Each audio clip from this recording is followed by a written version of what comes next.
Chapter 5648, Emo Na Yes Suspicion. What is Yang Kai doing? With his speed, he should be able to arrive at the no-return pass within hours after entering the barren territory. After waiting for another month, Emo Na Yi could not stand it anymore. Thus, he sent a territory lord to the barren territory to find out what was happening. He was surprised to hear that Yang Kai was no longer in the barren territory. He struck and wounded a black ink giant spirit god, and then left. Emo Na Yi was stunned for a long while when it was reported that Yang Kai was nowhere to be found. If Yang Kai had not entered the no-return pass and was not in the barren territory, then where could he be? Could he have been wrong and Yang Kai had no intentions to come to the no-return pass to retaliate? Inside the grand hall, Emo Na Yi could feel a scrutinizing gaze coming from the bone throne, one which carried a slight hint of dissatisfaction. The dissatisfaction was not because Emo Na Yi's speculation was wrong, but because his speculation had caused the royal lord to be determined to create another pseudo-royal lord. 13 territory lords were sacrificed to create the first pseudo-royal lord, only to have Di Wu die shortly after. 12 territory lords were sacrificed for the second pseudo-royal lord, Emo Na Yi. On top of these, the creation of each pseudo-royal lord resulted in the loss of a high-ranked black ink nest. This kind of consumption had a significant impact on the very foundation of the Black Ink clan. The Black Ink clan had new acquired territory lords being born frequently on the various battlefields, so even if all the innate territory lords died, the royal lord would not feel too distressed. In fact, acquired territory lords were even more valuable now because they had a chance to become royal lords in the future. However, the high-ranked black ink nests couldn't regenerate. The number of high-ranked nests they brought out from the primordial heavens source grand restriction was the maximum number they would ever have. The loss of a high-ranked black ink nest was permanent. Emo Na Yi knew that he had to remedy the situation to soothe the royal lord Sir's dissatisfaction with him. He quickly searched through his mind for clues and information about Yang Kai and soon said, "Sir, if Yang Kai has already left the barren territory, then perhaps his objective is not the no-return pass. He could be going after the other territory lords on the great territory battlefields, especially the 6 where our 2 races masters are fighting." Royal Lord looked sternly at Emo Na Yi and his dissatisfaction grew. This was the exact opposite of what Emo Na Yi said 100 years ago. At that time, he said with conviction that Yang Kai would not risk breaking the peace treaty between the 2 races by showing up on the primary battlefields. Thus, he would come to the no-return pass to retaliate. Now 100 years later, he sang a different tune. "Sir, please send an order to warn all parties and instruct the territory lords to be careful in the coming days," Emo Na Yi said urgently. If Yang Kai really recklessly attacked the territory lords outside, there would be huge losses to the Black Ink clan. Emo Na Yi's head ached as he thought of the consequences. Yang Kai was too frightening and unpredictable. It reminded him once again of the incident at the Acacia territory. Until now, they still could not figure out how Yang Kai escaped with over 10,000 human refugees without even creating a sound. As Emo Na Yi considered that particular incident, however, he suddenly froze as if he just thought of something. Unfortunately, there seemed to be a layer of fog blocking his thoughts. Immediately, he sank into contemplation as his thoughts spun rapidly. At the same time, the royal lord had begun to pass down orders to instruct all territory lords of the great territories to be on alert for Yang Kai. Of course, the royal lord still felt some dissatisfaction towards Emo Na Yi, but this pseudo-royal lord had already been created and was destined to become his right-hand man in the future. Thus the royal lord could not be too harsh on him. In fact, Emo Na Yi had objectively done a very good job. If not, he would not have called Emo Na Yi back to the no-return pass to hear his opinion before he sent out his orders. The orders were sent down and soon were disseminated through the high-ranked black ink nests to all parties. Down below, Emo Na Yi's eyes suddenly lit up as he looked up and said, "Sir, when Yang Kai was harassing the no-return pass years ago, I heard that he attacked from the direction of the black ink battlefield." Although Emo Na Yi did not experience it personally as he was in charge of some affairs in another great territory during Yang Kai's assault, he had heard some information about the incident from the other territory lords. However, most territory lords were secretive about that incident, and were unwilling to mention too much about it. After all, it was a disgrace to the royal lord. Thus, who dared to keep talking about it?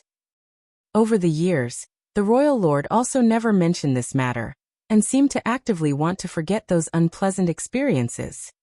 The territory lords in the Grand Hall instantly felt the ominous atmosphere, and they all quickly lowered their heads even more. From above, the royal lord's gaze was much colder than before as he said indifferently, "That's right." As if unaware of the sensitivity of the situation, Emonayi continued to ask, "Before that attack, did he ever pass through the territory gate to enter the barren territory from the no-return pass?" "Are you questioning me?" As the royal lord leaned forward slightly, it felt as if a huge mountain had leaned down on those in the hall with boundless pressure. Emonayi was startled and bowed. "How could I dare question you? Sir, please don't be angry, I just want to clarify certain details which are very important." The royal lord stared sternly at Emonayi's eyes. He did not sense any trickery. Instead, he saw the enthusiasm and sincerity which appeased the royal lord's heart. If Emonayi thought that he could disrespect him after he became a pseudo-royal lord, then the royal lord did not mind putting him in his place. However, it really seemed that Emonayi was trying to figure something out. Thus, even though he was ashamed of that incident and was unwilling to revisit it, he swallowed his pride and answered, "No." Emonayi's expression changed slightly and then said, "If he did not pass through the territory gate and attacked from the depths of the Black Ink battlefield, but before that he had appeared in various other great territories.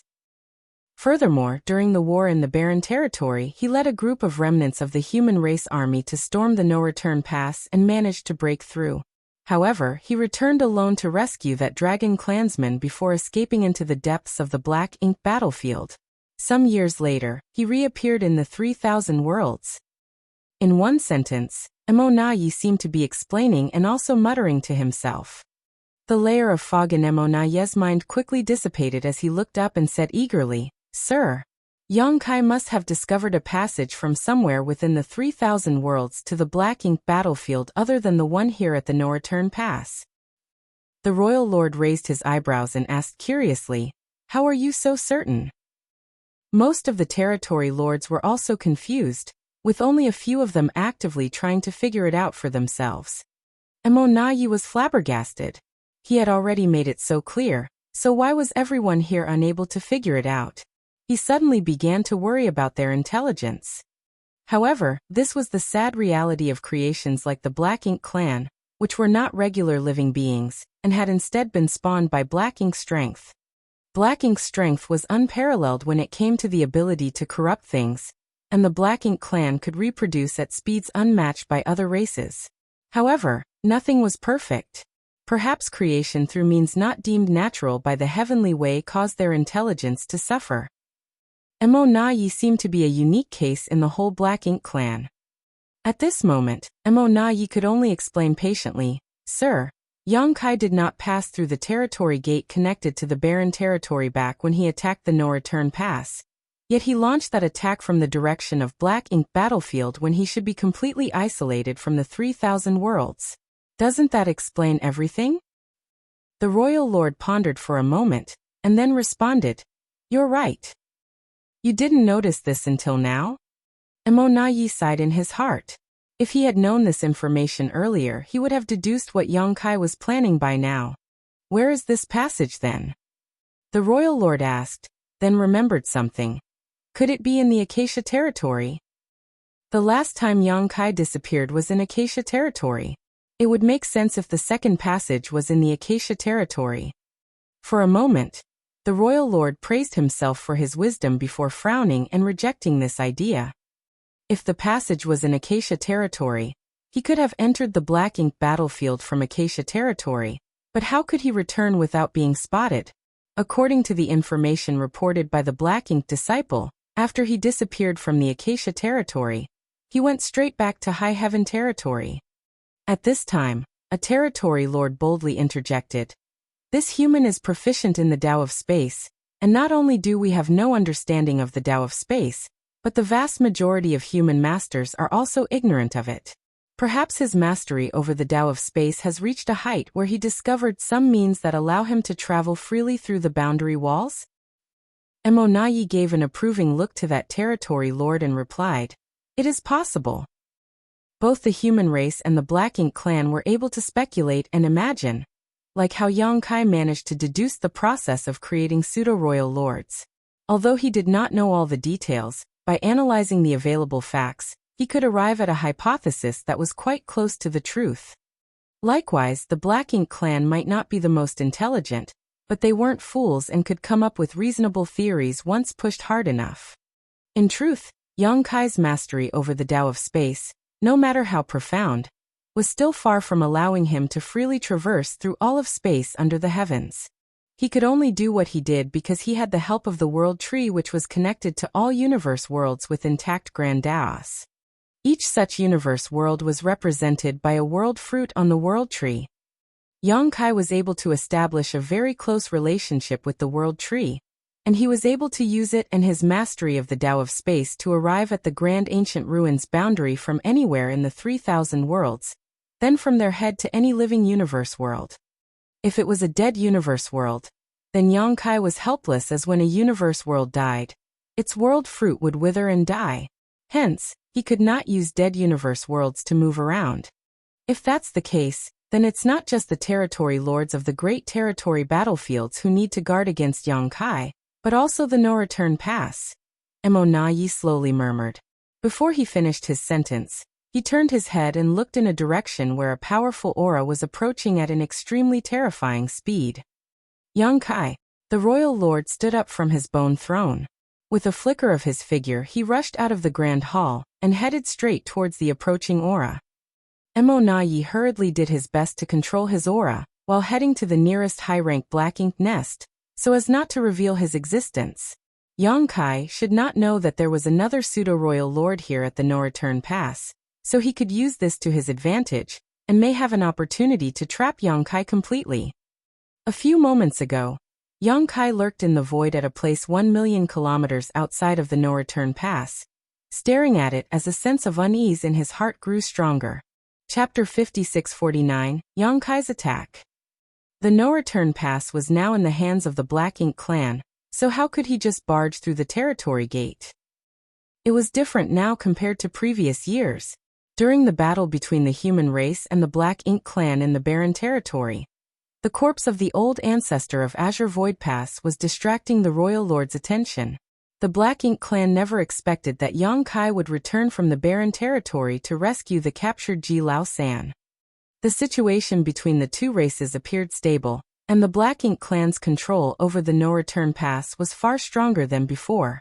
If there was an ambush against a human race master at the territory gate, then he would be walking right into it. Therefore, after he left the barren territory, he hit his tracks and passed through one great territory after another to reach the Black territory.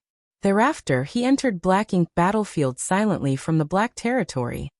This was the only known other passageway connecting the 3,000 worlds and the Black Ink battlefield, and only Yang Kai could pass through it.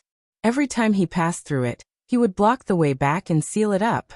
Thus, the Black Ink clan should never be able to find out about the existence of this passageway. Even if the Black Ink clan investigated, after how much his mastery over the Tao of space had improved, they would never be able to discover the existence of this secret passageway. This passageway had helped Yang Kai several times. He was currently somewhere within the Blue Sky Theater. Naturally, Yang Kai could no longer see Blue Sky Pass, a structure that had stood for countless years.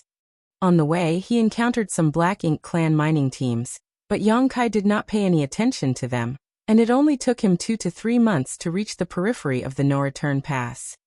Such speed was only possible because he was well versed in the Tao of space. However, when he entered the Black Ink battlefield and started to head toward the no-return pass, Yang Kai suddenly had an ominous feeling as if something bad was about to happen. The closer he got to no-return pass, the stronger the feeling became. When he arrived outside the no-return pass, the uneasiness had reached its peak. Now, looking at the huge Great Pass, it was like a beast that was ready to devour anyone foolish enough to approach. It was a warning. Perhaps because his Tao of time had improved again, which enabled his perception of the potential future crisis to become sharper. Since there were great dangers ahead, the wisest thing to do was listen to his gut and retreat immediately. Even if he wanted to seek revenge on the Black Ink clan, the no-return pass was not the best choice. There were many territory lords in the great territory battlefields. The Ancestral Land battle was the first one in which Black Ink clan broke the agreement without warning. If Yongkai really wanted to kill some territory lords to ease his anger, the Black Ink clan would just endure the losses and not engage in a battle with him. However, he had to come. The Black Ink clan's ability to turn an innate territory lord into a royal lord had to be investigated no matter what. He would not worry about it if it was an exception. However, if it became a possibility, then the human race had to be careful in the future. So without further delay, Yongkai rushed boldly toward the no-return pass. He considered hiding his aura, but since a royal lord was present here, there was no way he could effectively do that. Thus, instead of sneaking around and hiding his power, it was better to come openly and blatantly. Yongkai's speed is extremely fast. The moment his aura was exposed, he used instantaneous movement and dashed to the top of a high-ranked Black Ink nest. He then fiercely smacked down on it. The huge Black Ink nest rumbled and disintegrated from top to bottom like a mountain of jade pillars. Although the Black Ink nest was the foundation of the Black Ink clan and could spawn countless Black Ink clan members, it was not strong enough to withstand an attack by a top 8th Order master like Yongkai. Even a random 3rd or 4th Order Open Heaven Realm master could destroy a Black Ink nest with a single blow. Yongkai had done this previously. At that time he destroyed 6 high-ranked Black Ink nests. It seemed that the Black Ink clan had learned from their mistakes.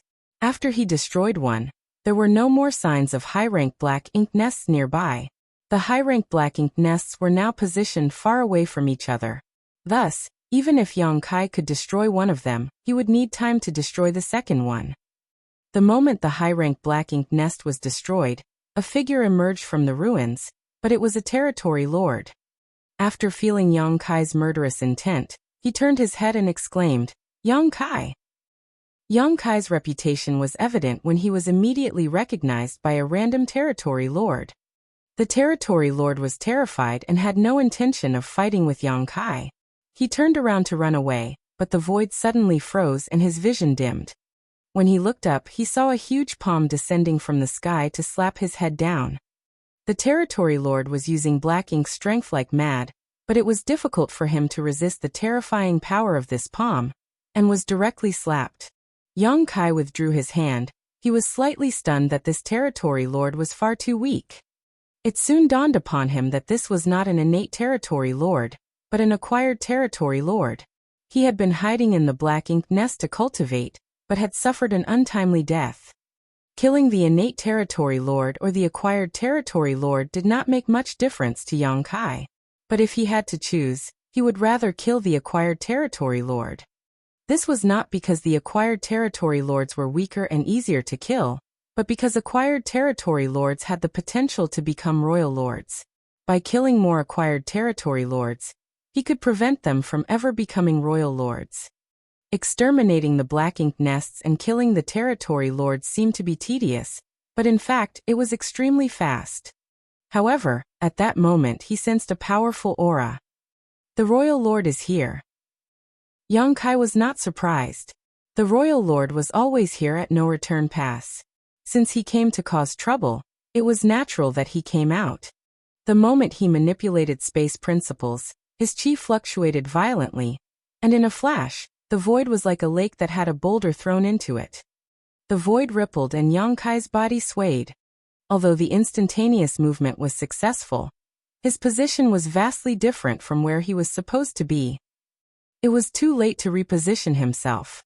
The royal lord came from the depths of the no-return pass with a terrifying power, and appeared close to him in the blink of an eye. His voice thundered, "Die!" He raised his hand and brought his palm down at Yongkai. The power of this palm turned heaven and earth upside down. Although Diwu had the strength of a royal lord when he was at the ancestral land, the difference was immense. Yongkai hastily took up the Azure Dragon Spear. With the subtle space-time strength lingering on the long spear, it managed to stab the Royal Lord a dozen times. Each time Yang Kai and the Royal Lord moved, they would leave a vivid residual image in place, as if they were portraits painted by the most skilled artists. The figures of the Royal Lord and Yang Kai could be seen everywhere throughout the void, filling up the huge void in the blink of an eye. A group of territory lords that had rushed out from the depths of the no-return pass were dumbfounded. They could not tell which of those figures was real, and which were just residual images. However, they did not worry about those. Dozens of territory lords ran toward the battlefield.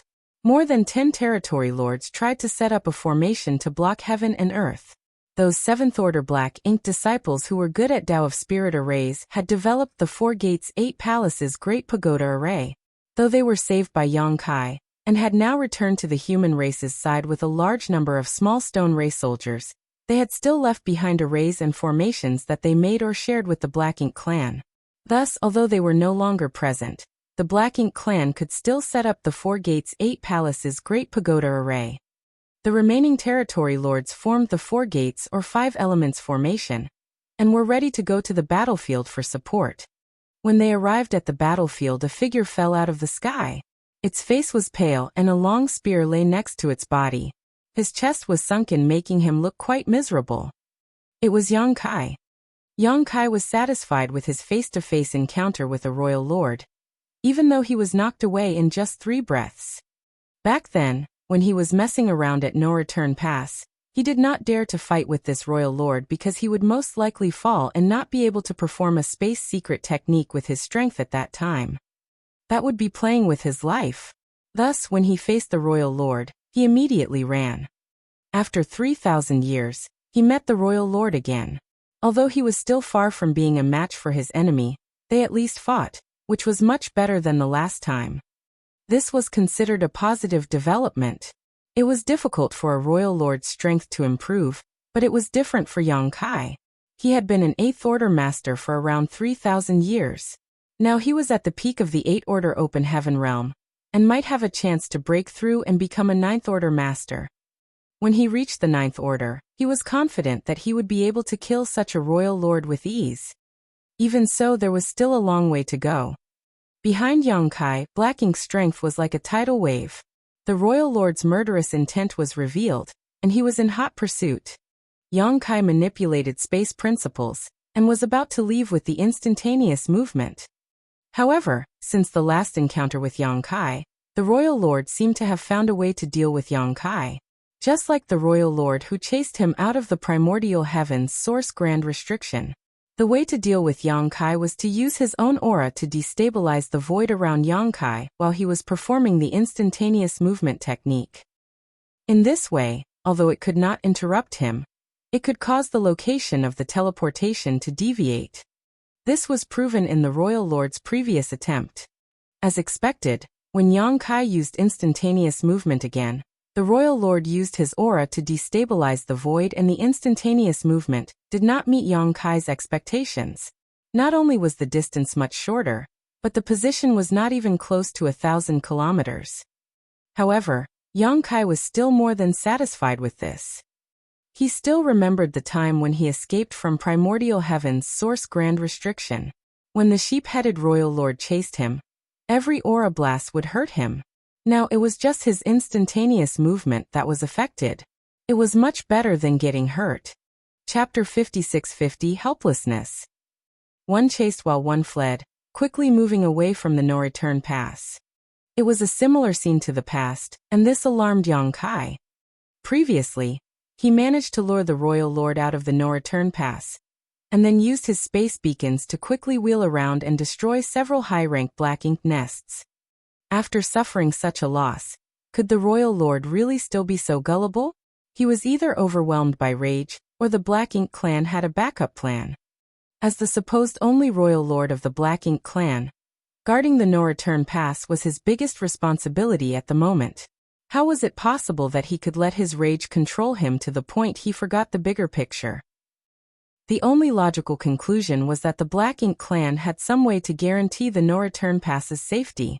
The royal lord was confident that even if he was not here, the Black Ink clan would be able to deal with Yang Kai's attack. That meant that there was at least one more royal lord hiding there, possibly more than one. Even though he had already guessed this, Yang Kai had to follow his original plan. He had planned to draw out the hidden royal lord no matter the price he needed to pay. Yang Kai kept using instantaneous movement. However, each time he was interfered with by the royal lord's aura, causing small wounds to gradually build up. Although his strength was far superior to last time, Yang Kai could not keep this up forever.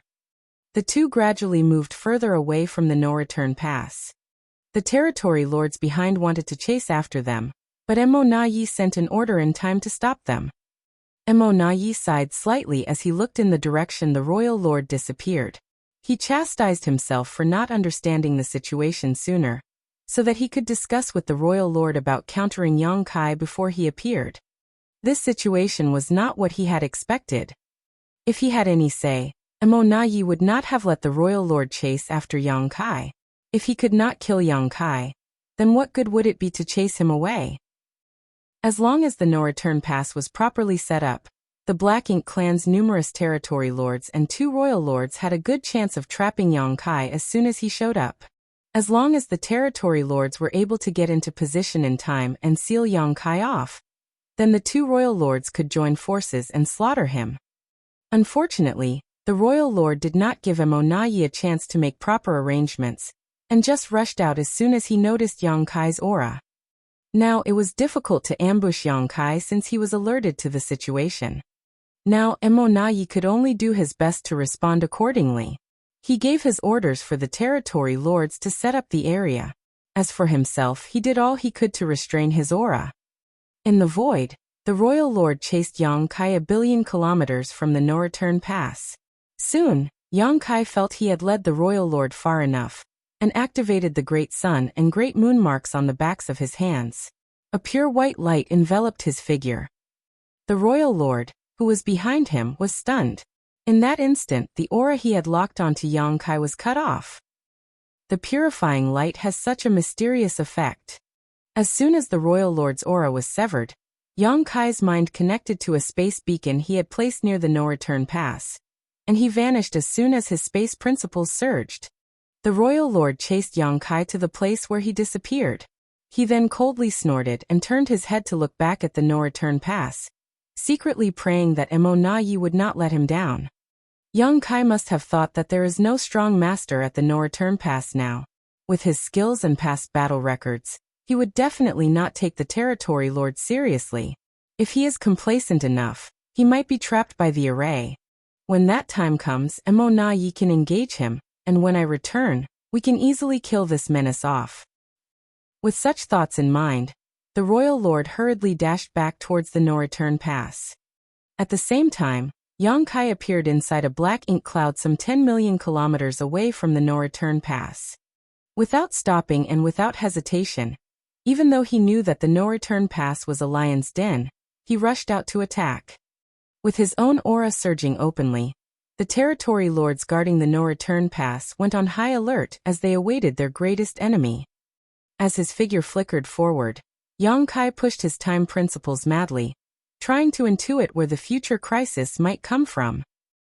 He did not think that there would be much risk even if there was 1 or 2 royal lords hidden at the no-return pass. He could still run away if he was no match for them. The greatest danger was undoubtedly the heaven-sealing earth-locking 4 gates 8 palaces Great Pagoda array. If he was trapped in such an array, the royal lord would pose a fatal threat to him. Thus, Yang Kai had to look out for the locations where this array might appear.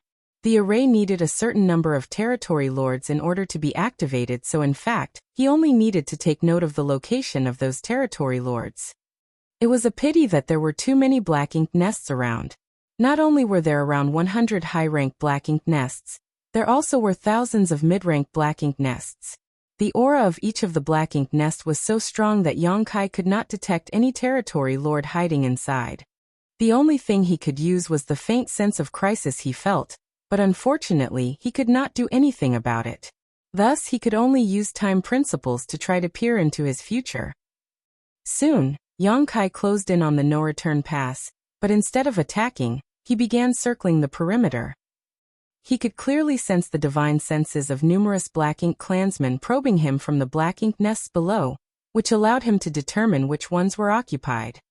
Mo Nayi did not intend to engage Yang Kai as he hid in one of the high-ranked black ink nests. He just sat like a rock while reining in his aura. With the information transmitted through the black ink nests, he was able to monitor Yang Kai's movements without actively searching for him. Naturally, he became alarmed by Yang Kai's movements. Since Yang Kai had already lured the royal lord away, this should have been his best opportunity to go on a rampage and create a huge mess. If Yang Kai wanted to, with his current strength, destroying several high-ranked black ink nests was entirely possible. If he did that though, the Black Ink clan would have a chance to trap him during the chaos. However, Yang Kai did not do that. Instead, he kept circling the no-return pass. What keen instincts! Mo Nayi definitely did not reveal his presence. However, Yang Kai's experience in the ancestral land must have made this killing star wary of the Black Ink clan. Perhaps he could guess that there was still another royal lord lurking at the no-return pass. Mo Nayi was both excited and worried. He was excited because it was more to his liking to fight such an enemy. He felt such clashes were far more interesting than simple head-to-head battles. However, he was worried about this enemy being so difficult to handle. Even with all his arrangements, they might not be sufficient. Outside the no-return pass, Yang Kai's eyes suddenly narrowed before retreating immediately. Before he arrived at the no-return pass, he already had a very strong ominous feeling. Now that he was here, that feeling spiked tremendously. This undoubtedly meant that he was in extreme danger. If he attacked the no-return pass from this direction, he might fall into the Black Ink clan's ambush. Is it a royal lord? Or is it the 4 gates 8 palaces great pagoda array? Yang Kai could not be certain. After silently calculating the time, Yang Kai continued to circle the no-return pass without slowing down before coming to certain conclusions. 3 locations caused him to feel especially uneasy, indicating they were particularly dangerous. There were some aura fluctuations in those locations, but the differences were not that great. It now appeared that his mastery over the Tao of Time was quite useful in detecting future threats. He had just thought of trying this out and planned to practice it more frequently from now on. Time was running out as the royal lord whom he lured away should be back soon if he came back at full speed. After a brief hesitation, Yang Kai decided on a direction and swooped down, summoning the Azure Dragon Spear as a golden crow cawed. A great sun manifested at the tip of his spear before flying straight down towards a certain black ink nest. Inside this particular black ink nest, an innate territory lord was scared to death when he saw this. He had never met Yang Kai head-on, so this was the first time he was feeling such a terrifying presence. Although he had heard of the horrifying reputation of this killing star, it was only today that he realized just how powerful he was. He swore and cursed at Yang Kai, thinking there were more than 100 high-ranked black ink nests at the no-return pass distributed over a vast area. Yet this killing star just had to target the one he was hiding in. It was a better than 100 to 1 chance. Yet he was that unlucky one. In the face of Yang Kai's attack though, he could not even escape. He had to do whatever he could to protect the high-ranked black ink nest. If he dared to run now, then he would definitely be the first one to perform the source fusion technique the next time. With a roar, the territory lord rushed out of the black ink nest and headed straight for the great sun with a defiant look on his face. In the face of death, this territory lord managed to summon his courage. At the moment the aura of one of the hidden territory lords was revealed, many nearby territory lords linked their auras to form a battle formation and shot towards Yang Kai. In the black ink nest where Mo Nayi was hiding, he could not help but sigh and had no choice but to lunge out. Yang Kai knew that danger was waiting for him at the no-return pass, and yet he still came. Even though Mo Nayi knew he would not be able to trap Yang Kai if he showed himself right now, the moment the enemy attacked, he could not hide any longer. It would be difficult for the territory lords to stop Yang Kai from destroying the black ink nests, so if Mo Nayi did not move, the damage would surely be catastrophic. Sometimes, even a powerful master like a royal lord was helpless. Mo Nayi surged his royal lord might towards Yang Kai, hoping to frighten him off. Unfortunately, rather than looking frightened, Yang Kai actually appeared relieved when he perceived the aura of a royal lord. One of his primary objectives for this trip had now been achieved. Chapter 56-51 Probe. There was more than one royal lord at the no-return pass. In addition to the one lured out by him, there was another one lurking in the shadows. Yang Kai even felt that this royal lord's aura was somewhat familiar. It was as if they had met somewhere previously. Yang Kai did not have time to ponder over the issue as he poured even more strength into the great sun, as he thrust his spear towards the territory lord. The huge black ink cloud instantly disintegrated, as if the powerful innate territory lord was struck by lightning. He spurted black blood and flew out even faster than he emerged, his body completely charred. He was severely wounded in just one blow. He had heard about Yang Kai's ability to kill his fellow territory lords in just 3 moves, but believed all that was hearsay and rumors. Now that he was on the receiving end of this killing star, he realized just how powerless he was. How could such a master be born among the human race? The only thing the territory lord was glad about at this moment was that Yang Kai did not cast his soul's secret technique. Otherwise he was certain he would already be dead. The shockwave from the clash soon hit the high-rank Black Ink nest below, causing all the Black Ink clan's nerves to tense up. However, the impact was not too powerful, and the Black Ink nest remained unharmed. Nearby territory lords who had formed a 4 symbols formation rushed towards Yang Kai, while the royal lord's aura was also approaching rapidly.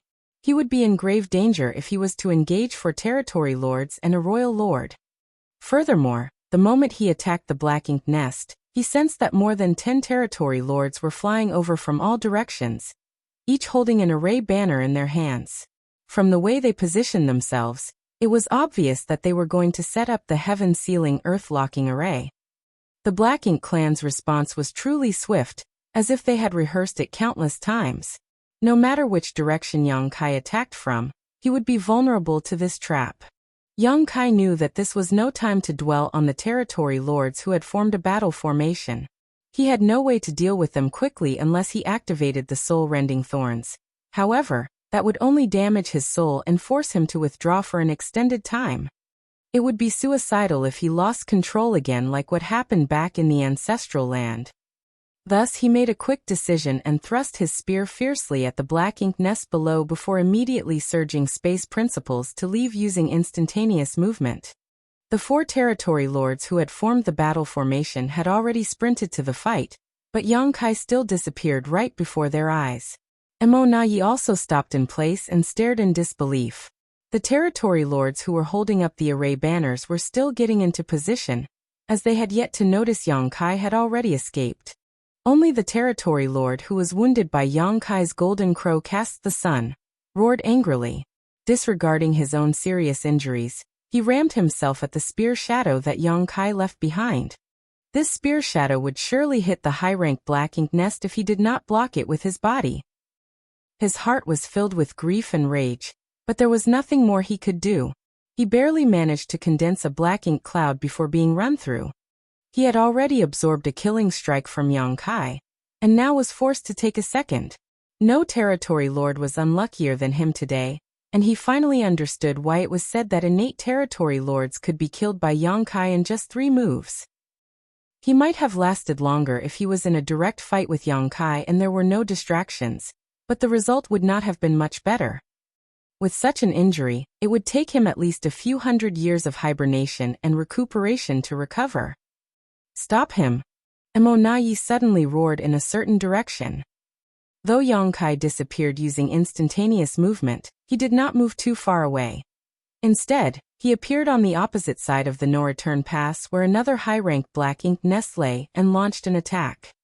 There were also territory lords guarding these nests, so when they heard Mo Na Yi's order and felt Yang Kai's aura, they did not hesitate, rushing out from their hiding place as their auras quickly linked together. Yang Kai did not even look at them, and just as he had previously done, he summoned a spear, raised the great sun as the golden crow shrieked, and blasted it towards the high-rank Black Ink nest. This time, no territory lord was rushing out of the Black Ink nest to block it. The great sun flew towards the Black Ink nest while Mo Na Yi, who was rushing over, instantly roared furiously, courting death. He ordered the 4 territory lords nearby, Protect the nest. The 4 territory lords hastily activated their secret techniques to intercept the Great Sun, and managed to land some impacts on the Great Sun, causing its light to dim and its course to be thrown off. It was just in time as the Great Sun broke apart, and though the black ink nest shook a few times, it remained safe and sound. All from the Black Ink clansmen heaved a sigh of relief as Nayi dashed towards Yongkai as fast as he could. The 4 territory lords in formation had not reached Yongkai, and were trying to pin him down. They did not need to hold him for too long. Just a few breaths would be enough for Nayi to arrive.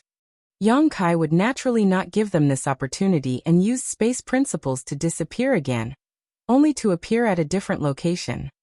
A great sun rose into the sky as the golden crow reappeared. All the territory lords suddenly felt exhausted while Nayi felt overwhelmed. Facing such an unpredictable opponent, they found they could not restrict his movements and trap him regardless of how many experts they had. All the territory lords were basically like puppets that Yongkai could manipulate at will. When Yongkai went east, all of them headed east. When Yongkai went west, all of them went west. Furthermore, Yongkai was so strong that the territory lords had to form a 4 symbols formation before they even dared to take him on.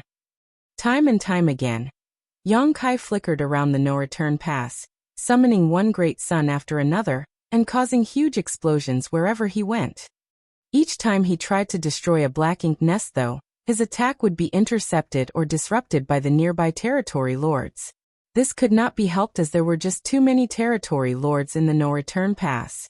No matter which direction he went, there were always territory lords to block him. Nayi also played a big role by coordinating them.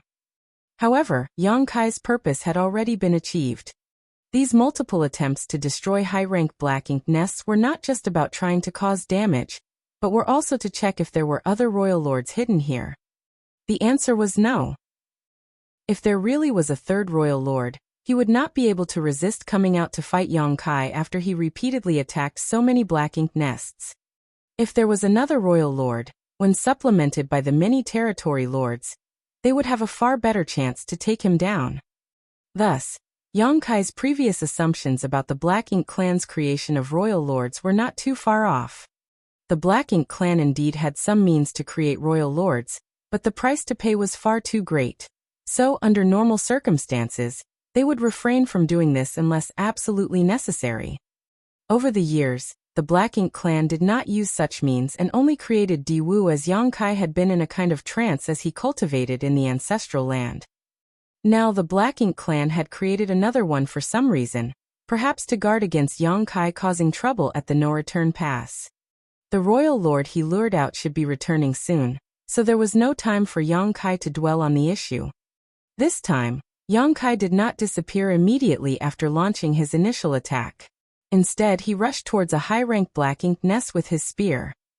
Nayi's pupils suddenly constricted and he yelled from afar, "Yongkai, you dare?" Yongkai laughed and roared, "Open your eyes and see if I dare." The 4 nearby territory lords were so dumbfounded that Yongkai easily slipped around their battle formation and reached the top of black ink nest. "Kill him!" Nayi yelled again. The 4 territory lords reacted almost on instinct and each blasted Yongkai with their secret techniques. The void was violently shaken by the intense power, and the majestic black ink nest disintegrated from the subsequent explosion.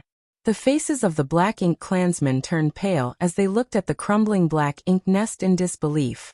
Nayi raged furiously until his eyes were bloodshot, and he used a special technique to boost his speed. Yongkai stood amid the collapsing black ink nest as blood trickled from the corner of his lips. He was injured by the 4 territory lords' attacks. Before he could steady himself though, a beam of black ink strength furiously shot at him from afar. Yongkai's body was now covered with fine dragon scales, so he did not panic in the face of this terrifying attack. Drawing world force from his small universe to protect himself, he thrust out his spear. The explosion and shockwaves spread out. Yongkai rode the shockwaves out as his fine dragon scales bristled in a golden light, though they quickly dimmed and he spat out a mouthful of golden blood. His defense was barely able to absorb the royal lord's angry blow. Yang Kai was lucky that his dragon form had become far more powerful than before, and was just a step away from becoming a divine dragon. His physique was far more resistant to such attacks than previously. The aura of the royal lord who had been lured away by Yang Kai appeared in the distance at that moment, and was approaching rapidly. Just in time. While risking serious injury, Yang Kai wanted to send a message to the Black Ink clan that one royal lord alone was insufficient to stop him from destroying the Black Ink nests here. Yang Kai surged his space principles and used instantaneous movement but did not go too far. He moved just 1,000,000 kilometers out before he turned around to look towards the no-return pass. The territory lords were about to chase, but Mo Nayi raised his hand and warned, "Don't pursue him." The territory lords actually heaved a sigh of relief and settled down. When the royal lord returned, he sensed Yang Kai's aura from afar, but did not move towards him as he knew doing so was futile. He looked around to assess the situation at the no-return pass, and his mood instantly became very gloomy. 2 high-rank Black Ink nests were destroyed. A Black Ink nest was destroyed even though Mo Nayi was here at the no-return pass. He was very upset about this. He expected to see Mo Nayi and the territory lords besieging Yang Kai when he returned, but it turned out to only be wishful thinking. Sensing the royal lord's displeasure, Mo Nayi could only bow and apologize for what had happened. The royal lord did not say a word, as although he was very angry, he still understood Mo Nayi had done his best. Facing an enemy like Yang Kai, even he was not certain he could have done better under the circumstances. Chapter 56-52, Threatening with Violence. Mo Nayi and the royal lord communicated with each other for a while at the no-return pass. Yang Kai only saw the royal lord looking troubled, and occasionally looking at him and nodding slightly. No one knew what they were discussing. With the royal lord's permission, Mo Nayi turned around and headed outside the no-return pass. It seemed he wanted to have a good talk with Yang Kai. Although the Black Ink clan had 2 royal lords here, they had still suffered a loss. Though their losses were significant, their overall combat strength had not weakened considerably. In such an environment, it was unfortunate for them that the no-return pass was targeted by a human master like Yang Kai. Yang Kai did not leave the no-return pass immediately. Instead, he gave the Black Ink clan a chance to talk to him. Yang Kai stood in the void calmly. Even though he had been injured from the battle, he had no intention of running away. He had the confidence to stand there. He would have fled long ago if he was facing a royal lord 3,000 years ago.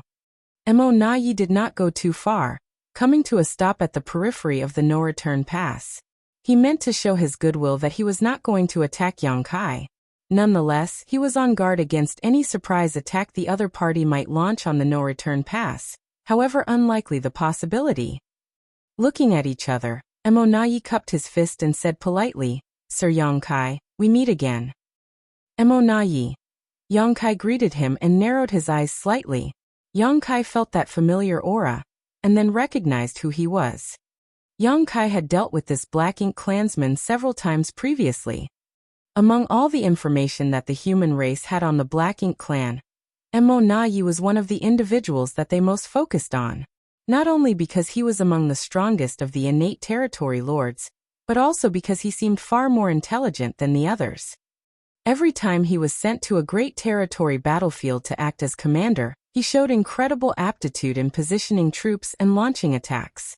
He was responsible for severe human losses. He was also the Black Ink clan's primary negotiator during the peace talks between the 2 races. Yang Kai did not expect to see him at the no-return pass, and certainly not as a pseudo-royal lord. Based on the encounter they just had, Yang Kai knew that Mo Nayi was difficult to handle, not only due to his strength, but also due to his tactical and strategic acumen. It was clearly Mo Nayi who organized the territory lords in advance at the no-return pass, a major factor in disrupting his efforts to destroy Black Ink nests. Yang Kai judged that he was dealing with an intelligent and dangerous opponent. Mo Nayi smiled and respectfully, "It's an honor that Sir Yang remembers my name." It was as if the previous battle had never happened, and they were old friends catching up. He's even adept at politics and diplomacy. Yang Kai thought and frowned. In response, Yang Kai scoffed and said, I hope you will feel honored when I kill you one day. Nayi laughed and said, Sir Yang really has a great sense of humor. It is well known that you have no hope of becoming a ninth order while I, Nayi, have already become a royal lord. Sir Yang Kai, how do you intend to kill me? This was true. Although he could not do anything to Yang Kai, the opposite was also true. He used to be afraid of Yang Kai when he was an innate territory lord, but now he no longer was, and that feeling was only reinforced after he witnessed Yang Kai scurry around and avoid him during their battle instead of engaging him directly. This was also the reason why Nayi went to great lengths to become a pseudo-royal lord. If he was still just an innate territory lord, he would not have the courage or capital to stand and talk to Yang Kai, as there would always be a risk of being killed when he spoke directly to this killing star. Wasn't Diwu a royal lord? Yang Kai said with a sneer. Nayi was instantly dumbfounded when he realized that he had forgotten all about this point, and cursed Diwu in his heart for being such a fool, and bringing shame to the Black Ink clan. Nayi became impatient with their exchange, and fumed that he had to continue talking with Yang Kai. This was not something that the Black Ink clan was good at. The human race had always been better at verbal sparring and outwitting the Black Ink clan. Finally, Nayi lost his patience and shouted, Sir Yang, you came to the no-return pass to kill our territory lords and destroy our Black Ink nests even when we still have an agreement between our races. You have violated the terms of the agreement, and yet your excellency is so blatant about it. Don't you think that you have gone too far? Yang Kai almost laughed. He did not expect Nayi to lose his cool from just a little prodding. So what? Yang Kai raised his chin and said arrogantly, You cannot stop this king from sweeping through the great territory battlefields and killing all of your territory lords. You dare? The real royal lord of the Black Ink clan roared furiously from the no-return pass. Just wait and see. As Yang Kai said that, he turned around and the void started to ripple around him as he surged his space principles. Don't leave, Sir Yang. Listen to what I have to say first. Nayi shouted at the top of his lungs. Yang Kai turned his head to look at him and said coldly, What? Nayi cupped his fist respectfully, signaling him to wait a moment. He then turned to bow towards the no-return pass, and communicated with the royal lord to calm him down. This caused Yang Kai's eyes to narrow slightly, and he found the situation rather interesting. The Black Ink clan did not care about seniority or etiquette. While the royal lord of the no-return pass had done a great service to the Black Ink clan for many years, Nayi was now also a royal lord who was almost on par with him. Thus, there was no need for Nayi to be that respectful of him. Looking at Nayi's actions though, he still seemed to be a subordinate to the royal lord. Thus, it must be related to their strength. Although Nayi was now a royal lord, he didn't seem to be a true royal lord. Just like Diwu, he could only use some 70% to 80% of the strength a royal lord should be able to produce. Yang Kai had now decided to address a being like Nayi as pseudo-royal lord to differentiate them from the real royal lords. Moments later, Nayi ended his conversation with the royal lord, who was clearly extremely disgruntled. He wanted so much to join forces with Nayi to capture Yang Kai right now, but Nayi was right. Without the heaven-sealing earth-locking array set up, the chances of them capturing Yang Kai were basically zero, even if they combined forces. Worse, as soon as they completely fell out with Yang Kai here, he would no longer have to restrain his actions, which was not what the Black Ink clan wanted. The reason they had to negotiate peace with the human race on a large scale was because the territory lords were all at serious risk of being killed by Yang Kai. Otherwise, Black Ink clan would not have restricted themselves when they had the advantage. It was difficult to describe just how frustrating it was that one person managed to influence the Black Ink clan's plan to unify everything under the heavens. Moreover, he was even more powerful than before, and could now kill territory lords essentially effortlessly. So no matter how unwilling he was, he could not let Yang Kai leave, even though Nayi knew that Yang Kai was just pretending to leave. If he left, all the territory lords across the great territory battlefields could only retreat to their camps and not reveal themselves. The peace agreement still benefited both sides. The evidence was how many masters both races had accumulated over the past 3,000 years. Sorry to keep you waiting, Sir Yang. Mo turned and said apologetically to Yang Kai. Say whatever you want, but if you upset this king again, I'll go kill 100 territory lords to relieve my anger. Mo frowned as he knew that the Black Ink clan's previous actions had truly annoyed Yang Kai, and he could not do anything about it. Instead of blowing up though, he just smiled and said, Sir Yang, although the human race and Black Ink clan have fought for many years, there is currently an understanding between us.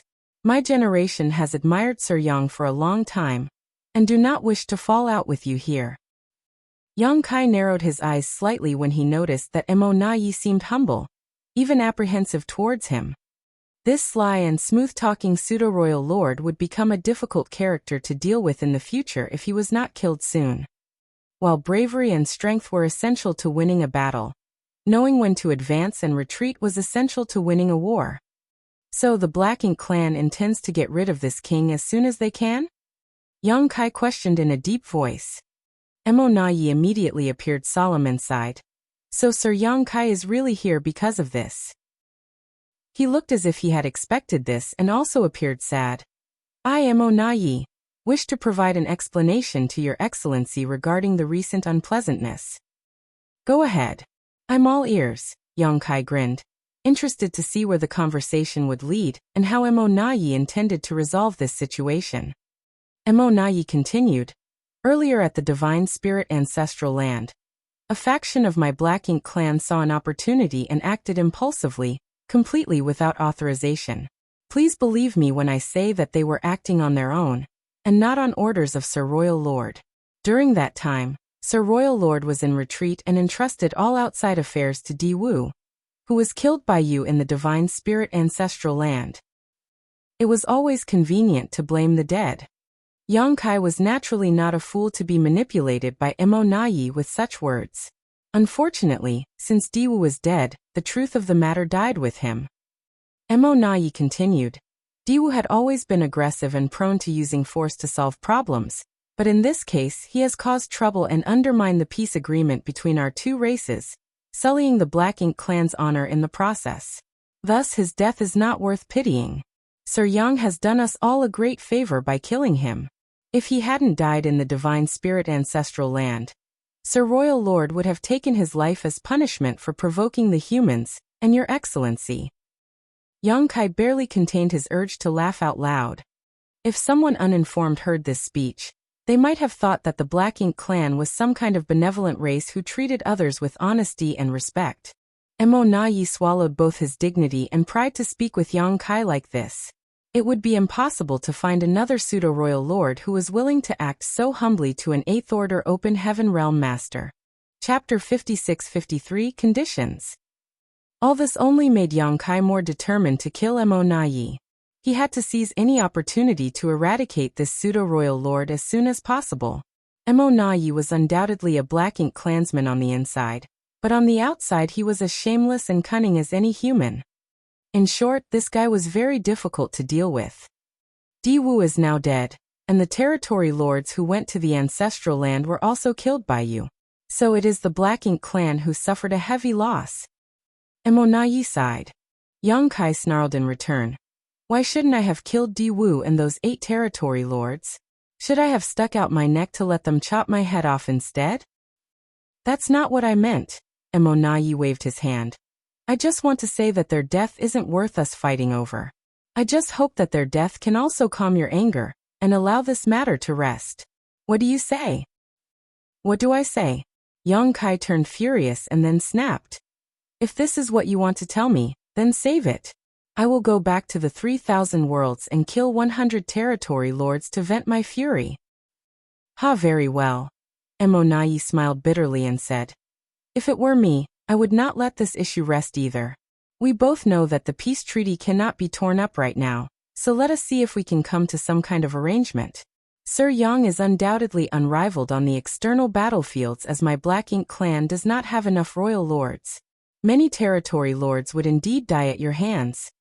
However, once an all-out war breaks out, the future of your 8th Order masters will be equally perilous. I believe that this is not the outcome the human race wants to see. Threatening me is meaningless. Yang Kai coldly snorted. If a war is what you want, then that is what you will get. We'll see whether your territory lords or our 8th Order masters are wiped out first. Regardless of the outcome, I know I won't be the one to die. Emonayi was dumbfounded. Indeed, with Yang Kai's methods, no matter what kind of war broke out, the chance of being killed was minute, unless the Black Ink clan created a few more pseudo-royal lords to corner him. However, right now, the number of Black Ink clan innate territory lords could hardly support the creation of more pseudo-royal lords. The acquired territory lords could certainly perform the source fusion techniques, but these seedlings were the future hope of the Black Ink clan to produce true royal lords, so how could they be willing to sacrifice them? Sir Yang, why don't you state your request openly? Mo Nayi gave up trying to negotiate with Yang Kai as it was clearly not working. The Black Ink clan could not emerge unscathed from this, it seemed. Yang Kai had already prepared for this and said indifferently, "Those who are responsible should be punished. Di Wu and 8 territory lords who attacked me that day may be dead, but there were 12 other territory lords who escaped. Where are they now?" Mo Nayi was shocked that Yang Kai had such a big appetite. He clearly wanted to kill those 12 territory lords to appease his anger, but even if the Black Ink clan agreed to his demand, it was now impossible to find those 12 territory lords. Sir Yang Kai, if you want those 12 territory lords' heads, I'm afraid you'll be disappointed. Mo Nayi sighed. After they escaped, Sir Royal Lord ordered them to be executed as a sign of his determination to uphold the agreement between the two races. Executed. Yang Kai was a bit stunned, but when he thought back on the earlier battle, he realized that he had not detected any of those 12 territory lords' auras. He was not familiar with the 12 territory lords who fled. However, he encountered all of them when he probed the 4 Gates 8 Palaces' Great Pagoda array in the ancestral land. For a master like him, once he met a territory lord, it was impossible to forget their aura after a mere 100 years. In their recent battle, all the territory lords at the No Return Pass had to have been deployed to fight. The 12 territory lords couldn't be hiding from him. As for the claim that the royal lord executed those 12 territory lords just to maintain the peace between the two races, Yang Kai would be a fool to believe Mo Nayi. The royal lord couldn't do such a thing to weaken his forces and their morale. At most he would send them to the 6 great territory battlefields as a punishment to redeem themselves. Yang Kai's brow twitched and swept his eyes over to look at Mo Nayi. According to the information he got from the 7th Order Open Heaven Realm Masters, 13 innate territory lords were sacrificed, so that Di Wu could attain the rank of pseudo-royal lord. At that time, there should not have been a second pseudo-royal lord at the No Return Pass. Now Mo Nayi had become a pseudo-royal lord, and the 12 territory lords who had escaped from the ancestral land were missing. Yang Kai suddenly realized how Mo Nayi became a pseudo-royal lord, and was now curious about how the Black Ink clan turned an innate territory lord into a pseudo-royal lord. Although he had a lot of information now and it was assumed that it was done by some means of sacrifice, the in-depth details were still unknown. He also doubted the Black Ink clan would just tell him the truth. Perhaps, I can try? What if I get something out of it? Yang Kai thought. While Yang Kai was thinking, Mo Nayi nodded his head and replied, "It's true that they were executed. I know that you don't believe me, but there is no need for me to lie to you about this." Yang Kai said, "It does not matter. If they are dead, then let other territory lords take their place. 12 territory lords, I don't care who they are. I'll behead 12 and be on my way. If you can't bear to lose 12 territory lords, then let me destroy 12 high-rank Black Ink nests. That's right. I've already destroyed 2. Just give me 10. After all, you were the one who asked me to state my demands," Yang Kai sneered. Mo Nayi was barely able to maintain his smile as he replied, "Your Excellency, your demands are rather unrealistic. I'm afraid they could not be met." Whether it was territory lords or high-rank Black Ink nests, they were not assets the Black Ink clan could afford to sacrifice. If Yang Kai insisted on these, then there was no point in continuing the conversation. "It was you, the Black Ink clan, who attacked me first," Yang Kai said frostily. Mo Nayi could not help but sigh as that was an indisputable fact. If this was a negotiation between 2 equal parties, Logic and reason would allow them to reach a compromise. However, Yang Kai was currently a nightmare to all territory lords and had no reason to be reasonable. Mo Na Yi silently cursed the dead Di Wu. If he had gone to the ancestral land to preside over that incident, things would not have deteriorated to this extent. Di Wu and the others were indeed at fault, but they were either killed by you or executed by Sir Royal Lord. Isn't that enough to quell your anger? 10 high-rank Black Ink nests or 12 territory lords, no bargaining. Yang Kai's was relentless. Mo Na Yi frowned and said, "You know that this is impossible. If you insist, then I can only assume that you have no intention of maintaining the peace agreement between our two sides. It will not be beneficial to either of our races for things to collapse here. I would like to suggest resolving this matter. Are you willing to consider it?" "Go ahead. It is true that you were attacked and have suffered losses," Mo Na Yi said, but then paused. When he thought about it, it was the Black Ink clan who had suffered losses. Yang Kai killed a pseudo-royal lord, 8 territory lords, and his rampage at the No-Return Pass had destroyed 2 high-rank Black Ink nests. These losses were extreme, and yet Yang Kai refused to let the matter rest. Still, Mo Na Yi could not quibble about things here and simply said grudgingly, "Perhaps the Black Ink clan can compensate you with a large amount of resources to calm your anger." "How much is a large amount?" Yang Kai raised an eyebrow. Mo Na Yi said with a silent sigh, "It will definitely satisfy your excellency." Yang Kai stroked his chin and pondered. Although he came to the No-Return Pass looking for some revenge, his main goal was to find out the internal situation of the Black Ink clan. Now that his primary objective had been achieved, and he knew there were 2 royal lords here, it would truly be difficult for him to do anything more. His demands for 10 high-rank Black Ink nests or 12 territory lords were just him asking for the lion's share to see what he could squeeze out of the Black Ink clan. He also knew that the Black Ink clan couldn't agree to this demand, so the best-case scenario would really be getting some free supplies from them. The human race now has a large number of rising stars and a huge demand for resources. However, the number of great territories controlled by the human race was too low. Although the cave heavens and paradises had accumulated a massive quantity of materials throughout their existence, they would one day be depleted. The Black Ink clan was different. They now controlled some 99% of the 3,000 worlds as well as the entire Black Ink battlefield, so they were never short of supplies. This was also the reason why there were many human race hunters who plundered the Black Ink clan in the great territories outside the main battlefields. So, Mo Na Yi's proposal to use resources to solve this situation was acceptable. However, Yang Kai couldn't dismiss this incident so easily. From the battle at the ancestral land, it was clear that the Black Ink clan wanted to kill him. He was lucky that he had a geographical advantage, and coincidentally had a massive small stone race army from Big Brother Huang and Big Sister Lan on hand. Otherwise, he would have faced a deadly situation.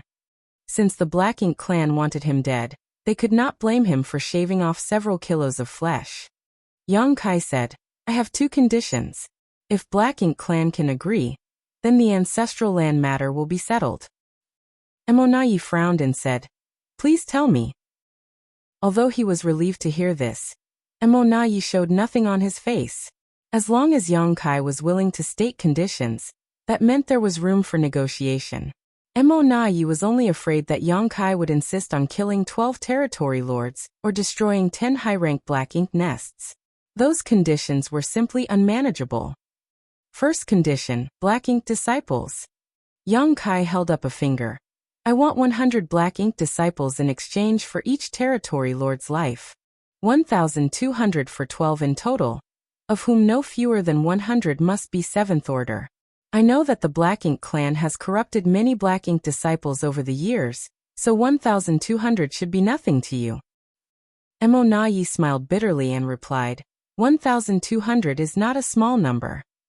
Yang Kai said, 100 Black Ink disciples for the life of a territory lord. I think I am being very generous to the Black Ink clan. I won't force you if you don't want to accept. Mo Na Yi reached up and rubbed his forehead as if he was having a headache. However, Yang Kai noticed that he was actually using his divine sense to communicate with the royal lord at the No-Return Pass. Chapter 56-54 Spying. Yang Kai decided to wait patiently since Mo Nai was consulting with the true royal lord. However, he kept his guard up for any possible sudden turn of affairs. From this incident, he could see that the Black Ink clan would seize on any chance to kill him. He just had an encounter with them at the Divine Spirit Ancestral Land.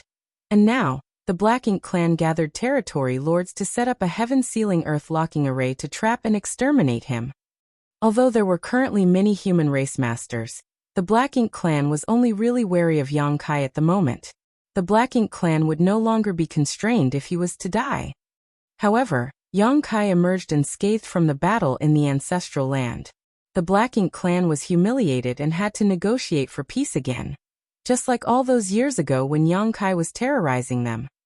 At that time, the Black Ink clan was forced into a peace agreement with the humans in certain great territories because Yang Kai had been killing innate territory lords time and time again. The losses were too heavy for the Black Ink clan to bear. Even now, the Black Ink clan was clear that Yang Kai was raising a huge fuss and making unreasonable demands, but there was still nothing they could do about it. A few moments later, Mo Nai nodded at Yang Kai and said, "We agree to your demands for 1,200 Black Ink disciples." Yang Kai reiterated, "No less than 100 in the 7th Order Open Heaven realm." Mo Nai said with a straight face, "Of course." Since the Black Ink clan had already agreed to this request, how could he haggle over the details? There were many Black Ink disciples who were corrupted by the Black Ink clan over the years. These Black Ink disciples would eventually grow into 7th Order, or even 8th Order Black Ink disciples, of which Black Ink clan had a few. Originally, the Black Ink clan wanted to use these 8th Order Black Ink disciples to infiltrate the human Great Territories as spies to obtain critical information or perform sabotage. However, there was now an abundance of purifying light within the human race's side, and in order to enter any rear facility or territory, one had to enter a purifying Black Ink battleship. Under the purifying light, the Black Ink disciples would not be able to hide. Thus, those 8th Order Black Ink disciples were useless, unless they were used to fight the human race masters on the battlefield. As Yang Kai said, 100 Black Ink disciples in exchange for the life of a territory lord was actually very reasonable. As long as the humans had hunters, the Black Ink clan would not lack in Black Ink disciples. "Sir Yang can state your second condition," Mo Nai said. Yang Kai looked at him with a smile and nodded. "I want to know how you became a royal lord. As far as I know, an innate territory lord can't become a royal lord. So, how did you do it and how did Diwu do it?" Mo Nai calmly replied. "Who told you that innate territory lords cannot become royal lords? Diwu and I have been cultivating for many years, so there is nothing strange about us achieving a breakthrough, right?" "Don't take me for a fool," Yang Kai snorted. "Before Diwu became a royal lord, 13 innate territory lords entered a high-ranked Black Ink nest in the No Return Pass and disappeared one after another. When you became a royal lord, 12 territory lords were conveniently executed. Are you trying to tell me there is no relationship between these events?" "Of course not." Mo Nai tried to deny it, but after a moment, he realized that Yang Kai should have gotten this information from those 7th Order Spirit Array Masters. After the Battle of the Ancestral Land, the 12 surviving territory lords escaped while the 7th Order Black Ink disciples went missing. They apparently had fallen into Yang Kai's hands and were rescued by him. During the time they had been in the No Return Pass, although they did not know anything about the Source Fusion technique, those 7th Order Masters weren't blind and surely took note of certain events. Were they sacrificed? Yang Kai looked straight into Mo Nai's eyes and continued. "There must be some method the Black Ink clan possesses that allows a large number of innate territory lords to sacrifice themselves and integrate their power into a Black Ink nest. After enough power is accumulated, an innate territory lord can absorb all of it for themselves, allowing them to break through their shackles and become a royal lord." Mo Nai maintained a straight face the whole time, so Yang Kai could not tell anything from his reaction. In the end, Mo Nai just flatly stated, "Whatever your excellency chooses to believe, let that be the truth." Yang Kai stared at him deeply for a long time before he waved his hand and said, "Good." He also knew that he could not get an admission from the Black Ink clan. Even if the Black Ink clan did tell him some story, would he believe it? Whatever the Black Ink clan said still had to be verified, so there was no point in pushing the issue. Without dwelling on the matter, Yang Kai said, "Let's talk about the resources." Mo Na Yi was exhausted from having to deal with Yang Kai all day, so he quickly cupped his fist and said, "We need time to prepare the resources and gather the Black Ink disciples. Please wait for a while. Once they are ready, we will deliver them to you." Humans are truly disgusting and difficult to deal with, fumed Mo Na Yi internally. Mo Na Yi deeply appreciated how difficult it was to communicate with Yang Kai. He was glad that he did not argue with Yang Kai about the specifics of the supplies, or he might want him to list out all the materials in detail. He was just relieved that the negotiations were finally over. Yang Kai nodded lightly and tossed a communication bead to him and said, "Take your time to prepare. Send me a message when they are ready and I will come." Mo Na Yi took the communication bead, but when he looked up, Yang Kai had already disappeared. He did not seem to worry that the Black Ink clan would renege on the agreement, and did not even give a time limit. Yang Kai figured he did not need to give a deadline, for if the Black Ink clan dared to renege, the territory lords in the great territory battlefields would be in imminent danger. Yang Kai would surely kill 100 territory lords just as he promised. As for now, the Black Ink clan wanted him to be as far away as possible. They had nothing to gain by having him lingering around. Although the two royal lords were indifferent to having such a human master nearby, the territory lords couldn't help feeling nervous. Mo Na Yi turned around and flew towards the no-return pass. When he reached the royal lord, he bowed low and said, "Sir, we subordinates failed in our responsibilities and caused a huge loss to our Black Ink clan. Please punish us, sir." To this declaration, the royal lord just waved his hand and said, "It's not your fault. I was the one who underestimated him." He originally thought that everything would be safe with Mo Na Yi guarding the no-return pass, but the growth of this human had vastly exceeded his expectations and caught him off guard. Clearly, Yang Kai's strength had increased several times since 3,000 years ago, to the point where even facing Mo Na Yi and many territory lords, he could still destroy 2 Black Ink nests and make his escape. Back then, Yang Kai did not have such strength. After calming down, the royal lord concluded that even if he was also here at the no-return pass, he might not be able to protect the high-ranked Black Ink nests unless he could find a way to kill Yang Kai in one blow. "I'll leave the preparation of the supplies and gathering of the Black Ink disciples to you. Just get rid of him as soon as possible." The royal lord glanced at the depths of the void with obvious disgust, as if Yang Kai was a dirty beggar who kept clinging on to him, refusing to let go. "Yes," Mo Na Yi replied respectfully. As orders were passed down through the Black Ink nests, teams with supplies and Black Ink disciples from the various great territories began to converge at the no-return pass. Some 50 million kilometers away from the no-return pass, Yang Kai retracted his aura, while hiding inside a small universe fragment while he began adjusting his breathing and healing his wounds. Fortunately, he did not sustain any serious injuries this time, so it did not take much time to recover. Yang Kai had not received any contact from Mo Na Yi, but he was not in a hurry. He just silently studied the grand Taos of time and space. With the recent refinement of his dragon vein, his attainments in the Tao of time had grown to the same level of mastery as his Tao of space. Yang Kai's understanding of the space-time strength was also much clearer and more intuitive than before. Even so, he still had a long way to go. At least, in his own assessment of the Grand Tao mastery, whether it was the Tao of time or the Tao of space, he had yet to reach the highest level, shocking history and dazzling the present.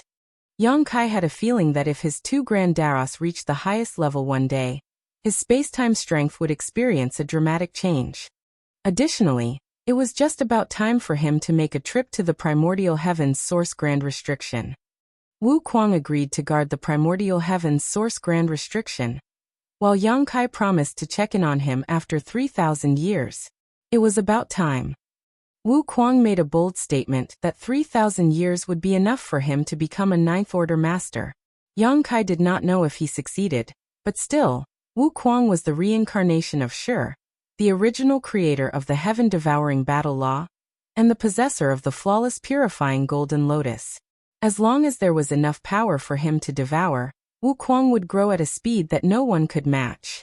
Inside the primordial heaven's source, grand restriction was the true body of Mo, whose black ink strength was immense. To cultivate the heaven-devouring battle law, Wuquang was practically devouring black ink strength without any limit.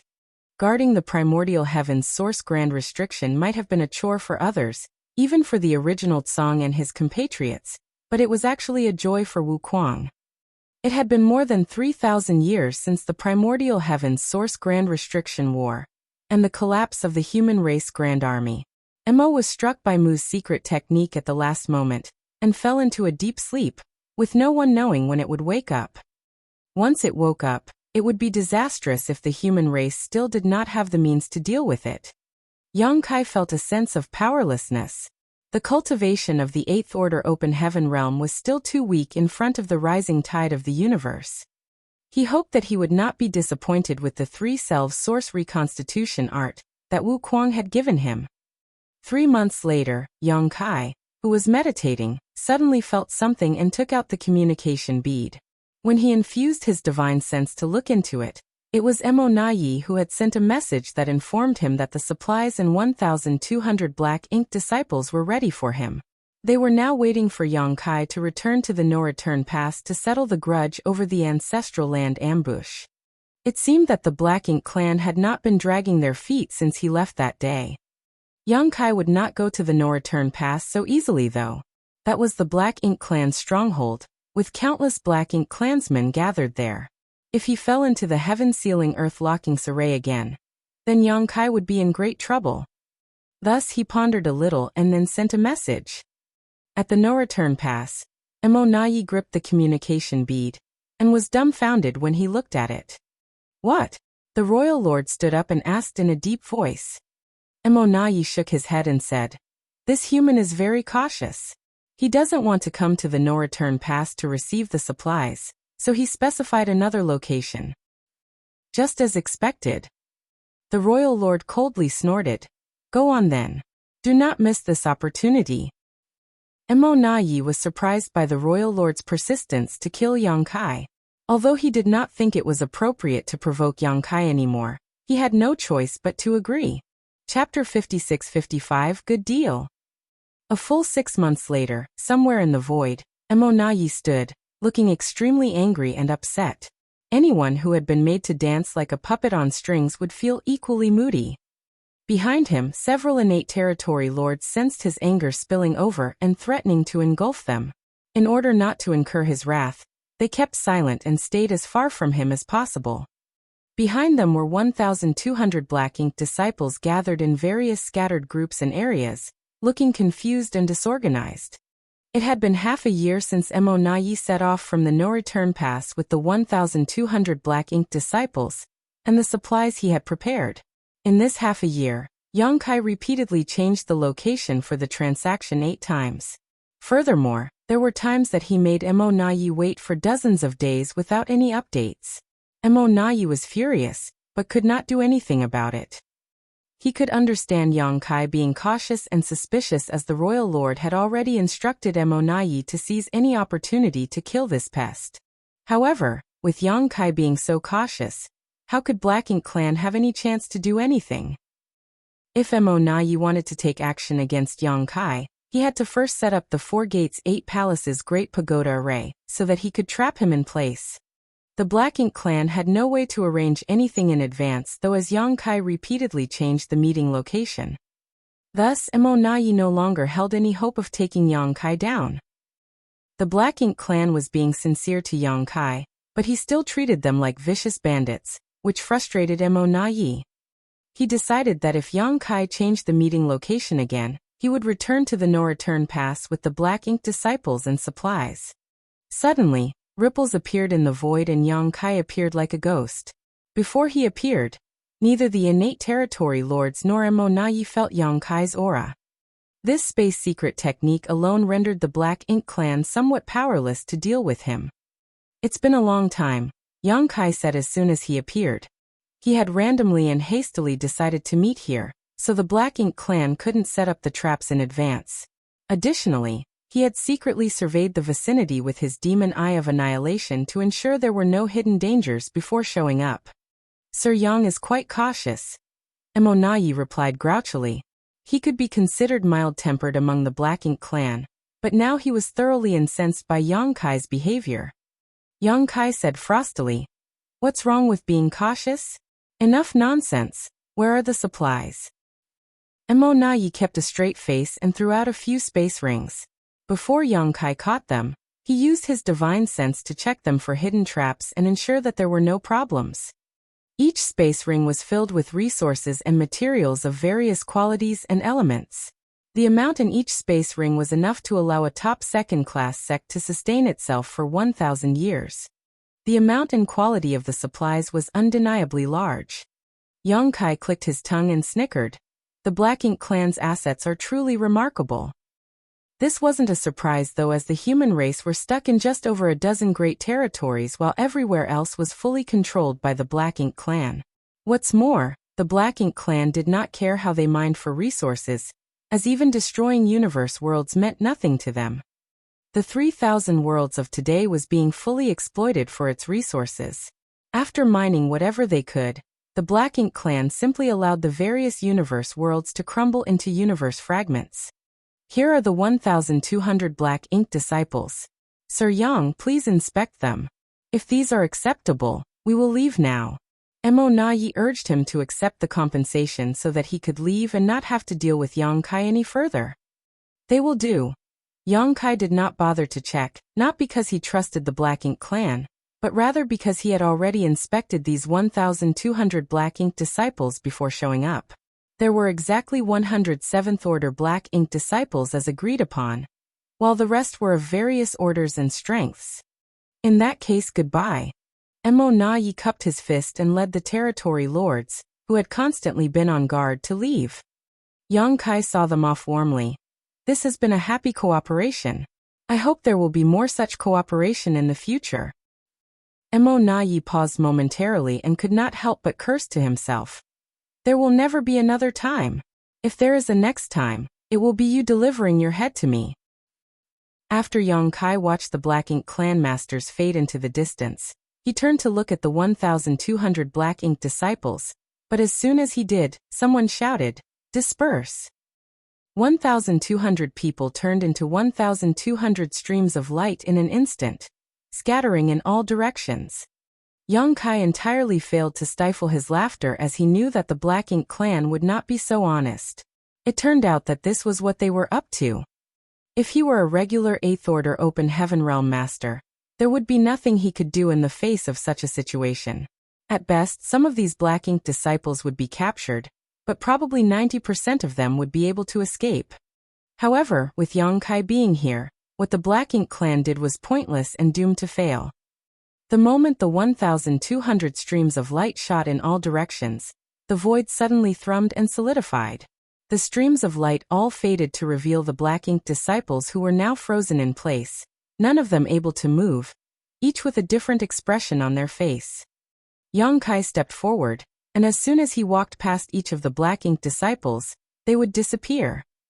Each of the Black Ink disciples reappeared in Yang Kai's small universe, and was immediately enveloped by a mass of purifying light, which began to dispel the Black Ink's strength in their bodies, and return them to their original selves. In a short time, all 1,200 Black Ink disciples were taken in. Yang Kai took a long look in the direction of the no-return pass before turning around, and disappearing into the depths of the Black Ink battlefield. A short while later, he arrived at a secret place and established a connection to the World Tree. With the power of the World Tree, Yang Kai shuttled through the void and soon arrived at the grand ancient ruins boundary, where he stood below the World Tree. The old tree still had the same old look, with almost all the world fruits still on the tree, being the ones corresponding to the universe worlds that Yang Kai had refined and saved at the beginning of the invasion. There were also world fruits corresponding to several universe worlds in High Heaven Territory, and the New Great Territory. As for the other world fruits, they had all fallen off. On some of the branches of the old tree, there was a trace of black chi. "Thank you, old tree." Yang Kai bowed and saluted. The old tree did not show its face, choosing to just shake slightly. Young Kai identified the world fruit that corresponded to the star boundary and shot towards it. The world fruit rapidly enlarged in his eyes as a familiar aura came towards him. Before he knew it, young Kai was already standing above the star boundary. He stepped forward and appeared in High Heaven Palace next, where a familiar divine sense immediately swept over. Though it was withdrawn as soon as it scanned him, one of the great emperors stationed at the star boundary noticed that someone had entered it. However, once they identified that it was young Kai, they knew that he was not here to cause trouble. This time, it appeared to be Ice Feather Great Emperor who was stationed at the star boundary. Young Kai did not have many interactions with this great emperor, and thus was not too familiar with him. Young Kai's divine sense swept over the spirit peak where his parents lived, and found that the old couple were happily teaching some young disciples. With the Black Ink clan invading the 3,000 worlds, no one could avoid joining the war effort. In fact, young Kai's parents had applied to join the army several times. However, High Heaven Palace always refused to allow them to go, claiming that they could contribute most by teaching the next generation of disciples. Naturally, no one, save for young Kai's parents themselves, raised any complaints about this. Young Kai had made many invaluable contributions to the war over the years. In fact, if not for young Kai, the human race might have lost long ago. His wives, adopted son, and little sister were all fighting on the front lines as well. Since his parents were not that strong, and there was a high probability of something happening to them if they went to the battlefield, the higher-ups all tacitly agreed to keep them out of the fighting.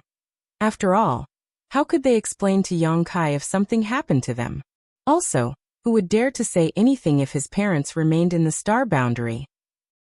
Without bothering his parents, young Kai called Hua Qingxi and asked about the situation in the star boundary. He also asked about the new great territory, the Myriad Monsters world. He learned that everything was fine here at the star boundary, and the Myriad Monsters world was also doing well. The World Tree clone was showing its power, and after thousands of years of nurturing, many rising stars from the Myriad Monsters world had directly broken through to the 5th, 6th, and even 7th order Open Heaven Realm Masters.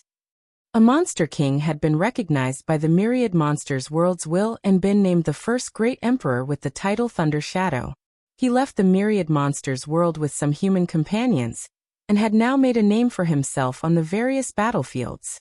Nowadays, there were several great emperors of the Myriad Monsters world. In addition to the original monster race Great Emperor with the title of Thunder Shadow, there was one more from the monster race and 2 humans who had been certified as Great Emperors. The Myriad Monsters world bottles still had positions open, so both monsters and humans were eager to attain the world's acknowledgement and seize this position for themselves. This was not only a matter of honor and prestige, of course, as anyone who obtained the Great Emperor position would see a dramatic increase in their speed of cultivation, while in Myriad Monsters world, allowing them to grow stronger more rapidly than their peers. As for the human race as a whole, everyone, from the Supreme Commander to the ordinary soldiers, could feel the stress of the approaching storm. Everyone knew that in the near future the peace between the humans and the Black Ink clan would break down completely, and a battle to the death would begin. Once that happened, only the strong would be able to protect themselves. On the whole, the expectations of the human race were high but filled with potential. Have Shower and Schwer sent any messages back? Young Kai asked casually. Hua Qingxi pursed her lips and said, Yang Xiao did send back a message. He said that the palace master had caused them a lot of trouble. Now they are constantly being hunted by the Black Ink clan. Whenever their whereabouts are exposed, they are bound to be pursued. It has taken them a lot of effort to repel the enemy. Young Kai chuckled heartily and said, It looks like they're having a good time, I can rest assured then. This was probably due to the final lesson that Young Kai gave his 3 disciples in Azure Sun territory. Although Yang Xiao, Yang Shui and the others were not present at the time, the Black Ink clan had sources of information. They would be able to find out about Yang Xiao and Yang Shui's relationship with Young Kai, and naturally wanted to handle them. Young Kai was not too worried about their safety, of course. These little ones had all become 8th Order Open Heaven Realm Masters, so as long as they worked together and joined forces to defend themselves, the Black Ink clan, though strong, should not be able to harm them.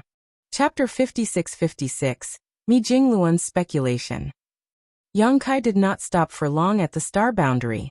He exchanged a few words with Hua Qingxi and released a group of disciples who were ready to reach the open heaven realm from the Void Dao Temple, leaving them under her care.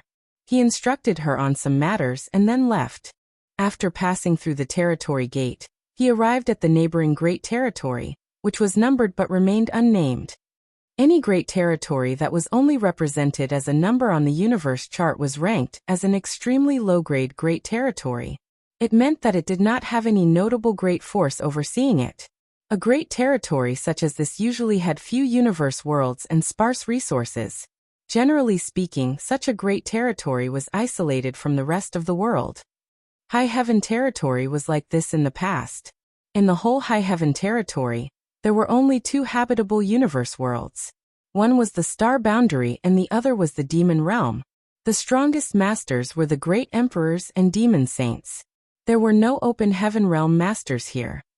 However, since the rise of the Star Boundary as an open heaven realm cradle, High Heaven Territory made a name for itself. The neighboring Great Territory was not so fortunate, but it was the place where the supreme headquarters of the human race was located. Although the Great Territory was previously unknown and even deserted, it was now vital to the human race.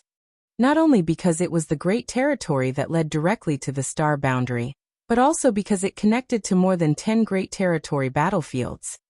Just as the Barren Territory was the last barrier to the 3,000 worlds, this unnamed Great Territory was also the last bulwark for the human race today.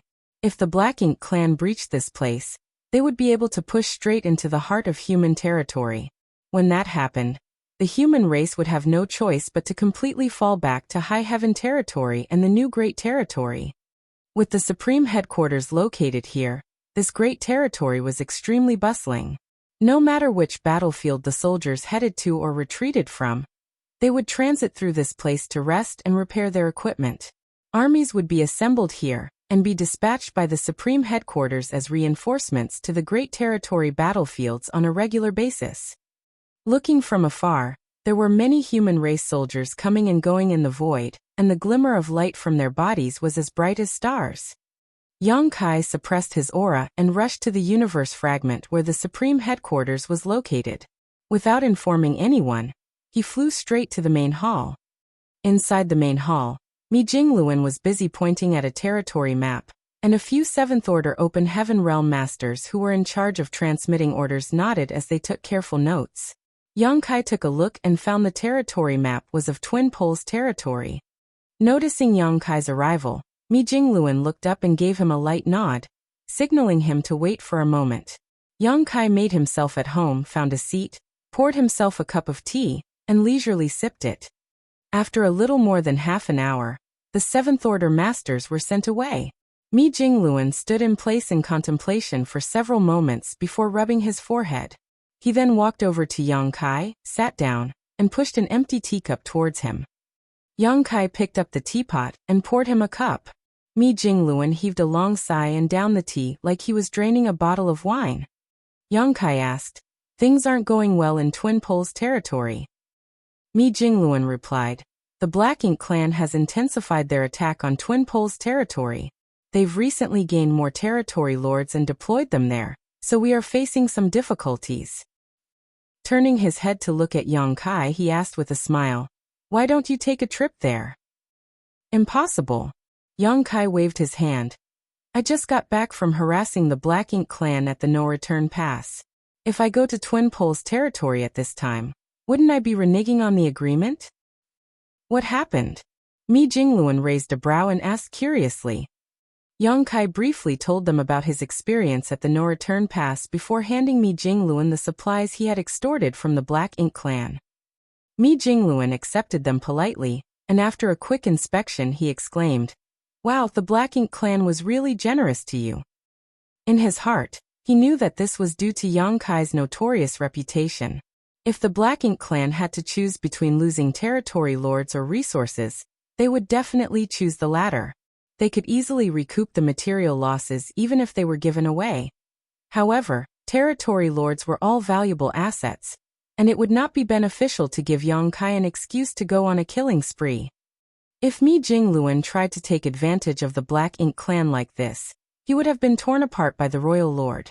Although he became an 8th Order master much earlier than Yang Kai, he had to admit that he was no match for the latter's strength. This was a positive development though. The future of the human race would only be bright if the future generation could surpass the abilities of the current one. A few days ago, there was a report of many black ink nests scattered all over the great territories withering for no apparent reason. I figured it was you who went to the no-return pass to stir up trouble. From what you had just said, it seems my assumptions were correct. There was a precedent for this. Previously, Yang Kai went on a rampage at the no-return pass and destroyed 7 high-rank black ink nests. This naturally disrupted the flow of reinforcements to the Black Ink clan, as all the mid-rank and low-rank black ink nests spawned from those high-rank nests were destroyed. The human race was not sure what had happened at the time, but later found out that it was Yang Kai's doing. So when a similar event happened, it was easy for Mi Jingluan to make a guess. The 7th Order Open Heaven Realm Masters who returned from the ancestral land explained in detail what happened there, and the small stone race army you provided has also been integrated into our forces. Mi Jingluan said solemnly, "Junior brother, does the Black Ink clan really have the means to help an innate territory lords become a royal lord?" When they heard this news, many 8th Order Open Heaven Realm Masters at the Supreme Headquarters were shocked and decided to block the news immediately to avoid damaging the morale of the army. It was a pity that Yang Kai was like a dragon who shows his tail, but never his face.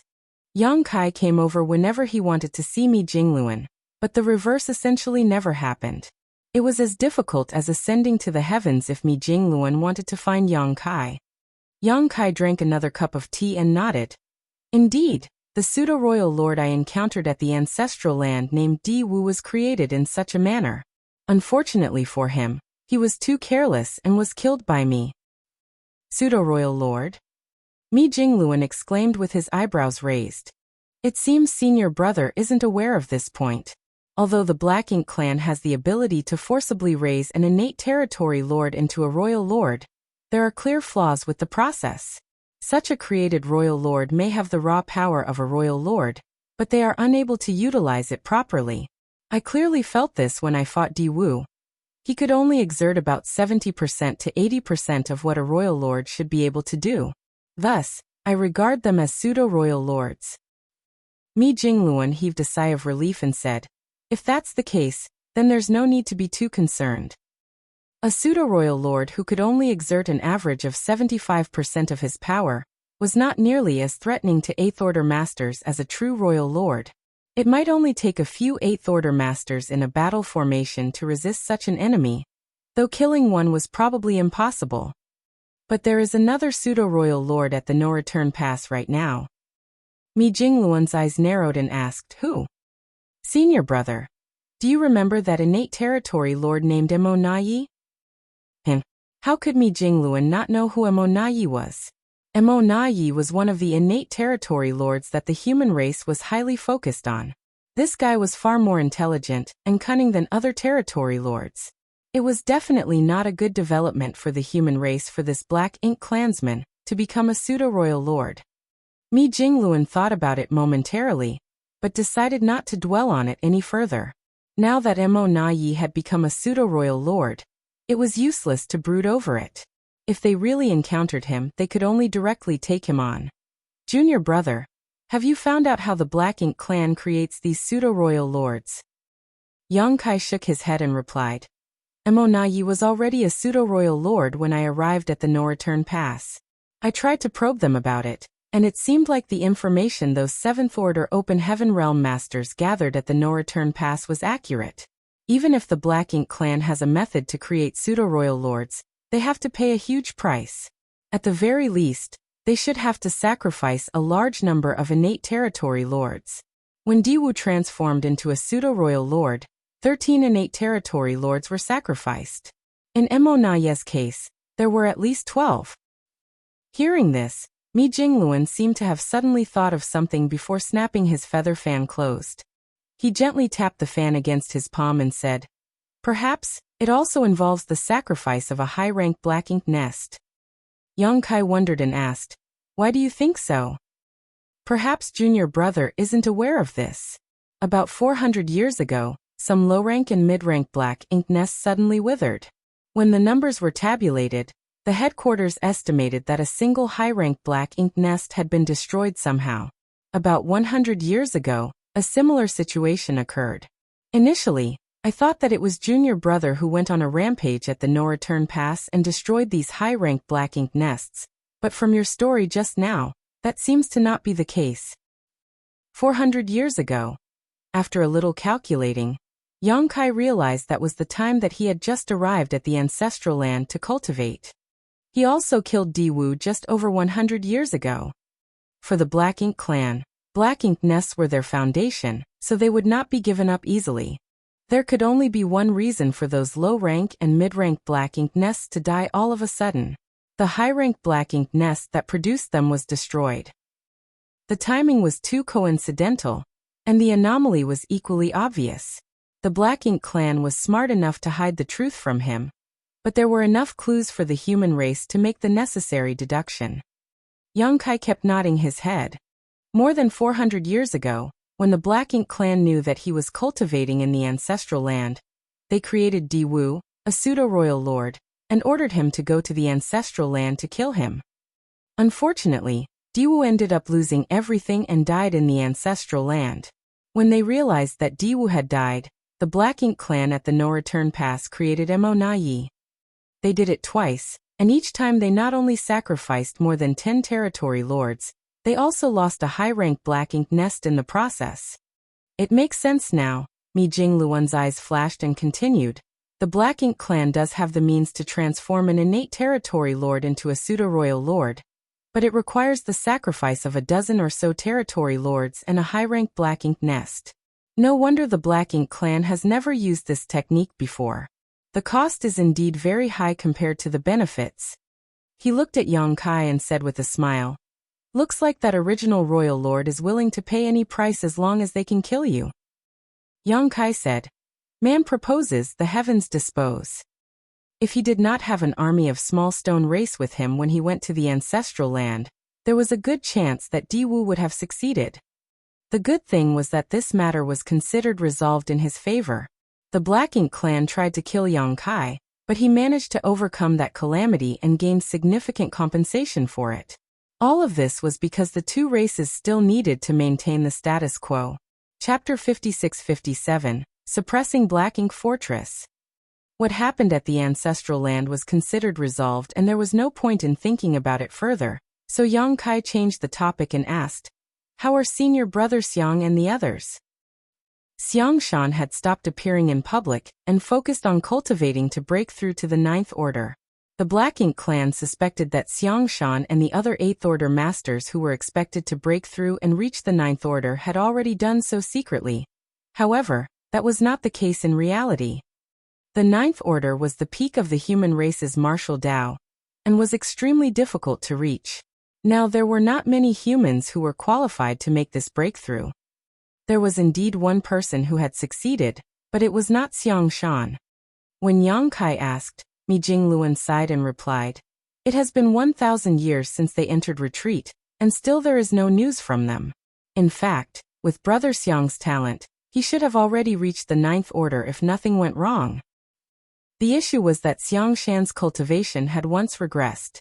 Long ago, in Blue Sky Pass, in the era when Yang Kai had not yet set foot onto the Black Ink battlefield, Xiangshan was a famous existence and many territory lords died at his hand. However, he was so feared that he became a priority target for the Black Ink clan. They specifically targeted him and trapped him in a bitter battle, where he became corrupted heavily by Black Ink's strength, forcing him to sacrifice a large portion of his small universe to preserve himself. Afterwards, he took a profound Een spirit fruit to repair his damaged small universe. However, the drop in one's cultivation was not something that was automatically made up for. For the many years that Yang Kai was stationed at Blue Sky Pass, he had never seen Xiangshan because the latter was in secluded retreat. It was not until the leaders of the human race decided to form the Great Evolution Army, to recover Great Evolution Pass, that Xiang Shan returned to the limelight. What Mi Jingluan meant was that if that incident had not occurred all those years ago, Xiang Shan would already be a Ninth Order master.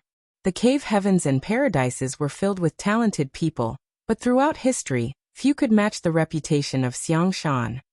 It was a pity that his future accomplishments were greatly delayed, and now it seemed that dark injuries from that incident were preventing Xiang Shan from reaching the Ninth Order. The current situation between the two races was rather stable. Although the fighting never ceased, it was all in a managed situation rather than an all-out war. Thus, Xiang Shan took this opportunity to enter retreat and cultivate. Brother Xiang did mention that if necessary, he would come out to face the enemy, regardless of whether he had achieved a breakthrough. Yang Kai nodded lightly and asked, "What about the suppressing Black Ink Fortress? What's the progress?" The suppressing Black Ink Fortress was a massive mobile palace artifact that Yang Kai had convinced the Supreme Headquarters to refine in order to deal with the Black Ink clan. It was quite similar to the Great Passes of old, but far smaller. The current generation of artifact refiners, even compared to those from late ancient era, were not inferior. However, the human race sorely lacked resources at the moment. Great Passes were enormous mobile palace artifacts built up and refined over hundreds of thousands of years, consuming an unfathomable amount of resources. The human race could not afford to spend so lavishly in their current situation.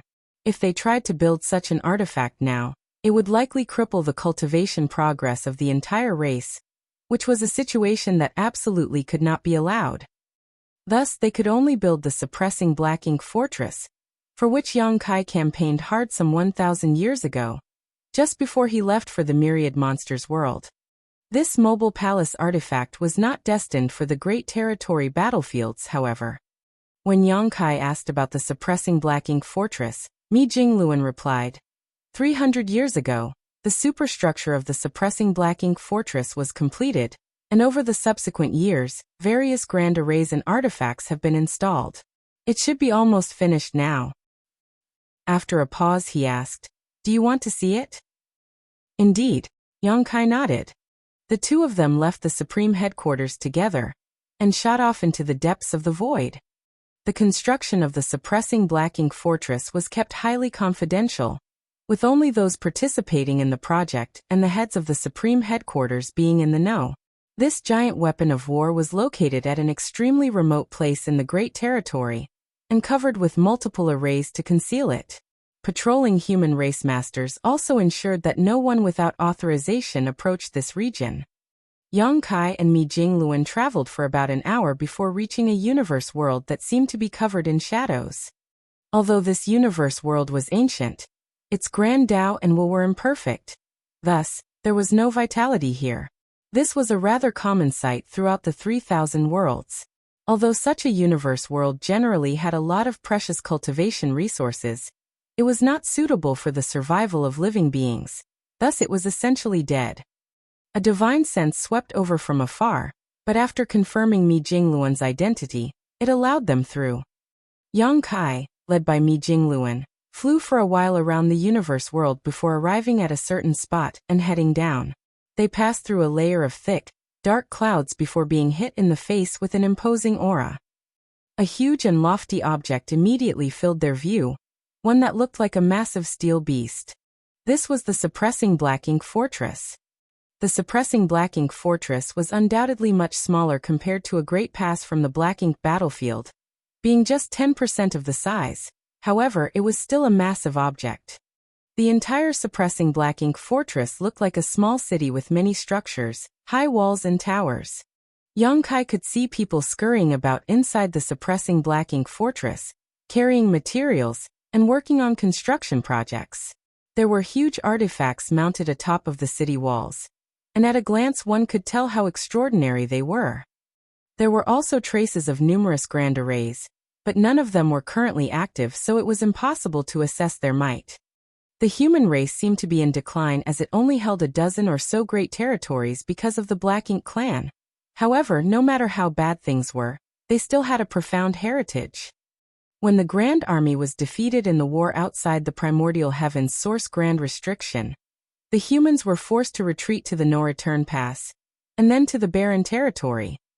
The death of countless soldiers was certainly heartbreaking, but the loss of a great pass inherited since the end of the late ancient era was also a massive strategic setback for the human race. While many great passes were destroyed, others remained mostly intact at the no-return pass. Many wanted to take the great passes away with them, but they were too massive even for a ninth-order old ancestor to fit into their small universe. Thus they had no choice but to abandon them. Presently, those great passes outside the no-return pass had become platforms for Black Ink nests. If the human race could defeat the Black Ink clan and retake the no-return pass, there was still hope to regain those great passes. The two landed on the suppressing Black Ink fortress and were immediately greeted by someone. Yang Kai was dumbfounded and exclaimed, "Grandmaster Dong Gua." It was Dong Gua and Ping, who Yang Kai had met at Blue Sky Pass. He was an artifact refining great grandmaster from Divine Cauldron Cave Heaven, and also the one who built the first purifying Black Ink battleship together with Yang Kai and a number of array masters. However, since Yang Kai left Blue Sky Pass, they had not seen each other again, mainly because Dong Gua and Ping was in charge of artifact refining while Yang Kai's job was to kill the enemy. They fought on different battlefields, so it was natural for them not to meet each other. Yang Kai. Dong Gua and Ping also recognized Yang Kai immediately, and reached out his hand to slap his shoulder as he happily declared, "I should call you junior brother Yang now." Yang Kai returned the greeting, "Senior brother Dong Gua." He was happy to see him. Although Yang Kai had met many people on the Black Ink battlefield, few survived until today. Dong Gua and Ping was also a bit emotional. When he first met Yang Kai, the latter was just an unknown sixth-order brat.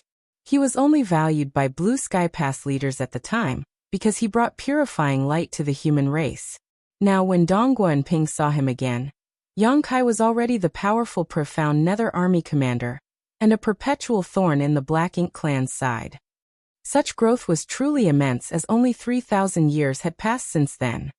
Mi Jingluan said with a smile, "Senior brother Dong Gua is one of the chief artifact refiners on the Suppressing Black Ink Fortress project. Junior brother Yang, if you want to know more about the Suppressing Black Ink Fortress, please feel free to ask senior brother Dong Gua." "Many thanks, senior brother." Dong Gua and Ping simply waved his hand. "Artifact refining is the job of this old master, it's not a big deal. However, can junior brother Yang tell me what this Suppressing Black Ink Fortress is going to be used for? This artifact is massive and took no less than 1,000 artifact refiners almost 1,000 years to construct. Although it is powerful, it is not suitable for the current war. Even if it is for a counteroffensive, one Suppressing Black Ink Fortress won't make much of a difference.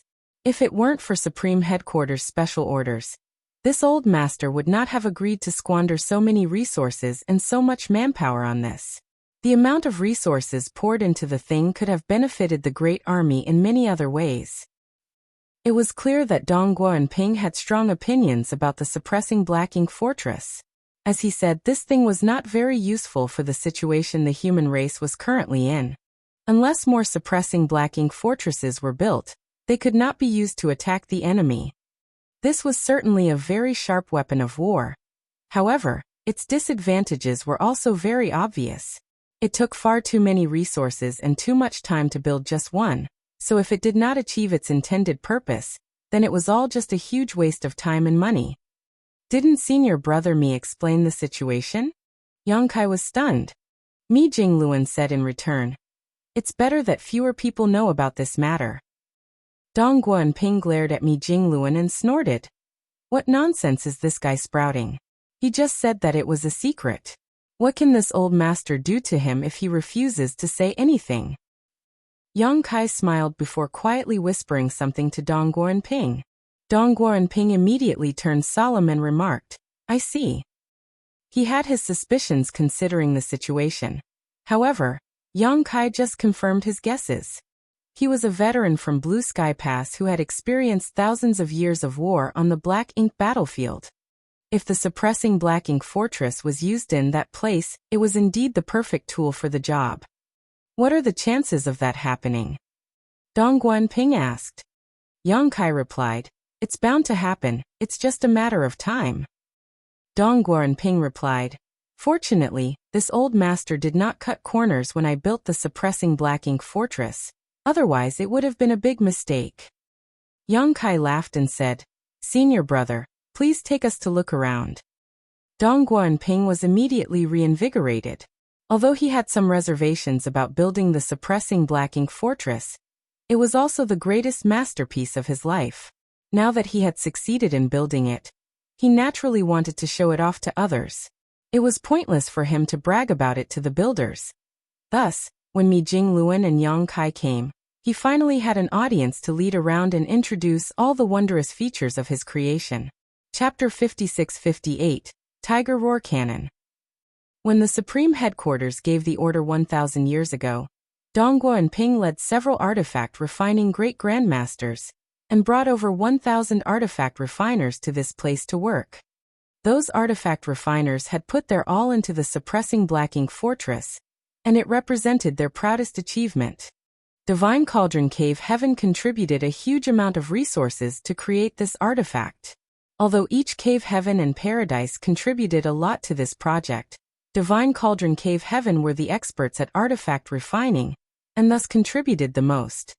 Presently, the suppressing black ink fortress had various grand arrays, artifacts, and even some architectural uniqueness, making it essentially a mobile city. All of this was influenced by Dong Guanping, so he was intimately familiar with all aspects of the suppressing black ink fortress, making his introductions detailed and descriptive. Yang Kai soon began to appreciate the might of the suppressing black ink fortress. He was very satisfied with what he was hearing. Although the suppressing black ink fortress was only 10% the size of a great pass, its armaments and capabilities were basically on par with one. They paused for explanations and then resumed along the route. When the three of them arrived near a section of the city wall, Dong Guanping pointed to a huge artifact mounted up ahead. The shape of the artifact looked like a crouching tiger with an elongated neck gazing forward. There were several artifact refiners nearby who were busy working on it. Dong Guanping pointed at the artifact and said proudly, "This is a Tiger Roar Cannon, the main offensive artifact of the suppressing black ink fortress. Over all four walls, there are a total of 1,200 of these. They were specially designed for the suppressing black ink fortress." Mi Jingluan looked at it for a while and asked, "How powerful is it?" Dong Guanping stroked his beard and smiled. When tested, 3 6th-order masters working together were able to unleash a strike equivalent to a 7th-order Open Heaven Realm master's full strength. If 3 7th-order masters worked together, the power unleashed would be similar to an 8th-order Open Heaven Realm master's attack. Mi Jingluan raised an eyebrow and remarked, "Impressive, but creating such an artifact must have been expensive, right?" Dong Guanping replied with a solemn nod. "Didn't Supreme Headquarters say not to skimp on the cost? Creating a single Tiger Roar cannon consumes resources equivalent to building a standard warship." Mi Jingluan winced at the thought of the cost. With 1,200 Tiger Roar cannons, it was like having 1,200 standard warships, and that was just for the main armaments of the suppressing black ink fortress. There were other various supplementary artifacts, as well as the grand arrays within the fortress, which also required a lot of resources. The entire suppressing black ink fortress was practically a weapon of war built from several generations of stockpiled wealth. It was fortunate that Yang Kai went to the no-return pass to pick a fight with the Black Ink clan, and managed to get them to compensate him with so many materials. At least, that could help to replenish a good portion of the stock used in the production of the suppressing black ink fortress. Otherwise, the human race would have to tighten their belts for a few years just to get by. However, this was something Yang Kai had specially requested. Although the cost was immense, it was worth the expenditure as long as it could produce the desired effect. As the two spoke, Yang Kai had already walked toward the Tiger Roar cannon, which had several artifact refiners busy working on it. One of them became upset when he noticed someone approaching without permission, and stood up abruptly with the intention to reprimand him, but was immediately stunned. Yang Kai smiled at him and said, "Senior Brother Su." The other person smiled and exclaimed, "Junior Brother Yang? Haven't seen you in years, Senior Brother Su. You still have the same noble bearing as before." Yang Kai glanced at the chubby figure in front of him while comparing it to the one in his memories. In fact, there were no significant changes to Fatty Suzhen except for the traces of aging after all these years. Furthermore, Suzhen was already an 8th Order Open Heaven Realm Master. Dong Guoanping walked forward and asked curiously, "Junior brother Yang, you know my martial nephew?" Although they were both in the 8th Order, since they were born and raised in Divine Cauldron Cave Heaven, Dong Guoanping was still Suzhen's senior, and thus of a higher rank compared to a rising star like Suzhen. Furthermore, while they were cultivators in the same realm and from the same sect, there was still some difference in their strength and achievements. In contrast, although Yang Kai was much younger than the rest, as long as his cultivation was on par with theirs, he was considered equal in terms of seniority to Mi Jingluan and Dong Guoanping. "Of course I know him.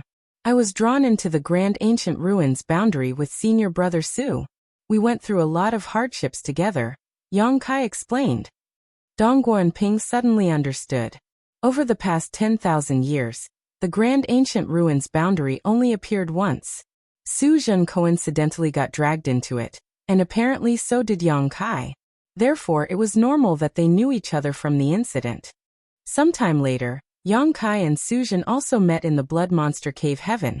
However, after Yang Kai went to the Black Ink battlefield, there was no longer any news of him. Suzhen naturally heard about Yang Kai's exploits when the Black Ink clan invaded the 3,000 worlds.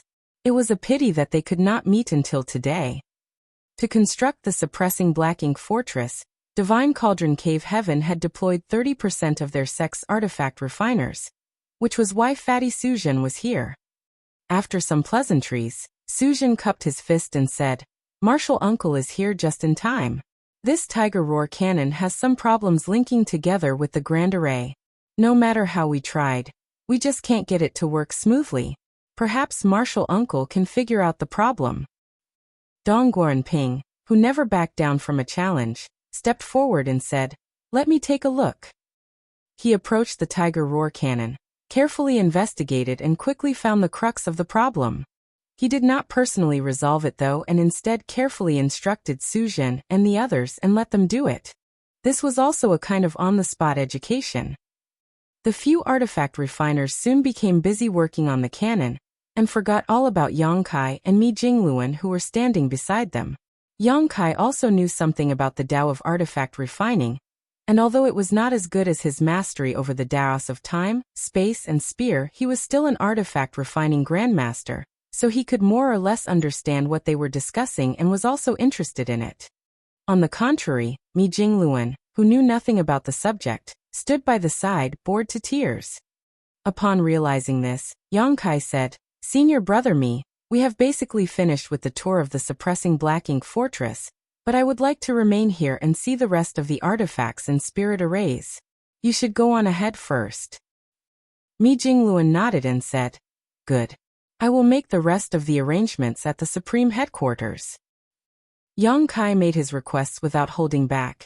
"I estimate it will take a minimum of 5,000 and up to 8,000 soldiers to fully mobilize the power of the suppressing Black Ink fortress. I will have to trouble senior brother Mi to prepare them as soon as possible.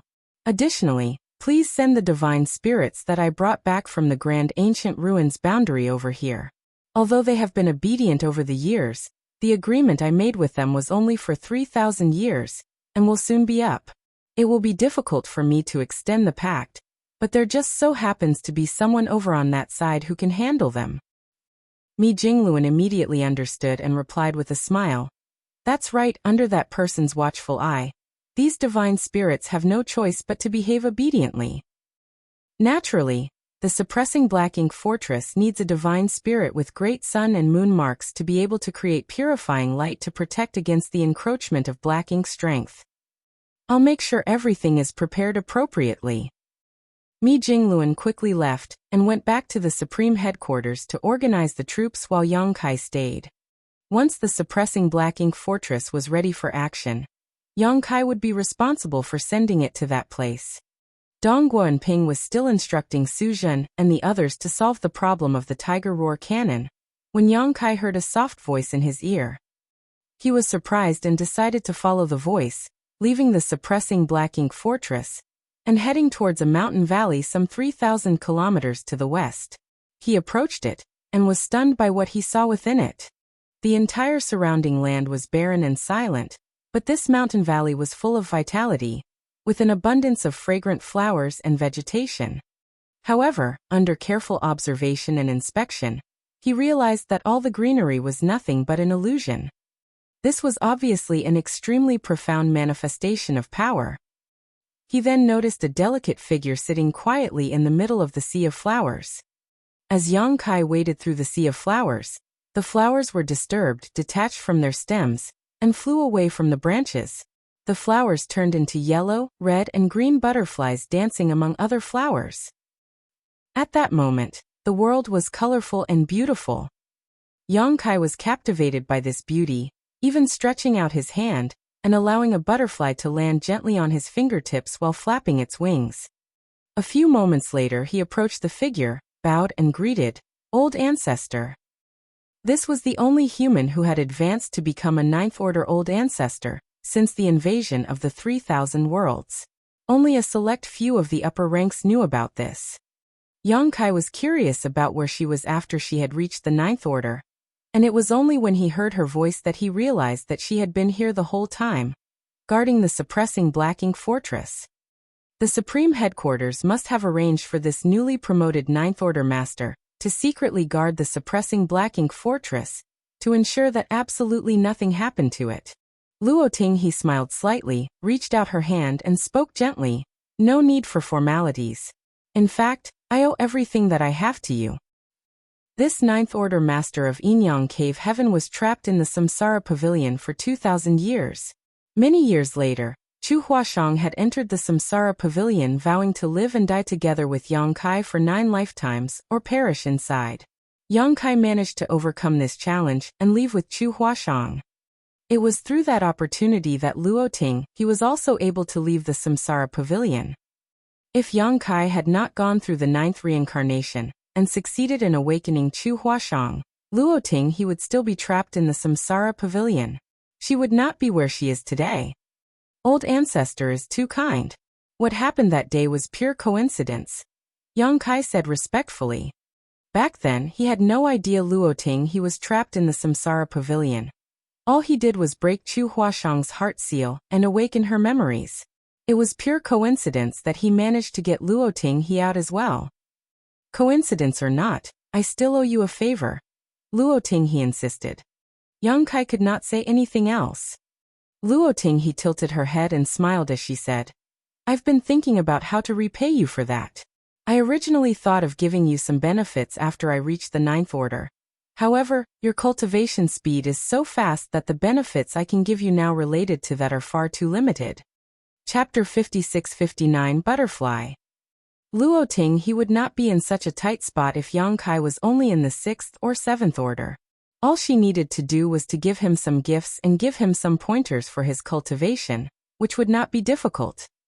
However, Yang Kai's cultivation had been increasing rapidly over the years, leading to him reach the peak of the 8th order. In terms of strength as an 8th order master, Yang Kai was definitely the strongest. Even Xiang Shan was incomparable to him. This made it difficult for Luo Ting he to figure out what she could give him in return, since she successfully advanced to the 9th order, and was stationed here to guard the suppressing Black Ink Fortress. She had been thinking long and hard about this. I pondered a lot on this. Since you are always out and about, you should be constantly in danger. So, why don't I give you something to protect yourself? It might come in handy one day. Upon saying so, she did not allow Yang Kai to refuse.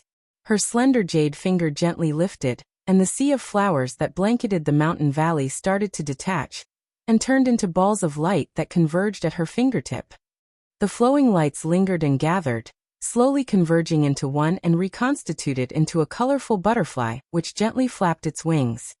When the glow waned, the butterfly completely materialized. She was not finished yet though, as Yang Kai clearly felt Luo Ting his world force surging madly and pour into the butterfly. The little butterfly, which was the size of a baby's palm, was like a bottomless pit, constantly swallowing world force from the 9th order open heaven realm master. Yang Kai was immediately dumbfounded. Although he did not know what mysterious secret technique Luoting he had performed, he could tell that this senior who came from Yinyang Cave Heaven was injecting the heritage from her own small universe into this butterfly. This was undoubtedly a huge loss to her. When this butterfly was activated, it would be as if Luoting he was present to take action. It was truly a treasure. Just as Luoting he said, Yang Kai traveled around regularly as he no longer needed to cultivate and retreat. Previously in the ancestral land he was surrounded by powerful Black Ink clan masters, and when he went to the No Return Pass, he faced 2 royal lords and countless territory lords. He really did encounter a lot of danger, so such a defensive treasure could be a life-saving token in certain critical moments. Setting other incidents aside, if he had this butterfly when he was at the ancestral land, would Diwu have even been a threat to him? With the infusion of a 9th Order Open Heaven Realm Master's small universe heritage, the secret technique butterfly became increasingly dynamic, as if it really came alive and was ready to fly. Luoting he soon began to look fatigued. It was only after half an hour that Luoting he exhaled a long breath and severed the connection between her small universe and the secret technique butterfly. With a flick of her fingertip, the butterfly flew towards Yang Kai. Yang Kai opened his palm, and the butterfly landed on it. The gorgeous light then dissipated and turned into a butterfly-shaped crystal. If you encounter a dangerous situation that you can't get out of, activating this will certainly help. It contains my full power, but remember that it can only last for 30 breaths. Luoting he warned. Although the butterfly felt light, Yang Kai's heart was heavy. He estimated that to create this secret technique butterfly, Luoting he had sacrificed at least 500 years of hard cultivation. In other words, several centuries of effort had been used up to create this butterfly, which only lasted 30 breaths of time. In some sense, while such a secret technique was extremely damaging to Luoting he, it was a potentially life-saving treasure to Yang Kai. Yang Kai put the secret technique butterfly away, bowed and solemnly said, "Many thanks for old ancestors' generosity." Luoting he smiled lightly and said, "You are now a pillar of the human race. We cannot afford any mistakes with your life." After a pause she continued, "You have been out and about a lot, and understand far more than others about the situation between the 2 races today. Tell me, if the 2 sides were to go to war today, what are the chances of the human race winning?" Yang Kai pondered for a moment and said, "The odds of our victory are actually quite high, but we cannot just focus on the immediate crisis." It was not that the human race did not dare to fight back against Black Ink clan in an all-out war today, but rather that they needed to not be short-sighted. Yang Kai gave up an absolute advantage in profound nether territory, and made peace with the Black Ink clan to create a relatively safe environment for the next generation to grow up in. He did this because he realized that this was not a war that one person alone could control, and that the human race needed more masters if it truly wanted to win in the end. Later on, the scope of the peace talks extended to more great territory battlefield, and now that some 2,000 years had passed, the human race truly had nurtured many rising stars into powerful masters. The star boundary, the myriad monsters world, and even his small universe continued to witness the birth of such talents. Now the human race had one more 9th Order Open Heaven Realm Master, so it could be said that their situation was much better than 3,000 years ago. If a full-blown war started today, the human race would likely win. Yang Kai alone would have a huge impact as he would be unshackled, able to slaughter acquired and innate territory lords freely. Although the Black Ink clan could create pseudo-royal lords, they would have to sacrifice a lot of territory lords to do so, which would not be worth it as a dozen territory lords were actually more useful than one pseudo-royal lord. So if a full-scale war broke out, the human race's chances of winning were more than 70%, though they would have to pay a terrible price to achieve victory. Such a war would likely result in 50% losses on the human side. The problem was what came after. The root cause of the Black Ink clan was slumbering inside the primordial heavens source grand restriction. Even if the Black Ink clan that invaded the 3,000 worlds was ruthlessly wiped out tomorrow, the problem would not be resolved until MO was completely eliminated. The human race needed to be much stronger to deal with what was to come. The suppressing Black Ink Fortress was one such preparation for that future. For the time being, delaying was the human race's best option. The longer they could delay, the greater their advantage would become. However, there was a limit to this. If Mo's true body completely awakened, the human race would have to deal with it, regardless of whether they were prepared or not. Thus, Yongkai was willing to accept 1,200 Black Ink disciples and a multitude of resources to resolve his confrontation with the Black Ink clan at the No Return Pass. It was not because he turned soft to them, but that now was not the time to confront the enemy directly. Speaking of the 1,200 Black Ink disciples, Yongkai suddenly remembered that they were still suppressed in his small universe. He had forgotten to release them back at Supreme Headquarters when he was there. There was no hurry though. Furthermore, they posed no danger as they remained in his small universe for the moment. Yongkai had a long chat with Luo Tinghe, describing the situation of the two races while she listened intently. Although she was a Ninth Order master, after leaving Azure Sun territory some 1,000 years ago, she had been stationed here the whole time. Thus, she really did not know much about the situation in the outside world. Yongkai only knew so much because he was able to move around freely while the others could not. I understand now. Luo Tinghe nodded lightly, then smiled and said, "You are so certain of victory? Have you found a way to deal with that Black Ink giant spirit god?" If the two sides were go to war, the Black Ink clan's biggest advantage was not the huge number of troops they had, or that the number of territory lords exceeded the numbers of Eighth Order masters. It was the Black Ink giant spirit god who was pinned down by the two veteran Ninth Order Open Heaven Realm masters in the barren territory. That was the true existence that could single-handedly tip the balance of power between the two sides. The Black Ink clan now had two Black Ink giant spirit gods. One was held in check by Aer, so they did not need to worry too much about it. Those two had been fighting each other for several thousands of years and neither side had gained any kind of advantage. It was the Black Ink giant spirit god that had once been subdued by the divine spirits in the ancestral land that they had to worry about. Once it freed itself from the old ancestors' restraint, it would be an absolute disaster for the human race. Before, while it was seriously injured, it was locked in place by the two Ninth Order masters using their secret techniques. However, after so many years had passed, most of its injuries should have been healed by now. Nevertheless, that alone would not be enough of a reason for Yongkai to personally go to the barren territory to torment it. If the Black Ink clan was in a life-or-death struggle, the Black Ink giant spirit god would not stand idly by. In that situation, it would likely sacrifice its arm to fight back.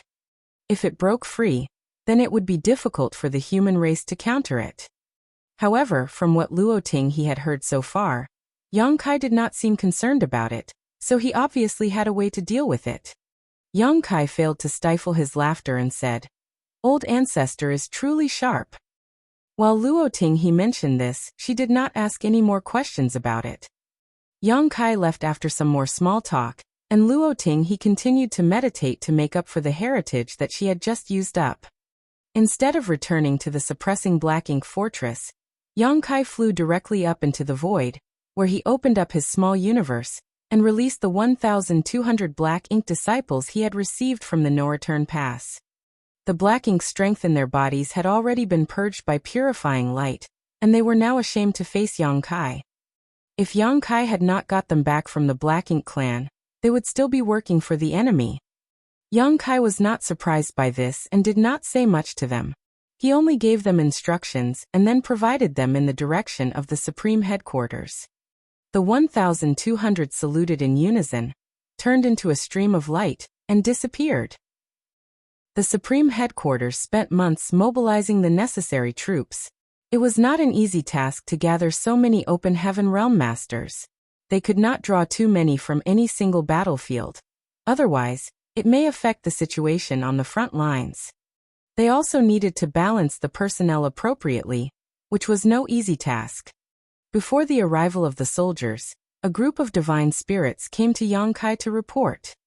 They were the divine spirits that he brought out from the Grand Ancient Ruins boundary. Since Yongkai killed Tao Wu in Profound Nether territory, these divine spirits had been performing much better on the battlefield, because they were afraid of Yang Kai's ferocious methods. Tao Wu, who was comparable to an Eighth-Order Open Heaven Realm Master at the time, was beheaded by Yang Kai without being able to resist. None of the divine spirits wanted to be the next Tao Wu. So over the years, whatever the humans requested, they would do their best to complete. The divine spirits all stood in a field near to the suppressing Black Ink fortress, but when Yang Kai looked out at them, he suddenly felt rather saddened. Chapter 5660, Riding a Pirate Ship.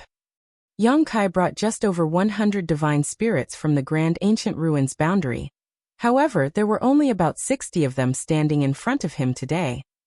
A 40% casualty rate over 3,000 years of fierce battles was by no means small. Each of the divine spirits was more powerful than the average human race master in the same equivalent order, so one could imagine how perilous the war had been. Although there were not many of them, these divine spirits had already constituted an extremely powerful force, as many were comparable to an Eighth-Order Open Heaven Realm Master. Their ancestors were imprisoned for various reasons in the Grand Ancient Ruins boundary by the Old Tree. In the special environment of the Grand Ancient Ruins boundary, it was difficult for their bloodline to grow as powerful as it could be, even if their bloodline was pure. For example, Zhu Jiuyin, who Yang Kai brought out of the Grand Ancient Ruins boundary all those years ago, was as strong, if not stronger, than any Eighth-Order human master, but due to the suppression in the Grand Ancient Ruins boundary, she had only been able to exert the strength of a low-rank Open Heaven Realm Master while trapped there. It was not until she left the Grand Ancient Ruins boundary that she began to restore her true strength in the Void Land. These dozens of divine spirits had left the Grand Ancient Ruins boundary for almost 3,000 years, and had already adapted naturally to the world principles of the outside world. Almost 80% of them were Eighth Order, while the remaining 20% were Seventh Order. Among the Eighth Order divine spirits, there were several whose aura was particularly strong, indicating that if there was enough opportunity for them, they could reach the Ninth Order in the future, which was the peak of the universe. After so many years of constant battling, these divine spirits were very intimidating, with their cold murderous intent lingering about their bodies, mixed with the innate might of divine spirits. As they stood here, the artifact refiners and array masters who were busy working on the suppressing Black Ink fortress tried their best to keep their distances. Unfortunately for these divine spirits, the refinement of their bloodline became increasingly difficult the higher they climbed. It was no longer like during the primordial era when the heavenly way favored the divine spirits, resulting in fewer of them being able to ever advance to the Ninth Order. Dragon Clan's Fu Guang had been cultivating in the dragon pool for so many years, but in the end, it was only with Yang Kai's help that he could become a divine dragon. As for the Phoenix clan, none of them had risen to the divine rank since the fall of the previous Phoenix clan leader during the Barren Territory War. The refinement of one's bloodline was not just a matter of dedication and effort, but also highly dependent on personal inheritance. No matter how long one lived, if their inheritance was insufficient, it would be useless. Yang Kai glanced at all the divine spirits and suddenly cupped his fist and bowed appreciatively. Many thanks for all your hard work and sacrifice. The solemn atmosphere suddenly eased, and a divine spirit smiled and said, "This is our duty, sir." Yang Kai glanced at the divine spirit who spoke, nodded lightly and said with a smile, "When I brought you all out of the Grand Ancient Ruins boundary, I made a bloodline oath with you for 3,000 years, and now that time has basically passed." Upon saying so, Yang Kai reached up his fingers and began to count. A voice from below softly said, "There are 79 years to go before the full 3,000 is up." A chorus of voices said, "Yes, yes, yes." Yang Kai looked up and chuckled. "All of you remember so clearly." The divine spirits smiled. How could they not remember this, as it was related to their freedom? Yang Kai put his hands behind his back and said, "When I asked you to make that great oath, I said that I would set you free after the expiration of the agreement 3,000 years later. I have no intention of breaking my word. However, all of you must know the situation that we are in, so I would like to ask all of you now, after the expiration of the 3,000-year great oath, where do you intend to go?" The divine spirits exchanged looks with each other, and every one of them could see the indecision in each other's eyes. When they came out of the grand ancient ruins boundary, they did not know the situation in the outside world was like this, but they were no longer ignorant like back then. Now, when the 3,000-year agreement was ending, where could they go even when they were free? A divine spirit with an ox head said, "Sir, now that all life is under threat by the Black Ink clan, we have nowhere else to go. I'm afraid we can only fight alongside the human race to drive out the enemy." Yang Kai looked at the divine spirit, and was surprised that it was Zhu Jian. He thought that these divine spirits could not wait to get far away from the battlefields after they regained their freedom. He did not expect them to be so righteous. He was relieved and asked, "Do all of you feel the same way?"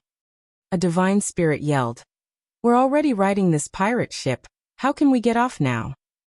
This caused many divine spirits to roar in laughter. Yang Kai nodded and said, "It is a blessing for my people, and all people, that you think this way. I, Yang Kai, hereby swear by my source and bloodline that in my lifetime, I will ruthlessly kill the Black Ink clan and eliminate them from this universe. When peace is finally restored, I will drink and celebrate with all of you. When that happens, you will be favored by the heavens, and perhaps restore the glory of your ancestors." At the end of his sentence, a golden illusory phantom flickered behind Yang Kai, which was a manifestation of his source great oath. All the divine spirits were moved. Zhu Jian immediately cupped his fist and said, "We are willing to serve, sir." The divine spirit also shouted in unison, "We are willing to serve." Excellent. Yang Kai nodded with satisfaction. "I have asked all of you to come here because I have a task for you. This matter is of utmost importance and victory or defeat in this war will depend on it. So you must think carefully before accepting it."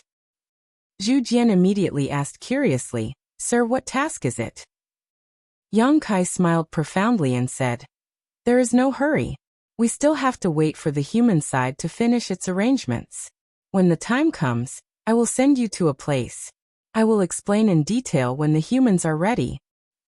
The divine spirits did not ask any more questions, and Yang Kai allowed them to disperse and find a place to rest, away from the still busy artifact refiners and array masters. The divine spirits did not respect ordinary humans as they were more intimidating and powerful. However, Yang Kai was no ordinary human. Technically speaking, he was now a powerful ancient dragon, who was just one step away from becoming a divine dragon. Days later, 6,000 soldiers finally arrived at the suppressing Black Ink fortress. These 6,000 soldiers included all sorts of talents, and were enough to operate the suppressing Black Ink fortress like a real great pass. Mi Jingluan personally drafted these soldiers from across all the various battlefields. The 6,000 battle-hardened veterans gathered in a large courtyard, and their combined aura was truly awe-inspiring. The cultivation of each of these soldiers was no less than the 6th Order Open Heaven realm, with many 7th and 8th Order masters among them. Each one of them was battle-tested and had killed many Black Ink clansmen on the battlefield. They suddenly received the transfer order from the Supreme Headquarters, and were brought here. So none of them knew what was happening, and did not know what they should do. At the very least, they could see the enormous suppressing Black Ink fortress. Thus, it was clear that something big was going to happen, and all of them looked forward to it. Yang Kai stood in front of the 6,000 men and women, and began to look at them in detail, soon noticing many familiar faces in the crowd. Yuru Meng, Su Yan, Shanqing Luo, Shuiyu Jiyao. His wives were all here except for Xia Ningchang, who had been stationed at the rear, because of her mastery over the Tao of alchemy. Yang Xiaoyang Shui, Zhao Yibai, Zhao Yesui, all of whom were close to him, were also there. Yang Kai even saw Gu Pan, whom he had not seen for many years, and Zhang Ruoxi beside her, staring back at him with glittering eyes. The moment he saw Zhang Ruoxi, Yang Kai's heart suddenly began to race. He felt a strange impulse but was not sure what it was about. Yang Kai did not think much about it though, and just quietly said to Mi Jingluan, "Many thanks, senior brother Mi." It was obviously Mi Jingluan's idea to transfer his wives, Yang Xiao and his sister here. It was not so much as to take care of the people close to Yang Kai, but rather because the Black Ink clan was now targeting them. Once they appeared on the battlefield, they were always swarmed by the Black Ink clan. If it was not for the fact that some of them were proficient in the Tao of space, they would have been in deep trouble.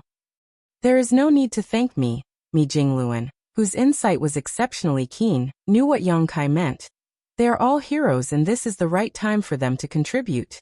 Besides, the situation there might be even more dangerous than on the battlefield here. While the two of them were talking, somewhere below within the crowd, Yang Xiao said to Yang Shui, "Little Ant, what's wrong with that big head me?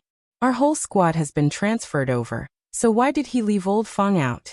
Although Old Fong is a bit laid back, he is very powerful. Hey, why don't you ask adoptive father to transfer Old Fong over?" Over the years, Yang Xiao and the others had made a big name for themselves. Since the Black Ink clan knew about his relationship with Yang Shui and Yang Kai, they had targeted them repeatedly. It was Feng Tianxi who used his mastery over the Tao of space to lead them out of danger many times. The years of working together resulted in them bonding strongly with each other. Yang Xiao had high regards for Feng Tianxi, but unfortunately for reasons unknown, Mi Jingluan had transferred all of them here except for Feng Tianxi. They did not know why Big Head Mi had seemingly singled out Old Fong, but Yang Xiao was not happy about it. Now he was encouraging Yang Shui to go to Yang Kai to file an official complaint. Yang Shui would naturally not want Feng Tianxi to be excluded as he had helped them a lot of times before. This time, there was no telling what kind of missions they were being sent on, but from the lineup gathered here and the massive fortress in front of them, it was obviously going to be a task fraught with dangers.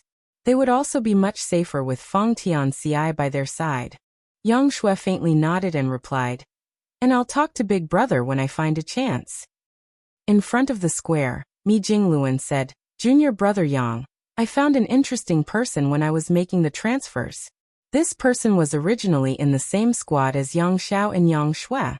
He is also an 8th Order Open Heaven Realm Master with great strength, and is also highly proficient in the Tao of space. Apparently, he came from your small universe, but he came to me and said that he could not accept this transfer. I asked him for the reason, but he was unable to explain clearly. He only told me to come and tell you about this." Yang Kai seemed to know what happened and asked, "Was his name Feng Tianxi?" Mi Jingluan nodded and replied, "That's him." Yang Kai said, "I have a critical task for him, so I can't afford to send him to that place." Mi Jingluan was relieved and said, "Since it's junior brother's arrangement, then I see no problems with it." Chapter 5661, Forming the Suppressing Black Ink Army. Feng Tianxi had worked together with Yang Xiao and Yang Shui all these years. He was proficient in the Tao of space and originated from Yang Kai's small universe, which was why the Supreme Headquarters paid attention to him. Mi Jingluan had also heard of this person. When Yang Zhao's squad was sent to the suppressing Black Ink Fortress, he did not expect Feng Tianxi to take the initiative to ask him to send a message to Yang Kai. With Yang Kai's confirmation, he was relieved that Feng Tianxi's deployment was something arranged by Yang Kai himself. Mi Jingluan secretly sighed as he looked at the 6,000 soldiers and 60 or so divine spirits below. There were great uncertainties ahead. It was fine if everything went well, but if the situation went south, then there was no telling how many of them would survive. Yang Kai was also deep in thought. Feng Tianxi took the initiative to speak to Mi Jingluan about not being able to be transferred. Was this the result of my memories sealed in his body slowly awakening?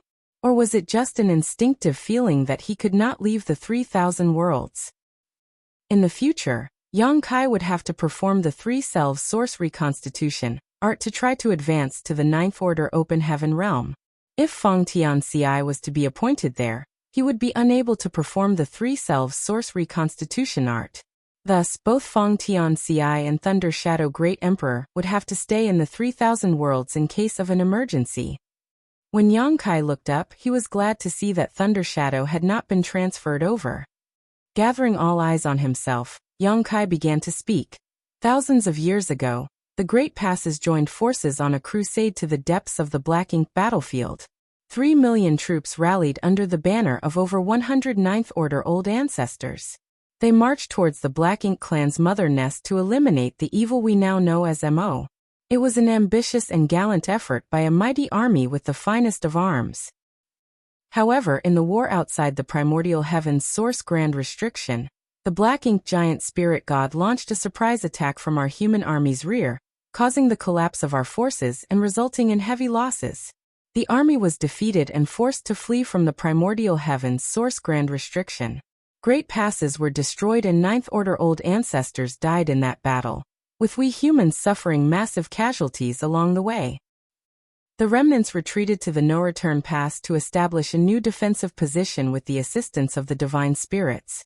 However, the sheer disparity in strength allowed the Black Ink clan to drive straight in and capture the no-return pass. The reconstituted forces were hit hard again, with the no-return pass being abandoned and many divine spirits being killed or injured. Fortunately, with the help of the giant spirit god, Aer, the human race finally managed to stabilize its position in the barren territory. However, Mo's desire to wipe out our kind never waned. After much scheming and plotting, the Black Ink clan finally opened a passageway from the barren territory to Wind Mist territory. That day, the human race lost many powerful elites. All but 2 of the surviving Ninth Order old ancestors, and both the Dragon and Phoenix clan leaders sacrificed themselves in the final moments of that battle, taking with them all but 1 royal lord and severely injuring the Black Ink giant spirit god. Their sacrifice allowed the rest of the army to retreat to safety. Afterwards, the Black Ink clan invaded our 3,000 worlds, and the human race retreated to the current Great Territory battlefields. So far, we have been guarding High Heaven territory as the last Pure Land for more than 3,000 years. Since the late ancient era, our people have always been the heavenly ways favored, but now, we have been forced by Black Ink clan into such a desperate state. We have failed to live up to the favor shown us by the heavenly way. Most of the 6,000 soldiers present had never experienced these great battles, but as they listened to Yang Kai's words, the tragic scenes from the past seemed to flash in their minds, and their hearts swelled with rage. It is undeniable that the Black Ink clan is strong and our human race is weak. In those battles, the Black Ink clan managed to break our hands and feet, but they could not break our backbone. The human race will never compromise with the Black Ink clan, and will never surrender. Yang Xiao fumed as his dragon blood boiled. He could not help but yell with a high-pitched dragon roar. The human race will never surrender. Several dozen divine spirits who stood beside him looked at him strangely. They all felt a bit strange that a pure-blood dragon clansman would shout such words. Although they were willing to fight alongside the human race to drive away the Black Ink clan, so that they could find a place to live in the future, they never shouted such words as it was inconsistent with their identity. However, the eager fighting spirit of the 6,000 soldiers was completely ignited by Yang Zhao's roar. A loud thunderous roar shook the entire world. The human race will never surrender. The battle spirit was raging and every soldier thirsted for revenge. Their ferocious auras shot to the sky and seemed to penetrate the heavens, shaking the world itself. Thousands of years ago, when the old ancestors died in the last battle on the barren territory, the same earth-shattering cries could be heard. Yang Kai nodded lightly, waited for the chance to die down before continuing. All of you must be curious why you were transferred here. You are all heroes with great merits who have killed countless enemies in the past. All of you can be regarded as the elites of the army. Since you are all elites though, the duties entrusted to you will also be beyond normal. What you are standing on is the suppressing Black Ink Fortress, which is an artifact that has taken 1,000 years and countless resources to construct. It is designed specifically to defend against the Black Ink clan, and you have all been transferred here to operate it and resist the coming crisis. Thousands of years ago, the human race army was defeated outside the primordial heaven's source grand restriction. The true body of Mo fell into a deep sleep, and there is no telling when it will awaken. Although some arrangements have already been prepared and are in place, nothing is certain. We need you all to head to the primordial heaven's source grand restriction to guard the place. The humans roared while even the divine spirits were moved. Although they all knew that Yang Kai might want them to do something big, they never expected that the reason why they were deployed to the suppressing Black Ink Fortress was for them to guard the primordial heaven's source grand restriction. That was where the mother nest was located. In other words, that was where the true body of Mo was. It was the source of all the current chaos. Those survivors of the primordial heaven's source Grand Restriction War looked grave as they could not help but recall the tragedy that occurred there. It could be said that the battlefield over there marked the first defeat of the human race, which precipitated all the tragedies that followed. It was a traumatic experience for all those who lived through it. Thousands of years ago, they carried this great humiliation when they escaped from the primordial heaven's source Grand Restriction. Now, after thousands of years, they finally got a chance to go back and seek revenge. The fighting spirits in their hearts had never been higher. They would never retreat again. Yongkai continued, "That place is cut off from the world, so you will not be able to receive any assistance from this side. You can only rely on yourselves and the compatriots standing beside you. You may encounter far more dangers than anywhere else in the Great Territories. This mission may very well be your last, so if any here are unwilling to go, leave now and no one will blame you." Yongkai raised his eyes and glanced around, but no one moved. After waiting for more than 10 breaths, all 6,000 soldiers still stood straight, none of them wavering in the slightest. Yongkai was greatly relieved and nodded. "Good. With such determination, there is no longer any need to worry about Mo.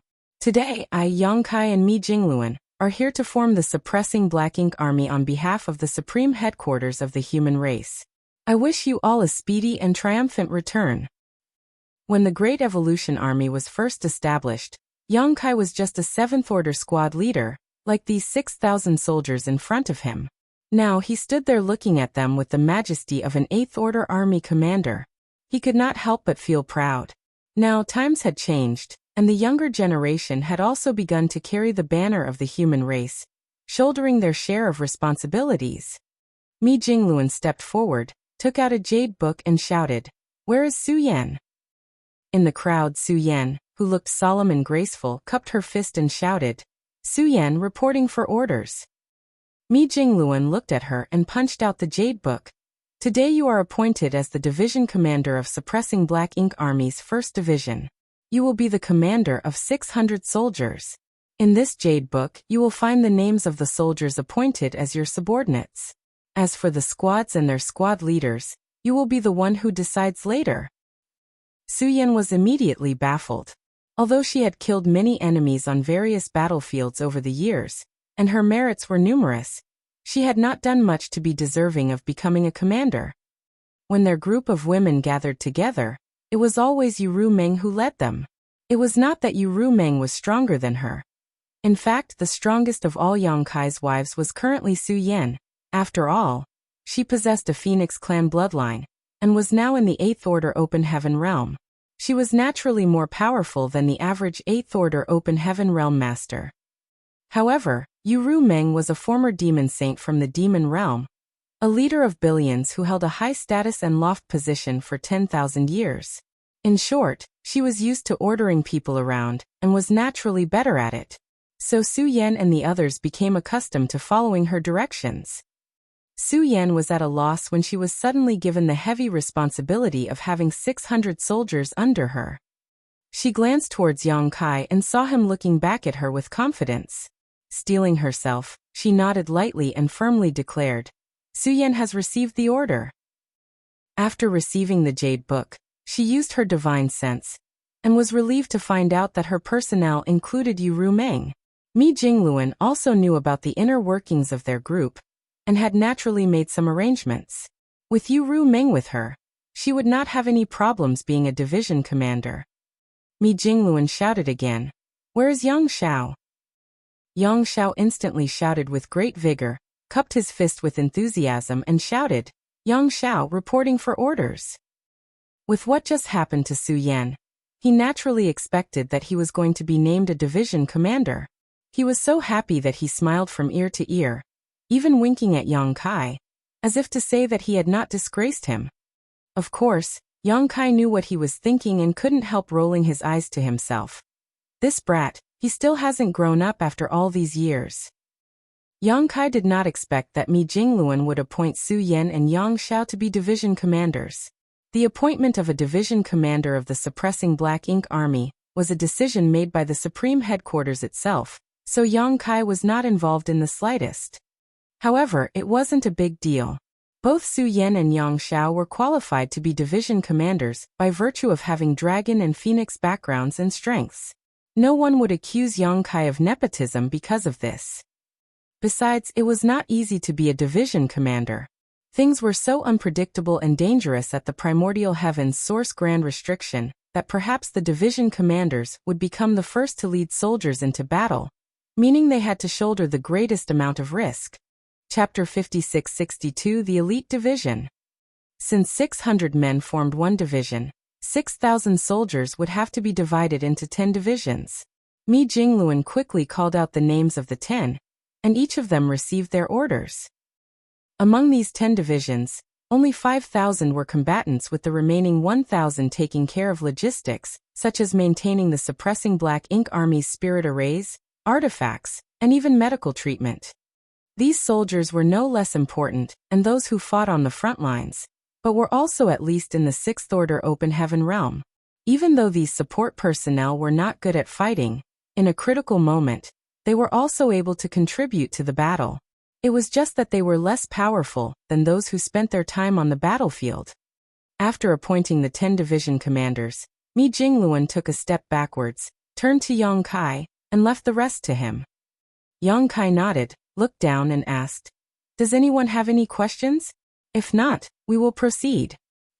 Everyone fell silent, except Yang Xiao, who raised his hand high. "Go ahead." Yang Kai glanced at this brat. Yang Xiao cupped his fist and asked, "Sir, may I ask which senior is the army commander of the suppressing Black Ink Army? Surely there would be an army commander, right?" His question immediately piqued everyone's curiosity. They were equally curious, as commanding such a big and powerful army was a heavy responsibility. However, Mi Jingluan only appointed 10 division commanders, but did not even mention anything about an army commander. The suppressing Black Ink Army must also have an army commander who was very strong and highly respected. Otherwise, the soldiers would not be able to fight effectively in the coming brutal war. The makeup of the suppressing Black Ink Army was exceptionally strong, with many Eighth Order Open Heaven Realm Masters, not to mention the dozens of divine spirits who appeared like they were going along with the army. Thus, the army commander could not be a regular person. Among the current humans, there were only 2 or 3 people who were qualified to serve as the army commander of the suppressing Black Ink Army. Xiangshan was one, Yang Kai was the other, while other Eighth Order Open Heaven Realm Masters were nowhere near their capabilities. Yang Kai grinned and said to the curious soldiers, "There is naturally an army commander, but that senior is already standing by at the primordial heavens source grand restriction. Be patient, you will soon know who he is." His reply immediately sparked speculations. With Yang Kai's status, there were very few who deserved to be addressed as senior by him. Thus, although it was just a simple reply, many quickly guessed the identity of the army commander of the suppressing Black Ink Army. If it was who they thought it was, his suitability was truly indisputable. "Any more questions?" Yang Kai asked one more time. No one asked. Yang Kai nodded his head and ordered, "Division commanders, perform roll call and then assemble your squads. You have 1 stick of incense to deal with this." "Yes, sir." The 10 division commanders shouted in unison. Soon, the area became rowdy and chaotic as commanders called out to their troops and organized them into squads. Everyone knew what was happening and started to move to their respective divisions as their names were called. Moments later, the 6,000 soldiers were orderly divided into 10 divisions. Each division commander started to assign members to squads according to the information provided to them in their jade books. The suppressing Black Ink Army did not have battalions, instead choosing to form the division of squads from the start. Each division had 600 troops, and each squad had a standard 15 members. That meant that there were 40 squads in each division. The squad leaders were all Eighth Order Open Heaven Realm Masters. In other words, although the suppressing Black Ink Army only had 6,000 men, there were 400 Eighth Order Open Heaven Realm Masters among them. When the Great Evolution Army was formed, it had a grand total of 128th Order Open Heaven Realm Masters. However, how many ordinary soldiers did the Great Evolution Army have back then? A full 60,000, 10 times more than the suppressing Black Ink Army. Although the human race was now facing an existential crisis, its heritage was actually several times stronger than back then, especially in terms of the number of mid- and high-rank open heaven realm masters. All this was naturally due to the star boundary, the myriad monsters world, and Yonkai's small universe. Setting the star boundary and the myriad monsters world aside, just Yonkai's small universe alone had brought out almost 10,000 people over the years, all of them directly advanced to the 5th, 6th, and 7th orders. And this was with Yonkai being extremely selective of who was brought out of his small universe. The situation was entirely different for the star boundary and the myriad monsters world, which had population bases hundreds of times larger. Together with the influence of the world tree clones, which could nurture one's talent and guide them in the martial Tao, as long as one wasn't completely hopeless in cultivation, anyone from the star boundary could break through to the 4th order. There was now no one who directly advanced to the 3rd order at all. Anyone who directly advanced to the 4th order had a chance to reach the 6th order in the future, as long as they had sufficient resources. It could be said that, in time, there would no longer be any low-rank open heaven masters in the 3,000 worlds. The suppressing Black Ink Army was the elite of the elites, brought together from every battlefield by the Supreme Headquarters with great care and effort. The suppressing Black Ink Fortress, manned by the suppressing Black Ink Army of 6,000, was much more powerful than the original Great Evolution Army from back then. Under Su Yan's command, Yu Ru Meng and the others were assigned as squad leaders, while Yang Xiao assigned Zhao Yibai and the others as squad leaders. While the suppressing Black Ink Army was organizing itself, Yonkai had already connected with the World Tree and communicated with it. He planned to use the power of the World Tree to travel through the void and directly reach the primordial heaven's source grand restriction, which would not only be incredibly convenient, but also save a massive amount of time. 3,000 years ago, when he sent Wu Kuang to the primordial heaven's source grand restriction, Yonkai deliberately left a sealed universe world nearby, so that he could go to the primordial heaven's source grand restriction at any time and from anywhere. However, after communicating with the old tree, Yonkai realized that its current state was not optimistic. The world tree was greatly affected by the destruction of the universe worlds of the 3,000 worlds, so the vast majority of its world fruits had withered and fallen, making the entire tree look old and sickly. To move outsiders from the 3,000 worlds to the grand ancient ruins boundary required the old tree to expend its energy. It was not a big problem for just Yonkai and maybe one or two others to do this, as the expenditure was minor. However, trying to move 408th order open heaven realm masters was simply not feasible for the current world tree, and would quite likely be harmful. Upon realizing this, Yonkai felt disappointed with himself for not thinking about this before. The old tree had once helped Yonkai move 10,000 refugees from Acacia territory, and in the process suffered some damage. It was only now that Yonkai recalled that event, and realized how naive he had just been. There was no way for Yonkai to borrow the old tree's strength for this endeavor, so Yonkai could only adjust his plan. It was a good thing that there were other means of getting to the Black Ink battlefield. There were two other ways to get to the Black Ink battlefield. First, head to the Shattered Heaven, enter the Barren Territory, and then step into the Black Ink battlefield. This path unfortunately led to needing to pass through the No-Return Pass, which would attract retaliation from the Royal Lord. If they did not go via this main route, then they would have to take the secret passageway in Black Territory. However, there were also problems with this second plan, as the secret passage was a highly dangerous void corridor. It was harmless for Yonkai to go through this void corridor alone, and even taking several people with him should be alright. However, for 108th Order Masters all at once, Yonkai would have to monitor and control all 400 at once.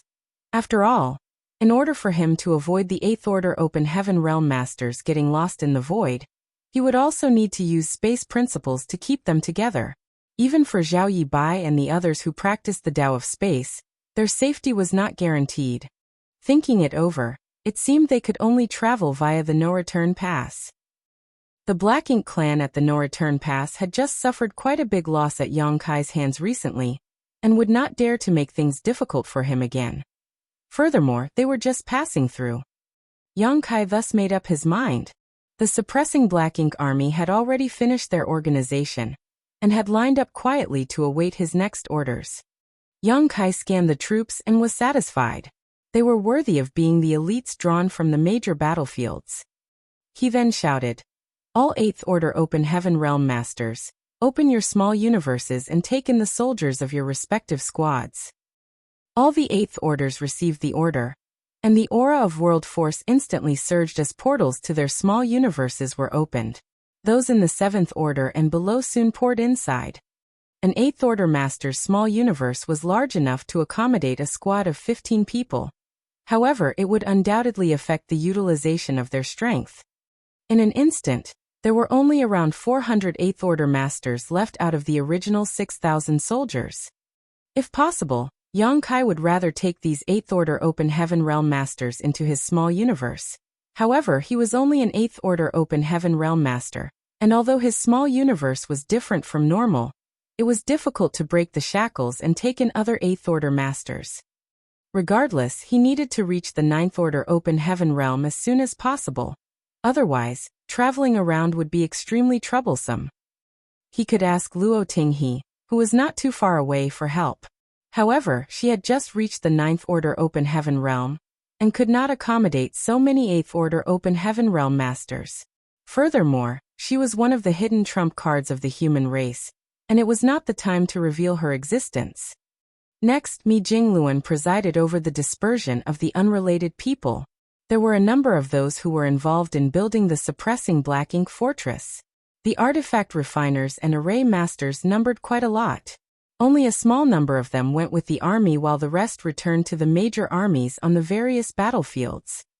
After they left, the 400 8th Orders, as well as the various divine spirits, all rose into the air, and Yang Kai was the only one left on the suppressing Black Ink fortress.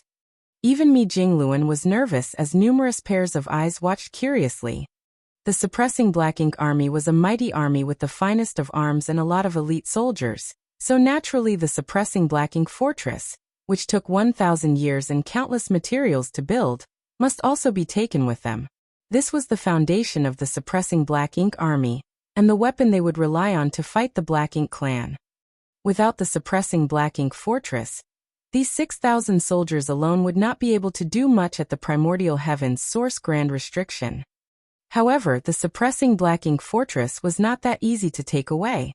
To take it away, it had to be put into someone's small universe. Normally, an Open Heaven Realm Master could open up their small universe to accommodate many things.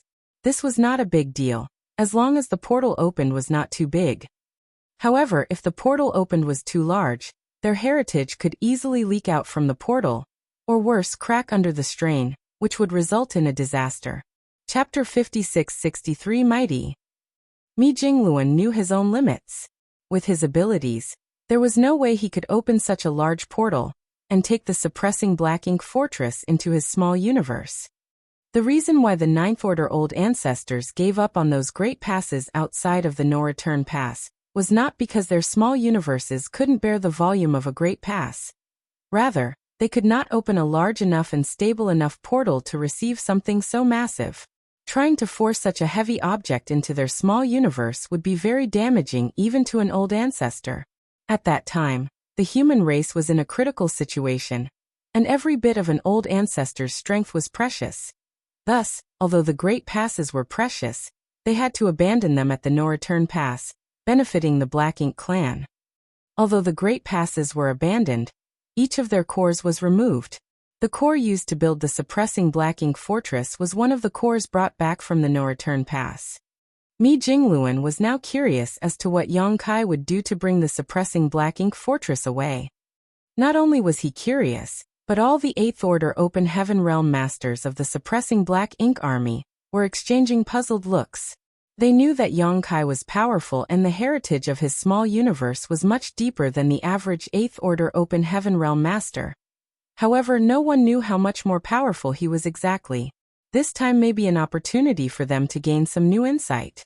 Of course, Yang Kai had no intention of opening his small universe portal as he had other ideas about how to bring the suppressing Black Ink fortress away, rather than shoving it into his small universe. Even for Yang Kai, There would be great risk trying to force such a heavy object into his small universe. Even if he could open a portal big enough to fit the suppressing black ink fortress through, the strain produced when actually trying to do so might crack his small universe, significantly damaging his heritage. As such, the next moment, Yang Kai surged his space principles. The world thrummed as space rippled. The suppressing black ink fortress was at the center of these ripples and soon began to blur and distort, like a disturbed reflection in the surface of the water.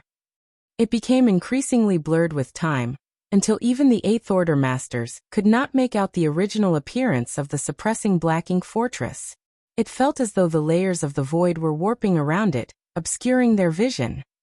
Among those present, cultivators such as Zhao Yibai, who also cultivated the Tao of space, showed looks of both surprise and admiration. It was obvious that they could tell what was happening. This was clearly a clever method of using space principles. It was difficult for those who had not cultivated the Tao of space to clearly tell what was happening. "Rise!" Yang Kai suddenly shouted and pointed his hand at the suppressing black ink fortress. In an instant, the void where the suppressing black ink fortress was located, including the land, floated up, as if there was a giant invisible spade that had dug it out. Mi Jingluan was dumbfounded and could not believe his eyes. Only cultivators who had cultivated the Tao of space could do this, and it was difficult for anyone else to emulate it. It seemed Yang Kai had no intention to put the suppressing black ink fortress into his small universe. Instead, he planned on cutting this whole space away and... By now, Mi Jingluan had an idea of what Yang Kai was going to do. As expected, space principles continued to undulate. The large piece of space that had been cut away continued to tremble, and with each tremor, the space seemed to shrink down. After a full hour of constantly trembling and shrinking, the entire isolated space was now about the size of a table. It looked like a pure and flawless glass sphere which had the suppressing black ink fortress sitting inside of it. Such a glass could be called a universe fragment, but it was not formed naturally. It was refined by Yang Kai directly. Yang Kai had successfully refined entire universe worlds into world beads, so cutting off a piece of space and refining it into such an orb was not a big deal to him. If he continued, he could shrink it even further, but this was enough for now. The round table-sized glass was casually thrown into his small universe. Thereafter, he took out a purifying black ink battleship and shouted, "Board!" Everyone embarked on the purifying black ink battleship and went about operating it without Yang Kai having to give any instructions. Yang Kai stood on the deck, cupped his fist to Mi Jingluan and called out, "Senior brother Mi, I'll give them a ride. I'll trouble senior brothers to handle the rest over here." Mi Jingluan returned the salute and said, "May you all have a safe journey ahead and a swift return." "Let's go." Yang Kai waved forward and the purifying black ink battleship buzzed and immediately turned into a stream of light, heading straight for the territory gate. Mi Jingluan stared in the direction of the purifying black ink battleship's departure until the huge warship disappeared from view, a certain sense of solemnity covering his face. There was no telling how many, if any of these 6,000 soldiers could come back alive. Turning back, the space that had been cut was filled with void turbulence and would likely take many years to fully heal itself. Mi Jingluan again turned his head to look in a certain direction, bowed and saluted respectfully as he said, "It's done. While there is no need to remain here, the time is still not ripe yet. Old ancestor, please continue to wait." "Sure." A response sounded in his ear, though he could not tell how the old ancestor did this. Nonetheless, Mi Jingluan did not stay long and soon departed. For the first time in 1,000 years, this whole place fell silent. After passing through the territory gate, the purifying black ink battleship crossed the battlefield and attracted the attention of the black ink clan armies, all of them wondering what the humans were up to with this single warship sailing forward. Naturally, black ink clansmen were shocked when they took a look inside the ship. There were hundreds of Eighth Order Open Heaven Realm Masters gathered openly on this ship. Even in the current situation, hundreds of Eighth Order Open Heaven Realm Masters gathered in one place was enough to cause a lot of damage to the Black Ink clan. Soon, news of this discovery would be transmitted in all directions via the Black Ink nests, and the constant fighting on the original battlefield calmed down for a while. Naturally, the Black Ink clansmen quickly went into hiding until the purifying Black Ink battleship left the current Great Territory battlefield. Young Kai had already informed everyone of the goal of their trip. Thus, the Eighth Order Masters were excited that they would be crossing the no-return pass this time. Among the 400 Eighth Order Masters, only a few had seen the majesty of the no-return pass, while rising stars like Su Yan and Yang Xiao had never been to the no-return pass, let alone the Black Ink battlefield. They had long heard about the final line of defense of the human race, the Black Ink battlefield, and how the Grand Army was defeated there. Yang Xiao, who was eager for a fight, was thinking about whether the Black Ink clan would try to stop them at the no-return pass. If they did, the 400 Eighth Order Masters and his adoptive father could defeat them and retake the Great Pass from the Black Ink clan, which would be a great achievement.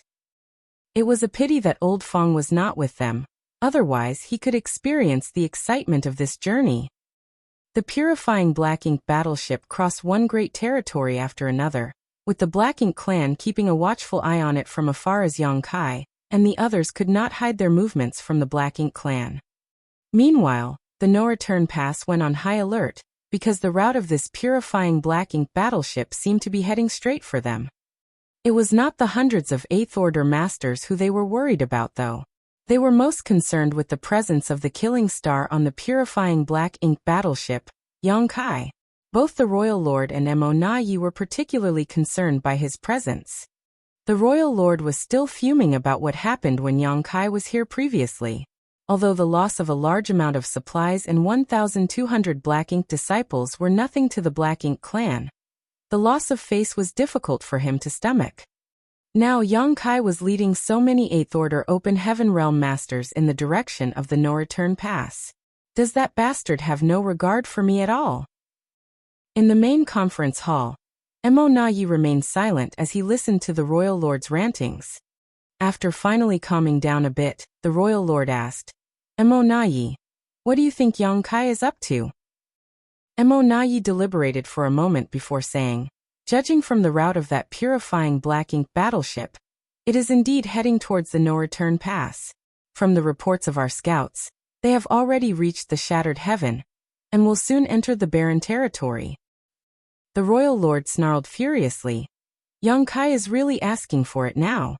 If he dares to come, he will not leave this place alive. Previously, the Royal Lord ordered his men to set up the heaven-sealing earth-locking array at the Territory Gate. However, Yang Kai did not come through the Territory Gate, and instead showed up from the depths of the Black Ink battlefield. Hence, the arrangements proved useless. Now, since Yang Kai was coming through the Territory Gate, the previous setup would work. Mo Na Yi quickly said, Sir, please calm your anger. Although Yang Kai is despicable, we just settled the incident of the ancestral land. We should not provoke him, and give him an excuse to act out against us. If he was alone, there might be a chance to trap him in the Grand Array at the no-return pass.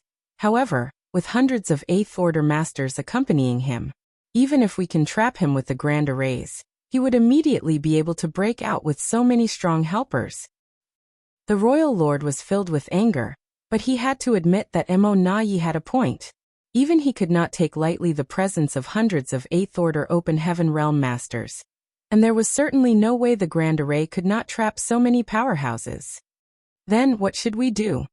The Royal Lord asked. Mo Na Yi asked, Sir, do you think that Yang Kai is trying to renege on our deal after extracting so much compensation from us? Do you believe he is coming to go on another rampage at the no-return pass? Isn't he? I can't deny such a possibility, but I believe that Yang Kai's objective is not the no-return pass this time. Why do you think so? Mo Na Yi said, From what I know about him, although he puts on the face of a reckless madman, he is an extremely cautious person. He is a master of the Tao of space and can come and go as he pleases, so bringing so many Eighth Order Open Heaven Realm Masters with him is more a burden than a benefit. The Royal Lord pondered about the previous times Yang Kai came to the no-return pass, and just as Mo Na Yi said, Yang Kai always came alone whenever possible and never acted in conjunction with anyone. Thus, It seemed that he might not be coming to the no-return pass to cause trouble this time. Then where is he heading? The royal lord frowned. Chapter 56-64, famous from killing rampages. Sir, do you remember the white divine dragon from 1,000 years ago? Emonayi mentioned. The royal lord pondered for a while, and then it suddenly dawned on him.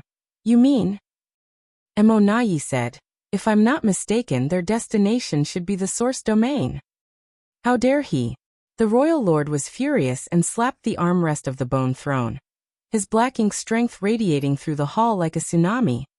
1,000 years ago, a white divine dragon passed through the territory gate, through the no-return pass, then flew into the black ink battlefield, and had not been heard from since.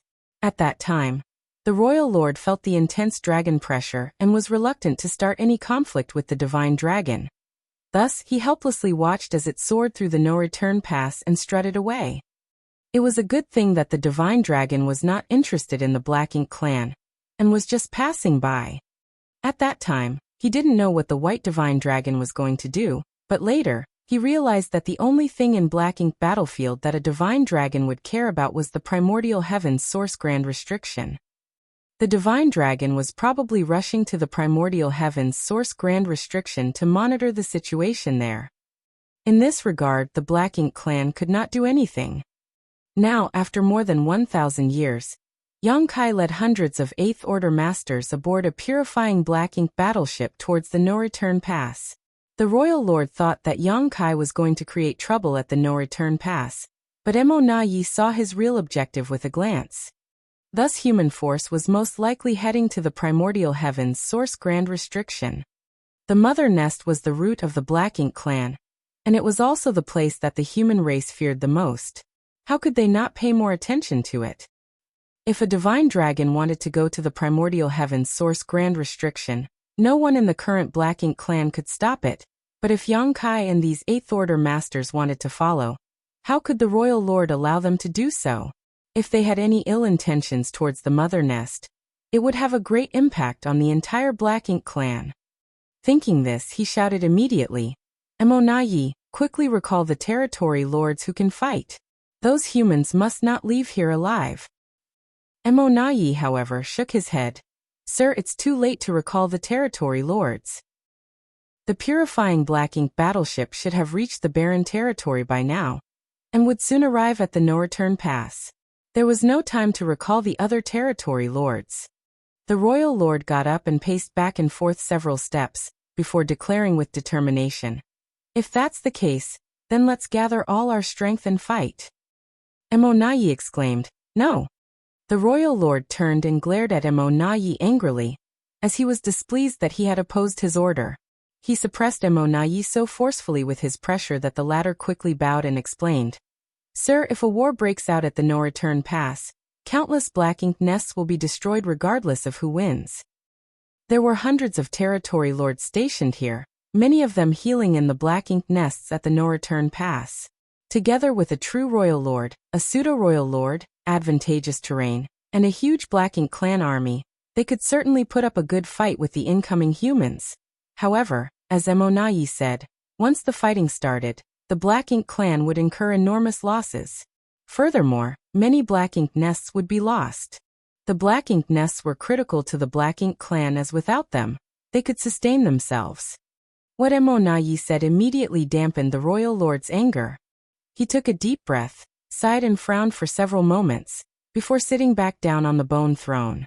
He then said with some resignation, Yes, there is a need to guard the Black Ink nests. Emonayi, you are right.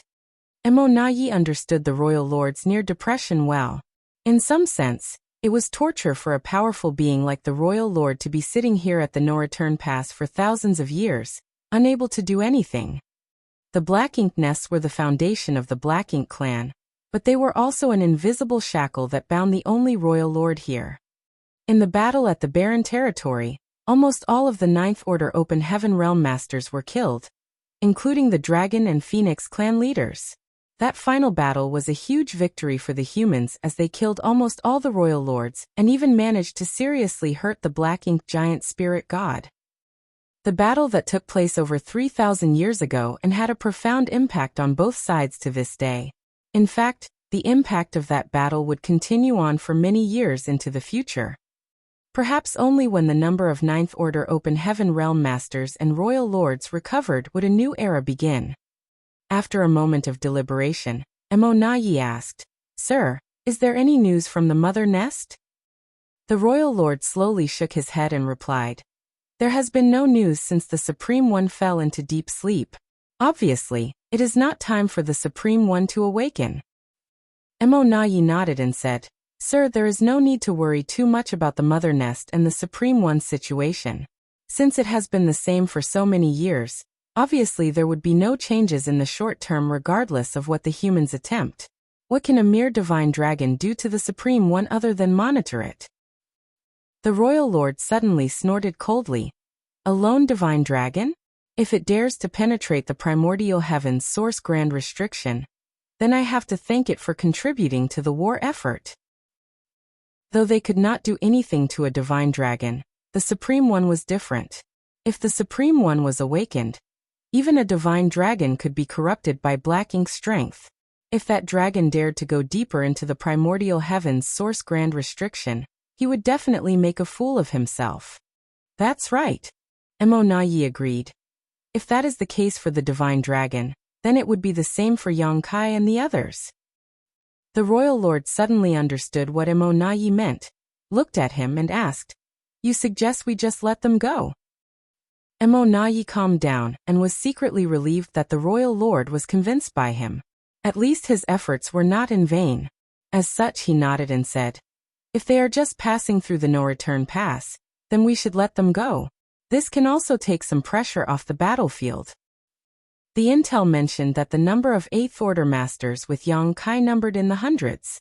If so many 8th Order Open Heaven Realm Masters went to the primordial heaven's source grand restriction, that would mean that the Great Territory battlefields would have less of them and the pressure on the Black Ink clan would be reduced significantly.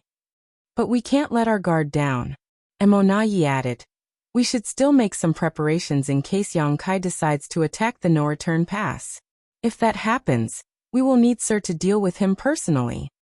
The Royal Lord nodded and said, "If that is the case, he will not be spared.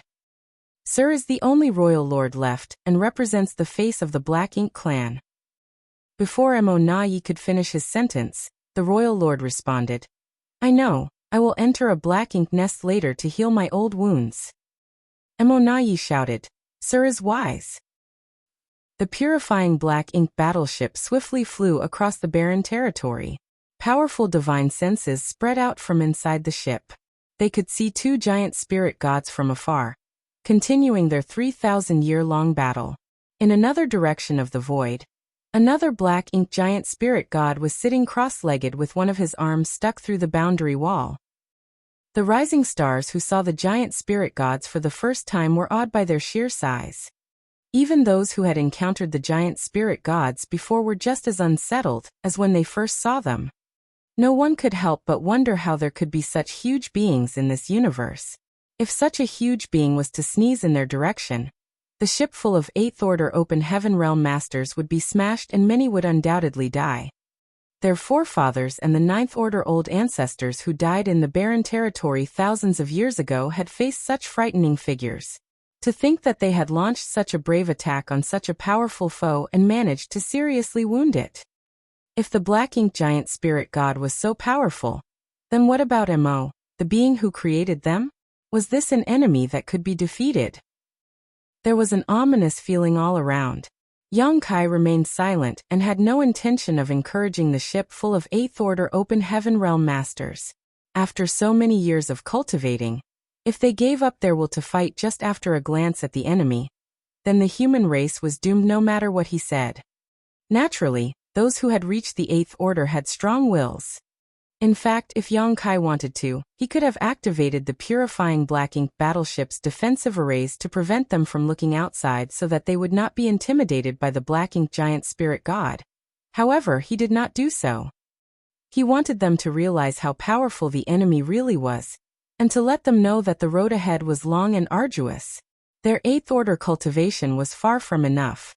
If the human race wanted to defeat the Black Ink clan and eliminate Mo, the only way was to get stronger. Much, much stronger. They silently traveled through the vast barren territory, and soon arrived at the territory gate. Young Kai had planned to go to the no-return pass first to check if the Black Ink clan had set up an ambush on the other side. He thought that if the Black Ink clan had any intelligence, they would not do something so stupid. After all, it would not do the Black Ink clan any good to fight at the no-return pass. However, he had to take some precautions. Before the purifying Black Ink battleship could reach the territory gate though, a voice shouted from afar, "Is that Sir Young Kai?" Young Kai looked up and saw a sturdy figure waiting in the distance, and felt the aura of an innate territory lord. Interesting, did the Black Ink clan arrange for someone to welcome us? Aboard the warship, the group of 8th Order Master had a change in expression.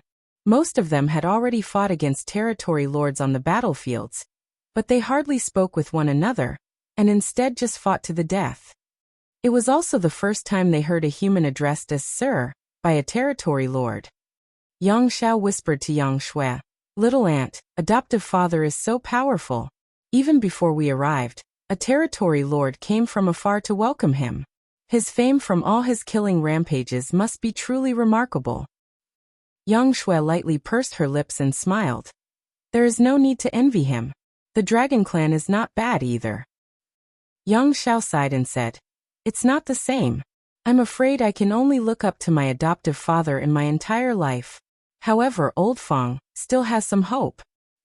Old Fong had also made a name for himself amongst the Black Ink clan over the years, and was widely known as Little Young Kai. Not only was he proficient in the Tao of Space, but he was also extremely powerful and had a deep heritage. He was much stronger than average 8th Order Masters, but although that was the case, he remained calm and honest. Chapter 56-65 One day. Yang Xiao felt sorry for Old Fong as he knew that the latter had always regarded his adoptive father as his role model. If Old Fong was here and saw this scene, he would surely have been proud of Yang Kai. He had complained about Mi Jingluan's decision that the entire squad was transferred to the suppressing Black Ink army, but Old Fong was left behind. While Yang Xiao was sulking, Yang Kai shouted a response from the front of the deck. "It is this Yang." In fact, there was no need to respond. The territory lord had already seen his figure from afar. To all the Black Ink clansmen, they need not remember any human except for Yang Kai. His image and features had been sent across the entire Black Ink clan, for all of them to study him closely. Everyone in the Black Ink clan was very familiar with this face. The purifying Black Ink battleship stopped not far from the front of the territory gate. The territory lord who shouted the greeting was clearly tense, his Black Ink strength involuntarily undulating. He never expected to be placed in such a position before, staring down a warship with Yang Kai at the front. He suddenly felt that the world was dark and there was no hope or future for him. This territory lord could barely resist the anxiety in his heart, which compelled him to charge towards Yang Kai in a desperate bid to attack. However, he managed to calm down because he knew that if he tried to strike Yang Kai, he would die. Yang Kai had already proven his ability and skill with countless of his dead comrades. He cursed Mo Nayi in his heart. Just because he had some verbal disputes with Mo Nayi when they were both innate territory lords, he was sent here by the latter in a kind of personal vendetta. If he was killed by Yang Kai, Mo Nayi would not be bothered by it. There need not be any mention of avenging his death, or even a report to the royal lord. With fear and trepidation, the territory lord mustered a smile on his face and cupped his fist towards the human and said, "By order of Sir Mo Nayi, I am here to receive Sir Yang. Sir Mo Nayi has instructed me to ask Your Excellency one question. What is the purpose of Sir Yang Kai's visit today?" Although he was smiling, he seemed to be whimpering as his voice trembled. Aboard the warship, the 8th Order Open Heaven Realm Masters watched on coldly while they marveled at how much guts it took for this lone territory lord to face Yang Kai and hundreds of 8th Order Masters. This ship did not just contain ordinary 8th Order Masters, but the elite amongst the elite of the human race. Of course, the Black Ink clan only feared and respected Yang Kai while they scorned the rest, and did not even bother to remember their names. "Mo Nayi," Yang Kai murmured. This guy is as perceptive as ever. Though I did not hide our movements, stationing a territory lord here means that he must have figured out what we are up to. What if I say that I'm just passing through? Yang Kai responded indifferently. The territory lord's tense heart immediately relaxed and his smile became much more sincere as he sidestepped and made a welcoming gesture. Sir Emonayi said that if the humans are only passing through, then go ahead. Please. Interesting. Yang Kai grinned and did not want to waste any time on this territory lord, so he ordered defensive positions. Although Yang Kai believed the Black Ink clan would not risk starting a fight here, they still had to be on guard. Once he gave the order, the Eighth Order Open Heaven Realm Masters immediately took up a defensive stance. Yang Kai waved his hand forward, and the purifying Black Ink battleship sailed into the territory gate and disappeared. After the purifying Black Ink battleship entered the territory gate, the territory lord heaved a long sigh of relief, feeling as if he had returned from the gates of death.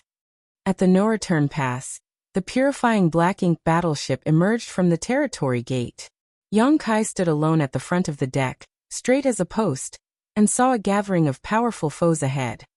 Territory lords gathered in large numbers, led by Emonayi. Fortunately, all the territory lords had revealed their whereabouts and there was no sign of any grand array being activated. Otherwise, Yang Kai would have suspected that the Black Ink clan were here to ambush them. On the warship, the Eighth Order Masters surged their world force as they met the territory lords in front of them with a tinge of anxiety. Both sides exchanged solemn looks as the atmosphere grew extremely tense. The two races had long fought ruthlessly for innumerable years, and a vicious blood feud now existed between the two sides. Peace was impossible between them. The only reason why they did not fight immediately was because they had other priorities right now. Just after the purifying Black Ink battleship crossed the territory gate, Emonayi cupped his fist and said with a smile, "Sir Yang, we meet again." Though he was outwardly smiling, he was actually cursing Yang Kai in his heart. It had only been a year or two since Yang Kai's last rampage at the no-return pass. "Sir Emonayi," Yang Kai also returned the salute with a smile. "Sorry to impose on you again." Many of the Eighth Order Masters looked dumbfounded. If for a moment they pretended that there was not a blood feud between the two races, just seeing how Yang Kai and Emonayi greeted one another, they would think that it was a reunion of old friends. However, this seemingly warm reunion was accompanied by many secret divine sense probes between the two sides, which would be extremely strange. "No worries, you're always welcome." Emonayi smiled eagerly and continued, "This was once a place for the humans, there's no imposition at all." Yang Kai's eyes slightly narrowed as he heard the double speak in his words, but Yang Kai was no pushover and simply laughed as he said, "Indeed, one day, we will have to play hosts to you here." Emonayi smiled and replied, "I hope that I'll be around to see that day." Yang Kai nodded and said firmly, "You will be." Emonayi's smile froze as he was slightly off-put by this subtle threat. Still, he quickly composed himself and asked, "Sir Yang Kai's purpose for coming here is?" "Rest assured, I'm not here to stir up trouble with the Black Ink clan. I just want to take a trip to the depths of the Black Ink battlefield." "So that's how it is." Emonayi appeared as if his suppositions were correct. The two sides seem to be constantly fighting recently. Since Sir Yang Kai is leading so many human masters, obviously it must be something important. In that case, I won't delay you any longer. Extending his hand, he gestured, "Please." "Many thanks." Yang Kai replied courteously, and took a step out of the purifying Black Ink battleship. The next moment, Emonayi realized that Yang Kai was standing side by side with him. Emonayi was surprised by this move, and could not resist as he turned to look at Yang Kai for a moment. He would not have thought of anything if Yang Kai had stayed aboard the purifying Black Ink battleship, but now that he suddenly came so close to him, things were different. Was Yang Kai not afraid of being attacked? With his strength as a pseudo-royal lord, if Emonayi struck, Yang Kai might not be able to retreat even with his space secret techniques. If the royal lord came out from the Black Ink nests, they might very well have the chance to trap Yang Kai. No, it is impossible for him to be that foolish. If he was, then he would have died many times over. But what does he want to do? What the hell is he up to? Emonayi nervously thought. Young Kai grinned at him and casually asked, "Where is Sir Royal Lord? Why haven't I seen him?" If it was before, he really would have kept his distance from Emonayi. A pseudo-royal lord was also a royal lord and not someone he should take lightly, but now that he had a life-saving trump card, he was not afraid of Emonayi. Acting in a way that seemingly disadvantaged oneself was a good way to confuse one's opponents. When dealing with a smart guy like Emonayi, young Kai could not just force his way through things. He should act with a certain degree of eccentricity to keep the other side off balance. The fact that young Kai asked him about the royal lord made Emonayi even more wary. It was one thing standing so close to him, but young Kai was now even casually inquiring about the royal lord. What the hell is this bastard up to? Many thoughts flashed through Emonayi's mind, before in the end he still casually answered, "Sir Royal Lord has minor injuries to deal with, and is now resting in the black ink nest." Sir Royal Lord's injuries were caused by me years ago, weren't they? Emonayi was dumbfounded by this question. A rather odd scene was now playing out at the No Return Pass. Young Kai and Emonayi were chatting casually as they walked side by side, the purifying black ink battleship following closely behind, and a mass of territory lords lining up on either side. The atmosphere was tense but peaceful. The two sides continued to walk further and further away. Only after sending them 1,000,000 kilometers away from the No Return Pass, did Emonayi stop and say, "I believe this is far enough, Sir Yang." Young Kai said with a smile, "Good, I will return to the No Return Pass to enjoy a drink with you soon, when I have time. The fine wine of the human race cannot be missed." Emonayi immediately declared, "I never drink wine." "All the more reason to try it." Young Kai laughed and said, "It has been decided." After saying that, he did not care how Emonayi reacted, and just dashed back to the purifying black ink battleship before giving the order. The purifying black ink battleship immediately turned into a stream of light, and shot off into the black ink battlefield. Looking at the direction where the light disappeared, Emonayi felt a headache setting in. Young Kai was leading so many 8th Order Masters to the primordial heaven's source grand restriction, and certainly would not be back soon. Nonetheless, he would soon return to the front lines of the battlefield. As for how long soon was, that could not be determined. In other words, young Kai had hit the final nail with that one statement. The No Return Pass currently had Emonayi and the Royal Lord jointly stationed here, so that they could keep the black ink nest safe. If Emonayi left and the Royal Lord was alone, he might not be able to stop young Kai from causing trouble. While Emonayi could freely roam the battlefields, young Kai could then freely destroy the black ink nests at the No Return Pass. He sure is a tough nut to crack. After leading the territory lords back to the No Return Pass, Emonayi thought about it, but eventually decided not to leave unless another pseudo-royal lord was created by the Black Ink clan. Unfortunately, the cost of creating a pseudo-royal lord was immense and the Black Ink clan could not afford it. Aboard the purifying Black Ink battleship, the group of 8th Order Open Heaven Realm Masters fell silent. It was not because they had transited the No Return Pass peacefully, but rather because they felt a strong sense of shame. This could not be helped. When passing through the No Return Pass, they saw the Great Passes that had been abandoned by the human race. Within the Great Passes were a large number of black ink nests which were buzzing with activity. Those were the human race's greatest weapons of war against the Black Ink clan on the Black Ink battlefield. Inherited from their ancestors dating back to the late ancient era, countless soldiers had shed blood to defend those great passes, and recorded on the Monument of Heroes within each one were the names of all those heroes who sacrificed their lives to defend the 3,000 worlds. But now, they had become trophies of the Black Ink clan. Chapter 5666 Divine Spirit Nemesis. After leaving the No Return Pass, a tense silence fell on everyone on the warship. Even Yang Xiao, who was normally the most boisterous, had become solemn and filled with trepidation. However, there seemed to be a fire burning in the eyes of every 8th Order Master, the flame of hatred and humiliation. One day, this fire would burn so intensely that it would sweep across the universe and burn away all their enemies. It was not until several days later that the oppressive atmosphere gradually dissipated. Aboard the warship, the Eighth Order Masters were chatting among themselves in various groups. Among the 400 Eighth Order Masters, most of them were rising stars like Yang Xiao, but some veterans of the human race army had successfully retreated from the Black Ink battlefield. These veterans had spent a lot of time on the Black Ink battlefield, with many of them having made the breakthrough to the Eighth Order in the various Great Passes.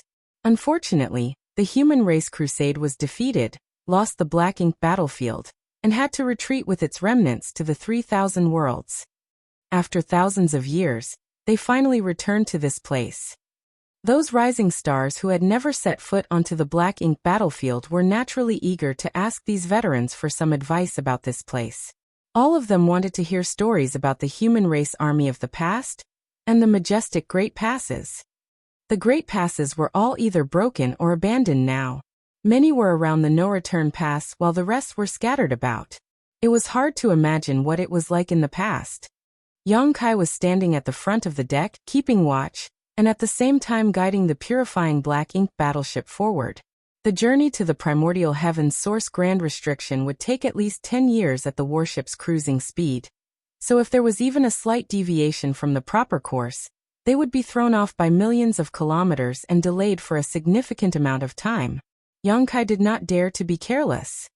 Zhu Jian, encouraged by a group of divine spirits, came to Yang Kai at one point and said with a smile, "Sir."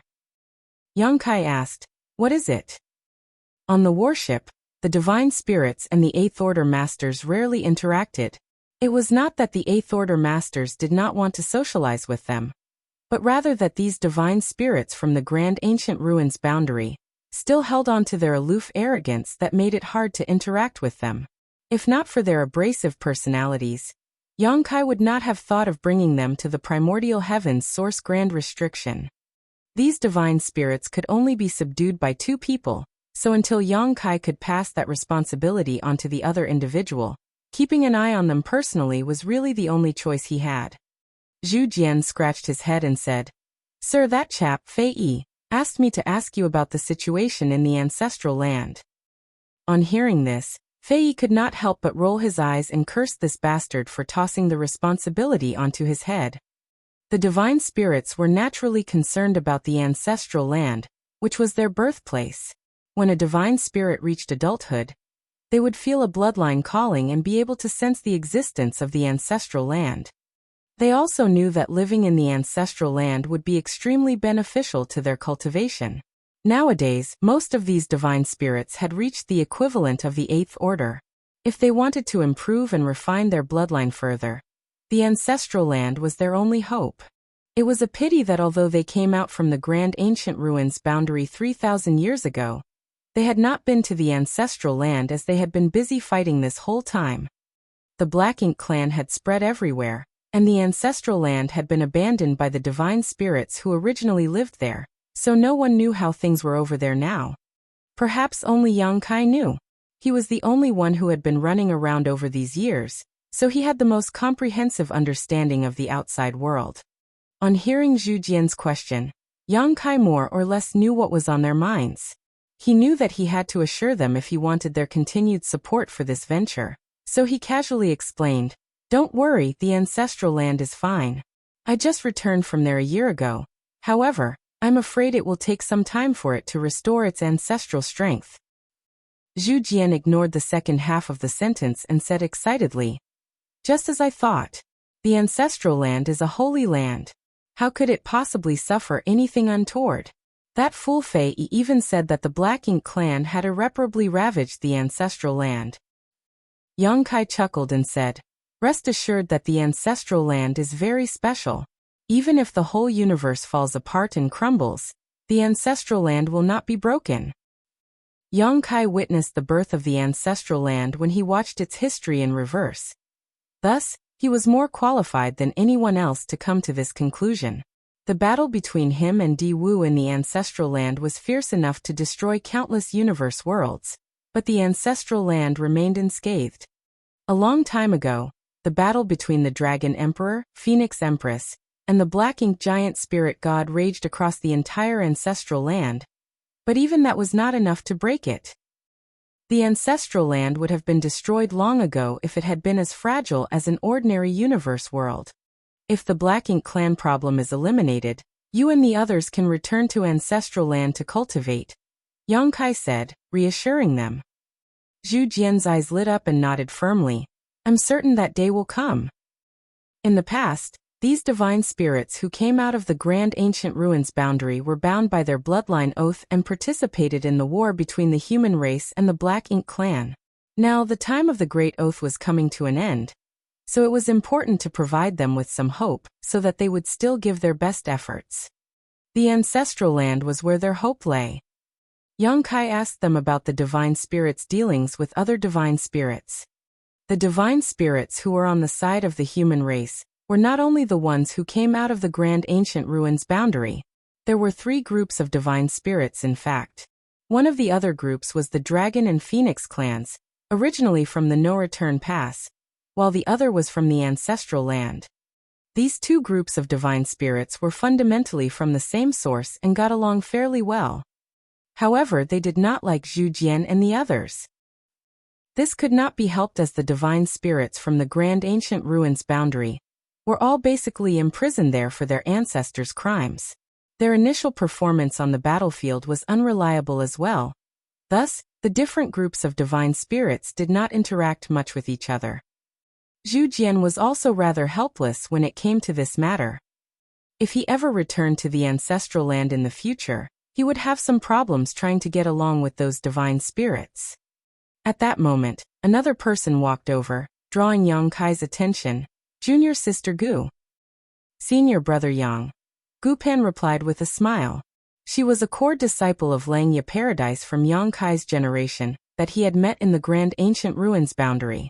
After thousands of years of cultivation, she had also reached the 8th Order Open Heaven realm and became one of the pillars of the human race. Zhu Jian also knew Gu Pan and nodded to her. It was not surprising that they knew each other, as Gu Pan was chosen as a bearer by Kuei Niu in the Grand Ancient Ruins boundary, and had gained some benefits from the latter. Gu Pan had naturally met Zhu Jian back then. Seeing how his business was finished, Zhu Jian said, "Sir, please excuse me, I'll take my leave now." On saying so, he turned around and left. When he passed by Gu Pan, she opened the portal of her small universe and a figure came out. Zhu Jian instantly froze as he seemed to sense something. He turned his head and looked towards the figure that had just appeared. Before him was a human woman whose cultivation was only at the 7th Order Open Heaven realm. This made him frown slightly. After a brief look at her, he did not notice anything worthy of his attention, so he just shook his head and left. When he returned to the divine spirits, they saw his serious expression and a divine spirit asked, "What happened?" Zhu Jian scratched his head, looked back and said, "Nothing, perhaps I was mistaken." The moment he brushed past that female 7th Order human who appeared from Gu Pan's small universe, he suddenly had an ominous feeling, as if he had met some kind of nemesis. He would naturally not mention this to Fei Yi and the rest, lest they laugh at his cowardice. However, that feeling did not seem to be an illusion. Something was odd about that 7th Order woman. The woman who appeared from Gu Pan's small universe was none other than Zhang Ruoxi. Over these years, she and Gu Pan were essentially inseparable. With a core disciple like Gu Pan and Yang Kai having close relationships with her, Zhang Ruoxi's life in the Langya Paradise was quite comfortable. It was a pity that she only advanced directly to the 5th Order. Otherwise, she would have been more valued by Langya Paradise. Earlier, Yang Kai asked the 8th Order Masters to take in the other suppressing Black Ink army soldiers. Thus, Zhang Ruoxi was taken into Gu Pan's small universe. "Sir." Zhang Ruoxi bowed elegantly. Yang Kai reached out and helped her up, smiling happily as he said, "Ruoxi is now in the 7th Order too." Back at the Star Boundary, many great emperors joined hands to fight great demon god Mo Sheng. He and Zhang Ruoxi also participated in that great battle, after which they left the Star Boundary together. Unfortunately, halfway through their trip, they were separated. Yang Kai was stranded in the 7 Wonders land while Zhang Ruoxi went through some difficulties, but eventually managed to reach Langya Paradise. She then became a disciple of Langya Paradise through the relationship it shared with her ancestor. Over the years, although they had met each other, their interactions had been quite limited. The last time Yongkai saw her, Ruoxi had just broken through to the 5th Order Open Heaven realm. Yet now, she was already in the 7th Order. There was nothing better in life than to see a familiar face in the crowd after thousands of years of war. Langya Paradise had also contributed some manpower to the suppressing Black Ink army, among which Gu Pan, a rising star, was their leader. Since Gu Pan came, Zhang Ruoxi naturally came along with her. Thinking of Zhu Jian's look of uncertainty, Yang Kai laughed again and said, "It looks like your bloodline has also become much purer." Zhang Ruoxi possessed the Heaven's Order bloodline. Yang Kai did not know what exactly was the name of this bloodline. He only knew that in the star boundary, Heaven's Order was the nemesis of all divine spirits. There was a place in the star boundary known as the Ancient Wild Lands, which was a paradise for the monster race. Over there stood the Blood Gate, behind which were many divine spirit sources.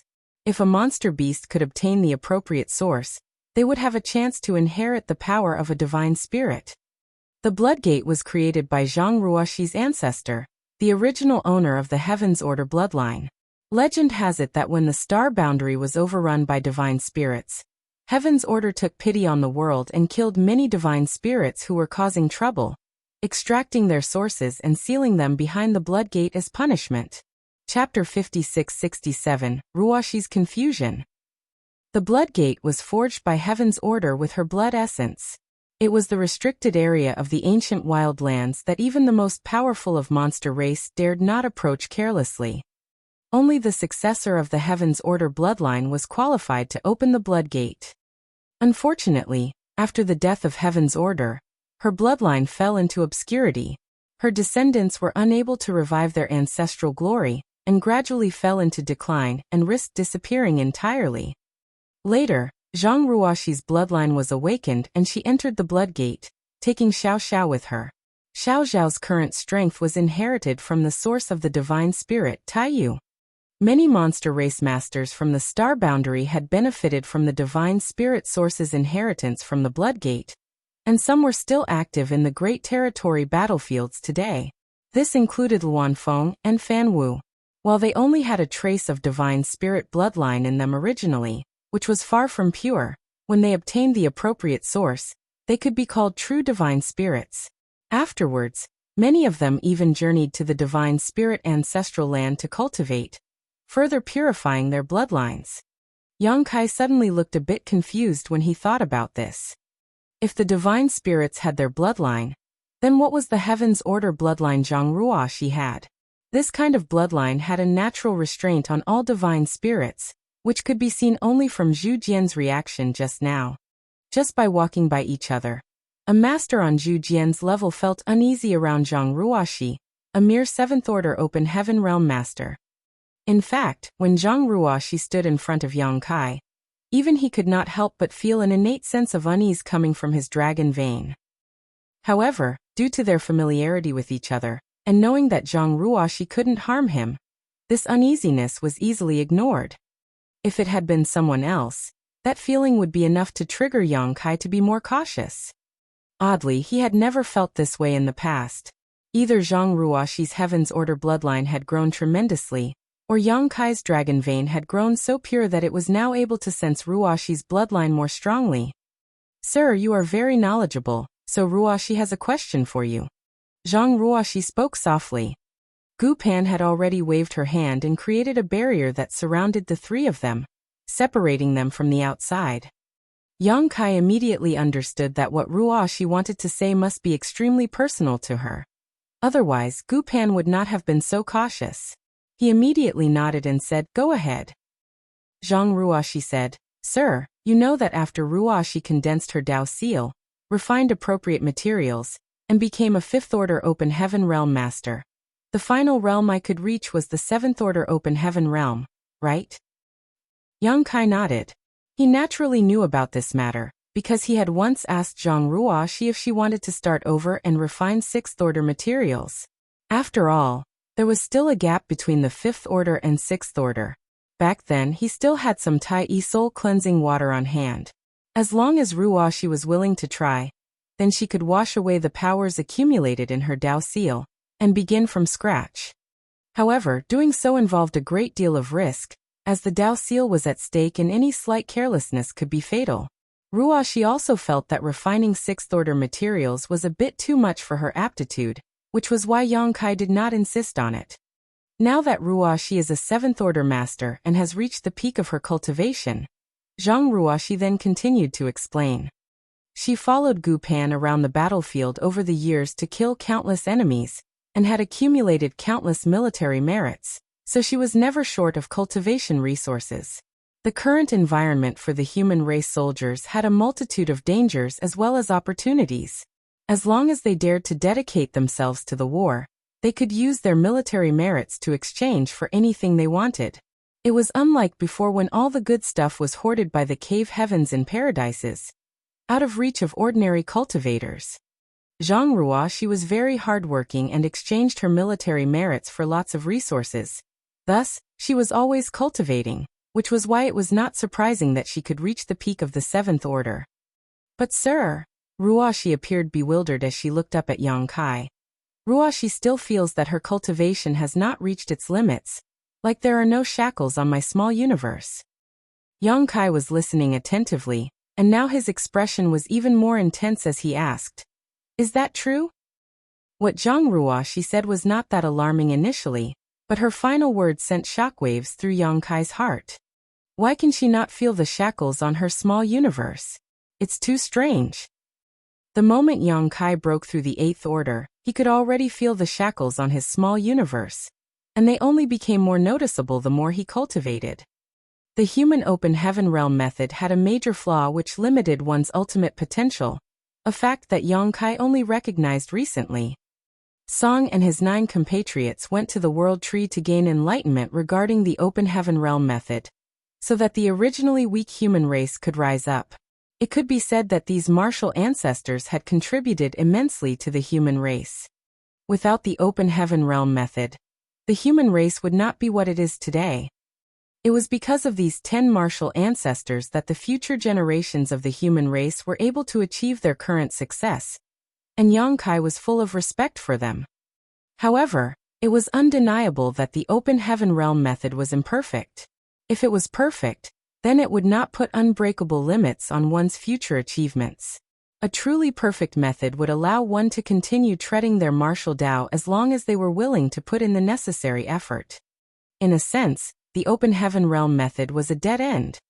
Anyone who initially broke through to the fifth order would have a hard limit of the seventh order in the future. The sixth order would end at the eighth order. A world fruit from the world tree could extend that limit by a single order, allowing a person to climb a little higher on their martial Tao, but it was still limited. Yang Kai achieved the fifth order open heaven realm, then took a mid-rank world fruit. He was now at the eighth order open heaven realm, and although he was not quite at the peak, he was nearly there. When he was still cultivating in the Star Boundaries World Tree clone, he felt the invisible shackle on his small universe growing tighter with time. The shackle was like a lock that pinned down his martial Tao to prevent any possibility of it moving forward. It also locked his small universe from further expansion. This became more obvious as Yang Kai's own heritage increased. Every master who had reached the end of their own martial Tao could clearly feel this invisible shackle on their small universe. The shackle existed with the birth of one's small universe when advancing to the open heaven realm. However, Zhang Ruoxi said that she could not feel this shackle, which was rather unbelievable. If Ruoxi's cultivation was at the peak of seventh order, she should have clearly felt this restriction long ago. It was no wonder Gu Pan blocked this area. This was a big deal and would spread like wildfire if it got out. Who else knows about this? Yang Kai asked solemnly. Ruoxi turned her head, looked at Gu Pan and said, "Besides you, only senior sister Gu knows about this." She wanted to ask Yang Kai for advice as soon as she realized her situation. Unfortunately, Yang Kai was now in a high position, and his whereabouts were highly unpredictable. Strong in will but weak in strength, Zhang Ruoxi could only keep this secret to herself for the time being. Luckily, she was able to see Yang Kai during the formation of the suppressing Black Ink Army, Otherwise, she really did not know what she should do. In Langya Paradise, although some elders cared for her, she could not totally trust them. Furthermore, she believed only Yang Kai could handle this.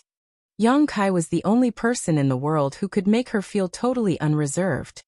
Yang Kai nodded slightly as Ruashi's caution was appropriate. The limits of one's small universe was the eternal bane of all human masters. If they could find a way to break this shackle, the human race would certainly have many more masters. Most old 8th Order Open Heaven Realm masters had reached the end of their martial Dao long ago, so even if it was only a faint hint of a chance to break through to the 9th Order, they would not hesitate to risk everything to seize it. If Zhang Ruoshi's situation was leaked, the Supreme Headquarters would undoubtedly try to investigate, regardless of the possible drawbacks or consequences. When that happened, Zhang Ruoshi would lose all freedom and become a test subject. "Can I see your small universe?" Yang Kai asked. Ruoshi agreed immediately and opened her small universe. Yang Kai's divine sense entered it, and immediately felt the aura of her world force, which was extremely pure and strong. This small universe itself was nothing special, other than its territory being larger than a normal 7th Order master's. Indeed, as Ruoshi said, she was already at the peak of the 7th Order Open Heaven realm. However, Yang Kai soon chuckled and asked, "Why are you hoarding so many small stone race members?" Ruoshi's small universe had fully materialized as she was in the 7th Order, and it seemed she had purposely transplanted many flowers and plants into it, making it both beautiful and vibrant. However, in a corner of her small universe, there were some 200 small stone race members of both the Yang and Yin variety. They were both equally distributed, and most were very strong. There were even some 1,000-meter tall 8th Order small stone race masters among them. Yang Kai naturally knew the origin of these small stone race members. Previously, in the ancestral land, he handed the small stone race soldiers he borrowed from Big Brother Huang and Big Sister Lan, and passed them to those 7th Order array masters, tasking them with bringing them back to the Supreme Headquarters. The Supreme Headquarters naturally distributed these small stone race members to strengthen the human race soldiers. Naturally, the cost for a small stone race soldier would correspond to its order, so the powerful ones were not cheap. Human soldiers would obtain these small stone race members from the various bases in the Great Territory battlefields, and then refine them to use against the enemy. Generally speaking, a single person could only refine a handful of small stone race soldiers as their sentience was too low. They were very rebellious, and even when refined, it was very difficult to command them when there were too many. Yang Kai was well aware of this. Thus, nowadays, when the human race soldiers were fighting with the Black Ink clan on the various battlefields, most of them had a few small stone race members with them. Quite often the human race soldiers relied on the bravery of these small stone race soldiers to get out of tricky situations, or to kill strong enemies. In this way, they were of great help to the humans. Yang Kai was a bit puzzled about why Ruoshi hoarded so many though. After all, these things were exchanged for military merits and their cost was not cheap, especially for those in the 8th Order. After all, having something equivalent to an 8th Order Open Heaven Realm Master would give her a significant boost in fighting strength. Chapter 5668, The Mighty Heavens Order Bloodline. These 200 small stone race members alone represented a massive amount of military merits. What made Yang Kai feel even stranger was that he did not feel any traces of refinement from these small stone race members. It was as if Zhang Ruoshi was just hoarding them and had no intention of using them.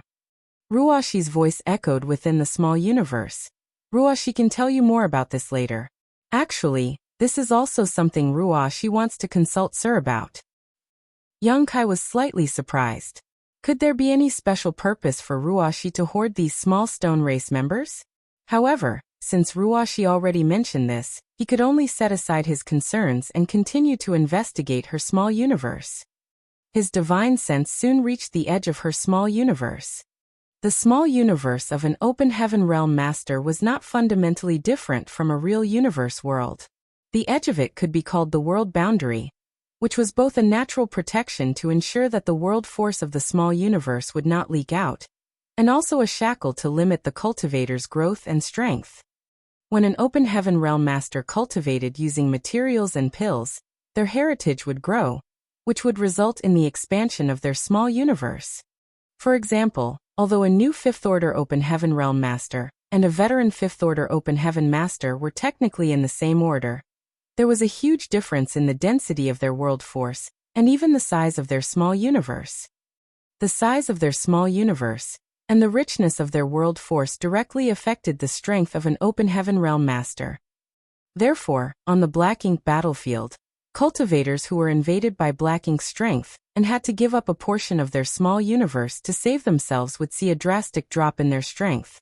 If one sacrificed too much of their small universe, they might even see their order regress. In the worst-case scenario, an Open Heaven Realm Master's small universe would completely destabilize after large portions of it were sacrificed, resulting in death. Moreover, once a master gave a large part of their small universe, it would become incomplete and have a great impact on any attempts at a breakthrough in the future. In this universe, only a profound Yin spirit fruit could repair one's small universe. Xiang Shan once gave up too much of his small universe and regressed to the 7th Order. Now he had repaired his small universe and cultivated back to his peak. However, because of his actions back then, there were still some flaws in his foundation, making it extremely difficult for him to advance to the 9th Order despite having the capital and aptitude to do so. The 4 universe pillars and the world tree clones could stabilize and insulate one's small universe from outside influence, making it both impervious and flawless. It was precisely because the mysterious power of these treasures affected the world boundary of a person's small universe, making it resistant to external invasion. On top of that, even if Black Ink's strength somehow made its way into the small universe of a person with one of these treasures, it could be easily suppressed and sealed. A cultivator would reach a bottleneck when the expansion of their small universe reached its limit. If they broke through this limit, the master would advance to the next order, and their small universe would expand greatly. Naturally, the strength of that cultivation would dramatically change as well. Ruoxi was now at the peak of the 7th Order, and her small universe should have hit its limit, one that should be insurmountable in her life.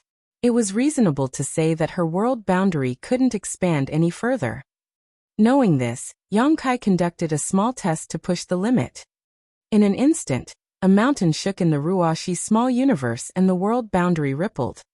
Yang Kai was surprised and immediately withdrew his energy. After all, a cultivator would feel uncomfortable when their small universe was disturbed from the inside. Luckily, Yang Kai was able to quickly retract his energy and did not cause any harm to Ruoxi. Gupan asked from the side, "How is it?" "It's really strange," Yang Kai frowned and continued. "Ruoxi does have the potential to continue improving her cultivation." Through this test, Yang Kai was able to determine that Zhang Ruoxi's cultivation had reached a bottleneck, but not the end of her martial Dao. With a little more effort, she could break through this bottleneck and advance to the 8th Order Open Heaven Realm. This was shocking. Yang Kai had traveled all over the universe for many years, and had come into contact with all kinds of cultivators, including many high-ranking Open Heaven Masters, but none of them could overcome their innate shackles like Ruoxi could. Even he himself was now restricted by the invisible shackle of his small universe. Gupan was both happy and relieved to hear Yang Kai's assessment. She had looked into Zhang Ruoxi's situation before and came to the same conclusion. However, she was not confident in her own judgment. Now that Yang Kai had come to the same conclusion, it was basically a certainty. This was good for Zhang Ruoxi. Previously, her peak was the 7th Order Open Heaven Realm. However, now she might be able to become an 8th Order or even a 9th Order Master. Yang Kai thought for a moment and asked, "Has Ruoxi ever eaten a world fruit?" Zhang Ruoxi shook her head and said, "No, I haven't." Yang Kai nodded at the expected answer. World fruits were so precious that ordinary people could not get a hold of one. If Ruoxi had eaten a world fruit, then she would not be as doubtful of her situation. "Sir, can you figure out what's going on with Ruoxi?" Zhang Ruoxi asked. Yang Kai shook his head. "I've never heard of a situation like this before, but I can see that the foundation of your small universe is solid and your heritage is strong. So there's nothing wrong with it, and it should be beneficial to you, rather than harmful. As for why this is the case, I have a speculation. Please enlighten me, sir. Zhang Ruoxi looked at him eagerly. Yang Kai said, it concerns your bloodline. The Heaven's Order bloodline you awakened should have some peculiarities. It should be this peculiarity that allows you to overcome the innate shackles of the open heaven realm. What sir means is, let's put it this way, Yang Kai explained. Your bloodline is different from that of the human race. If you look at the vast universe, only the divine spirits have true bloodline inheritances. The divine spirits do not have limits on their cultivation. They just need to constantly refine their own bloodline and awaken their ancient inheritance to advance. In other words, they can continue to get stronger as long as they put in enough effort and have enough resources. Humans, on the other hand, who cultivate using the open heaven realm method, have innate limits. Divine spirits clearly have incomparable advantages. Your Heaven's Order bloodline may also be related to a divine spirit bloodline, so the growth of your strength is somewhat similar to that of a divine spirit. At this point, Yang Kai suddenly realized a problem with his theory. If the Heaven's Order bloodline was really a divine spirit bloodline, then Zhang Ruoxi should also have innate shackles because she relied on the open heaven realm method of the human race to cultivate.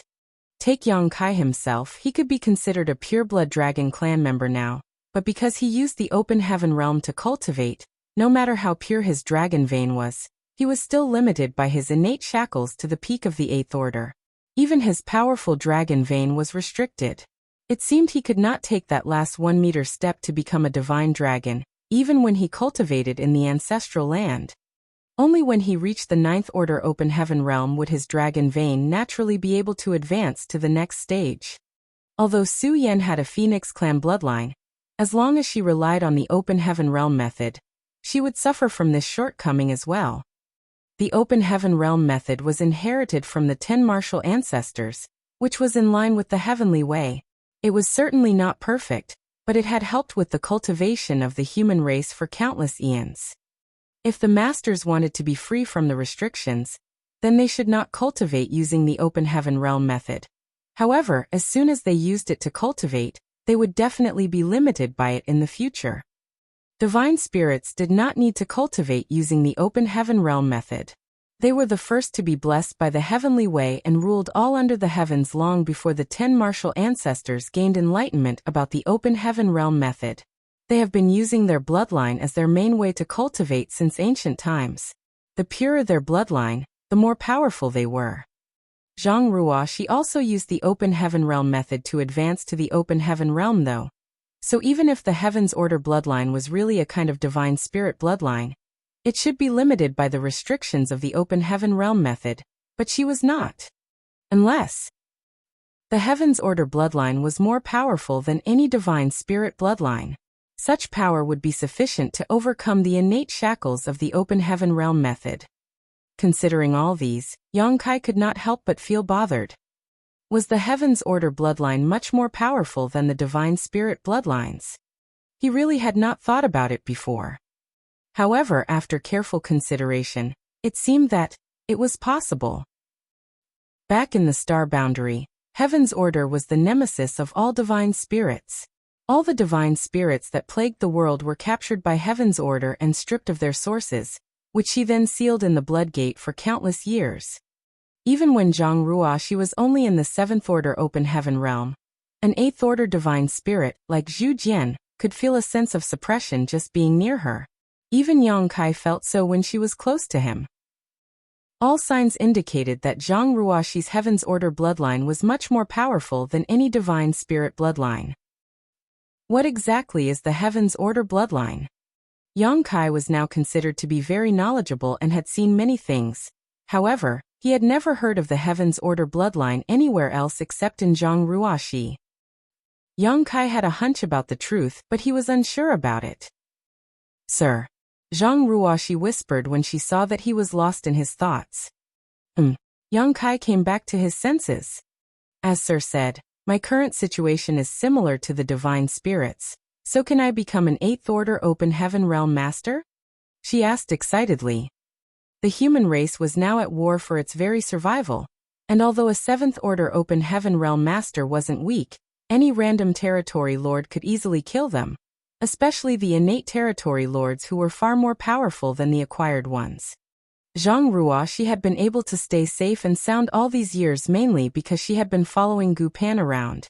Due to her relationship with Yang Kai, Langya Paradise had taken great care of her. If she was just an ordinary 7th Order Open Heaven Realm Master, it would be much riskier for her on the battlefield. However, if she could become an 8th Order Master, then she would be much safer in the future and more lethal to the enemies on the battlefield. Yang Kai nodded and said, "Advancing to the 8th Order is not a problem. I saw your small universe, and you are at the limit of the 7th Order Open Heaven Realm. Once things have settled down, you should enter retreat and cultivate hard. I will personally stand guard for you until you break through to the 8th Order." "Many thanks, sir," Zhang Ruoxi said with a beautiful smile. Chapter 56-69, 3rd Order 9 Palaces Formation? There was no doubt that Zhang Ruoxi would advance to the 8th Order. Nevertheless, Yang Kai could not be absolutely sure if what he thought was correct. If it was as he thought, it would still be astonishing that the Heaven's Order bloodline could circumvent the drawbacks of the Open Heaven Realm method, which was something that even a Divine Spirit bloodline could not achieve. Yang Kai was still thinking about the Heaven's Order bloodline when Ruoxi said, "Sir, I have one more thing to ask advice about, and it concerns my bloodline." "Oh." Yang Kai was intrigued and said, "Go ahead."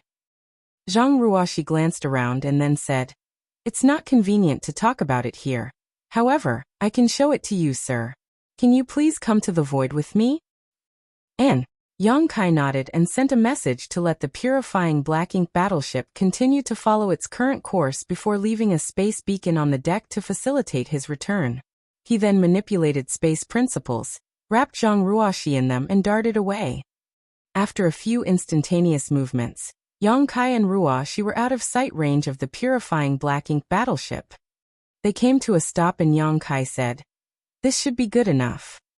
The void was so vast and endless that Zhang Ruoxi would not be limited in whatever she wanted to demonstrate. Zhang Ruoxi nodded, opened her small universe portal, and a member of the small stone race stepped out. Those of the small stone race usually look simple and unassuming.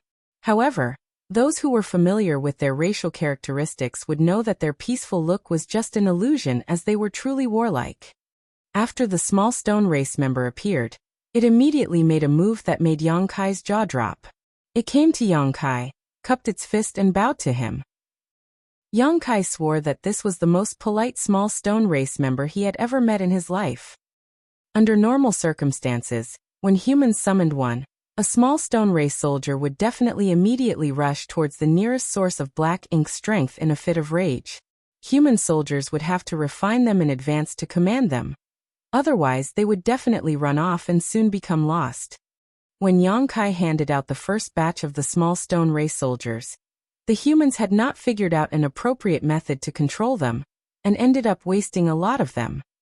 However, he could also see that this small stone race member was so courteous and mindful of etiquette because Zhang Ruoxi had exquisite control over it. Yet this small stone race member had no trace of being refined at all. The small stone race member was not finished after saluting Yang Kai. He started to display his fighting skills to Yang Kai and demonstrated with vigor and power. Finally, it finished its show by cupping its fist once more. Yang Kai was more than a little dumbfounded and alternated his gaze between the small stone race member and Zhang Ruoxi's smiling face. "How did you do this?" Yang Kai asked in amazement. In fact, Yang Kai could have done this too if he had been the one controlling this small stone race soldier, but that was because he had the Great Sun and Great Moon marks given to him by Big Brother Huang and Big Sister Lan. This small stone race member was brought out from the chaotic dead territory, where the burning light and serene glimmer had spent the last millennium nurturing it. These small stone race members could be regarded as pieces of living yellow and blue crystals. Thus, the Great Sun and Great Moon marks condensed from the burning light and serene glimmer's source held absolute authority over them. Yang Kai could even use the power contained within them to generate purifying light. On the other hand, Zhang Ruoxi did not have the marks, which Yang Kai had brought out of the chaotic dead territory and distributed to the divine spirits. Zhang Ruoxi said, Sir, please continue to watch. She did not answer Yang Kai's question immediately, because there was more to show him. As she spoke, 2 more soldiers came out of her small universe, joined together with the previous one, linking their auras.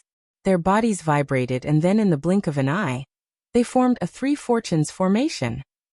This 3 fortunes formation was far more solid than a battle formation formed by ordinary human soldiers. Their auras were completely connected, without any form of roughness or instability. Next, a continuous stream of small stone race members emerged from Zhang Ruoxi's small universe and joined the battle formation. The 3 fortunes became a 4 symbols, then a 5 elements, a 6 paths, and finally a 9 palaces formation. But that was not the end, as more and more small stone race soldiers rushed out and formed more 9 palaces formations. With the 9 palaces formation as the base, the formation grew again. 27 small stone race members, forming what could only be called a Great 3 Fortunes formation. 36 small stone race members formed the Great 4 Symbols formation. And finally, the 81 small stone race members formed a massive Great 9 Palaces formation. Yang Kai was in absolute awe as he watched this scene in utter bewilderment.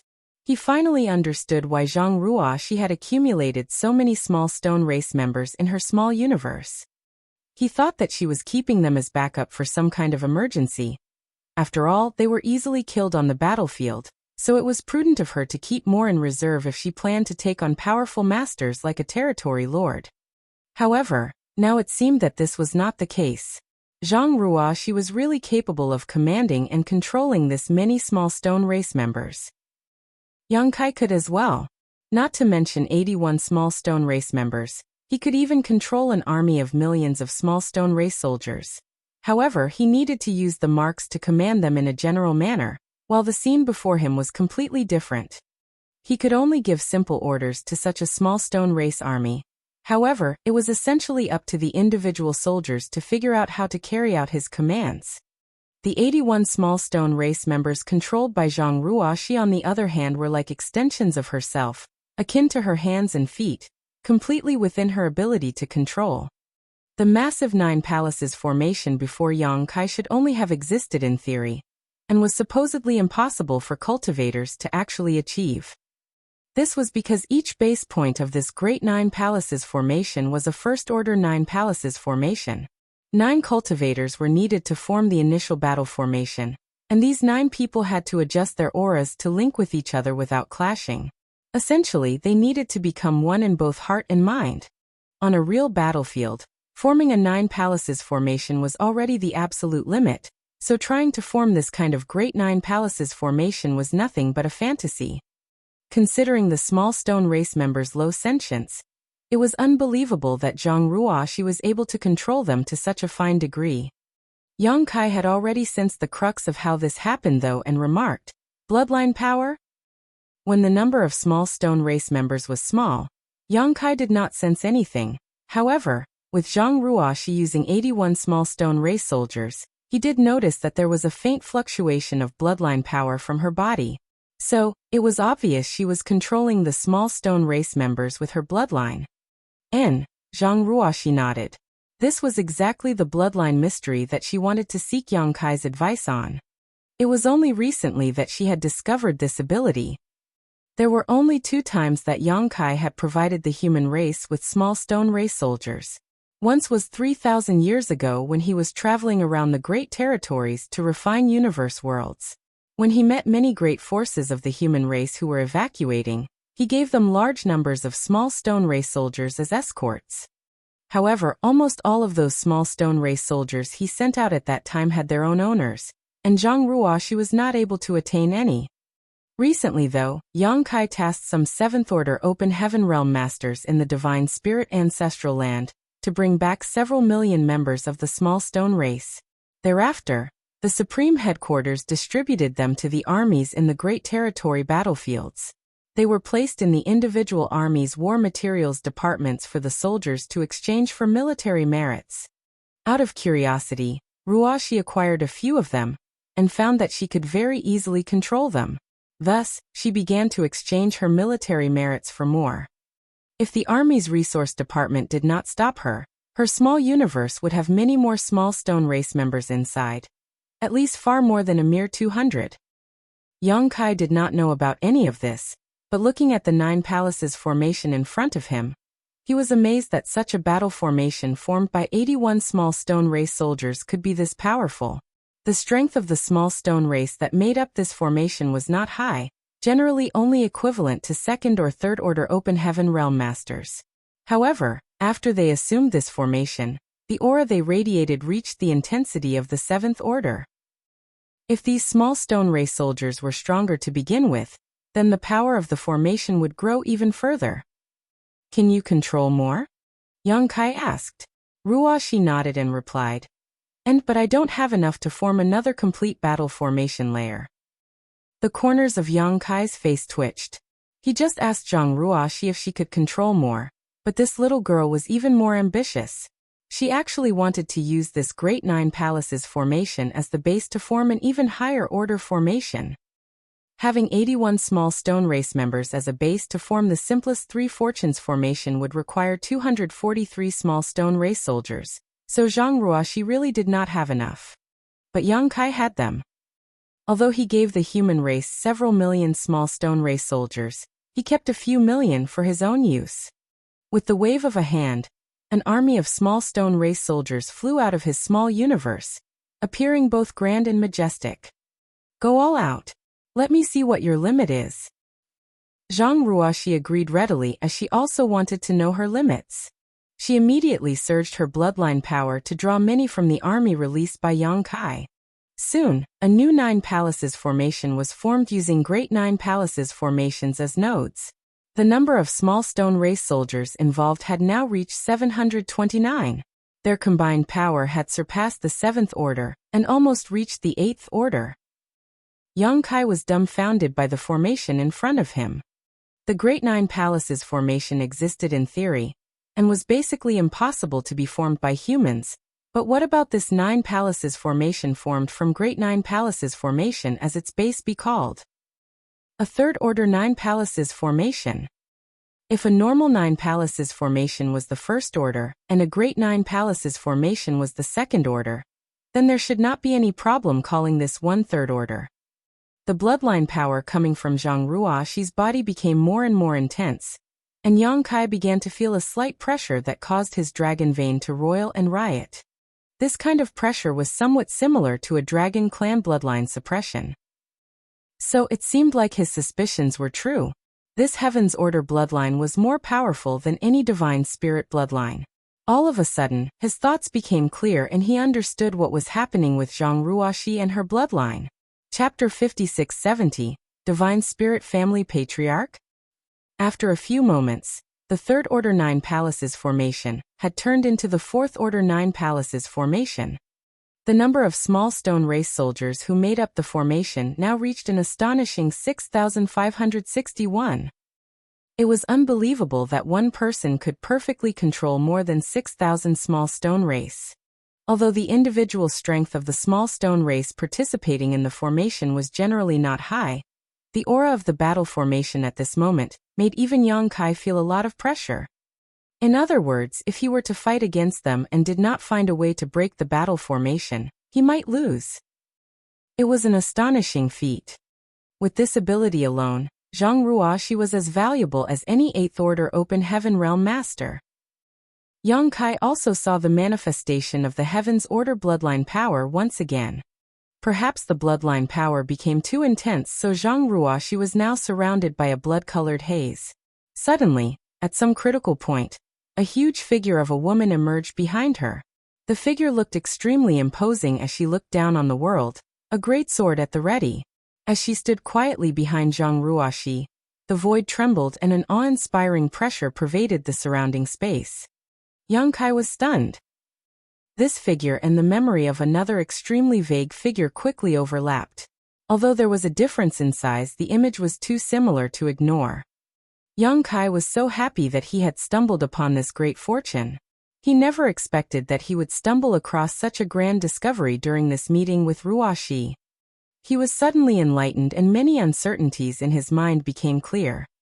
So that's how it is. If that is really the case, then everything makes sense. The Heavens Order bloodline was basically a divine spirit bloodline, but it was not a divine spirit bloodline in the ordinary sense. In terms of ranking, the Heavens Order bloodline was higher than all other divine spirit bloodlines. Thus, it was not accurate to call it the divine spirit's nemesis. The Heavens Order bloodline was not born to restrain divine spirits. It was actually from the same vein as the divine spirit bloodlines, only higher up the hierarchy, which was why it could suppress all other divine spirit bloodlines. The Dragon Clan itself also had the concept of bloodline suppression, but the Dragon Clan's bloodline suppression only affected those within the clan, or those from monster race too weak to resist. A Dragon Clansman with a purer bloodline had a natural restraint on any other Dragon Clansman with a less pure bloodline. In a fight, the strength of a Dragon Clansman with the purer bloodline could suppress the strength of the other. A Dragon Clan's bloodline may have some deterrent effect on other divine spirits, but it was far less obvious. A Dragon Clan bloodline's ranking may be higher than that of other divine spirit bloodlines, but not by much. In this world, there were two other divine spirit bloodlines that stood above the Dragon Clan: the Burning Light and Serene Glimmer. Technically speaking, these two were also divine spirits. The ancient legends stated that they were the ancestors of the divine spirits.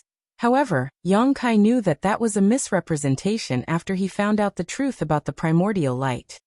If all the divine spirits were considered to be in one big family, then the higher the ranking, the higher their position would be within the divine spirit family. Big Brother Huang and Big Sister Lan could also be considered the big brother and big sister of all divine spirits. This was also the reason why when Yang Kai first went to the dragon pool, his great sun and great moon marks allowed him to draw in the power of the dragon pool, and help Fu Guang break through his shackles and become a divine dragon. The powers of the Burning Light and Serene Glimmer and the Dragon Clan were fundamentally related. The primordial light first stripped its yin and yang elements in the chaotic dead territory, then moved to the ancestral land. It then transformed into thousands of lights, and evolved into the first divine spirits. The first time Yang Kai went to the no-return pass, he used the Great Sun and Great Moon marks to completely suppress Ji Lao San, who was a Grand Dragon. He did this while he was still only in the 7th Order, and a Grand Dragon himself. In fact, the difference in strength between them at the time was not big. However, when he used the two marks, Ji Lao San was captured by Yang Kai almost effortlessly. Yang Kai also used the power of the Great Sun and Great Moon marks to suppress Tao Wu when he killed the latter in profound nether territory. Otherwise, Tao Wu's 8th Order divine spirit strength could easily handle a soul-rending thorn head-on, and he would not have been so easily killed. This was basically akin to the big brother and big sister exerting their power over the little brother of the divine spirit family. When they learned about this, Big Brother Huang and Big Sister Lan would surely be overjoyed. They had been bickering for countless eons about who was the elder sibling between them, so if they knew they had so many younger brothers and sisters, they might not quarrel anymore and instead play with their little siblings instead. In such a sense, it was completely appropriate for Yang Kai as a Dragon Clan member to address them as Big Brother Huang and Big Sister Lan. The Burning Light and Serene Glimmer were the big brother and big sister of the Divine Spirit's family. However, in this family, there seemed to be another high-ranking existence: the Heavens Order bloodline. The small stone race could be seen as an extension of the power of Big Brother Huang and Big Sister Lan, so even Yang Kai had to use the two marks to control them. This was natural because the ranking of the Dragon Clan was lower than that of the Burning Light and Serene Glimmer. On the other hand, Zhang Ruoxi only relied on her bloodline to precisely control thousands of small stone race soldiers to form a massively complicated 9 palaces formation. When Yang Kai understood this, he immediately recalled the strange scene that he had witnessed in the rewinding time. When the primordial light was stripped of its yin and yang in the chaotic dead territory, the latter evolved into the sun's burning light and moon's serene glimmer. After a long journey, what was left of the primordial light collided with an ancient universe world, showering it with thousands of multicolored lights. From those lights, all divine spirits were born. The divine spirits thus rose and the universe world came to be known as the ancestral land. With this evolution, the ancestral land became the home of all divine spirits and was virtually indestructible. At that time, Yang Kai saw a vague image of a human figure through the blinding light. He did not have time to look closely that day as he was distracted by Di Wu's relentless attacks, and was shaken out of his state of enlightenment. However, he remained haunted by the figure in the haze, which left him puzzled. It had become the last piece of the mystery behind the primordial light. Today, all the mysteries seemed to be solved. The hazy figure, although its face could not be seen, had an outline incredibly similar to the Heaven's Order figure that stood behind Zhang Ruoxi. That figure must be the original source of the Heaven's Order bloodline. When Yang Kai first saw Zhang Ruoxi at the suppressing Black Ink Fortress, he had a strange hunch, but he could not figure out what it was about. When Zhang Ruoxi asked about her cultivation limits, or rather lack thereof, and Yang Kai looked into her small universe, he felt that hunch again, but he still could not understand it. Yang Kai finally understood after seeing Zhang Ruoxi control the small stone race army. The bloodline of an ordinary divine spirit was insufficient to break through the shackles created by the open heaven realm method. Even a pure dragon clan bloodline was insufficient. Otherwise, Yang Kai could continue to refine his bloodline and advance to the Ninth Order open heaven realm, by first becoming a divine dragon. At that time, he would even be stronger than an ordinary Ninth Order master. However, there were always exceptions to everything. Though a divine spirit bloodline could not accomplish this, that did not mean that the Heaven's Order bloodline could not break through these innate shackles. In the divine spirit family, the Heaven's Order bloodline was most likely the highest in ranking. In fact, the burning light and serene glimmer might be inferior to it. Instead of saying that the Heaven's Order bloodline was the big sister of all divine spirits, it might be more appropriate to call it the matriarch of this entire family. Yang Kai wore a look of composure as he observed the massive Fourth Order 9 Palaces formations that was formed by over 6,000 small stone race soldiers, but inside he was in a state of complete and utter shock. A few moments later, Zhang Ruoxi exhaled a long breath and all the small stone race soldiers within the formation orderly dispersed, gathering quietly behind her, waiting for further orders. In the end, the number of small stone race she could control precisely was less than 10,000, so she could not form a Fifth Order 9 Palaces formation. This was not because her bloodline was not strong enough, but rather because of her low cultivation. With her concentration being spread out over so many small stone race soldiers, she eventually hit a limit. In other words, her Seventh Order open heaven realm cultivation was the bottleneck. However, this was already an eye-popping feat. "Sir, this is the most I can do." Although she was exhausted, Zhang Ruoxi's eyes were gleaming. She always wanted to know what her limits were. However, she could not test them with a mere 200 small stone race soldiers. With Yang Kai's help, she was able to get an answer today. This way, she would be able to play a much bigger role on the battlefield than using her own Seventh Order open heaven realm strength. Moreover, as long as she could advance to the Eighth Order, she had the confidence to form a Fifth Order 9 Palaces formations. Who knows, maybe she might even be able to break through and become a Ninth Order open heaven realm master one day. Well done. Yang Kai nodded his head in admiration, and began to collect his small stone race army before saying, "After this, I will bring you to a certain place." Zhang Ruoxi did not ask anything and just nodded obediently, "Yes, sir." "Let's go back. You must be exhausted. When we return, get a good rest. The journey ahead is long and there is no need for you to rush to advance to the Eighth Order." Zhang Ruoxi nodded with a smile. He manipulated space principles, and the two figures instantly disappeared. With the help of the space beacon, Yang Kai easily returned to the purifying Black Ink battleship with Zhang Ruoxi. She then went back to her cabin to rest while Yang Kai continued to stand at the helm. He could not help but wonder what interesting things would happen if he took Ruoxi to that place. The journey continued through the Black Ink clan's territory, and then past the breached royal cities before heading into the depths of the Black Ink battlefield.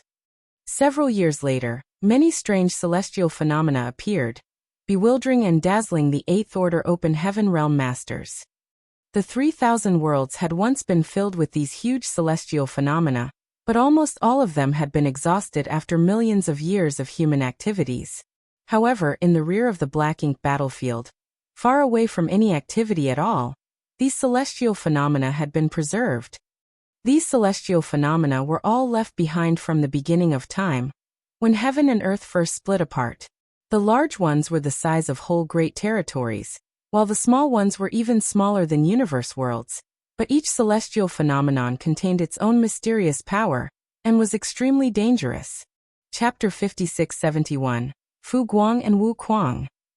At one point, Yang Xiao could not stand the boredom, so when they passed by a certain celestial phenomenon, he rushed out in curiosity, and was almost caught in it. If not for Yang Kai's quick actions, he might have been lost within the celestial phenomenon, never to return. When Yang Shui found out, she punished him severely until he promised never to do that again. The dramatic event was a rare comic relief to their otherwise mundane journey, and became the butt of everyone's joke throughout the warship. A few years later, the purifying Black Ink battleship entered the late ancient era battlefield, and the Eighth Order Open Heaven Realm Masters who saw this place for the first time were all shaken to their core. The veteran Eighth Order Masters who told them all the events of the past were also totally captivated. Only at this time did they know that at the end of the late ancient era, there were humans who fought and were victorious over the Black Ink clan on this magnificent battlefield. Although they failed to kill Mo, at least they managed to contain the Black Ink clan within the Black Ink battlefield. Now the Black Ink clan had invaded the 3,000 worlds, the world had withered, universe worlds had collapsed, and the human race was trapped in a mere handful of great territory battlefields. The situation had never been worse, and everyone's heart was heavy and eager for revenge. After the late ancient era battlefield, there was the spiritless land. They were getting close to the primordial heaven's source grand restriction. Nearly 13 years after the departure of the purifying Black Ink battleship from the Supreme Headquarters territory, Yang Kai finally led a group of Eighth Order Masters to the place where the last human race crusade force was defeated.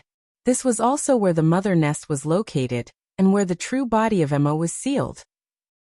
The purifying Black Ink battleship flew past a lot of wreckage and debris. There were even damaged warships quietly floating across the void, as well as skeletons and corpses of humans and Black Ink clansmen alike. These were the remnants of the last Great War, the final battle outside the primordial heaven's source grand restriction. Yang Kai was not present during that battle as he was targeted by a royal lord because of Tsang, and had no choice but to flee. He fled for years before entering the Great Sea Celestial Phenomenon, and started his cultivation to break through to the Eighth Order Open Heaven Realm. After he emerged from the Great Sea Celestial Phenomenon, Yang Kai managed to kill the royal lord who was chasing him.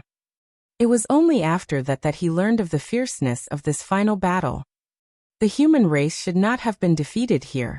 They had more than 100 great passes and a grand army numbering in the millions, all of whom were in the Fifth Order Open Heaven Realm and above, with over 100 Ninth Order Old Ancestors assuming command. With such a lineup, they were definitely the strongest army the human race had mustered since the late ancient era millions of years ago. However, from within the primordial heaven's source grand restriction, a Black Ink giant spirit god emerged to challenge the army. From the opposite side, another fallen Black Ink giant spirit god, who roamed the late ancient era battlefield, was revived by the Black Ink clan. The two powerful Black Ink giant spirit gods pincered the human army, and together with countless royal lords and territory lords, the human race grand army was defeated and forced to retreat. The sight in front of everyone was tragic, and even if they were not personally involved in that battle, they could easily imagine its fierceness. The atmosphere aboard the purifying Black Ink battleship was heavy as people were scurrying about, trying to collect the corpses of the human race soldiers.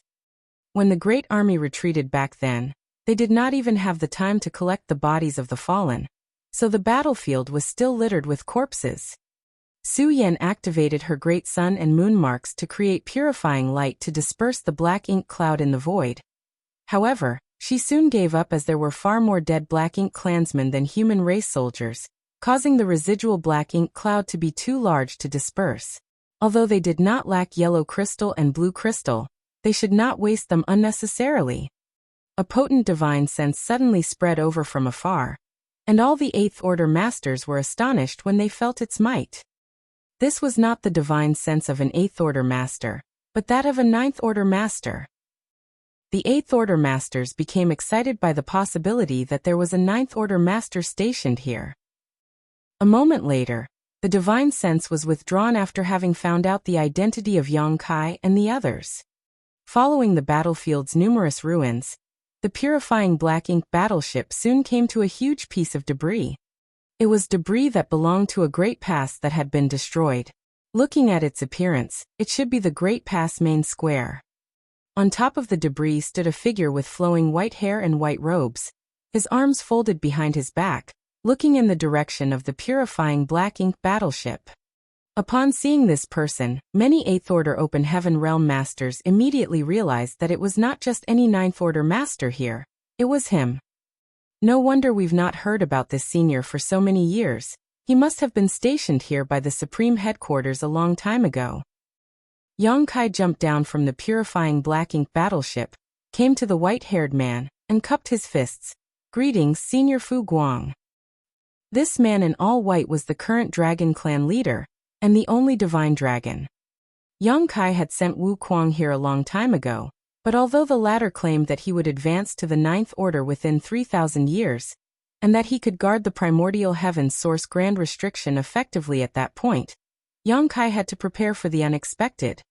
Therefore, over 1,000 years ago, Yang Kai had already suggested that the Supreme Headquarters prepare someone to assist Wu Kuang outside the primordial heaven's source grand restriction, just in case. However, the humans had limited manpower and very few were capable of carrying out such a mission. There were 2 old ancestors who met the requirements, but they had to stay in Wind Mist territory to restrain the Black Ink Giant Spirit God. Part of restraining the Black Ink Giant Spirit God was that they too could not move. After much consideration, only Fu Guang could be deployed. However, during the Battle of the Barren Territory, Fu Guang was severely injured and almost died on the spot. If the Dragon Clan leader at that time did not go all out to rescue him, Fu Guang would have been among those who fell that day.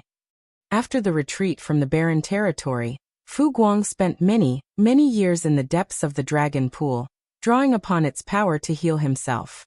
It was not until some 1,000 years ago that he finally recovered from his injuries. He immediately set off for this place after his recovery. On the way, Fu Guang passed by the No-Return Pass, which caused the Black Ink Clan to panic as they thought that he was there to pick a fight. Fortunately for them, Fu Guang had no such intentions and just passed by. The Black Ink Clan had since been wondering what a divine dragon from the Dragon Clan was doing in the Black Ink battlefield. By all accounts, Fu Guang had been here, alone, for at least 1,000 years. "Many thanks for your hard work, Senior," Yang Kai said. 1,000 years of solitude was not easy to endure, even for a powerful divine spirit. Fu Guang smiled and shook his head. His eyes then looked up and down Yang Kai and said with a little surprise, "Your dragon vein." Yang Kai secretly praised this divine dragon for his strong perception. It should also be because they were both part of the Dragon Clan. So, even if Yang Kai did not use the powers of his dragon vein, Fu Guang would sense something about it.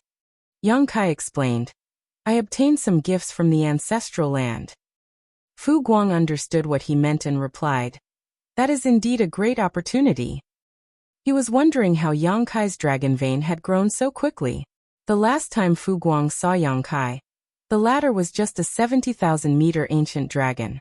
Now, Yang Kai gave off a similar feeling to his own from back in the dragon pool. In other words, it was very likely that Yang Kai was in the same situation as he was back then, stuck at the last step before becoming a divine dragon. The power in the dragon pool had been greatly consumed after more than 2,000 years of healing, so Yang Kai could not have benefited much from it, certainly not enough to improve his dragon vein to such a degree. It turned out that it was a gift from the ancestral land. While they were talking, a group of Eighth Order Masters and 60 divine spirits all came forward and saluted. No one dared to disrespect a divine dragon. The Eighth Order Masters finally confirmed who the army commander of their suppressing Black Ink army was. Although there had been some speculation beforehand, it was only today that they became certain.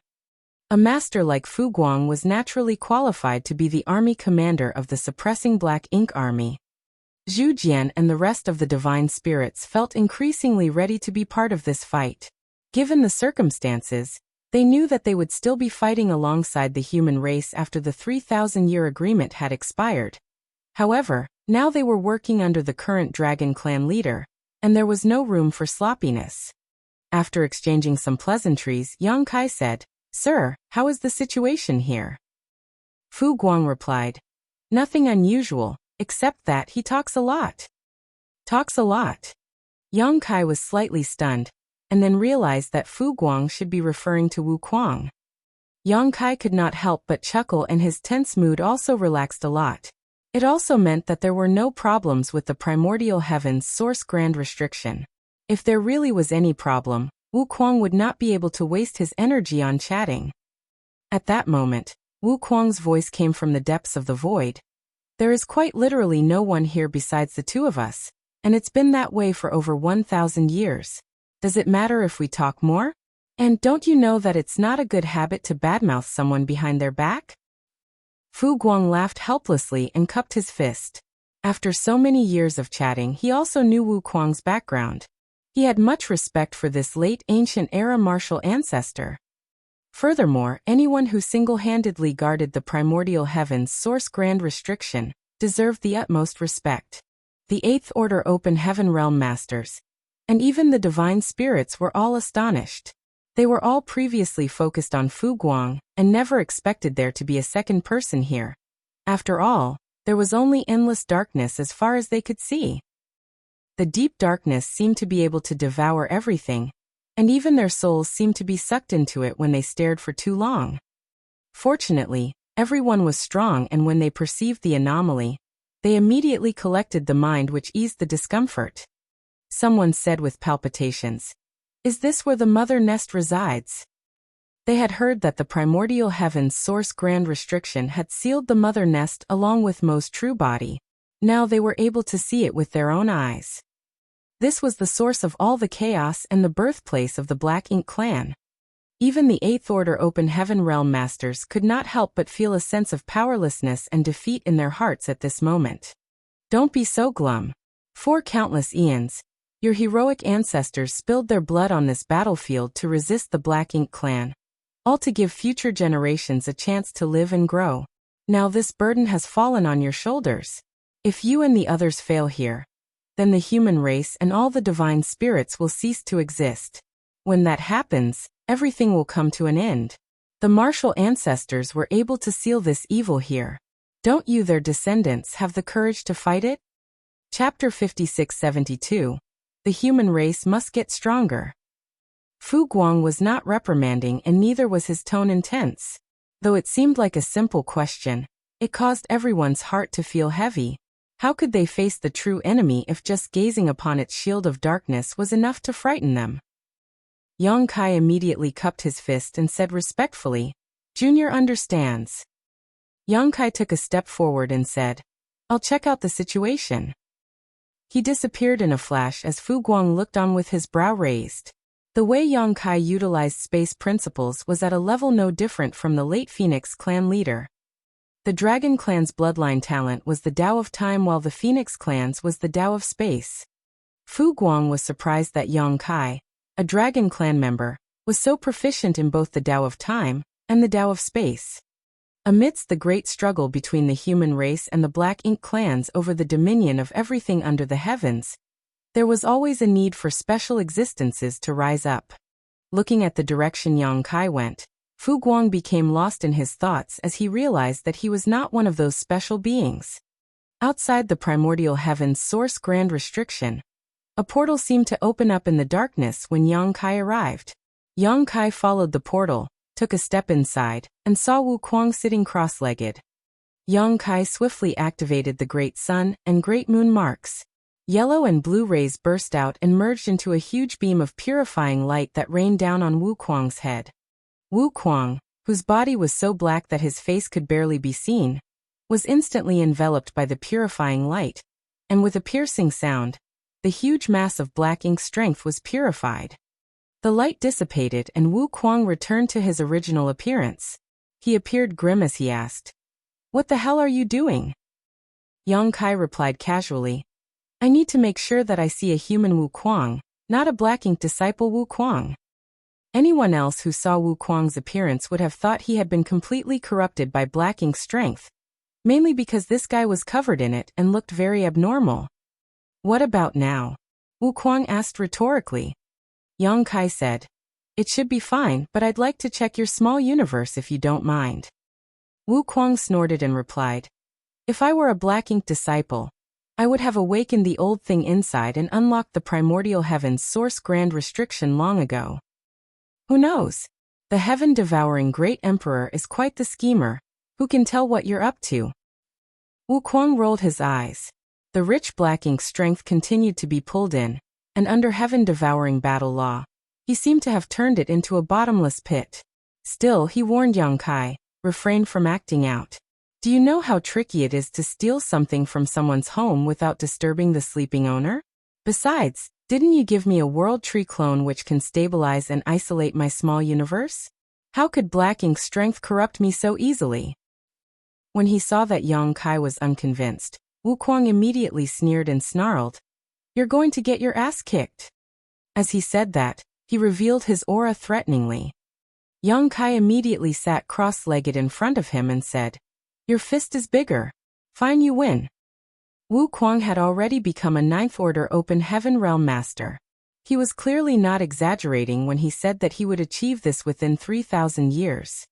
Yang Kai was more and more amazed at the power of the heaven-devouring battle law.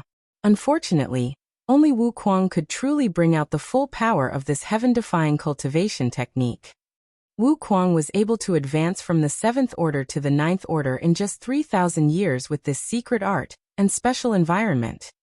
In the end, Black Ink strength was also a kind of power. While sitting here, the Black Ink strength was endless and inexhaustible.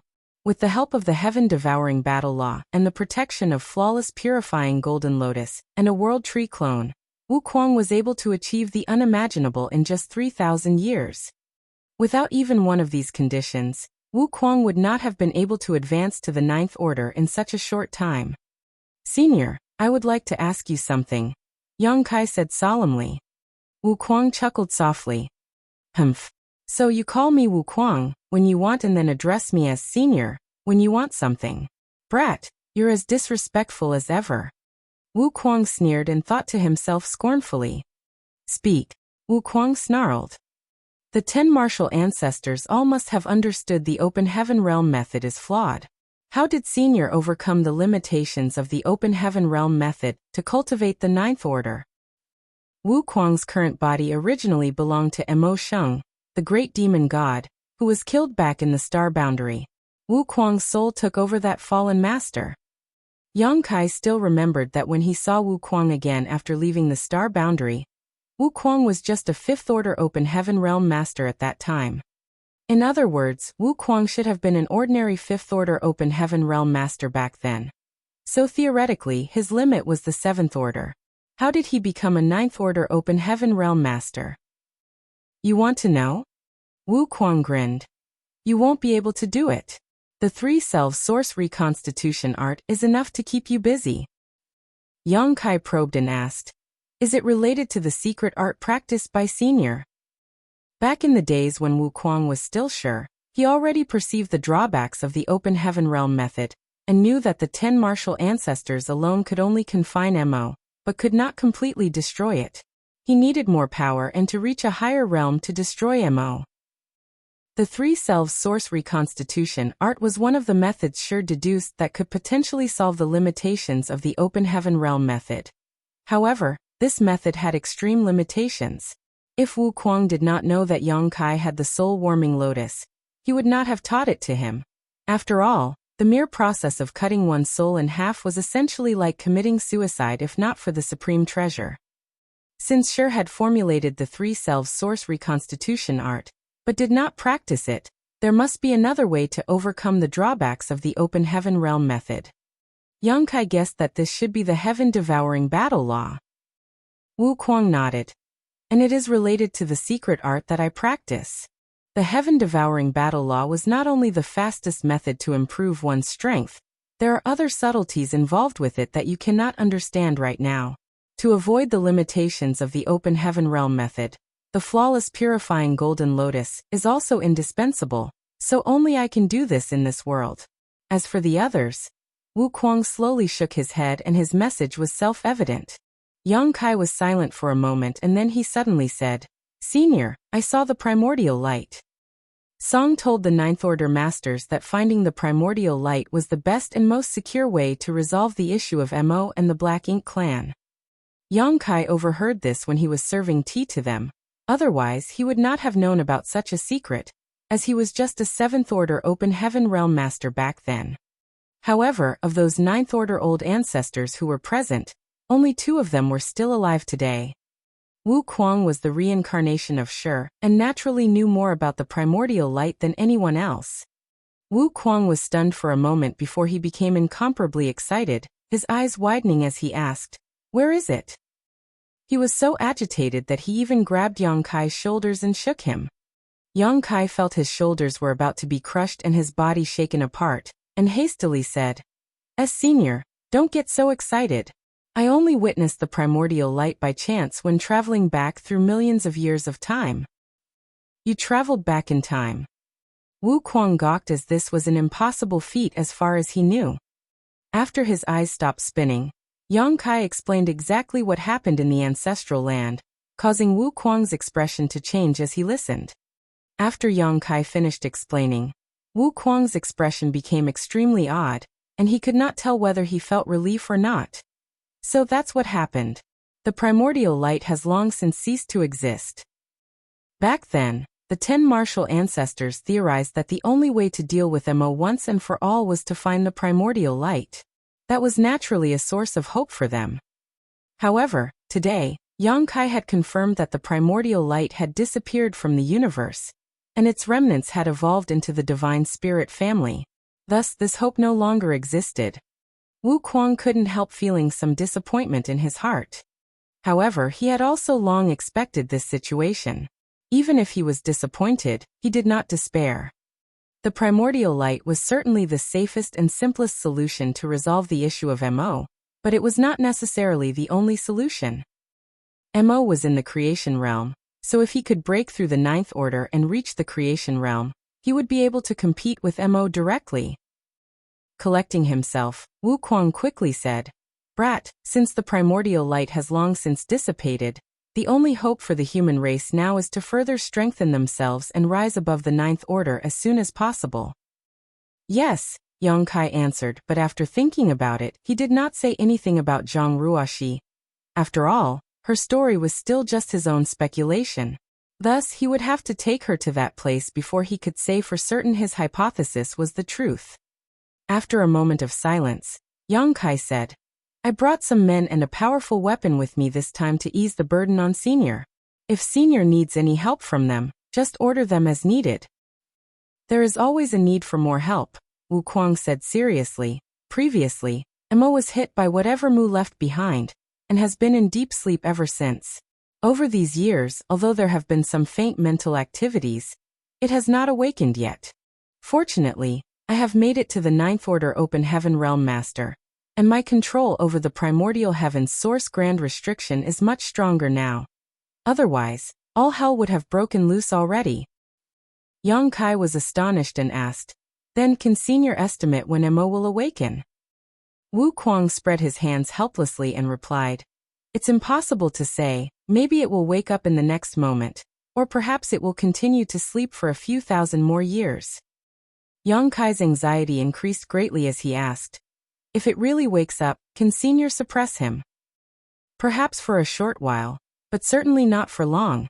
After all, I have not yet reached Song's level of strength. Although Song was still technically in the Ninth Order Open Heaven realm, he was much, much further along that path that I am right now. It was for that reason that he could single-handedly stay here and maintain the grand restriction. Still, I am also growing stronger all the time. In short, the longer it takes Mo to wake up, the better it is for the human race." After a pause, Wu Kuang said, "There are many Black Ink clansmen inside the primordial heaven's source grand restriction, including many royal lords. If the grand restriction were to be broken now, it would be difficult to stop them. However, if you have brought enough capable people, we might be able to reduce the power of Black Ink clan in advance. When the day comes, and make no mistake, it will come, the burden on the human race would lessen if we act now.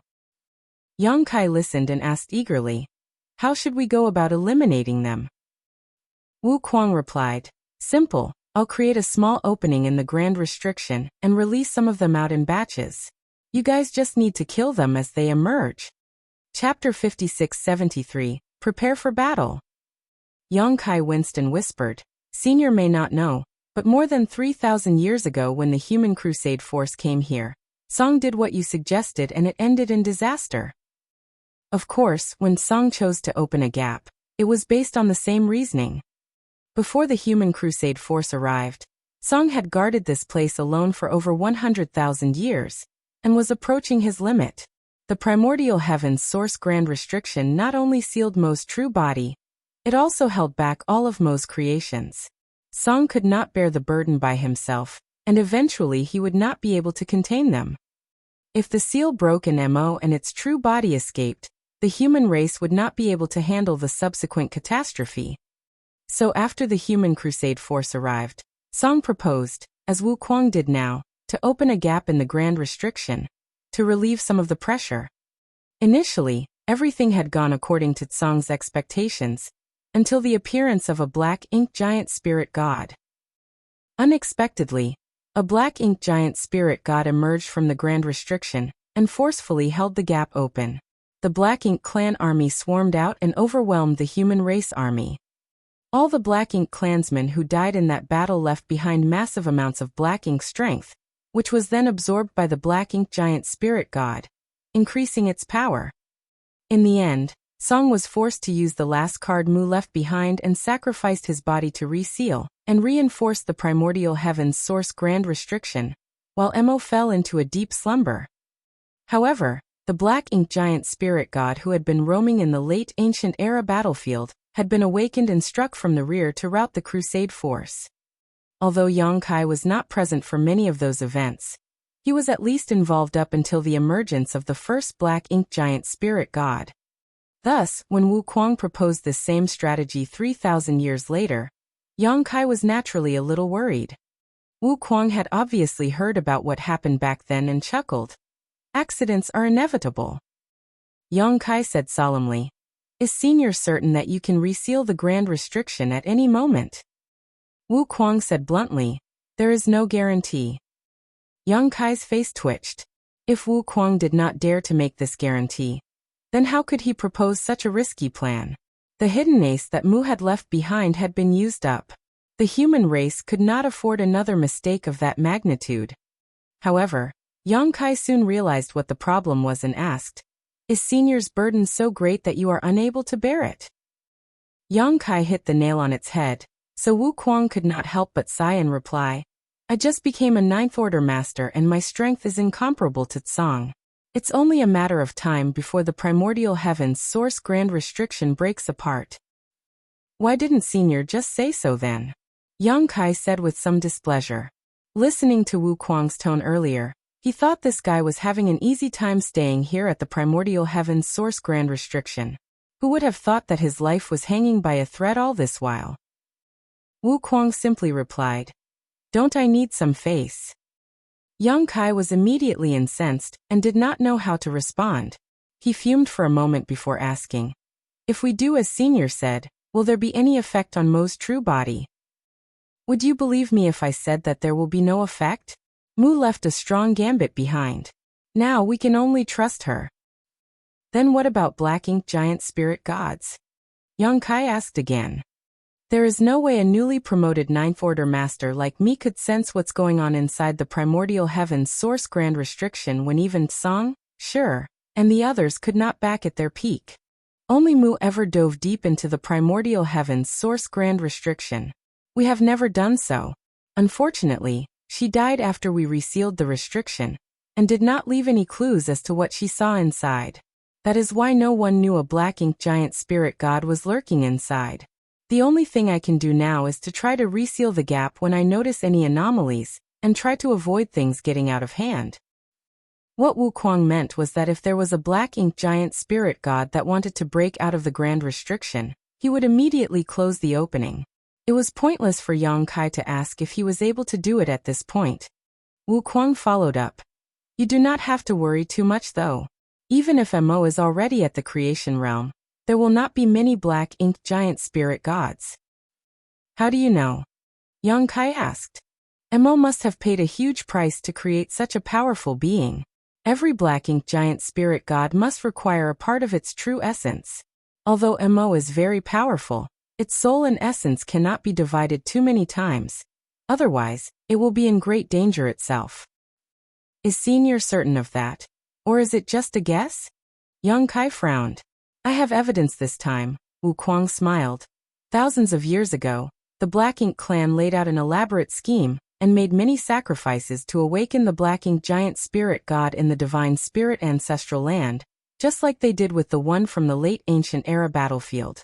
If Mo could freely create Black Ink giant spirit gods, why would it bother going through all that trouble? Sending even one more out of the primordial heavens source grand restriction would have ended everything right from the start, right? Yang Kai pondered over it a little, and had to admit that Wu Kuang's analysis had some truth to it. Of course, he could not rule out the possibility that he just wanted to believe a comforting lie rather than face an unwelcome truth. Wu Kuang continued. So, even if there are still Black Ink giant spirit gods in this primordial heavens source grand restriction, there won't be many of them. Perhaps just one or two. Yang Kai pondered silently before exhaling a long sigh. In that case, we can only act and see what happens. It was necessary to open up a gap in the primordial heavens source grand restriction, as Wu Kuang needed to ease his burden. They could only hope that he could control the situation after. Yang Kai was glad that he had convinced the Supreme Headquarters to build the suppressing Black Ink Fortress 1,000 years ago. Otherwise, he would not have known how to handle the current situation. The original purpose of the suppressing Black Ink Fortress was to prevent problems that might emerge from the primordial heavens source grand restriction, including when the grand restriction would be broken. Senior, please wait a moment, I will go make some arrangements, Yang Kai said and got up to leave. Wu Kuang suddenly said, Wait, there's one more thing I need to explain to you. What is it? Wu Kuang said solemnly. The primordial heavens source grand restriction has existed for a very long time, which means that it has fallen into disrepair. Every time the grand restriction opens and closes, it will impact its stability to a certain degree. Do you know why Tsang did not dare to open the gap to relieve its pressure even when he had reached his limits? Yang Kai frowned and said, Fear of collapse of the grand restriction. Wu Kuang nodded gravely. Indeed.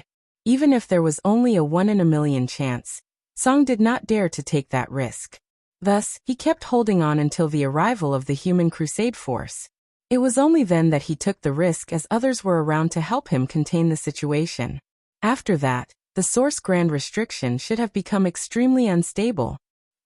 Should? Yang Kai raised an eyebrow. Wu Kuang smiled lightly and replied. This happened many times during the long existence of the grand restriction.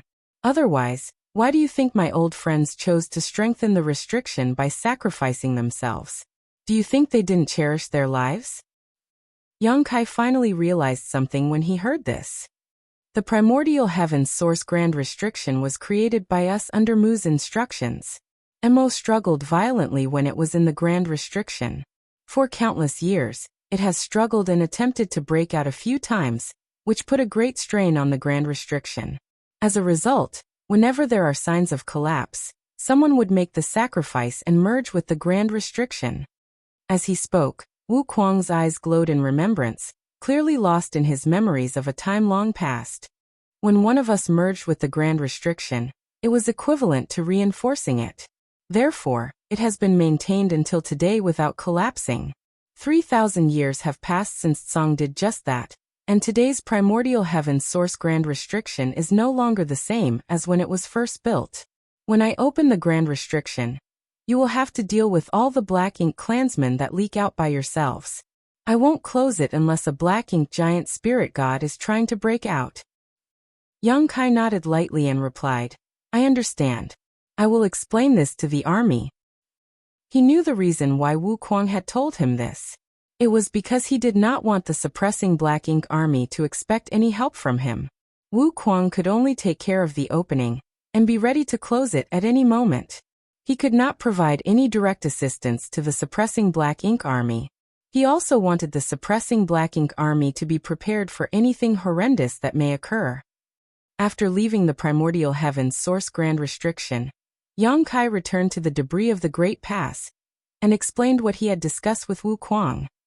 Fu Guang nodded his head and said, "We can only deal with it as it is." Yang Kai continued, "I can't stay for long, so I must ask Senior to take care of things here." Fu Guang smiled and said, "Not a problem. I'll take care of it." Yang Kai looked at the numerous human Eighth Order masters and shouted, "Prepare for battle." Small universe portals opened up and numerous figures emerged from each of them, the soldiers soon assembling according to their divisions and squads. Yang Kai moved away from the debris and his world force surged to clear a space in the void. Afterwards, he took out the orb that contained the suppressing Black Ink Fortress and threw it forward with force.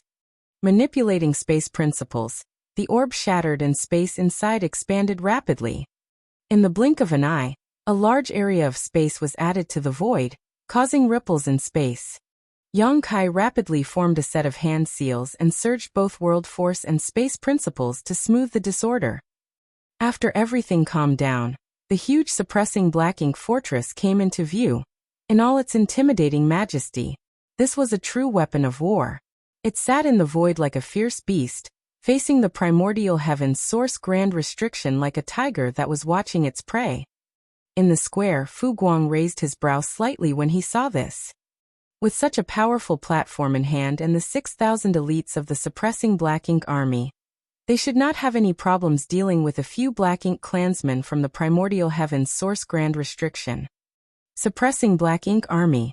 Fu Guang pointed his hand to the front and shouted, "Assume your positions." "Yes, sir." Under Fu Guang's command, the 10 divisions rapidly entered the suppressing Black Ink Fortress from all sides. Division after division was assigned to each of the artifacts and everything was ready after just 2 hours.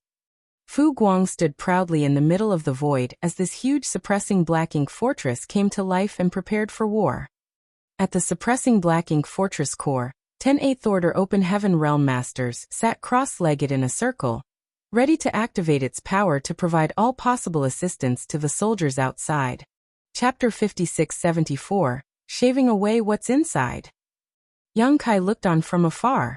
The primordial heaven's source grand restriction was the battlefield of the suppressing Black Ink Army. As he told Fu Guang earlier, he could not stay here for long. Thus, he could only observe and did not intend to intervene in this battle.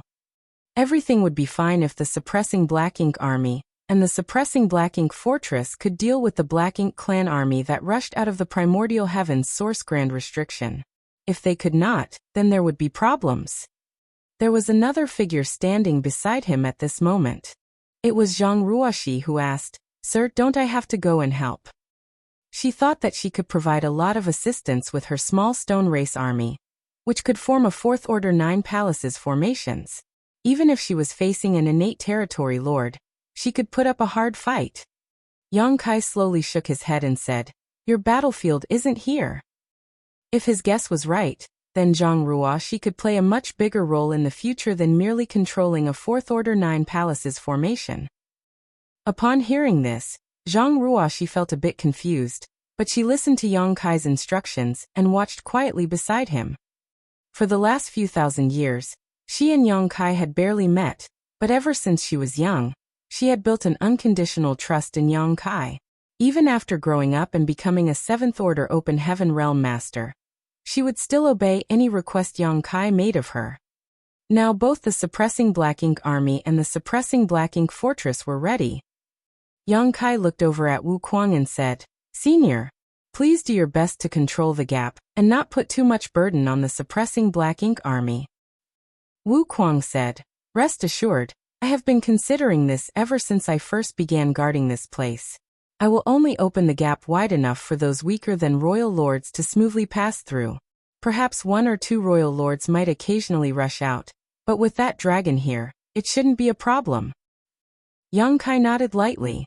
This was also the reason why he arranged for Fu Guang to come here in advance. As a divine dragon, Fu Guang was significantly more powerful than the average Ninth Order Open Heaven Realm Master, so dealing with one or two royal lords should not be an issue for him. The battle would soon begin. In the endless darkness, a spinning vortex suddenly emerged in front of the suppressing black ink fortress. The initial speed of the vortex was not fast, and its scale was not large. However, as time passed, the vortex gradually began to expand, and the speed of its rotation became increasingly faster. This was obviously Wu Kuang manipulating the primordial heaven's source grand restriction to open a hole. Looking at this, Yang Kai felt much more assured. He remembered when Song opened the gap in the primordial heaven's source grand restriction back then. A huge opening had appeared at that time and countless Black Ink clan soldiers poured out of it. It was not that Song was not as good as Wu Kuang at controlling the grand restriction, but rather that the situation was vastly different. At that time, the human race had more than 100 great passes, and an army which numbered in the millions. Song did not need to be so careful with his control of the gap. However, things were different now.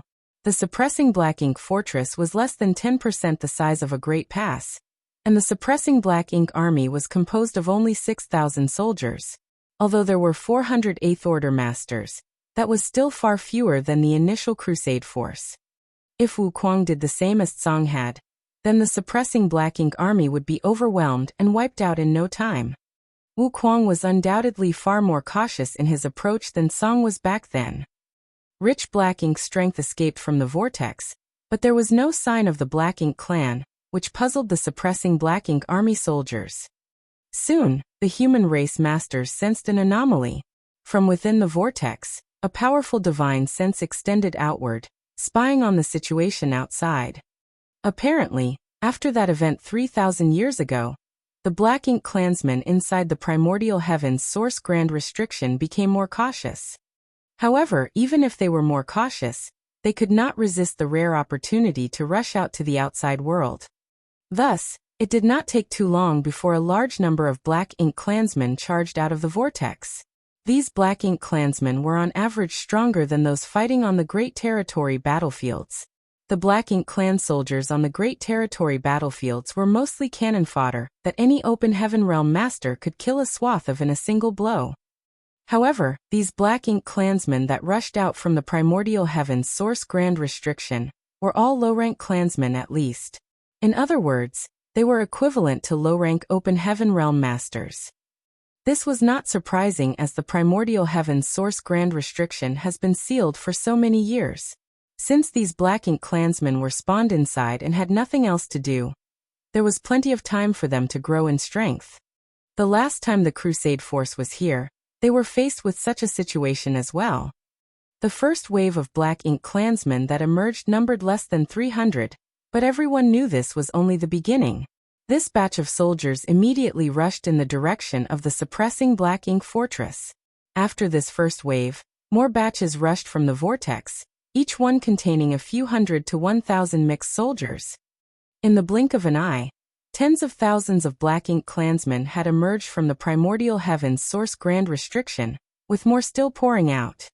On top of the walls of the suppressing Black Ink fortress, facing the primordial heaven's source grand restriction, sat the Tiger Roar cannons. These artifacts were all armed and ready. Several tens of Tiger Roar cannons hummed as energy built up within them before a dozen thick pillars of light flashed out from the suppressing Black Ink fortress like arrows released from their string.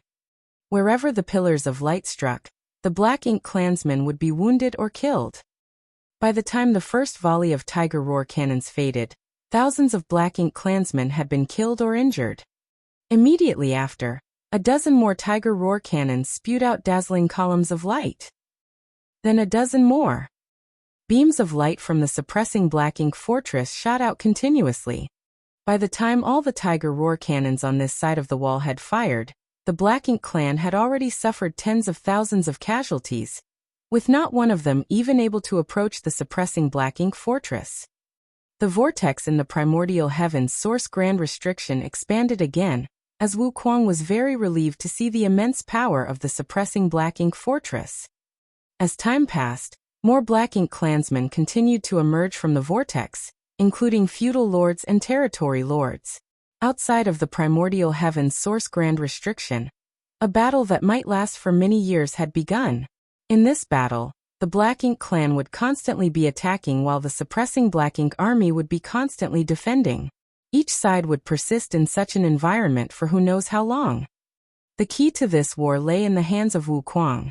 If he controlled the situation properly, the suppressing Black Ink army would be able to keep this effort up indefinitely.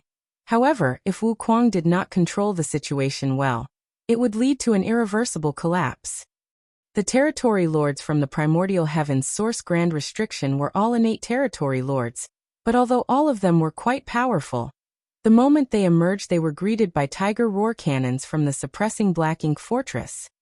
Even territory lords would inevitably be wounded by the tiger roar cannons when they appeared, and if they could not respond in time, they would quickly be overwhelmed by the continuous bolts of light.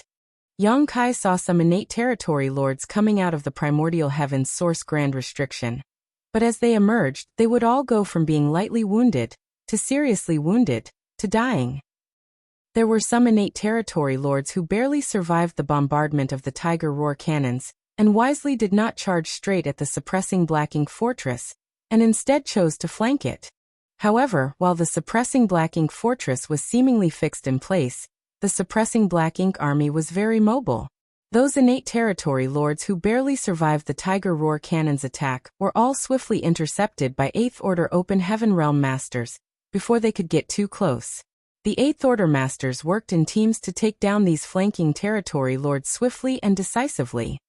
The entire suppressing Black Ink fortress soon began spinning at a low speed, thanks to the 10 8th Order Masters powering the core. With this rotation, the fixed tiger roar cannons on the four walls of suppressing Black Ink fortress could take turns to fire, allowing the soldiers time to rest and recuperate, so that the power of the suppressing Black Ink army could be maximized. Days went by and soon an entire month had passed with the situation still under the humans' control. The Black Ink clan had suffered countless casualties, with more than 108 territory lords having been killed while not one soul from the suppressing Black Ink army had died. The rate of consumption of the soldiers was also under control, and as long as they received enough supplies, the suppressing Black Ink army could continue fighting like this indefinitely. However, accidents and unexpected situations finally began to appear. From the vortex, the aura of a royal lord revealed itself, followed by the figure of a royal lord struggling to emerge from within the grand restriction. Wuxia had carefully controlled the primordial heaven's source grand restriction, so that the gap he opened was only large enough to allow those weaker than royal lords to pass through smoothly. Any royal lord trying to emerge would have difficulty exiting through the current opening. The royal lord was only delayed for a few breaths of time while passing through the vortex, but during that brief moment he was naturally struck by multiple attacks from the suppressing Black Ink fortress, causing numerous injuries. Naturally, this caused the royal lord to roar in anger. With great difficulty, he struggled out of the vortex and nimbly dodged the attacks from suppressing Black Ink fortress before charging out towards it.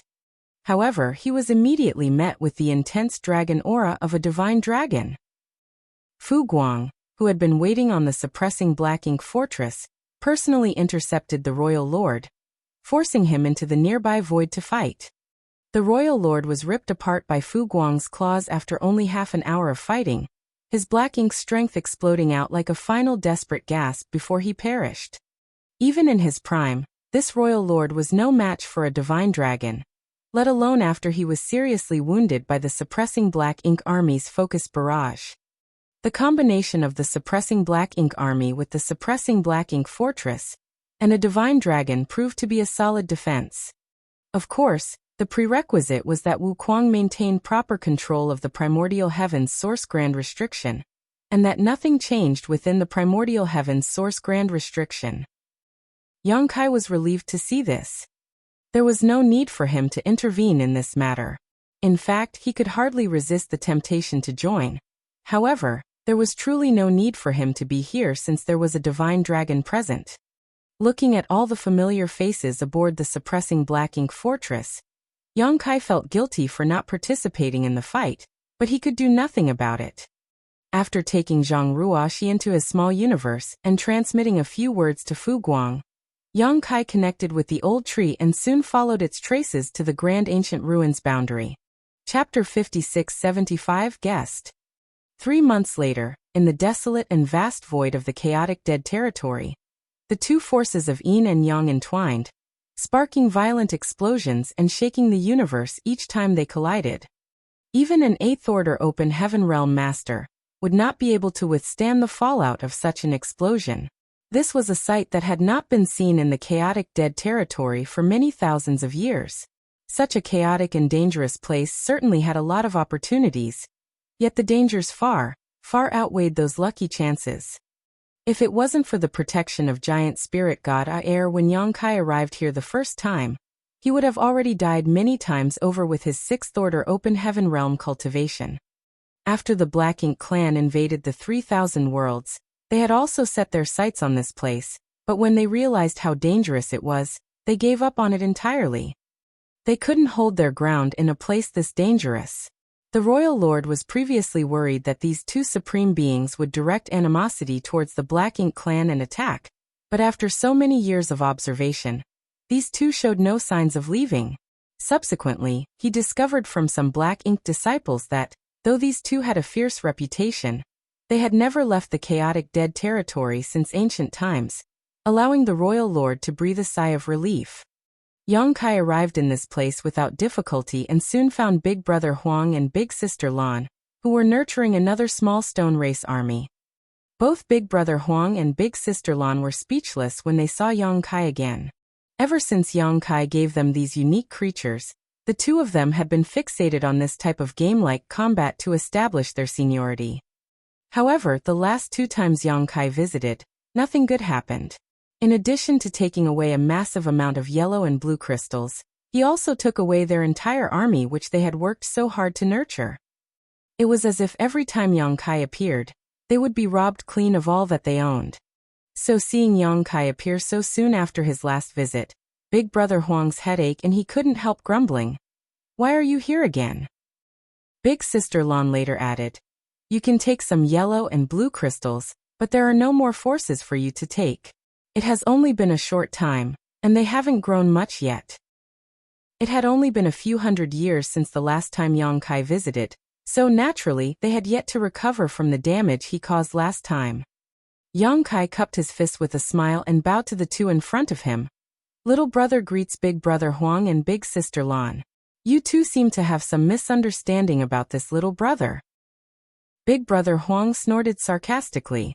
Seeing this, Yang Kai hurriedly explained, "The reason this little brother came this time is not to ask for anything. Instead, I am purely here to visit you both. Of course, if you have anything to give. No, if you were to give me anything, I would not dare to refuse." "No." Big Brother Huang shook his head like a rattling drum. "There's nothing for you here. Now that you've visited us, you can go." Yang Kai suddenly felt a little heartbroken. "Big Brother Huang, why are you treating me like an outsider?" If the names Big Brother Huang and Big Sister Lan felt like a joke before, after seeing records of the primordial light and uncovering the truth of what happened in the past, Yang Kai no longer felt any reservations about addressing them as such. Big Brother Huang and Big Sister Lan really were the big brother and big sister of the Divine Spirit family. Big Brother Huang sighed, looking a little exasperated and helpless. "If I don't treat you like an outsider, I'm afraid you'd really take away everything we own." Despite having a thick skin, Yang Kai couldn't help but flush. He certainly did go overboard the last 2 times he visited. "All right. Why did you come this time?" Big Sister Lan empathetically questioned. Now that the Black Ink clan had invaded their land and the human race was in a dire situation, how would Yang Kai come here to chit-chat with them for no particular reason? Yang Kai's expression turned serious. "Indeed, I have something to discuss. Do Big Brother and Big Sister remember the primordial light I mentioned the last time I came to visit you?" Big Brother Huang couldn't help but look up at him. "Did you discover something?"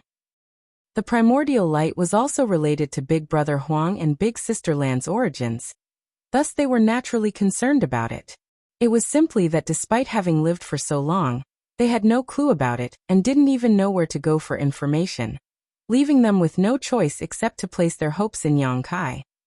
Yang Kai nodded and said, "By coincidence, I happened to see the primordial light when I experienced the events of the past." Following, he narrated all the things he experienced in the divine spirit ancestral land, including the blurry human figure that emerged when the primordial light first arrived there.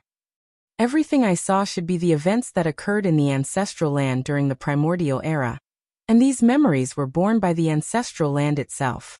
When this little brother was cultivating, I resonated with the ancestral land itself and got a glimpse of the mysteries of the primordial era.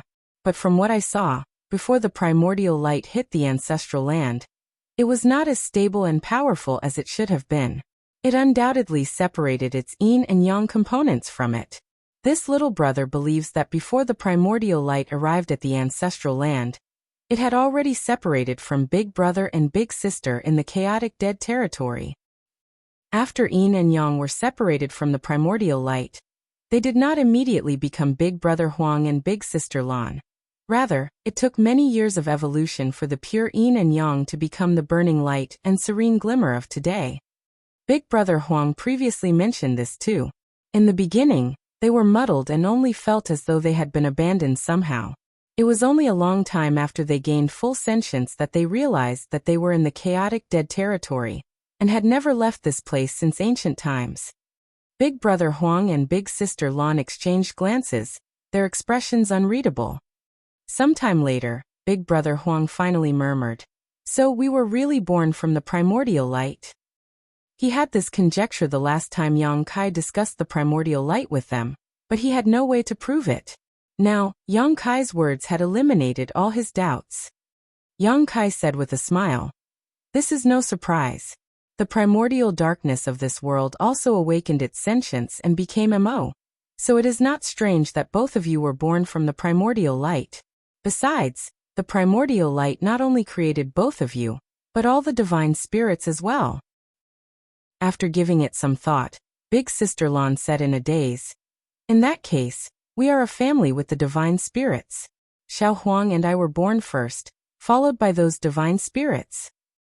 Xiao Huang remained silent.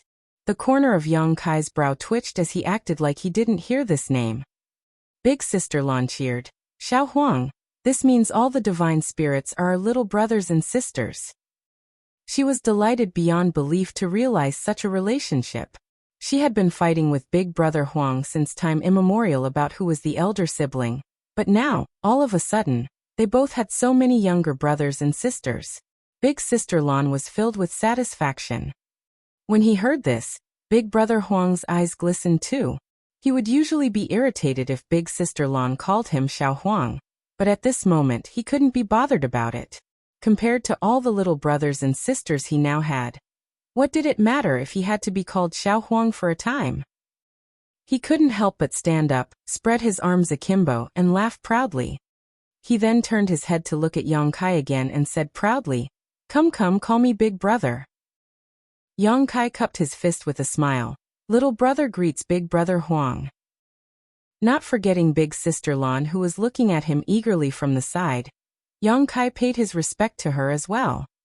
Previously, when they were addressed in this manner, the two of them were secretly on guard, wondering whether Yang Kai had any other intentions. However, at present, the same way of addressing and greeting sounded much more comfortable. Yang Kai felt a little sentimental at this moment.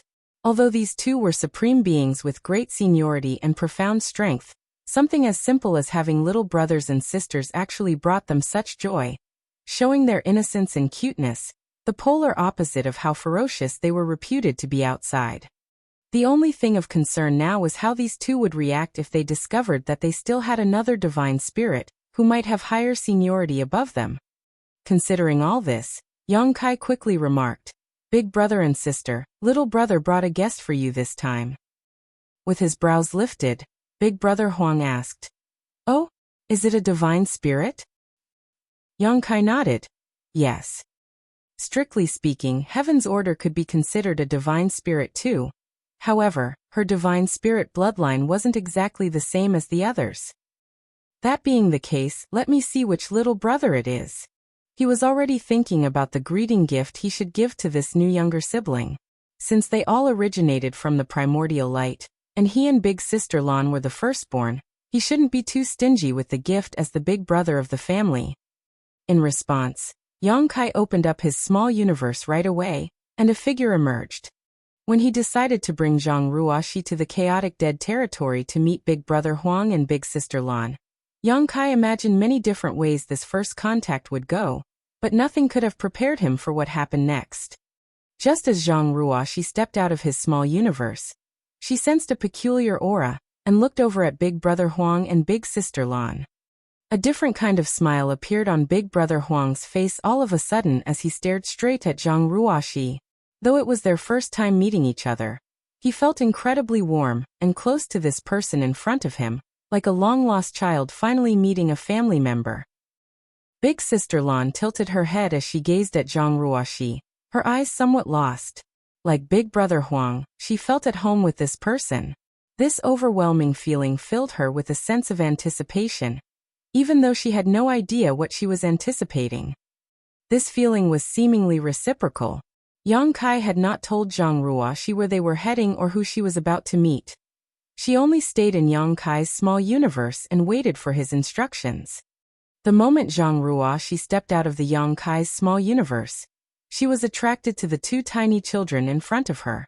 Maternal love flooded her heart as she reached out and stroked big brother Huang's hair and patted big sister Lan's head. Yang Kai felt chills all over his body and secretly thought that women were definitely bolder than men. No one other than Zhang Ruoxi in this universe would dare act so intimately with the burning light and serene glimmer. Immediately after, something much more terrifying happened though. Ruoxi seemed to have misunderstood something as she asked, "Are these your children, sir? They're so adorable." "I don't dare. I don't have one." Yang Kai screamed in his heart. "They are the sun's burning light and moon's serene glimmer. Never mind about you patting their heads. You even dare to say such things in front of them. If this angers them both, how can the chaotic dead territory contain their rage?" Chapter 56-76, Small Universe Imbalance. Big brother Huang and big sister Lan didn't show any signs of irritation, however. In fact, the two appeared incredibly at ease when Zhang Ruoxi stroked their heads. Big brother Huang even squinted his eyes slightly while big sister Lan made soft sounds like a cat purring. Then there was a sudden change. Incredibly pure and rich yin and yang power emerged from big brother Huang and big sister Lan's bodies, pouring freely into Zhang Ruoxi and flowing into her small universe. This was the most primitive and pure yin and yang power in the universe. Theoretically, yellow and blue crystals were condensed from their powers as they originated from the same source. However, in reality, no matter if it was the yellow crystals or the blue crystals, both were just remnants of the clash between yin and yang. In terms of quality, they were simply incomparable to the true power of the sun's burning light and moon's serene glimmer. If they were solely distinguished according to the open heaven order, then this kind of power definitely surpassed the ninth order. In addition to that, big sister Lan and big brother Huang Yin's and yang powers were extremely abundant. Though only a small part was poured into Zhang Ruoxi, her aura instantly soared, causing her seventh order open heaven realm cultivation to reach its limit, and even show signs of breaking through. Ruoxi had already reached the peak of the seventh order open heaven realm, or else she wouldn't be able to realize the anomaly of the lock of shackles on her small universe. If she continued to cultivate normally, she would have had a chance to ascend to the eighth order within 300 years. Taking her potent bloodline into account, the time she needed might even have been shorter. However, this unexpected incident hastened her cultivation breakthrough enormously. She wasn't totally unprepared for this eventuality, since realizing that her small universe might not be restricted by the innate shackles of the open heaven method, she had already made preparations for her ascension to the eighth order open heaven realm. Even so, this incident was still exceedingly risky, because the sudden surge of power had instantly disrupted the balance of her small universe. Strictly speaking, a small universe was no different from a real universe world. The balance between yin, yang, and the five elements was essential to maintaining the foundation of any universe. Once this balance was disrupted, there would be a risk of the universe rupturing. The most common method for human masters to enhance their cultivation was to consume open heaven pills, which contain the power of the 7 elements in perfect balance. There was no risk in consuming such pills as they could not lead to an imbalance in one's small universe. A faster method was to refine cultivation materials directly. Compared to consuming open heaven pills, the benefits of refining a set of cultivation materials were far greater. Of course, this method was much more expensive as acquiring materials of high enough order was by no means easy. Additionally, in order to maintain the balance of their small universe, a cultivator had to refine a complete set of cultivation materials, with each of the 7 elements of the same order. Because only in this way could they maintain balance in their small universe. During Yang Kai's years of cultivating, this was his most common method of cultivation. If the master realized that their small universe was out of balance for some reason, they could make up for it by refining materials of the appropriate element. Due to their strict requirements for materials, it directly led to the rarity of the yin and yang element materials. Yin and yang element materials were far less common than the 5 elements materials. While there were sufficient materials of the lower orders, as the order increased, less and less yin and yang element materials were available. Before Yang Kai obtained a large amount of yellow and blue crystals from the chaotic dead territory, even the cave heavens and paradises lacked such materials above the 5th order. It wasn't until the appearance of yellow and blue crystals that this issue was solved. Big Brother Huang and Big Sister Lan did not intend to pour their strength into Zhang Ruoxi's body. Rather, it was drawn out by her mysterious bloodline power, causing Zhang Ruoxi to unintentionally devour their power. This surprised both of them greatly. Zhang Ruoxi did not anticipate such a thing to occur either, nor did she intend to devour these two's powers, but everything happened so seamlessly after just a moment of contact. Immediately, Zhang Ruoxi's World Force soared and her aura rampaged as the imbalance of her small universe shook and violently impacted her. Her gorgeous face turned pale in an instant and she frantically cried out, "Sir!" Yang Kai was shocked as well. He was just admiring the strange act of Big Brother Huang and Big Sister Lan a breath ago, and the next instant, Ruoxi's small universe was in peril. Behind Ruoxi, the illusory phantom of her small universe emerged all on its own. Its original tranquility with majestic mountains and pristine waters now enveloped in a storm of yellow and blue light. As these two hues clashed, a scene of violence and destruction played out. It was similar to what the chaotic dead territory looked like before Yang Kai first came here. Right away, Yang Kai snapped back to his senses and immediately took out a set of 5 elements materials, all in the 7th order, and passed them to Zhang Ruoxi, urging her, "Focus. Concentrate on holding together your small universe, and quickly refine these." Since she had received a massive infusion of yin and yang element power, the only way to restore the balance of her small universe was to quickly refine more 5 elements power. Zhang Ruoxi obviously also understood that her life was at stake, so she did not hesitate to accept the 5 elements materials, sat cross-legged, and followed Yang Kai's instructions to stabilize her mind as she went all out to suppress the chaos of her own small universe while preparing to refine the materials. However, a human master was always greatly impacted by any disturbance in their small universe. If there was a fight between masters of the same order and strength, the one whose small universe was shaken first would quickly be defeated and perish. Because of this, every cave heaven and paradise had developed divine abilities or secret techniques designed exclusively for protecting their small universe. These methods were mainly used to defend their small universes from external shocks. During the Great Evolution Army's battle at the Royal City of the Great Evolution Theater, Yang Kai used his cow punch secret technique to kill a 9th order black ink disciple. In terms of raw strength, Yang Kai wasn't a match for a 9th order black ink disciple. In fact, a 9th order black ink disciple might only be slightly weaker than a pseudo-royal lord like Emo Nai. However, Yang Kai's cow punch was the most profound secret technique capable of directly impacting an enemy's small universe.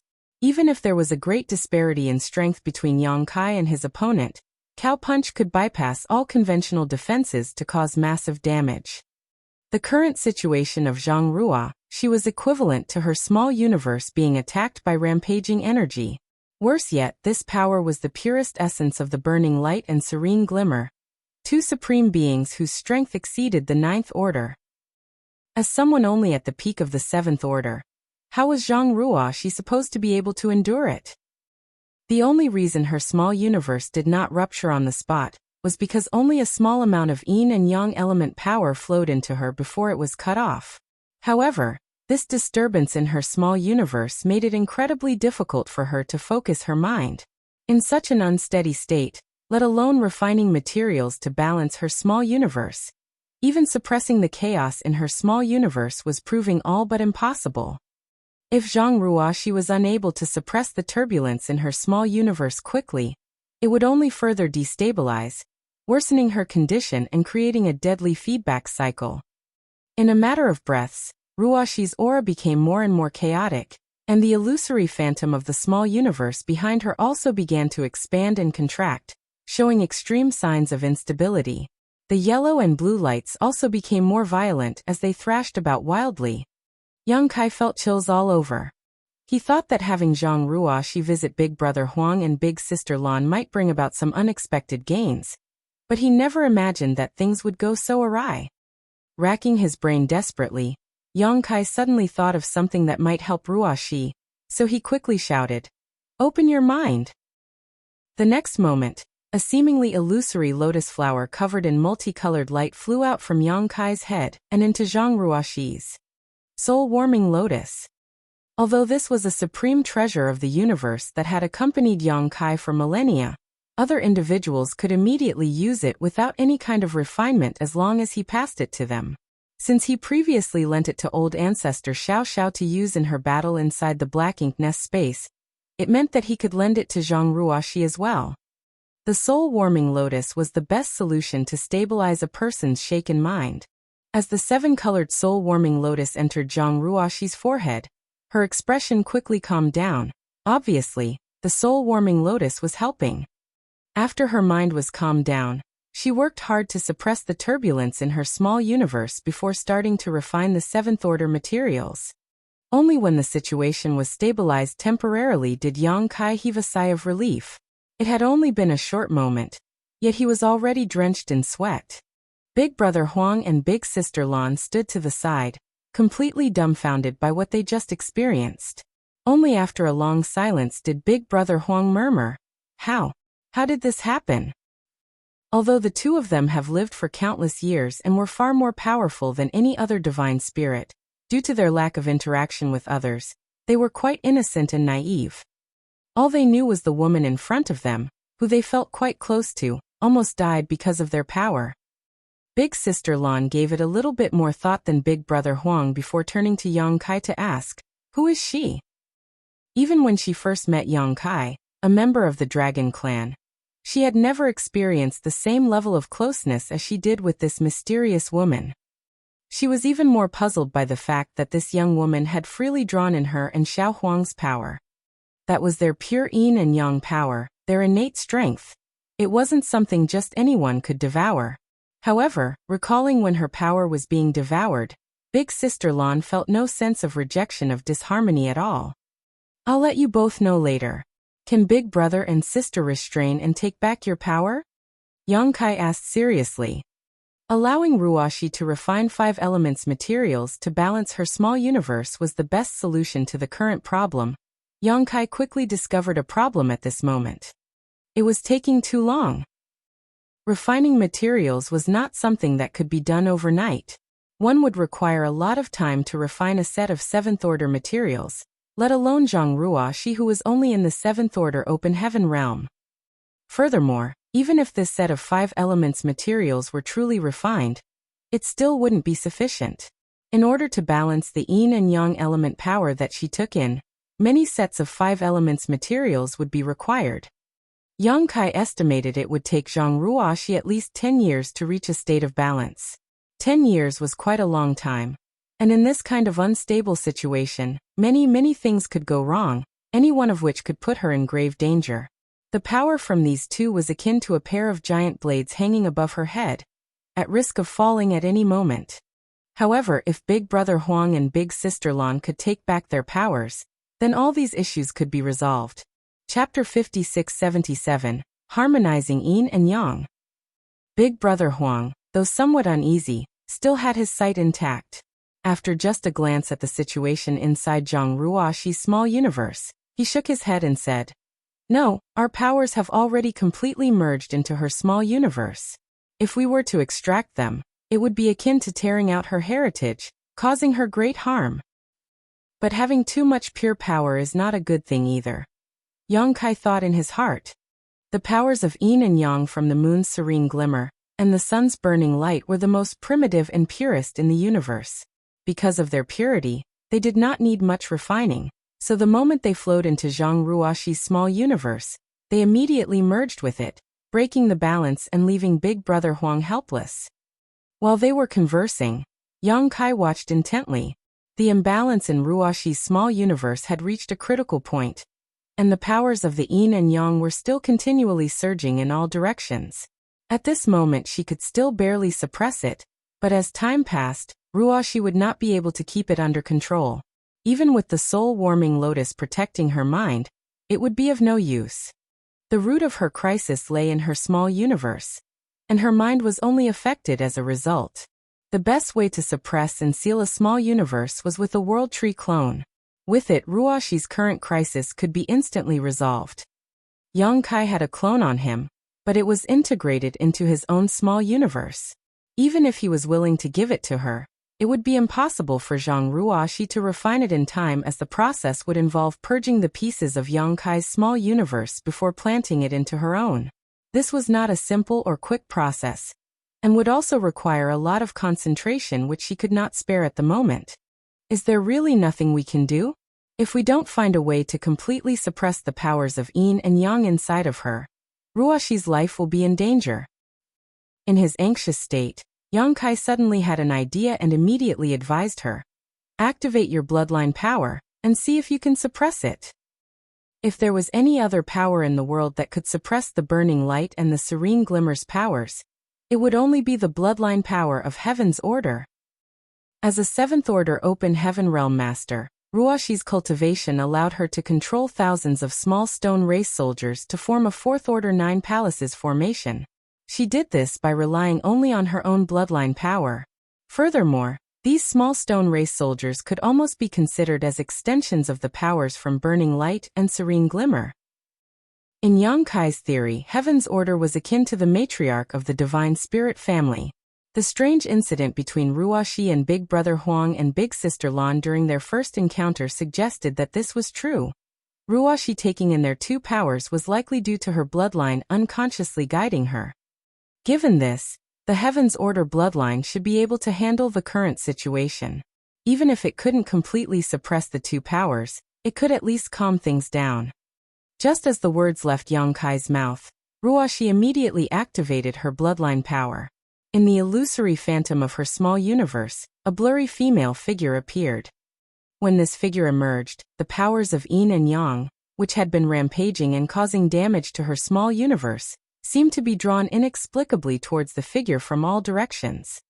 As Yang Kai watched, the yellow and blue lights that had filled the entire small universe receded like a tide, flowing into the illusory woman's body.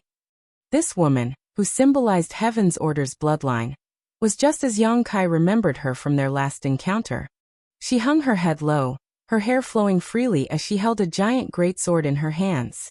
Although she was a woman, she exuded an awe-inspiring aura, as though she could stand firm even if the heavens and earth were to collapse around her. When the most primitive powers of yin and yang surged into her, her body immediately emitted a light where the two colors intersected. The colors grew brighter and brighter, until they reached a dazzling peak that resonated deeply with Yang Kai. His eyes widened in disbelief as he stared at the scene before him absent-mindedly. He had traveled far and wide, and witnessed the beauty and wonder of countless people and worlds, but the sight before him was beyond words. The woman who manifested the Heaven's Order bloodline behind her opened a pair of brightly shining wings. One side was blue and the other yellow, with the colors flowing freely like water, sometimes turning yellow into blue, and other times the opposite. The edge of the wings was blurred with light, and at this moment, the powers of yin and yang blended and fused, no longer violent, but exuding a vital aura of unparalleled harmony and beauty. Yang Kai was struck by many insights and epiphanies at this moment, and would benefit greatly if he were to enter retreat to cultivate at this moment. But he knew this was not the time for that. He had to suppress those feelings and continue to focus on Ruoxi's condition. Beside him, Big Brother Huang and Big Sister Lan were completely stunned and could hardly believe their eyes. The problem of their powers being unable to blend and constantly colliding with each other was suddenly resolved at this moment. The shock they felt was no less than being punched hard in the face, and they were left in a state of stunned amazement. Who is she? Big Sister Lan couldn't help but turn her head and ask Yang Kai. Her curiosity was piqued by this existence who had the power to reconcile the powers of Xiao Huang and herself, so she knew she was certainly not any ordinary being. For countless years, they remained in the chaotic dead territory, unable to leave. This was not because they didn't want to but because they couldn't. According to ancient legend, they were the progenitors of all divine spirits, a myth that had been distorted and exaggerated over time. However, there was another legend that held true. They were the embodiments of destruction. Since their birth, they were incomplete and unable to control their powers with precision. Leaving the chaotic dead territory would result in a catastrophic explosion of yin and yang, laying waste to all things living or dead.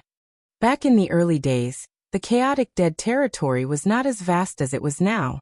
Many great territories were destroyed over the years, the boundary walls between them torn down, leading to the creation of the current, extremely large chaotic dead territory. These two ancient beings scattered their power throughout the territory, retaining only a fraction of it to transform into their present forms, two small children, and allowing Yang Kai to stand before them and communicate with them. If they were in their true, complete forms, Yang Kai would not have the privilege of standing here, as he would have been vaporized by the violent yin and yang powers they innately gave off long ago. But suddenly, they witnessed their powers being balanced and stabilized by some outside force. This was simply an occurrence that they had never dared imagine. Yang Kai stood mesmerized, staring at the figure before him that was adorned with wings of two different hues. However, after Zhang Ruoxi activated her own Heaven's Order bloodline power, the yin and yang element powers no longer rampaged. The small universe that was in constant flux and at risk of rupture had also stabilized. Then, her expression slowly eased. Now all that was left was to refine a large quantity of the 5 elements materials to rebalance her small universe. This crisis was finally over. Yang Kai let out a long sigh as he pondered how to answer Big Sister Lan's question. After some hesitation, he spoke up. Do you still remember the last time we discussed the concept of a medicinal catalyst? Big Brother Huang and Big Sister Lan glanced at each other and nodded in agreement. Over the years, they had tried to merge, but yin and yang were inherently opposed and simply could not mix. They always felt like something was missing, so they had no choice but to give up. However, when Yang Kai came over last time, the idea of a medicinal catalyst came up. In alchemy, herbs of opposing nature could be combined in a furnace and refined into a spirit pill by using an appropriate catalyst that could reconcile the incompatible properties. If Big Brother Huang and Big Sister Lan were compared to two types of herbs with opposing natures, then the missing ingredient they lacked was undoubtedly the medicinal catalyst. Zhang Ruoxi's Heaven's Order bloodline was the catalyst that could harmonize their opposing forces. This was not surprising, as the Heaven's Order bloodline was descended from the matriarch of the Divine Spirit family. Even though Big Brother Huang and Big Sister Lan had extremely high status in that family, they still couldn't resist the guidance of the matriarch. Big Brother Huang immediately caught on and his eyes lit up. She's the catalyst. Yang Kai nodded. Big Sister Lan, on the other hand, was extremely puzzled. What kind of bloodline does she possess? Why have I never heard of her before, and how is she able to do this? Upon hearing that, Yang Kai explained, I mentioned the primordial light earlier. After stripping you two away, the primordial light crashed into a barren land, and its radiance dispersed, evolving into countless divine spirits. That piece of land became the ancestral land of the divine spirits. However, after the primordial light dissipated, there was still a blurry figure left behind. This little brother was unable to tell what that figure was at the time, and could not judge what it represented, but that blurry figure resembled a human. Somehow, that figure must have merged with the human race. Thus, the human race inherited its bloodline from generation to generation. This bloodline has experienced countless years of inheritance, gradually becoming thin and weak.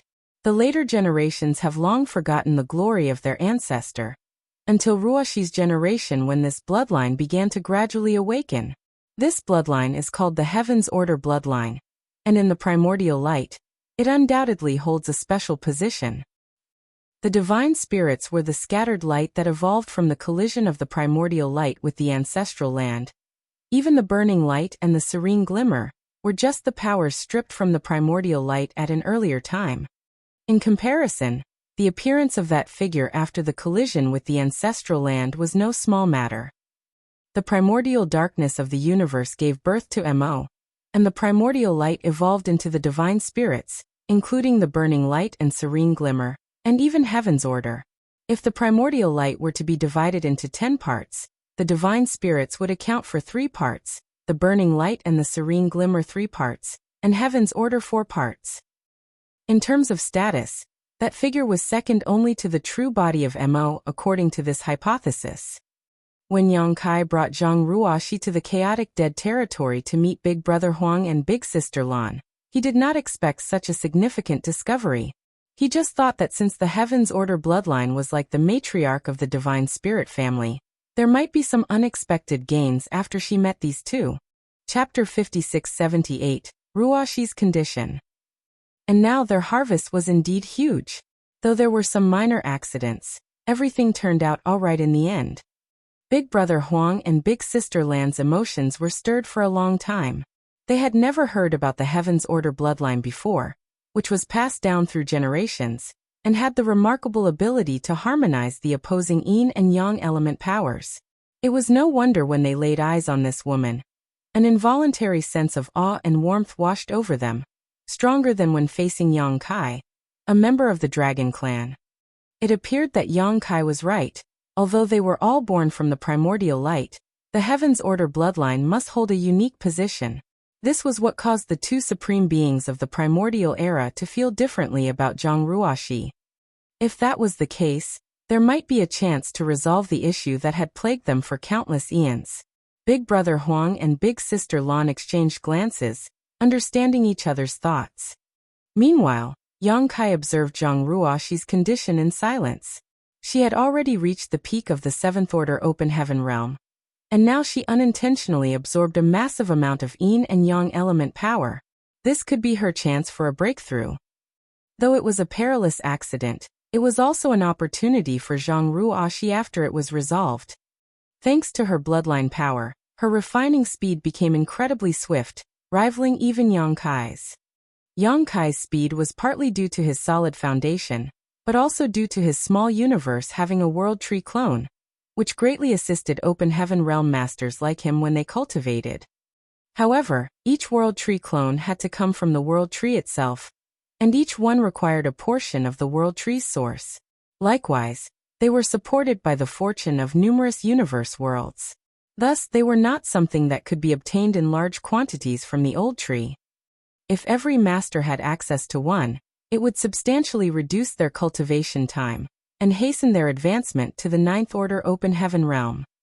In a mere month, Ruoxi completely refined a set of Seventh Order 5 elements materials.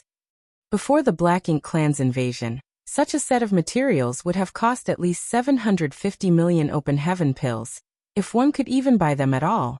In the present era, they would be even pricier, likely exceeding 1 billion. To put it plainly, Ruoxi's 1 month of cultivation consumed 1 billion Open Heaven pills. If she had simply been swallowing and refining Open Heaven pills, she would never have been able to eat such an immense quantity in such a short time. What's more, even if she had refined 1 billion Open Heaven pills, the gains wouldn't have matched what she had now. Therefore, relatively speaking, if they had the resources, masters preferred to refine materials to enhance their small universe rather than use Open Heaven pills. Unfortunately, most did not have the resources, so they could only choose to refine Open Heaven pills to improve themselves. Yang Kai had a large reserve of cultivation resources. Mo Nai compensated him a lot of materials on behalf of the Black Ink clan last time, most of which he had handed over to the supreme headquarters for the human armies to use, but he had still reserved some for himself. With his cultivation reaching the peak of the 8th Order realm, Yang Kai no longer needed to deliberately cultivate.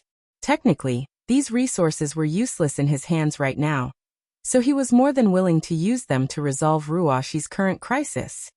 After Ruashi finished refining a set of 7th Order materials, Yang Kai took out another set and handed it to her, allowing her to continue. With the increase in 5 elements powers, the imbalance of Ruashi's small universe was gradually fixed. The most obvious indication was the 2-colored wings behind the Heaven's Order figure gradually dimming. It was a sign that the powers of Yin and Yang had been completely absorbed and merged into Ruashi's small universe. As her small universe's heritage increased, its boundary walls also showed signs of reaching their limit. Once this limit was broken through, it would be time for Ruashi to advance to the 8th Order Open Heaven realm. At that time, her entire small universe would greatly expand, and Ruashi's heritage would also increase significantly. 12 years passed by in a flash. The Heaven's Order figure in Ruashi's small universe had all but faded away, and the 2-colored wings behind it had almost disappeared. By refining a large amount of 5 elements materials, her small universe was once again balanced. In it, wind and clouds stirred. Ruashi was surrounded by an extremely strong world force, and her own aura had already heightened to its peak, a sign of an impending breakthrough. Sir. Ruashi suddenly opened her eyes and looked at Yang Kai for help. You will advance to the 8th Order today. Just calm your mind and break through. I will stand guard for you. Yang Kai comforted her. And Zhang Ruashi nodded gently, and her uneasy mood immediately calmed down, allowing her to focus on dealing with the changes in her small universe. A few days later, with a final infusion of 5 elements power, the powers of Yin and Yang were devoured completely and the Heaven's Order figure disappeared. Zhang Ruashi had increased her small universe's heritage greatly and finally crossed the threshold. From the depths of her soul, there seemed to be a cracking sound. Ruashi's body trembled slightly, and her peak 7th Order aura suddenly soared. At the same time, the original boundaries of her small universe broke, and the already maximized territory quickly expanded like a blown-up balloon. Within the small universe, the sky trembled and the wind and clouds swirled in constant transformation. Large swaths of new territory began to appear, at first chaotic, but gradually evolving and harmonizing with the powers of the 7 elements, becoming part of her small universe. Yang Kai remained vigilant, but he wasn't worried. Zhang Ruashi's breakthrough was a seamless and stable process, devoid of any signs of instability. As long as she remained focused, her breakthrough posed no real risks. Advancement in the open heaven realm carried a certain degree of danger. Without a sturdy foundation, rushing a breakthrough could lead to unforeseen complications during the expansion of one's small universe. For example, some of the newly formed territory might not have fully evolved, and instead retain their initially chaotic state. Such an occurrence would undoubtedly have a profound impact on a person. It could cause anything from minor damage to total collapse of their small universe, which would end in their demise. Ruashi did not face such risks as she had a solid foundation, coupled with her unique bloodline. As a result, the new territories swiftly evolved into thriving lands. Yang Kai had undergone numerous breakthroughs in the past, but he had only sought to enhance his strength without paying much attention to the process itself. However, this time, as Ruashi's protector and witnessing the various transformations of her small universe, he experienced a unique sense of enlightenment. It was commonly believed that Mo had reached the creation realm that stood above the 9th Order Open Heaven realm. However, no one could adequately explain what the creation realm was, not even Song nor Wu Kuang. It wasn't that they didn't want to. It was rather that they did not know how, for they had never reached that realm. Yang Kai used to believe that the creation realm referred to the ability to create life from nothing. The Black Ink clan was a creation of Mo, who was capable of producing such terrifying existences, such as the Black Ink giant spirit gods. The title of creator was certainly well deserved. For all Black Ink clansmen, Mo was their creator. Throughout the universe, the only existence of a similar level of power as Mo was the primordial light. The primordial light had stripped itself of its yin and yang elements to create the serene glimmer and burning light. Its innumerable points of light produced countless divine spirits. In other words, it possessed the power of creation. But was that really the power of the creation realm? At a fundamental level, the Black Ink clan was merely a peculiar extension of Mo's power, which meant Mo did not truly create life from nothingness. Whether it was the Black Ink clan soldiers or the Black Ink giant spirit god, without Mo's power, they had no basis for existence. Are the divine spirits not technically an extension of the power of the primordial light? Is that all there is to the creation realm? Or am I misunderstanding something? According to this logic, when a cultivator reached the peak of the Emperor realm, they would begin to condense their own grand Tao into a Tao seal, refine the power of the 7 elements, and use that as a foundation to split heaven and earth apart within their bodies, creating their own small universe. So in a way, didn't every open heaven realm master have creation force? However, those small universes were truly born out of nothingness rather than the extension of the master's power. It was created by the harmonious balance of yin-yang and 5 elements. Didn't this mean that all open heaven realm masters possessed the means of using creation force? Where did this power come from, and what distinguished reaching the open heaven realm from the creation realm? Yang Kai suddenly found himself deeply lost in thought, questioning his own grand Tao and exploring an unknown domain. When one's strength was meager, it was difficult to ponder over these things, as their sole focus was to advance to a higher realm and get stronger. But when one had reached their pinnacle and stood at a lofty height, many doubts involuntarily arose. Yang Kai had a vague feeling that if he could understand the answers to these questions, he might discover something incredible. However, his deep contemplation bordered on questioning his very existence. Though he remained standing in the same spot, it was as if he had entered another universe. Big Brother Huang and Big Sister Lan immediately noticed something was amiss and turned their heads towards him. Big Brother Huang even called out to him a few times, finally allowing Yang Kai to be jolted back to reality, where he promptly broke out into a cold sweat. The momentary doubt that had risen in him had caused him to doubt his own grand Tao, and it even resulted in his small universe shaking, triggering what felt like an earthquake in Void World. This was highly abnormal. After all, his small universe had a world tree clone to stabilize and protect it. Additionally, his small universe was firm and flawless, impervious to external forces. Even during his battle with the royal lord, his small universe had never trembled. However, though his world tree clone could resist external forces, it could not prevent internal turmoil. Yang Kai couldn't help but feel a chill shoot up his spine. If he had continued to linger in that kind of state, it would have inevitably caused immense damage to himself. Though the open heaven realm method of the human race was not flawless, it was the fundamental basis for their rise to power, and had been inherited for countless millennia. Before his strength and realm had reached a certain level, it was necessary to be more cautious about such ponderings. Yang Kai was forced to reflect on this matter in silence. Chapter 56-79, Consideration. After several more days, Zhang Ruoxi's small universe finally settled, and she succeeded in her breakthrough. Her small universe had grown significantly in both volume and territory, and her aura had reached the esteemed level of an 8th-order open heaven realm master. It was a sight that left Yang Kai in awe, marveling at the unique wonder of her Heaven's Order bloodline that allowed her to overcome the innate limitations of the open heaven realm method. Without this exceptional gift, Ruoxi's martial Tao would have hit a ceiling at the peak of the 7th order. This realization stirred up a twinge of envy in Yang Kai, who was still struggling to ascend to the 9th order realm. However, he needn't worry about what came next for Ruoxi. With her successful ascension to the 8th order, all she needed to do was to enter retreat for a period to consolidate her newfound strength. As she continued to cultivate, her small universe's heritage would grow stronger, and its territory would expand endlessly until it reached another limit. By then, she should be able to break through once again. Only then would she be able to enter the 9th order realm. Yang Kai turned to the 2 others and said, I too must enter retreat for a while. Please look after Ruoxi while I'm gone." Big Brother Huang nodded and replied, "There's no need for you to worry." After bowing to them in gratitude, Yang Kai left a vast amount of 5 elements materials for Ruoxi to use. She no longer needed yin and yang element materials after all, with Big Brother Huang and Big Sister Lan here. How could she possibly lack them?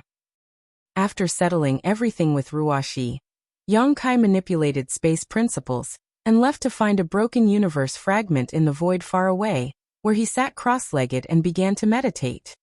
Ruoxi's breakthrough had given him much to ponder over, and he needed to enter retreat to reflect on what he witnessed.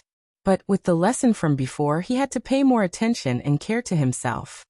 This retreat wasn't just about improving his cultivation, but also a moment for him to explore his own grand Tao and ponder over the mysteries of the creation realm. Time flew by quickly in the desolate void. After a few years, Zhang Ruoxi awakened to find her new 8th Order Open Heaven Realm cultivation had barely stabilized. Upon discovering that Yang Kai had also gone into retreat, she couldn't help feeling a sense of disappointment. But soon, she was swept up in a grand and wondrous plan by Big Brother Huang and Big Sister Lan. After witnessing Zhang Ruoxi's ability to harmonize their yin and yang powers, the two of them secretly concocted this plan, knowing that its success would have profound significance for themselves and the human race. Although they had only just met, there was no sense of estrangement among these three, as if they were all part of the same family. Even Ruoxi was caught off guard, realizing only later that these two were the legendary sun's burning light and moon's serene glimmer. But looking at their youthful appearances and demeanor, she found it hard to see them as supreme beings from the primordial era, so she decided to treat them like children. Big Brother Huang and Big Sister Lan were quite pleased with her decision. They performed a small experiment, and it proved to be completely feasible. Big Brother Huang and Big Sister Lan were so happy that they almost shed tears of joy. But although the plan was workable, it was difficult to implement at the moment because Ruoxi's strength was still lacking. She needed to become much stronger before they could perfectly execute their idea. So the two primordial era supremes urged her to cultivate. Fortunately, before Yang Kai went into retreat, he left behind a lot of 5 elements materials.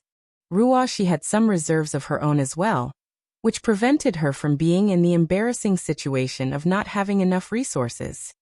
Ordinary masters usually cultivated by building up the heritage of their small universe, and even if they chose to refine materials, they needed to consume complete sets of 7 elements. But in the chaotic dead territory, with the assistance of Big Brother Huang and Big Sister Lan, Ruoxi did not need to go through this trouble. She only needed to refine materials of the 5 elements. As for the yin and yang element powers, it was easy to draw them from Big Brother Huang and Big Sister Lan. It was the utmost primal and pure power that was difficult for anyone in this world to resolve and harmonize, but that issue was completely resolved thanks to her Heaven's Order bloodline. This meant that Zhang Ruoxi had to refine 2 fewer materials than other masters, saving her nearly 30% of her cultivation time. That was a terrifying improvement in efficiency. To advance from the 8th Order to the 9th Order required on average 10,000 years of accumulation, so a 30% reduction could easily save some 3,000 years of arduous effort. In the chaotic dead territory, while Yang Kai was in retreat to reflect on his various epiphanies, Ruoxi also entered retreat to cultivate. Meanwhile, Big Brother Huang and Big Sister Lan took turns infusing her small universe with their power. They were careful not to overdo it so that Zhang Ruoxi would not be overwhelmed again. In their spare time, they also trained a large army of small stone race soldiers for Yang Kai. Previously, they had only trained them to pass the time. From the primordial era to the present, this was the only game that relieved their boredom. But now that they had Zhang Ruoxi, they had something to look forward to, a hope for the future. Time passed by quickly, and soon an entire century had gone by. In the void, Yang Kai opened his eyes with a look of confusion. The more he pondered, the more he found himself unable to grasp the essence of the Grand Tao. He couldn't help but feel nostalgic for the days when he was not as powerful, when all he had to do was focus on increasing his strength. But now, he had to embark on a quest to uncover the true nature of the Grand Tao and heavenly way, And on this slow and arduous path of the martial Tao, the higher he stood and the more he saw, the more lost he felt. Letting out a light sigh, Yang Kai ceased his ruminations. He knew that his confusion stemmed from not standing high enough. Perhaps after ascending to the ninth order, things would change for him. After spending 100 years in retreat, he had some gains. He had contemplated much about his own grandiose and the creation realm, but for now, those insights were of no use. Yang Kai, come over here. Big Brother Huang's voice suddenly sounded in his ear. Clearly, he had sensed that Yang Kai had ended his retreat. Feeling his urgency, Yang Kai's heart skipped a beat, fearing that something might have happened to Zhang Ruoxi. So he urged space principles and stepped forward, arriving at Big Brother Huang's side as he asked, "What happened?" Before his eyes, Ruoxi sat cross-legged, refining materials to enhance her small universe heritage. Her aura was calm, and there was no trace of abnormality. Compared to 100 years ago, her aura was noticeably denser, a sign of her growing strength. Big Brother Huang asked, "Do you have any more 5 elements materials? Bring them all out." Glancing at the illusory Heaven's Order phantom behind Ruoxi's small universe, Yang Kai realized what was happening. "Are you two helping Ruoxi cultivate?" He had a considerable amount of 5 elements materials in his possession, originally prepared for his own future ninth order advancement, but now that Ruoxi needed them, he would not be stingy. He secretly felt that bringing Ruoxi to the chaotic dead territory was the right decision. At least with Big Brother Huang and Big Sister Lan's help, her growth would surely accelerate. If only he had another world tree clone for her, that would be even better. Unfortunately, the old tree was not in good shape at the moment. Last time he had asked for 3 world tree clone seedlings, which was already the limit. If he were to ask again, it would be asking for too much.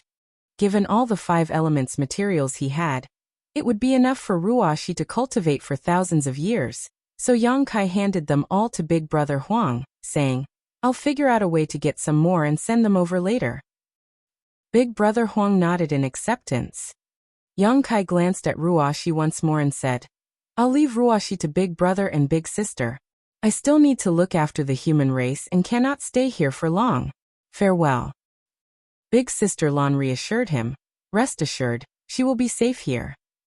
At present, the greatest danger was the Black Ink clan. However, since suffering a catastrophic defeat in the chaotic dead territory, they dared not set foot in here again. Under normal circumstances, they would not even approach the chaotic dead territory for fear of provoking the 2 supreme beings inside. Yang Kai responded with a nod. When he was ready to leave, Ruoxi suddenly opened her eyes and shouted, "Sir, wait!" Yang Kai paused to look at her as Ruoxi said, "I still have to return this item to you, sir." Saying so, she activated her power, and a 7-colored lotus flower flew out from her forehead. It was the soul-warming lotus that Yang Kai had lent her before. "Sir, you are constantly traveling outside, facing many dangers. You must be careful," she reminded him. In response, Yang Kai nodded, took the soul-warming lotus and smiled. "You should continue to cultivate here. When you reach the ninth order open heaven realm one day, we shall fight the enemy together." Ruoxi obediently nodded. After a moment of watching Yang Kai leave, Ruoxi sat down cross-legged again, and continued to refine 5 elements materials to enhance herself. In the world of masters, there were always many farewells. Perhaps a seemingly ordinary separation would be a permanent one, especially in the current environment. To avoid such a situation, one could only become stronger, because only through sufficient strength could one protect those they cared for. After leaving the chaotic dead territory, Yang Kai did not linger and returned directly to the Supreme Headquarters. As soon as he exchanged a few words with Mi Jingluan, who was overseeing the situation, Yang Kai learned that the various battlefields had remained much the same over the years, allowing him to relax slightly. In fact, whether it was the human race or the Black Ink clan, they were both in the process of accumulating strength. On the human side, due to the output of talents from the Star Boundary, Myriad Monsters World, and even Yang Kai's small universe, high-rank Open Heavens Realm Masters were emerging one after another.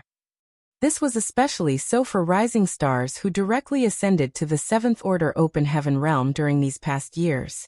Many of them had already entered the Eighth Order Open Heaven realm, and had been in this realm for a few years. As for the battles on the various battlefields, that had not slowed down their cultivation speed. On the contrary, the repeated life and death stimulation tempered their willpower and endurance, allowing them to constantly make breakthroughs and improve. It was estimated that it would not take long before the first of the rising stars of the human race saw the hope of advancing to the Ninth Order. The Black Ink clan was the same. There were many new territory lords, more than the Eighth Order masters. This was also inevitable. After all, Black Ink clansmen could be created from Black Ink nests, leading their numbers to surpass those of the human race.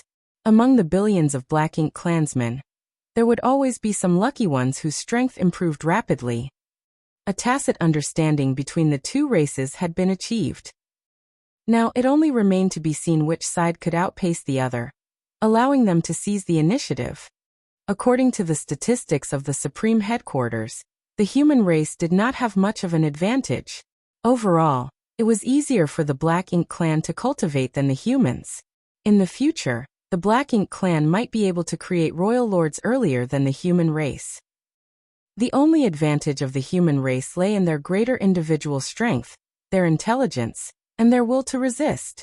Chapter 5680, Finally Free. In the Grand Hall of the Supreme Headquarters, Mi Jingluan let out a deep sigh as he spoke. Our most pressing concern, junior brother, is the scarcity of resources. Despite the accumulation of the cave heavens and paradises over the years, our people are trapped in just a handful of great territories now. Our access to essential resources has been severely limited, especially now with the explosive increase of Open Heaven Realm masters. Their cultivation demands an abundance of resources that our stockpiles simply cannot sustain. Even with all the things you brought back last time, it barely made a dent in the shortfall needed to construct the suppressing Black Ink fortress. The problem of resource scarcity can only be solved by either increasing our resources or reducing our consumption. But we are cultivators. Our cultivation and healing require resources, so how can we reduce our consumption? If we were to do so, how could we expect our soldiers to fight fiercely on the battlefield? We must devise alternative strategies.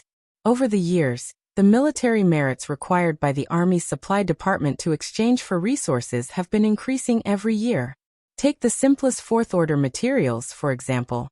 The military merits required to exchange for one have increased by 20% compared to a millennium ago.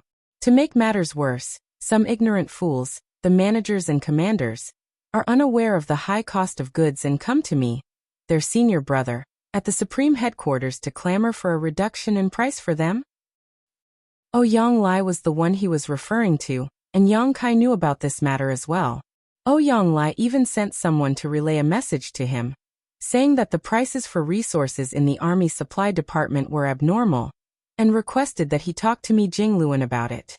Mi Jingluan sighed again. Do you think I don't want to reduce the prices? I just can't simply do so. The military merits that our soldiers earn are priceless, paid for with their own lives. If there was a possibility, how could we, the Supreme Headquarters, do such a thing? We just can't achieve two opposing goals at the same time. As for increasing our resource sources, there are only two ways for our human race to do so. One is to mine them from the new Great Territory, and the other is to loot the Black Ink clan. But the resources in the new Great Territory are also limited. After so many years of mining, they may not last much longer. Although looting the Black Ink clan's convoys is a profitable enterprise, it also entails enormous risks, and the amount we can get each time is not stable. In the past, although there were many Open Heaven Realm masters in the 3,000 worlds, there were not many in the high rank. They were always exclusive to the cave heavens and paradises, and those who had successfully cultivated to the high-rank Open Heaven Realm were sent generation after generation to the Black Ink battlefield to fight against the Black Ink clan, resulting in countless casualties. Overall, the resources flowing through the market in the 3,000 worlds were more than sufficient for humans to use. But now the situation had changed. The human race was confined to just a dozen or so great territories, and the channels for obtaining resources had decreased greatly, while the number of high-rank open heaven real masters had increased exponentially. This increase in demand and decrease in supply resulted in a substantial deficit in resources. Although the various cave heavens and paradises had offered up their reserves, they would not be able to sustain themselves for much longer. After hearing Mi Jingluan's complaint, Yang Kai realized the gravity of the situation. Though the issue of materials had long plagued the human race, he had never given it much thought until now that it had become a pressing matter that demanded immediate attention. If one day the humans were to run out of supplies, the consequences would be dire. Senior brother, if I may ask, do you have a solution? Yang Kai asked solemnly. Mi Jingluan replied, I've given it some thought. The only way to resolve this is to seek resources outside. You have a direct route to the Black Ink battlefield, right? I'd like to request that you send some people there to gather resources. The resources on the Black Ink battlefield were abundant. Within the countless dead universe worlds lay many precious resources waiting to be extracted. If they could successfully harvest them, it would greatly ease the pressure on the humans' demand for supplies. I can do that. Yang Kai nodded in agreement. It's settled then. I'll send people over when the time comes. But senior brother, we'll need some masters to support us if we're going to the Black Ink battlefield. That is still the Black Ink clan's territory, so if the mining teams encounter them, they will be at serious risk without enough masters to protect them. I'll take that into consideration. Mi Jingluan nodded lightly. Then, senior brother, I'll wait for your message, Yang Kai said as he rose from his seat. Leaving the Supreme Headquarters, Yang Kai did not venture far, choosing instead to head to Profound Nether territory. However, since the agreement he made with Six Arms, the battle in Profound Nether territory had not been as intense as before. After all, the territory lords and Eighth Order masters were banned from fighting. Without the clash of such masters from both sides, the battles in Profound Nether territory were relatively tame. At most, skirmishes between the feudal lords and Seventh Order Open Heaven Realm masters took place. Rising stars from both sides continued to make a name for themselves and hone their skills on this battlefield. But for someone like Ouyang Lai, an Eighth Order master, life had become unbearably dull. Forbidden from interfering in battles, but required to remain stationed in Profound Nether territory as a precaution, Ouyang Lai had grown bored to the point of desperation over the past few millennia. Otherwise, he wouldn't have taken an interest in the army's logistic affairs at all. He had even requested to be transferred to other great territories like Azure Sun territory, where Eighth Order masters could participate in battles, only to be rejected by Mi Jingluan time and time again. Ouyang Lai was so infuriated that he considered cutting ties with Mi Jingluan, and even vented his frustration by insulting him in front of others at the Supreme Headquarters. When he saw Yang Kai coming, Ouyang Lai's eyes filled with tears as he clamored for Yang Kai to leave his seal on the transfer order. The main reason Ouyang Lai hadn't been transferred from Profound Nether territory for all these years was that Yang Kai was like an elusive dragon, appearing and disappearing unpredictably. Yang Kai, as the army commander of the Profound Nether army, had Ouyang Lai as his subordinate general. Even if the Supreme Headquarters wanted to mobilize manpower from the Profound Nether army, they would need to go through Yang Kai. Otherwise, what would be the point of having an army commander? Mi Jingluan had previously told Ouyang Lai that as long as he could receive Yang Kai's seal on the transfer order document, the Supreme Headquarters would have no objections. But where and how could Ouyang Lai find Yang Kai? Previously, Yang Kai had been in retreat at the World Tree, so it was not convenient to disturb him. That retreat lasted for some 2,000 years. It was not until Ouyang Lai heard the news that Yang Kai had finally ended his retreat that he rushed back to the star boundary, only to find that Yang Kai had already left. Unexpectedly, Yang Kai appeared in front of him right now. Ouyang Lai was so grateful that he took out the transfer order document that was long prepared and stared at Yang Kai with an attitude that indicated, "If you don't agree, I'll die in front of you." Yang Kai looked at the contents of the transfer order document and frowned slightly, his expression inexplicable. After a long time he sighed. "Senior brother Ouyang, are you sure you want to leave Profound Nether territory?" "Absolutely. I can't stand this damned place anymore." he exclaimed. Just looking at what he had been doing for the past 3,000 years. All he did was patrol various forward outposts each day, give speeches to newly arrived soldiers, and then drink until he was thoroughly drunk. He was even bored enough to go to the Black Ink clan and argue with the Six Arms and the other territory lords. These boring and miserable days were nothing compared to charging into battles and killing enemies. Before Yang Kai made an agreement with the Black Ink clan, though the situation in the Profound Nether Army was dire, at least they were living boldly and valiantly. For a hot-blooded man like him, even if his life ended in battle, it would still be preferable to a life of obscurity and insignificance. With that said, Oyanglai added, "Junior brother, please do not misunderstand me. I am not dissatisfied with you, nor am I dissatisfied with the Profound Nether Army. It's just that this environment isn't quite suitable for me. Ever since I joined the Black Ink battlefield all those years ago, I haven't experienced such idle days. Time just crawls by here." Yang Kai nodded in understanding. "I understand. In that case, senior brother Ouyang, please go." Saying so, he stamped his seal onto the transfer order. Oyanglai immediately smiled and snatched the document, scanning it before cheering, "I'm finally free." It was as if a prisoner, who had been trapped for years, had regained his freedom.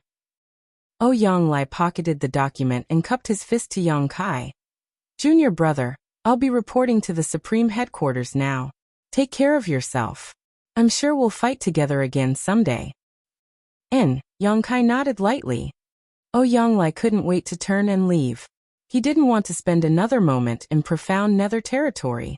He cried out joyously in his heart, "Azure Sun territory, here I come!" And his laughter echoed into the distance. Watching Oyanglai's departing figure, Yang Kai sighed. In life, there would always be unexpected disappointments. Senior brother Ouyang's departure would likely not bring him the satisfaction he hoped for. After bidding farewell to Oyanglai, Yang Kai concealed his aura and figure before wandering around Profound Nether territory to investigate its situation. With his current cultivation as well as his proficiency in the Tao of Space, he could easily avoid detection even from the innate territory lords if he was careful enough. Profound Nether territory was unremarkable. Everything was just as it was when he left so many years ago, except that the number of 7th Order Open Heaven Realm Masters had significantly increased. Without staying long in Profound Nether territory, Yang Kai returned to the Supreme Headquarters a few days later to await further orders. Mi Jingluan was quick to prepare, and within a month, everything was ready. When Yang Kai arrived at the main square, he saw that tens of thousands of soldiers had already gathered. However, these soldiers were quite different from the norm. Many of them had either gray or white hair, and although they didn't look particularly old, they certainly weren't young. Their cultivation levels were also generally low, with most of them at the 4th or 5th Order Open Heaven realm, some even at the 3rd Order. Yang Kai understood immediately that these were the Open Heaven Realm Masters who were born in the early days, and their current cultivation had already reached their innate limit. Such a cultivation would be ineffective on the various battlefields, as they would be very vulnerable to corruption from the Black Ink strength. Thus, they were typically assigned to logistics roles. This group of people would have limited usefulness in combat. However, if they were brought to the Black Ink battlefield to mine resources, that wouldn't pose any hindrance. It was clear that Mi Jingluan had considered this issue thoroughly, which was why he had summoned this group of people, wanting Yang Kai to escort them to the Black Ink battlefield. Chapter 5681 Selfishness. Apart from the thousands who were responsible for mining or sourcing resources, 9 8th Order Open Heaven Realm Masters were standing among them. These were the veterans from the Cave Heavens and Paradises, all of whom had participated in the battles on the Black Ink battlefield. Yang Kai respectfully greeted these elders, acknowledging their vital role in protecting the ones tasked with mining the dangerous Black Ink battlefield. While 9 8th Order Open Heaven Realm Masters might not seem like enough, the nature of this mission required a discreet approach. Their presence was only a precaution for any unforeseen circumstances, not to start a conflict with the Black Ink clan. Too large and powerful a force would draw unwanted attention, and it would also affect the deployment of the human race army on the various other battlefields. Junior brother Yang, we're counting on you, Mi Jingluan nonchalantly instructed. Senior brother may rest assured. With a nod, Mi Jingluan turned to address the thousands of low-rank cultivators. They knew their mission, and even though they had never set foot on the black ink battlefield before, they had heard of it and understood that it was a place where the blood of their ancestors had been shed in defense of their people.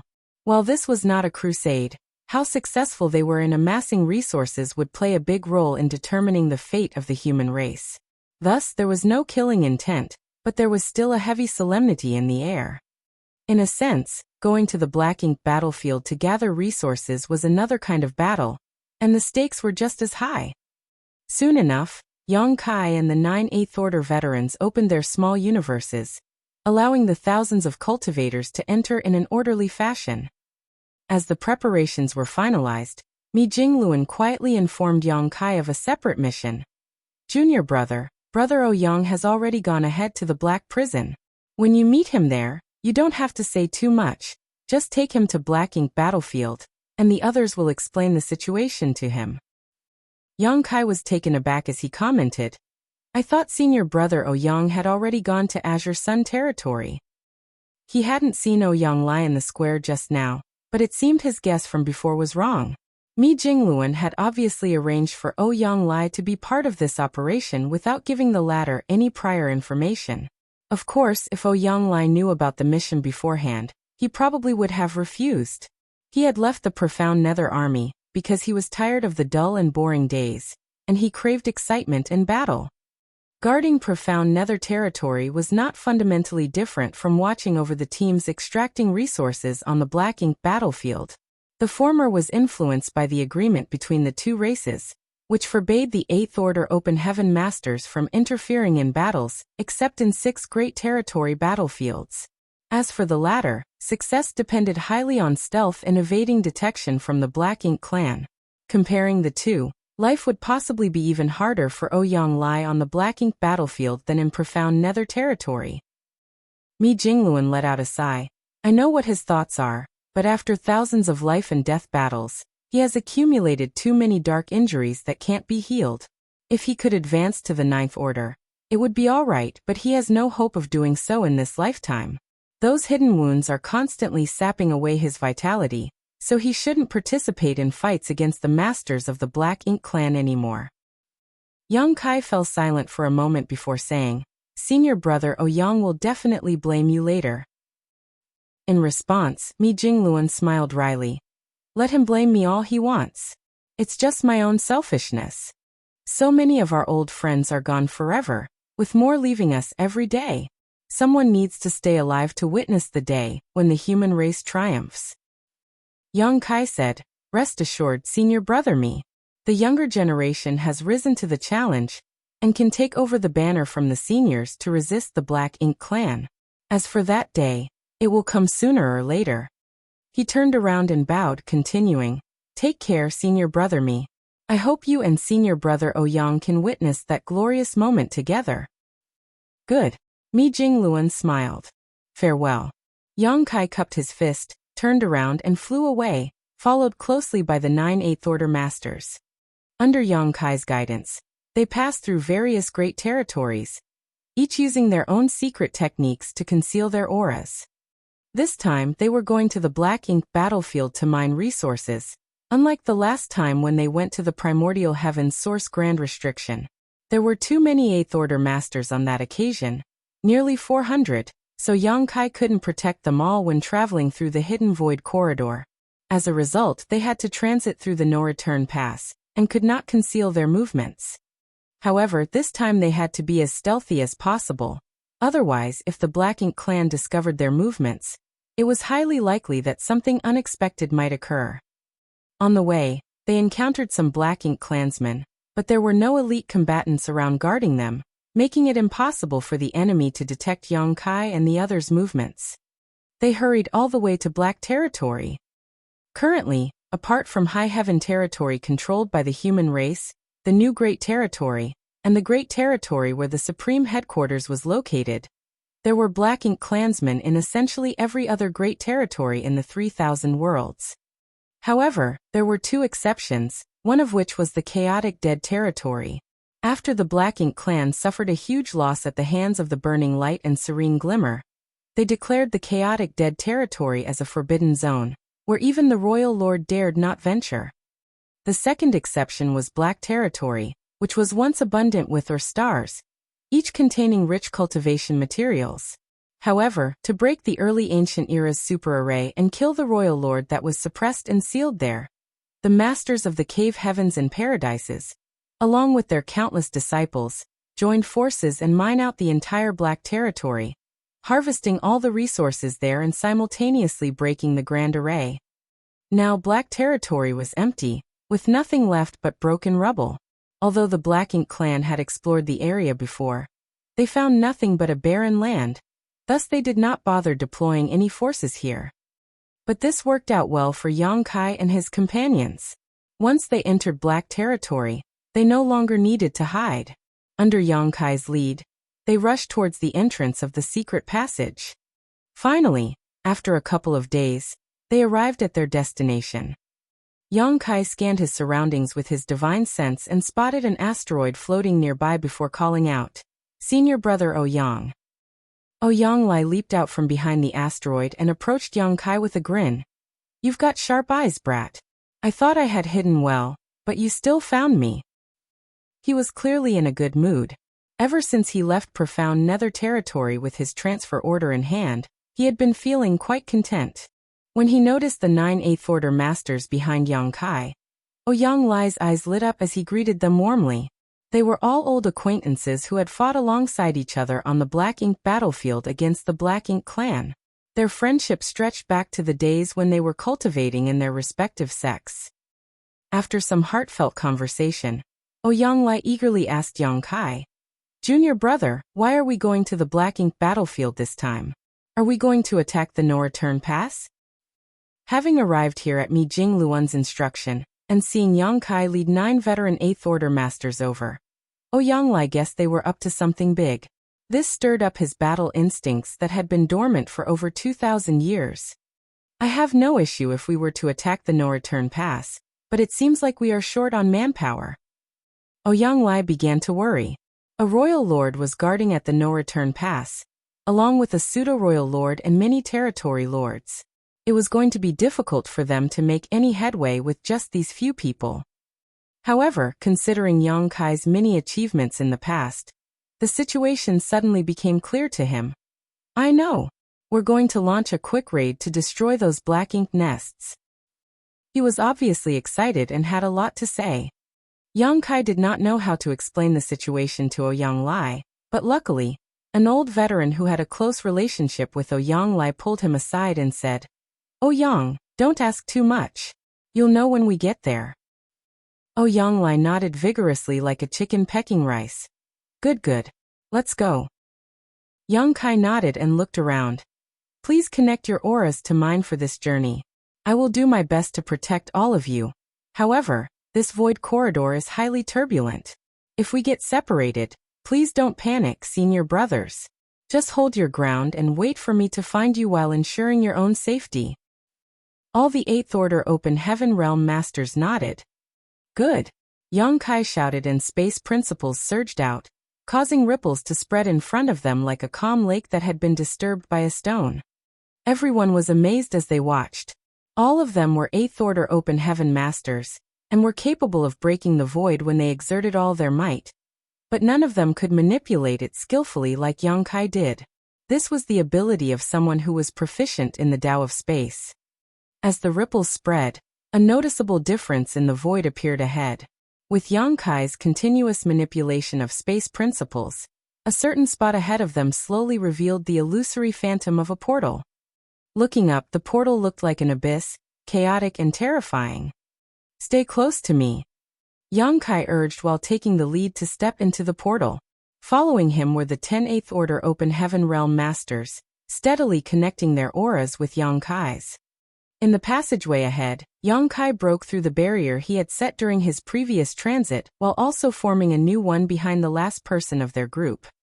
If he was alone, or even with 2 or 3 people, it wouldn't have been very difficult for Yang Kai to accomplish this.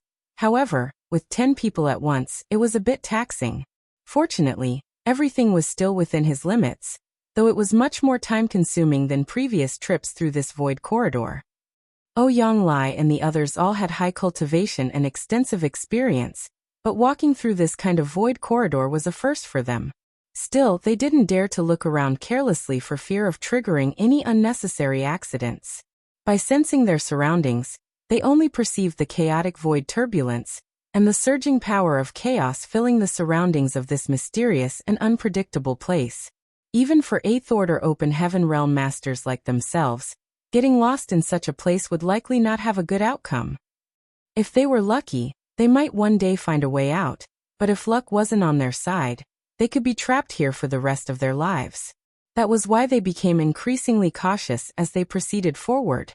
In this peculiar environment, both time and space seemed to blur, and they lost track of how long they had been wandering until a sudden flash of light appeared in front of them. It was only now that they realized they arrived at their destination. Chapter 5682, Furious Ouyang Lai. The void rippled, and with each expanding wave, a portal gradually revealed itself. Soon after, figures emerged from the portal, one after the other. Yang Kai quickly sealed it up again, making it appear as though nothing had happened. Ouyang Lai took out a universe chart of the black ink battlefield, and after a few comparisons, he determined that they were standing somewhere in the area of the Blue Sky Theater that was once occupied by the Black Ink clan. It was quite far from where Blue Sky Pass was originally positioned, much closer to the royal city. It was at Blue Sky Pass where Yang Kai had risen to prominence, bringing purifying light to the human race and designing the purifying black ink battleships, turning what had once been an ordinary great pass among many into a shining beacon of hope. Besides that, Yang Kai's presence allowed Blue Sky Pass to establish the first forward outpost outside of a royal city. Using the numerous universe paradises and universe cave heavens nearby, Blue Sky Pass set up numerous traps that inflicted heavy losses upon the Black Ink clan, severely damaging the latter's foundation in the Blue Sky Theater. This victory set the stage for a crusade, with the Blue Sky Army becoming the first to conquer part of the Black Ink clan's territory, earning it a reputation that echoed through the ages. Yang Kai also took out his universe chart and identified the direction they needed to go in, then led his 10 companions towards the depths of the void. Ouyang Lai followed behind him, completely puzzled, so he asked, "Junior brother, aren't we going in the wrong direction? The no-return pass is that way." The direction they were taking was completely different from where the no-return pass was located, leaving Ouyang Lai confused.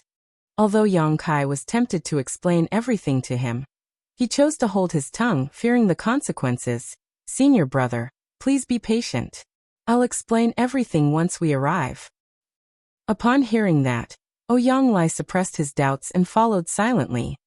Along the way, Yang Kai left several space beacons behind to be used as waypoints, knowing he would have to come back once he had escorted Ouyang Lai and the others to their destination. They passed by the royal city that was once magnificent, but was now ravaged by the previous wars. The entire universe world was in shambles and broken into numerous fragments, faintly showing the devastation from the battle millennia ago. When the Blue Sky Army had set forth on their crusade, the Black Ink clan's forces in the Blue Sky Theater had not fully recovered, so they were left defenseless against the formidable might of Blue Sky Pass. In the end, the royal city was reduced to rubble, and their army was decimated. The old ancestor of Blue Sky Pass, aided by some of the strongest 8th Order masters, had beheaded the royal lord in that battle. The royal lord's demise marked the complete defeat of the Black Ink clan in the Blue Sky Theater. But that was all in the past now, and Yang Kai had long since left Blue Sky Pass. When Blue Sky Pass went on its crusade, Yang Kai was leading his comrades into battle as part of the Great Evolution Army. To avoid running into teams from the Black Ink clan who were harvesting resources, the humans had to venture deeper into the Black Ink battlefield. Only by putting enough distance between themselves and the enemy could they avoid any disastrous encounters. Only after a month's journey beyond where the royal city was located did Yang Kai stop and sweep the area with his divine sense. Here, there were many dead universe worlds with little evidence of mining, making it an obvious place for a fruitful harvest. "This is the spot," Yongkai declared. The Eighth Order Masters didn't object, except for Ouyang Lai, who wore a dark expression and remained silent. He might be impulsive at times and not skilled in cunning schemes, but that didn't mean he was stupid. The many signs on the way here made him understand that this mission might not be as straightforward as he had imagined. There was a high chance that he got tricked by Big Head Me. While he was lost in thought, Yongkai had already dispersed with the other 9 Eighth Order's masters. He then opened the portal of his small universe, releasing all the cultivators stored inside. Besides them, there were many warships, including 2 purifying black ink battleships. Ouyang Lai's suspicion grew as he took in the sight before him. The cultivators who had been released were mostly of the 4th and 5th Order Open Heaven realm. Some were even in the 3rd Order, and almost all of them were elderly, not the type of lineup one would expect for a significant combat mission. It was more like they were on a retirement trip. Yongkai turned to the Eighth Order Masters and said, I entrust this matter to you. Here is a space beacon for each of you. Please keep it close. Every 100 years or so, I will come to find you and collect the resources you've gathered. It would be troublesome to send everything back that tens of thousands of people had mined. Only Yongkai could handle it personally. By handing over the space beacons, it would also be convenient for him to locate them in the future. As long as they weren't too far away, Yongkai could easily locate them and arrive instantly. The Eighth Order Masters accepted the space beacons and stored them carefully, except for Ouyang Lai, who was now glaring at Yongkai, with eyes spewing flames of anger.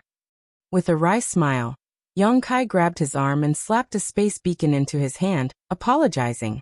Senior Brother Ouyang, if you have any questions, please ask the other senior brothers later. Junior Brother has other important matters to attend to and can't stay long. The truth was he couldn't face Ouyang Lai's disappointment. Turning his head, he reminded other Eighth Order Masters. If you encounter any danger that cannot be resolved, please lead everyone to the Primordial Heaven's Source Grand Restriction, where the Suppressing Black Ink Army is stationed and Dragon Clan Senior Fu Guang is assuming command. This statement caught everyone off guard. They had never heard of the Suppressing Black Ink Army and had no idea that Supreme Headquarters had made such arrangements. Moreover, they were surprised to learn that the Dragon Clan's Fu Guang, who had disappeared for so many years, was actually guarding the Primordial Heaven's Source Grand Restriction this whole time. One of the Eighth Order Master immediately nodded and said, Junior Brother may rest assured. Leave them to us and we shall protect them. But what's this about the Suppressing Black Ink Army? Can you enlighten us about it?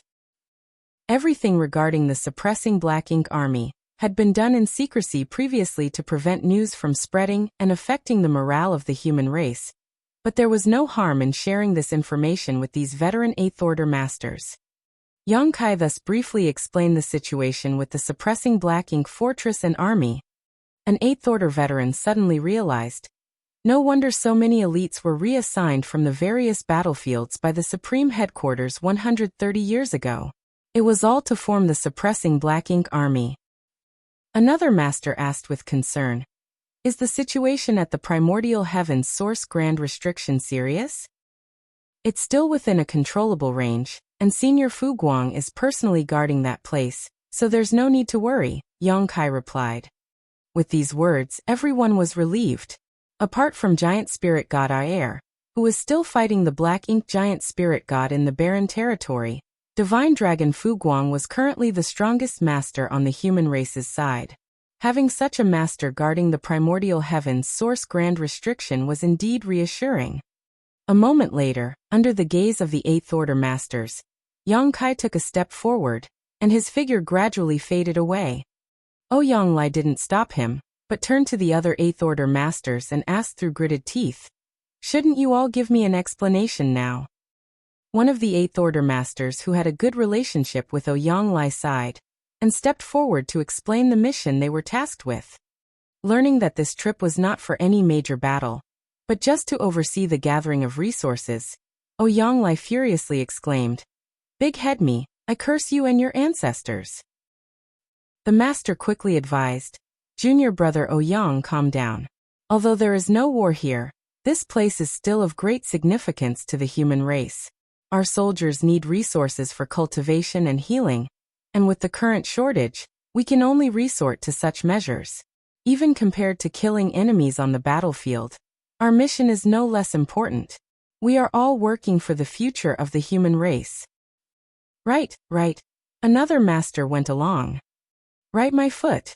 Ouyang exploded, his red hair blazing like fire, and his whole body seeming to be burning up. He had left profound nether territory for one reason, to kill the enemy on the battlefield, not to come here and babysit these third, fourth, and fifth order cultivators tasked with mining resources. In a fit of rage, he strode towards the depths of black ink battlefield. Where are you going, Brother Ouyang? The eighth order master who tried to calm him down called out in alarm.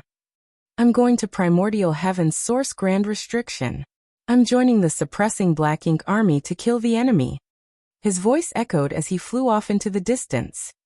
The other 9 masters looked at each other, unsure of whether to stop him or not. In the end, Ouyang disappeared without a trace. After a while, one of them finally said, "Thank goodness he didn't go to the no-return pass impulsively." Going to the no-return pass alone was a death sentence, but going to primordial heaven's source grand restriction and joining the suppressing black ink army was still acceptable. "Don't worry, he'll come back," another 8th order master said. "How do you know?" Brother Ouyang may not be from Great Battle Heaven, but ever since he ascended to the 6th order open heaven realm, he has fought on the black ink battlefield. He has long become accustomed to military life, and he's a true soldier. Although he has a foul temper, he won't act recklessly in defiance of orders. Otherwise, he wouldn't have stayed in profound nether territory for so many years just to get his transfer order stamped, the master explained. Everyone felt that what he said made sense. Ouyang behavior was indeed like this.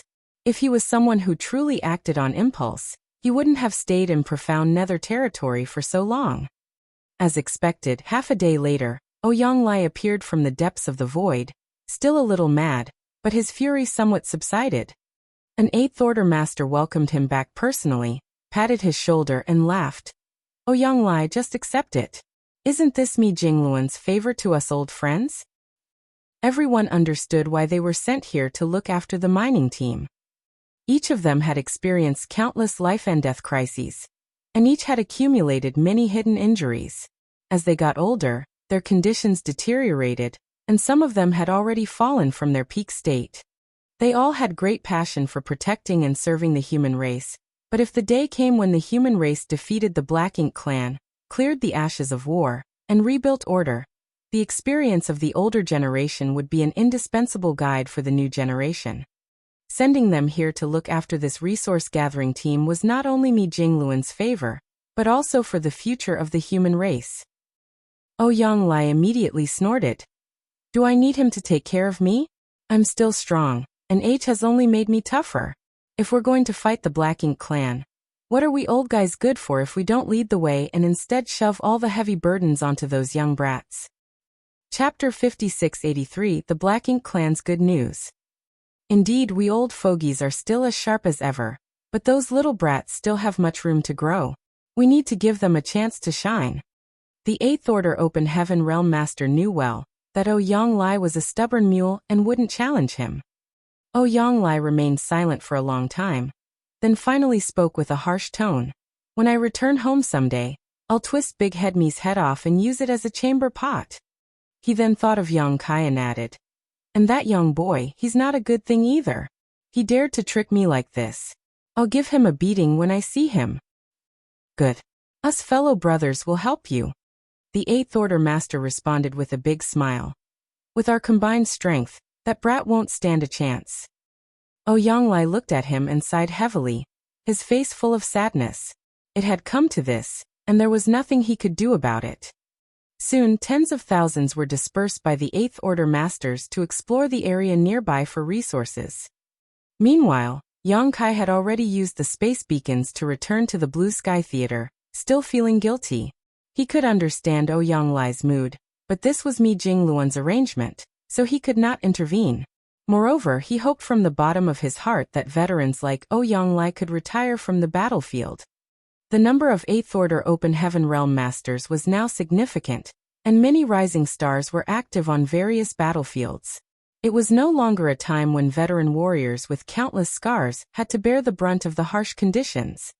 The younger generation was now capable of taking on the heavy responsibilities of the seniors. However, as Mi Jingluan worried, the problem that plagued human development was still the resources. The emergence of a large number of high-rank open heaven realm masters meant a massive demand for resources.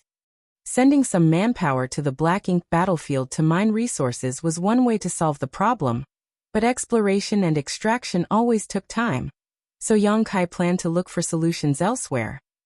Resources were something that the Black Ink clan did not lack. After his last experience at the No Return Pass, Yang Kai was well aware of this fact, as they didn't even hesitate to hand over a massive amount of materials as compensation. Since the Black Ink clan didn't lack resources, Yang Kai decided to just steal some. Yang Kai decided to become a hunter. Ever since he heard about the hunters, he had been fascinated by their existence. If he was still a 6th or 7th order open heaven realm master, he would have immediately become one and lived a carefree life raiding enemy convoys. However, he was no longer the insignificant person he once was. His strength and status had both elevated him to a position where each of his words and actions had a significant impact on the overall situation. While Yang Kai still yearned to become a hunter, he couldn't risk the unpredictable consequences of such a move. But, on this Black Ink battlefield, he did not need to worry at all. When the Black Ink clan and the human race signed their peace agreement years ago, it only applied to the 3,000 worlds. It did not include the Black Ink battlefield. Hunting was also a time-intensive activity that often required patience and careful planning.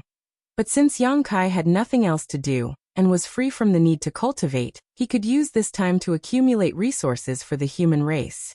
Months later, inside the main hall of the No Return Pass, the Royal Lord sat on the throne of bones, with Emo Nayi seated to his left.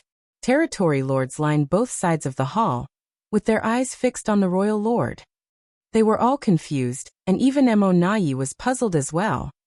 Due to Yang Kai's existence, the Black Ink clan could not afford to let their guard down, even with a new pseudo-royal lord on their side. Emo Nayi could not leave the No Return Pass at will, lest Yang Kai found an opportunity to destroy more Black Ink nests here. Since the royal lord could not protect everything on his own, they could only ensure the safety of the Black Ink nest by joining forces. That was why the royal lord had been staying here all these years, rarely making an appearance. Even when he did come out, he looked gloomy, obviously still upset about Yang Kai's last visit. But with Emo Nayi as a capable assistant, the royal lord completely became an arm-flinging shopkeeper, leaving all major and minor matters of the Black Ink clan war effort to be handled by him. So he was able to relax. However, at this moment, the royal lord's expression looked exceptionally joyful. It was unclear if something had happened on the Great Territory battlefields, or if there had been some breakthrough development in the Black Ink clan. Then, as they recalled the tone in which the royal lord summoned them to this conference hall earlier, the Black Ink clan elites secretly anticipated good news. The royal lord remained silent, and the territory lords dared not speak without permission either. Instead, it was Emo Nayi, a pseudo-royal lord, who smiled and asked, "Sir Royal Lord, is there good news you have to share with us today?" The royal lord chuckled and looked approvingly at Emo Nayi. Although he had many loyal followers, only Emo Nayi was quick-minded and able to read his intentions. This was also why he was willing to delegate power to Emo Nayi.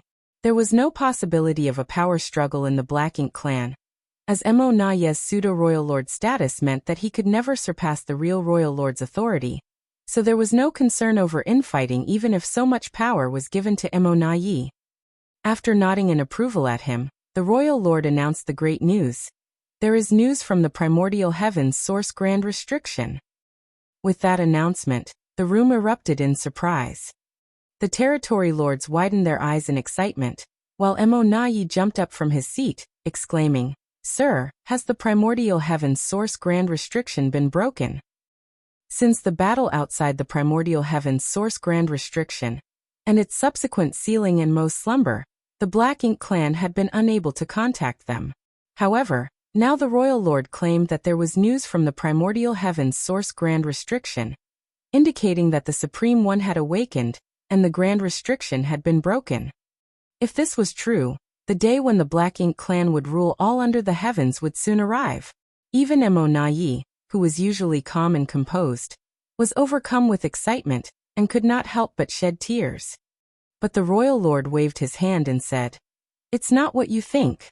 The primordial heaven's source grand restriction is still there, and the Supreme One is still asleep." The excited territory lords were suddenly silenced like a bucket of cold water had been thrown on them. Then Mo Nai asked, "If that's the case, how did news come from the other side?" "I'm also unsure, and due to the interference of the primordial heaven's source grand restriction, the message is not very clear. All I know is that the humans still have some control over that place, and that someone deliberately opened a gap, like before," the royal lord replied. "Someone is controlling the primordial heaven's source grand restriction. But it can't be Tsang, can it? How can anyone control the primordial heaven's source grand restriction? Who is this person?" The territory lords were clamoring and asking questions. They were all innate territory lords who came from inside the primordial heaven's source grand restriction, so they knew about the situation there very well. They knew that Tsang was the last human race master who could control the primordial heaven's source grand restriction, and after his death, no one should be able to do so. But now the royal lord was saying that someone was in control of that place. If this message did not come from the Black Ink clan inside the grand restriction, they would never have believed it. While the territory lords were concerned about who was controlling the restriction, Mo Nai picked up on a different piece of information and asked, "Sir, when was the gap opened?" The royal lord answered, "It should have been some 100 years ago." Mo Nai murmured with a frown, "Around 100 years ago. Sir, back then, Yang Kai led several hundred Eighth Order Open Heaven Realm Masters of the human race through the No-Return Pass, and into the Black Ink battlefield. Considering the timeline, could it be that the person who controls the primordial heaven's source grand restriction now is Yang Kai?" This was not a wild guess, as Yang Kai often accomplished things that others couldn't. If he was really the one controlling the primordial heaven's source grand restriction, Mo Nai wouldn't be surprised. The royal lord, however, shook his head and said, "It's not him. Although the information from the grand restriction is not complete, I've inquired carefully. The person who controls the grand restriction now does not resemble Yang Kai at all. It must be someone we don't know about." Mo Nai didn't doubt him and only sighed. The human race still has such a heritage. After Tsang's death, it was assumed that there would be no one who could control the primordial heaven's source grand restriction again. This was good news for the Black Ink clan, as they could easily break it once the Supreme One awakened. However, it was different if someone was guarding it. Even the Supreme One couldn't underestimate the power of the primordial heaven's source grand restriction, or else it wouldn't have been trapped for so many eons already. Mo Nai continued to ask, "But if the human race has someone who can control the primordial heaven's source grand restriction, why did they take the initiative to open a gap?" The royal lord replied, "Those inside the grand restriction can sense that the human controlling it now is much weaker than Tsang, so their control over the grand restriction is far inferior. This person must have opened the gap to alleviate the pressure he was facing. This is clearly something the human race had planned to do long ago. When Yang Kai passed through the No-Return Pass with those hundreds of Eighth Order Masters, it was to go to the primordial heaven's source grand restriction. Now there is an elite human race army and a divine dragon, Fu Guang, fighting against those who are rushing out. This has been happening for over 100 years. Mo Nai suddenly realized, curse those humans. When the territory lords below heard that their clansmen were being constantly killed at the primordial heaven's source grand restriction, they immediately started clamoring again. A territory lord even stepped forward and bowed, saying, "Sir Royal Lord, please let me lead a large army to the primordial heaven's source grand restriction to coordinate with those inside and crush those humans." Mo Nai immediately stopped him. That would not be appropriate. Although the territory lord was intimidated by Mo Nai's pseudo-royal lord authority, he couldn't help but ask, "Why is it not appropriate?" Mo Nai explained, when Yang Kai passed through the No-Return Pass, he had as many as 400 Eighth Order Open Heaven with him, and that's just what we could see on the surface. Although there were suspicions at the time, we couldn't be sure. Now that we have first-hand information, we can confirm that those 400 we saw that day were not the entire human force. Many more must have been staying in their small universes, which is why they were able to form a large army at the primordial heavens source Grand Restriction. Chapter 5684, How Despicable. This human race army must be filled with elites with exceptional strength. Otherwise, they wouldn't have been able to ambush and kill the clansmen who broke through the primordial heavens source Grand Restriction. Furthermore, there is also a divine dragon on their side. If we want to go against such an army, we can't afford to send in too few masters from our side, or we will just be sending them to their deaths. However, if we draw too many of our forces away from the front lines, how can we stabilize the situation on the various battlefields? The humans will inevitably seize the opportunity to attack and break through our defenses. Saying so, Mo then looked at the royal lord and asked, "Do you know how many people are in that army?" "There shouldn't be more than 10,000 in total, which isn't a lot, but each individual is quite strong, especially those 400 8th Order Open Heaven Realm Masters. Additionally, they seem to have a large-scale artifact similar to a Great Pass with them." A Great Pass? Mo furrowed his brow, and the territory lords all became fearful. Although all of the Great Passes that still survived were abandoned around the No-Return Pass, and were now occupied by the Black Ink clan, it had cost them a massive price to capture them. If it weren't for the two Black Ink giant spirit gods aiding them at the time, the Black Ink clan would not have been able to conquer the No-Return Pass.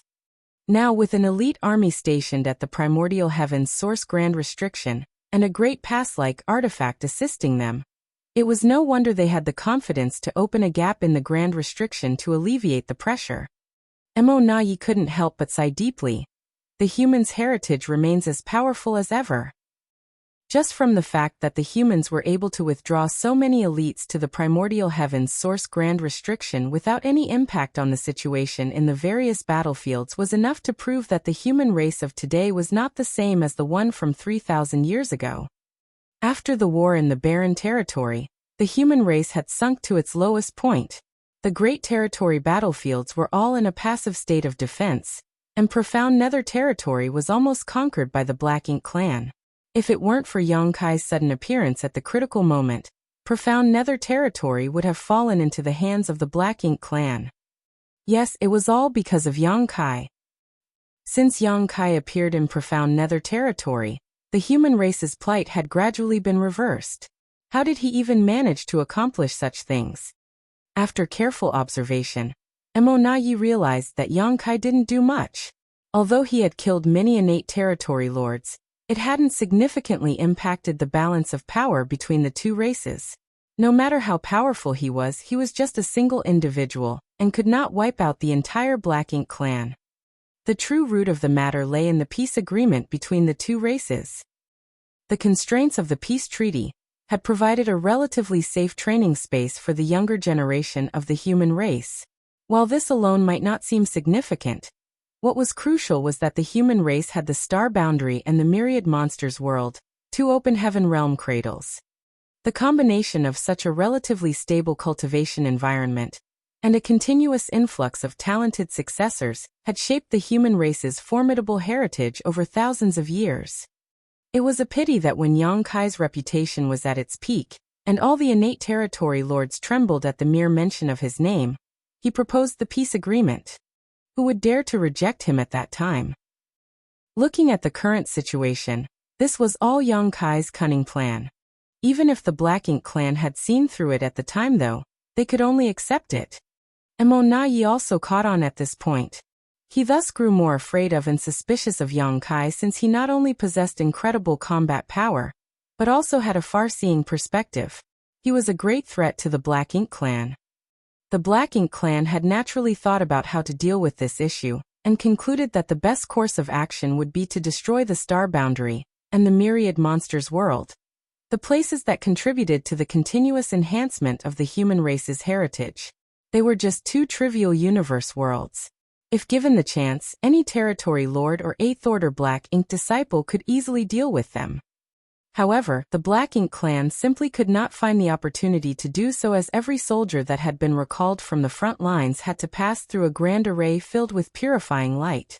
Even if a Black Ink disciple had impure intentions, the purifying light would cleanse and dispel any Black Ink strength within them. Moreover, both the Star Boundary and the Myriad Monsters world had multiple powerful masters stationed there all year round, standing guard. The voice of the Royal Lord came through, bringing Mo back to focus. This king has asked if they need support over there, but those within the Grand Restriction believe it would be unwise to cause a commotion. They are working on finding other ways through the Grand Restriction, and if they succeed, they will be able to break free. Mo perked up and asked, "Can they do it?" He knew firsthand just how formidable the Primordial Heaven's Source Grand Restriction was. When he was inside it years ago, many Black Ink clansmen had attempted to breach it from within, but all had failed. The Royal Lord replied, "Since they've said as much, there should be some progress. Although we do not know who the person overseeing the Primordial Heaven's Source Grand Restriction is now, their strength is far inferior to Tsang, so their control is obviously not as good either. Furthermore, opening a gap in the Primordial Heaven's Source Grand Restriction has had some impact on its integrity, which may have provided some opportunities for those inside." Mo nodded lightly.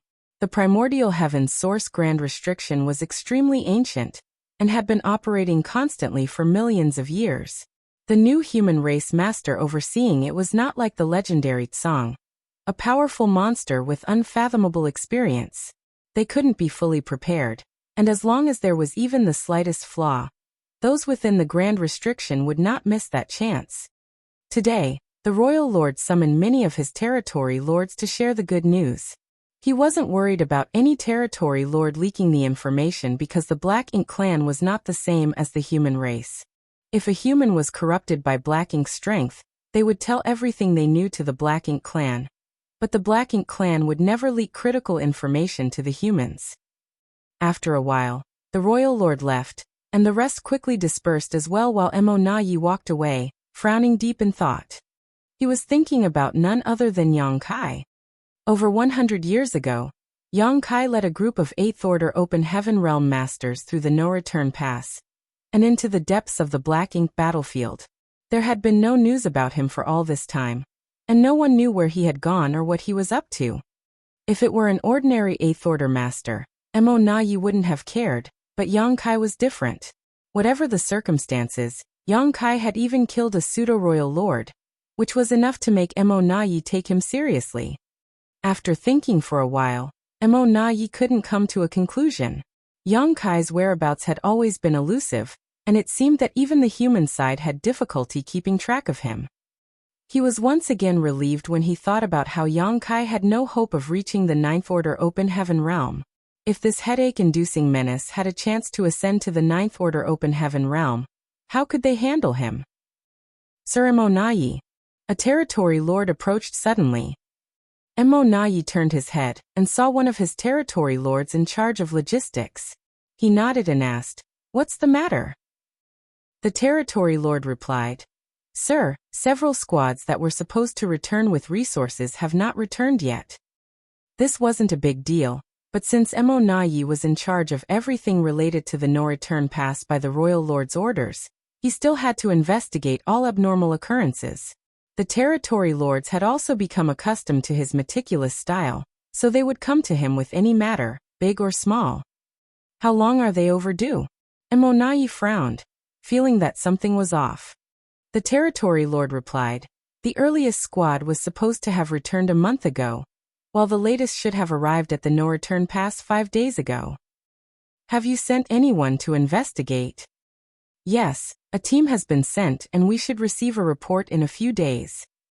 Mo nodded. "Notify me the moment you have answers." "Yes." A few days later, the feudal lord in charge of gathering news sent a message to the no-return pass using his Black Ink nest. The teams responsible for transporting materials had already set off for the no-return pass, but mysteriously disappeared halfway. When the news reached Mo he immediately realized the problem. The teams transporting resources disappeared without a trace, But the human race had no presence on the Black Ink battlefield other than at the Grand Restriction. Over the years, the Black Ink clan had been constantly mining resources from the Black Ink battlefield and transporting them to the front lines without any issues. However, recently, several squads transporting resources disappeared for no reason. Someone must be causing trouble. The first person that came to Mo Naye's mind was Yang Kai. Only Yang Kai could do such a thing. Considering that he had gone deep into the Black Ink battlefield over 100 years ago and had not been seen since, it was almost certain that Yang Kai was now camping near the no-return pass, waiting for the Black Ink clan's resource teams to appear so he could rob them. Shameless. Mo Naye immediately took out a communication bead and transmitted a message using his divine sense. This communication bead was left to him by Yang Kai the last time they met when he needed to hand over a batch of resources. Mo Naye hadn't thrown it away, thinking that he might be able to use it to probe Yang Kai's location in the future. He didn't expect it to be useful so soon. After a while, the communication bead in his hand trembled slightly, causing Mo Naye's brow to twitch. Yang Kai was really near the no-return pass. The movement of the communication bead was undoubtedly a sign that the message had been successfully transmitted.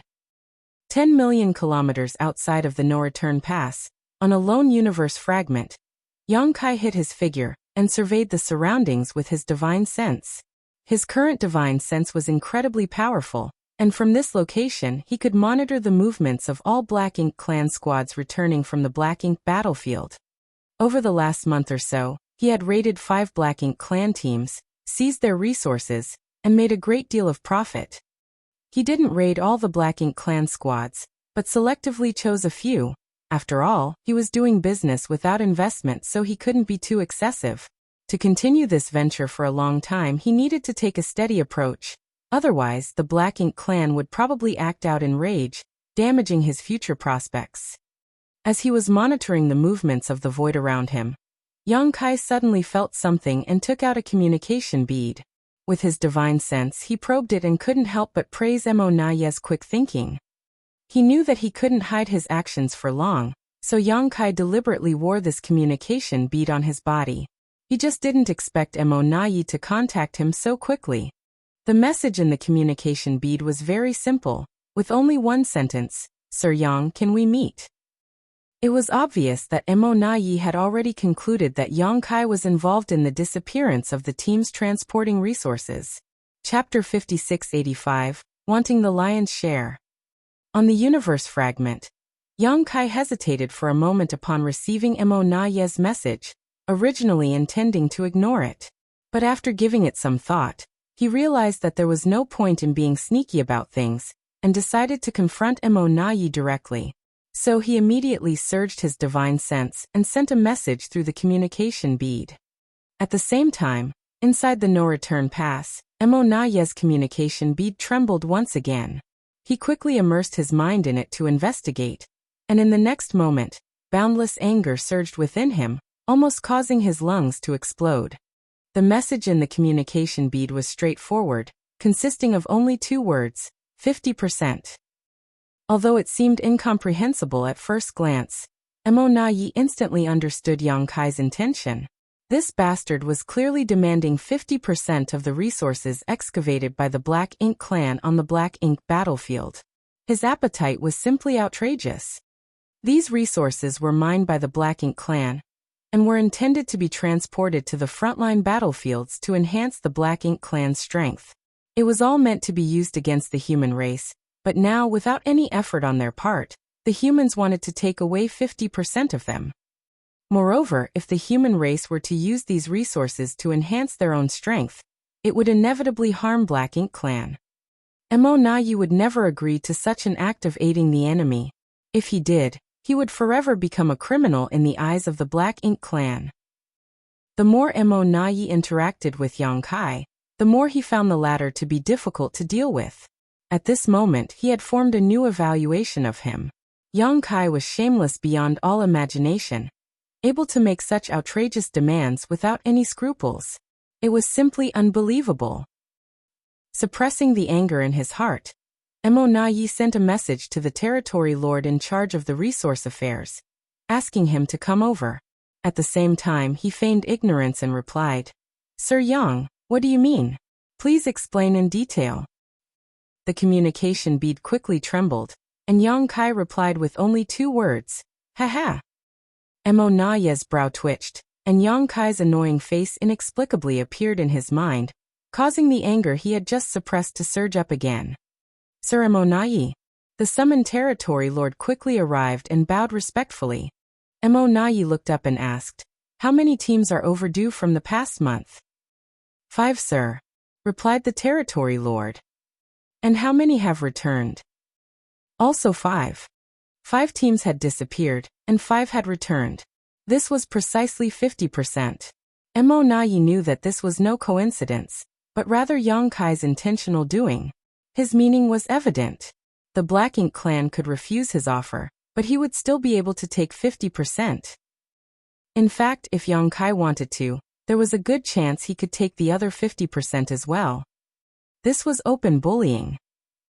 Facing such a tricky opponent, Mo Na Ye had always been patient and avoided confronting him head-on because he knew that Black Ink clan had no way of dealing with Yang Kai at the moment. In terms of strength, both he and the Royal Lord were stronger than Yang Kai, and if they were to fight it out in a one-on-one fashion, they could easily suppress him. However, if they couldn't kill Yang Kai, all hostility towards him would be meaningless. The Divine Spirit Ancestral Land was a great opportunity to kill him as the 4 gates 8 palaces Great Pagoda array blocked the entire space, leaving Yang Kai with no place to use his greatest strength. It was the best opportunity the Black Ink clan had to kill him. It was a pity that Diwu had messed things up. Not only did the Black Ink clan lose many innate territory lords, but even Diwu was killed. The Tao of Space was undoubtedly the most troublesome Grand Tao for the Black Ink clan. Apart from Mo Na Ye and Royal Lord, none of the other masters on the Black Ink clan's side were a match for Yang Kai. 3,000 years ago, Yang Kai was capable of slaughtering territory lords as easily as chickens, but at that time, he still needed to use his strange soul secret technique to achieve such remarkable results. Now, 3,000 years later, Yang Kai's strength had increased significantly, and innate territory lords were no longer a challenge for him. Even if they formed a battle formation, territory lords might not be able to do much against this menace. How could Mo Na Ye not be cautious in the face of such an opponent? The whole reason why they had made peace with the human race back then was also because of this. In the current situation, Yang Kai's had become a nightmare that the Black Ink clan could not contain. Since that was the case, they could only place their hopes on the future. If the Black Ink clan managed to produce many royal lords one day, then the role that Yang Kai could play would naturally be greatly reduced. Over the years, Yang Kai had been traveling around, his whereabouts elusive, and his reasons unknown. Mo Na Ye never imagined that one day, this guy would block the no-return pass and personally loot resources from the Black Ink clan. Although angry and annoyed, he saw the underlying message through the situation's appearance. The human side must be running out of resources. Otherwise, there was no reason for a master like Yang Kai to act like this. For this reason more than any other, Yang Kai's impudent demand could not be agreed to. As long as the Black Ink clan held on a little longer, the human race would only face more shortages, and even if they had countless rising prodigies without enough supplies, their cultivation would not improve. Mo Na Ye was anxiously trying to communicate with Yang Kai through the communication bead, while summoning all the territory lords of the no-return pass. Within moments, hundreds of territory lords gathered in the main hall, but this time, the royal lord did not appear and only Mo Na Ye stood below the throne of bones. Although the royal lord was absent, Mo Na Ye did not dare to sit on the main throne, which was exclusively reserved for the royal lord. As a pseudo-royal lord, he did not have the qualifications to sit there. Looking at the group of puzzled territory lords below, Mo Na Ye stated bluntly, Yang Kai is currently somewhere outside of the no-return pass. Some of the more belligerent territory lords began clamoring to lead their armies to surround and kill Yang Kai. The more timid ones turned pale because they had suffered losses at Yang Kai's hand. Mo Na Ye took in the expressions of the territory lords and continued, the human race doesn't have enough resources, so now Yang Kai has come to plunder our supply transports. Although the losses are small for now, if this issue is not resolved soon, our resources will probably be cut in half compared to previous years. This will inevitably affect our plans for conquest. The noisy territory lords instantly quieted down, while a particularly sturdy-looking one cupped his fist and asked, "How should we solve this problem, Sir Mo'? Mo' declared, "The matter of resources is fundamental to both the Black Ink clan and the human race. The plundering of ours is a secondary loss compared to helping the human race grow stronger. For now, I need you to investigate Yang Kai's movements and escort the resource transports and their goods back." The sturdy territory lord then said, "If that's the case, we have to move in teams capable of assuming battle formations. Against that killing star, not forming a battle formation would be equivalent to sticking out our necks and letting him chop our heads off." Fortunately, in recent years, the territory lords of the Black Ink clan had not been idle, and had been diligently practicing various battle formations. It was ridiculous to say that these innate territory lords were already powerful enough to not fear any Eighth Order Open Heaven Realm masters, but just because of Yang Kai's presence, they had to practice these battle formations to protect themselves. This was humiliating, but they were left with no other choice. Mo' nodded. "Yes, you will all need to form battle formations, with 4 symbols formations being the minimum requirement to face Yang Kai. Only territory lords who can form a 4 symbols formation can perform this task. Those who cannot should not go out for the time being." A battle formation was not something that could be just casually formed. The human race squads could do this because they grew and developed in a totally different environment compared to the Black Ink clan. The invasion and oppression of the Black Ink clan had long made all human race masters sincerely united. Each squad also had time to become familiar with each other through daily interactions and battles, so no matter when or where, they could easily form battle formations as there was innate trust among each other. It was different for the Black Ink clan, especially the innate territory lords, as each of them was born strong and naturally had their own arrogance and opinion. They were not willing to fully trust each other and entrust their lives to others, preferring to believe in their own selves above all else. This wasn't a surprise though, as in the face of danger, the first reaction of most living beings was to protect themselves. At the time of forming a battle formation, the auras of all in the formation were linked, essentially turning them into a single entity. However, once an individual had the intention to protect themselves over the group, the battle formation would collapse. That was why, when Di Wu led 20 innate territory lords to surround and kill Yang Kai in the ancestral land, the battle formations they formed were only 4 symbols formations. It was not because they lacked the numbers, but rather because forcing a more advanced battle formation was impossible. Most of the territory lords of the Black Ink clan could only form the 4 symbols formation at most, with a select few capable of forming the 5 elements formation. No 6 paths formation had ever been formed among them. In fact, this was not a problem unique to territory lords. It was also difficult for 8th Order human masters to form a 6 paths formation, though not impossible. So far, the highest record for 8th Order masters was a 7 stars formation, which happened during a life or death crisis against a royal lord. The higher the individual strength, the more difficult it was to form a battle formation. This principle applied to both the humans and the Black Ink clan. For example, back when Yang Kai was squad leader of Dawn, he led his squad members to kill many enemies and once formed a 9 palaces formation. However, if he were to try to form such a formation with other 8th Order masters now, he would not be able to do so. With the command from Mo' given, a few territory lords relaxed because they could not form a battle formation with other territory lords at all. Unexpectedly, this lack of competence had allowed them to avoid a potential crisis. Mo' then deployed all the territory lords who could form battle formations into 2 groups. One group was responsible for searching for Yang Kai's whereabouts outside the no-return pass, with the other was responsible for protecting the squads returning from gathering resources in the depths of the Black Ink battlefield. He then said, "The objective this time is not to kill Yang Kai. If you encounter him, prioritize self-preservation." After speaking these words aloud, Mo' could not help but feel a sense of helplessness deep down in his heart. Faced with a master like Yang Kai, He actually unconsciously gave up the idea of killing him. Now he only hoped that the acquired territory lords would grow up soon. As long as more royal lords appeared in the Black Ink clan, the threat that Yang Kai posed to the Black Ink clan would be greatly weakened. The territory lords then dispersed quickly, following Mo Na Ye's previous assignments. They dared not be careless, forming 4 symbols and 5 elements formations immediately after leaving the no-return pass, and quickly dispersing as they headed towards the depths of the Black Ink battlefield. Back in the main hall, Mo Na Ye looked at the more than 10 territory lords who remained, furrowing his brow slightly before waving his hand. Be vigilant against any potential attacks from Yang Kai. Yes, the territory lords then left with their orders. Chapter 5686 Meng Ke. After leaving the main hall, Mo Na Ye headed straight towards the high-ranked Black Ink nest belonging to that royal lord.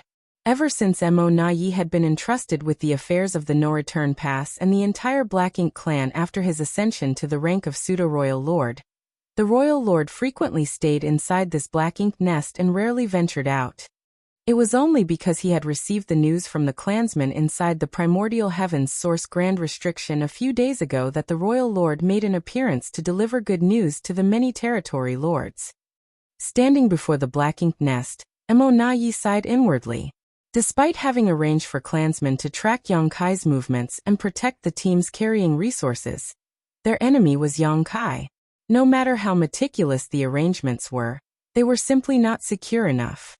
In front of the territory lords, Mo Na Ye pretended to be resolute and unwilling to give up anything, but he knew that if Yang Kai really had his sights set on Black Ink clan's resources, they would not be able to stop him. At present, the Black Ink clan seemed to be flourishing, but there was a simmering danger as the human race grew stronger bit by bit, gradually narrowing the gap in power between the two sides. Mo Na Ye had long felt a strong sense of crisis brewing in his heart. He could only hope that there would be some pleasant surprises from the primordial heavens source grand restriction soon. Meanwhile, a female feudal lord, who was a personal attendant to the royal lord of relatively low cultivation, came out of the Black Ink nest and greeted Mo Na Ye. "Sir Mo Na Ye, please come in." Mo Na Ye nodded and followed the feudal lord into the Black Ink nest. Soon, they saw the royal lord using the Black Ink nest to communicate with the outside world. Mo Na Ye waited quietly without disturbing him, knowing that the royal lord was probably speaking with those inside the primordial heavens source grand restriction. After a while, the royal lord withdrew his consciousness from the Black Ink nest space, and Mo Na Ye noticed a hint of joy in his expression. He understood instantly that there might be some pleasant surprises from the primordial heavens source grand restriction. He didn't ask too much as the royal lord would say if he wanted to. Instead, he just respectfully bowed. The royal lord sat down and asked, "What's the matter?" He knew Mo Na Ye wouldn't come to see him without a specific reason. Since Mo Na Ye was here, it must be a matter of importance.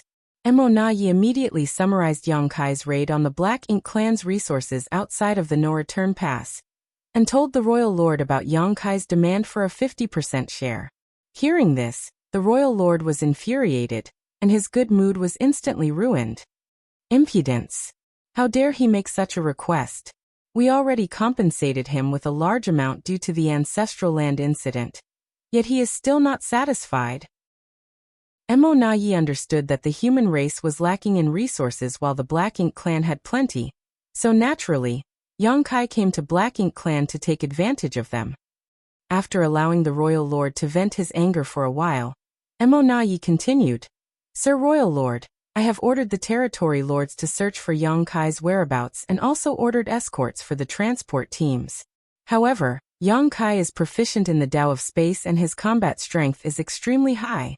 Even if the territory lords form battle formations, they may not be able to match him if they encounter him." The royal lord pondered for a moment before saying, "You must personally take action and find an opportunity to kill him." Mo Na Ye shook his head and replied, "I have considered this option, but if I leave the no-return pass, Yang Kai may find an opening to infiltrate. What if he comes to the no-return pass and targets the Black Ink nests?" These words made the royal lord's face darken. 3,000 years ago, with him standing guard, the black ink nests in the no-return pass would still be safe, but after Yang Kai emerged from his long retreat and revealed his strength, the royal lord knew that he alone could not protect all the black ink nests in the no-return pass. During these 3,000 years, Yang Kai's strength had increased that much. Furthermore, Mo Na Yi considered and said, "Due to the ancestral land incident, our Black Ink clan suffered significant losses. If we anger him again this time, the situation may be difficult to contain." They wouldn't know how many resources they would have to offer up if the situation reached that point. Upon hearing this, the royal lord abruptly turned his head and glared at him. "Our Black Ink clan has so many rising talents, yet we can't even deal with one damn human." The wrath directed at him frightened Mo Na Yi, who immediately lowered his head and replied, "It is all due to my incompetence." The atmosphere in the black ink nest became tense as Mo Na Yi suppressed his aura, while the attendants who lived in the black ink nest also held their breaths. After a while, the royal lord said, "Create another pseudo-royal lord, and let him secretly guard the no-return pass with me while you deal with Yang Kai." "Create another pseudo-royal lord? But sir, the number of our innate territory lords has decreased greatly. If we create another pseudo-royal lord..." Mo Na Yi was startled by the suggestion. In fact, he had discussed this matter with the royal lord before. Although the creation of a pseudo-royal lord represented the loss of more than 10 innate territory lord and a high-rank black ink nest, as long as it was for an appropriate purpose, it would still be useful for the Black Ink clan. However, as Mo Na Yi said, after thousands of years of battles, the number of innate territory lords in the Black Ink clan had decreased sharply and was now quite low. Not to mention that every high-rank black ink nest sacrificed was a heavy blow.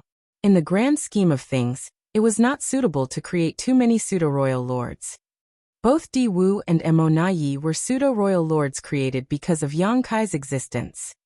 Unexpectedly, because of this killing star, the royal lord actually had the idea to create another pseudo-royal lord. If this continued, the number of innate territory lords in the Black Ink clan would continue to decrease sharply. "Rest assured, it won't cause any major problems if we only create one more," said the royal lord calmly. Mo Na Yi was initially stunned, as this was different from the royal lord's previous attitude towards creating pseudo-royal lords. However, thinking about the primordial heaven's source grand restrictions situation, Mo Na Yi suddenly realized something and immediately accepted the order. "I will arrange it immediately." The royal lord snorted. "When the new pseudo-royal lord is created, you go and deal with Yang Kai directly. Try to provoke him as much as possible and make him come to the no-return pass. I will wait for him here with the new pseudo-royal lord." Yes, Mo Na Yi couldn't help feeling a little excited.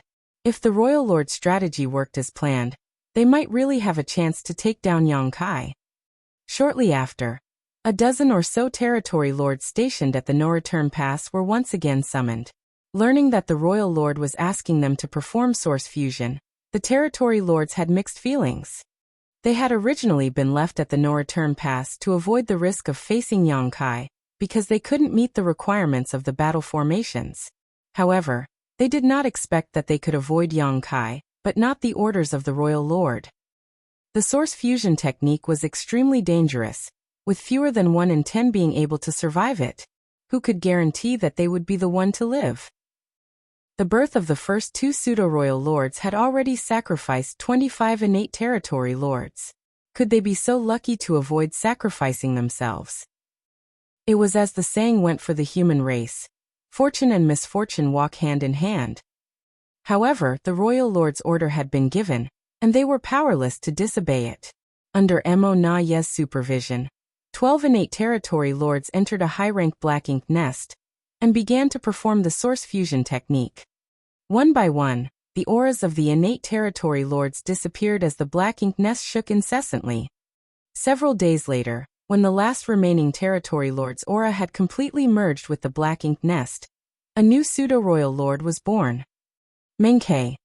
Mo Na Yi stayed at the no-return pass for another month, allowing Menkei to familiarize himself with his new strength before he rushed out into the depths of the void.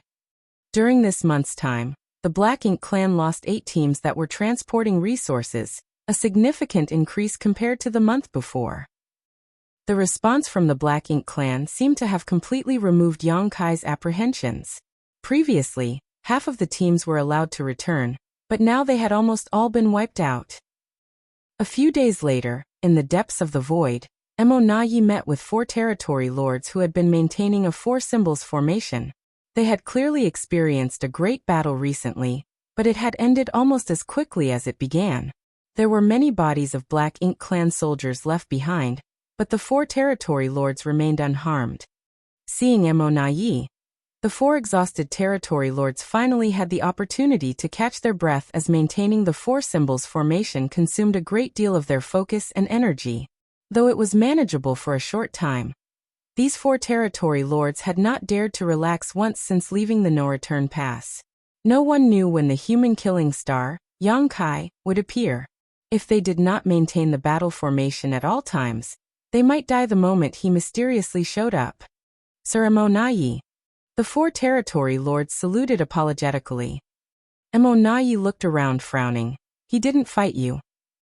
The dead here were just some ordinary Black Ink clan soldiers, and the 4 territory lords had no wounds on them, which was obviously suspicious.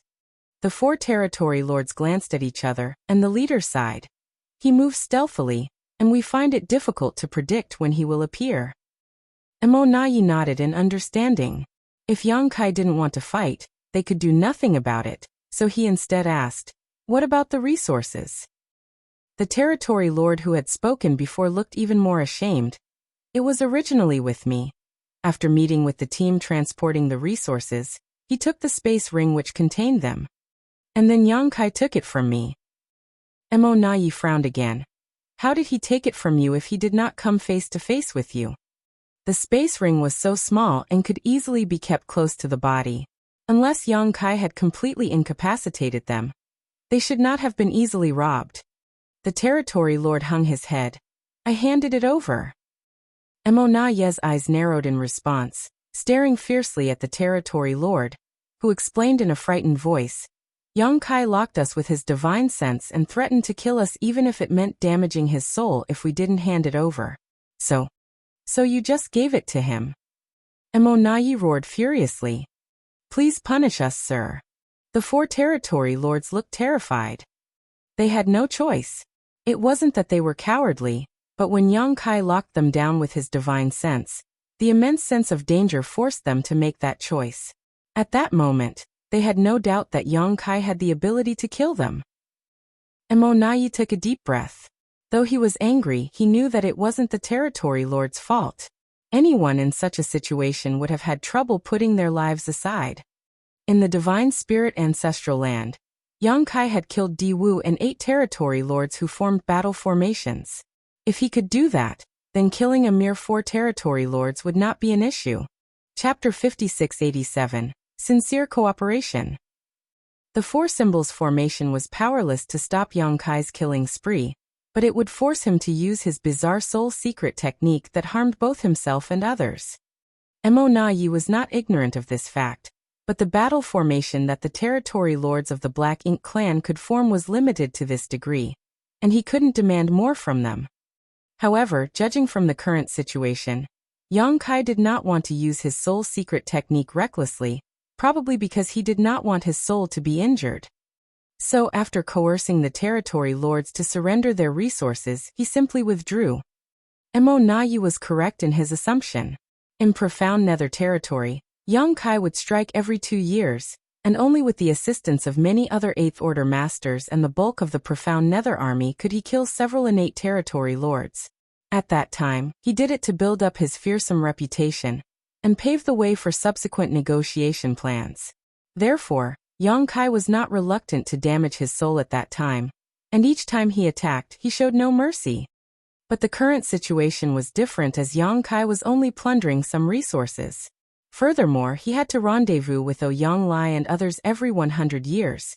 So if he used soul-rending thorns recklessly and severely injured his own soul by accident, it would greatly affect his subsequent plans. Otherwise, why would he easily spare the lives of those 4 innate territory lords? Yang Kai also understood that the more territory lords he killed, the less pressure the human race would face in the future. The simple reason for all of this was that resources were a more important matter right now. Killing some Black Ink clan soldiers didn't matter much, as the Black Ink clan wouldn't care. However, if Yongkai really killed a lot of innate territory lords, the situation would quickly spiral out of control, forcing the Black Ink clan's hand. The issue of resources would also be impossible to resolve once that happened. At present, everything was done for the sake of resources. The Black Ink clan's response was within Yongkai's expectations. The blood feud between the two sides was absolutely irreconcilable. So even if he and Mo Nayi appeared cordial on the surface, the Black Ink clan would not simply agree to share half of their resources just because Yongkai asked. Therefore, he needed a way to make the Black Ink clan realize that if they could not meet his demands, the consequences would be unbearable for them. Only then would the Black Ink clan acquiesce. Robbing the resource teams returning from the Black Ink battlefield was the method Yongkai chose. If they refused to give him 50%, he would just take everything. Unless the Black Ink clan did not send teams out to collect resources, they would inevitably face the risk of being robbed. However, if they stopped their mining activities, the Black Ink clan's supplies would be greatly affected, which would have a huge impact on their subsequent accumulation of strength as well. The only thing that slightly surprised Yongkai was that Mo Nayi had personally taken action. Was Mo Nayi not afraid that he would go to the no-return pass to destroy those Black Ink nests now that the defenses there were weakened? In the void, Mo Nayi sent the 4 territory lords away to continue escorting other supply teams, holding the communication bead in his hand and transmitting his thoughts to it. However, every attempt was like a stone sinking into the sea, without any response. This made Mo Nayi grit his teeth in frustration, thinking Yongkai, that bastard, probably put the communication bead into his small universe, a sign he did not want Mo Nayi to contact him again. As time passed, messages from various directions deep within the void arrived one after another. Mo Nayi rushed to each location, but he was always one step too late. Even with the territory lords acting as guards, they couldn't stop Yongkai's raids on their resource teams. One after another, the delivery squads were pilfered clean, with only a few lucky ones managing to escape unscathed. With each secret battle they waged, Mo Nayi experienced how difficult Yongkai was to deal with. Yongkai was proficient in the Tao of space, and his movements were elusive, often raiding the Black Ink clan in one area of the void before soon appearing millions of kilometers away. For 10 whole years, Mo Na did not even catch a glimpse of Yongkai in person, except for one instance when he felt the fluctuations of space principles nearby and rushed to the scene, only to find that Yongkai had already left. During these 10 years, less than 100 resource teams managed to return from the depths of the Black Ink battlefield to the no-return pass. To exploit resources, the Black Ink clan dispatched a massive number of teams to the depths of the Black Ink battlefield on mining missions. The demand for resources was not just a problem for the human race, but also for the Black Ink clan.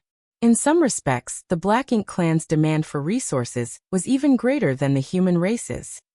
At least 100 teams were expected to return each year, but now after 10 years, less than 100 had done so. The rest had been looted by Yongkai. This was not just a loss of 50%, but a staggering 90%. While the casualties in each individual raid were not significant, that did not mean they weren't adding up over time. Additionally, although no territory lords died, a number of feudal lords were slaughtered and the loss of critical resources was becoming serious. For 10 years, Mo Nayi had been searching for Yongkai's whereabouts in the void, constantly trying to intercept or contact him, but he had never succeeded. What made him even more frustrated was that Yongkai showed no intention of going to the no-return pass. Originally, in the Royal Lord's plan, when Mo Nayi joined the hunt, Yongkai should be tempted to head to the no-return pass and threaten the safety of the Black Ink nest, thus forcing the Black Ink clan to agree to his unreasonable demands. If Yongkai had done so, the Royal Lord and Meng Ke could have had a chance to ambush him.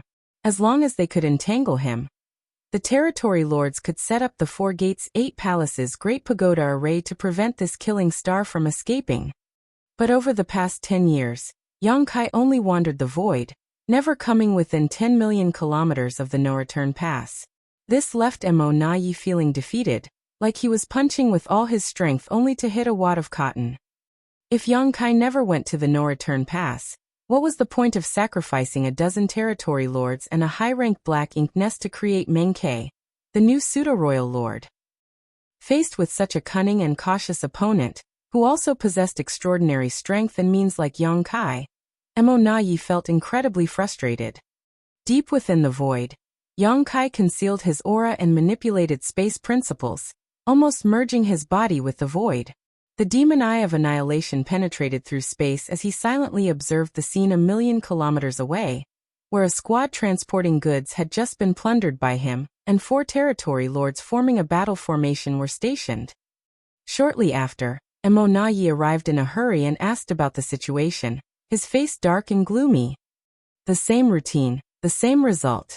Yang Kai intimidated the territory lord who had the space ring with his sole secret technique, forcing him to hand over the goods, or he would kill them all. This happened countless times over the past 10 years, and it always succeeded. It was not that the territory lords were cowardly, but they had no choice when facing certain death.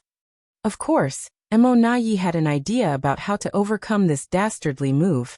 He simply had to order the territory lords to not comply.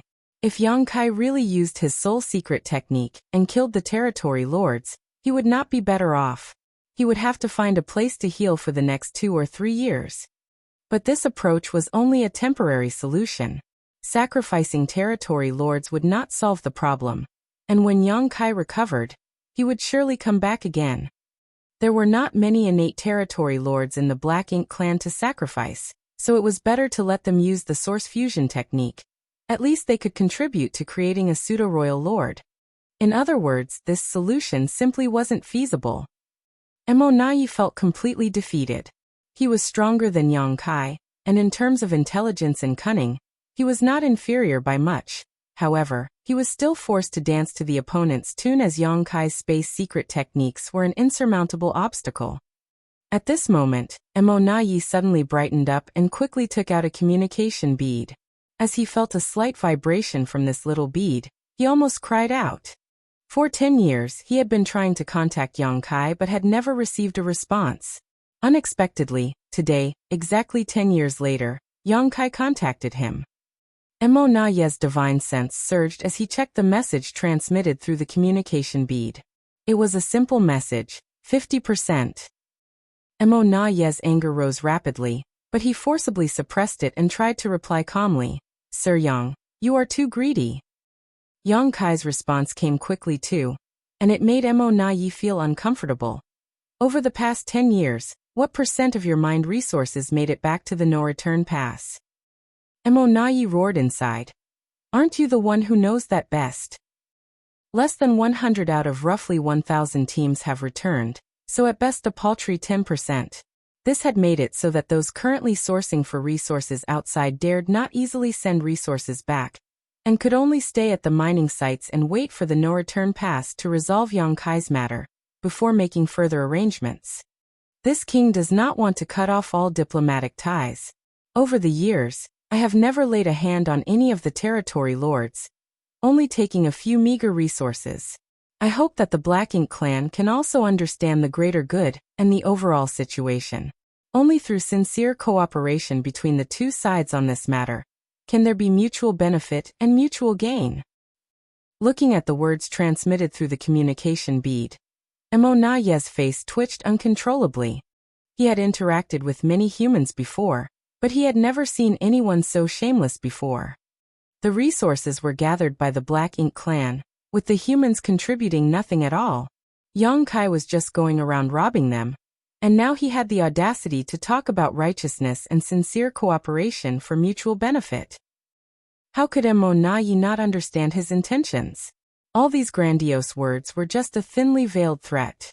The implicit meaning in his words was that if the Black Ink clan did not understand the greater good and the overall situation, he would continue to loot until they capitulated. By then, the losses for the Black Ink clan would only be more devastating.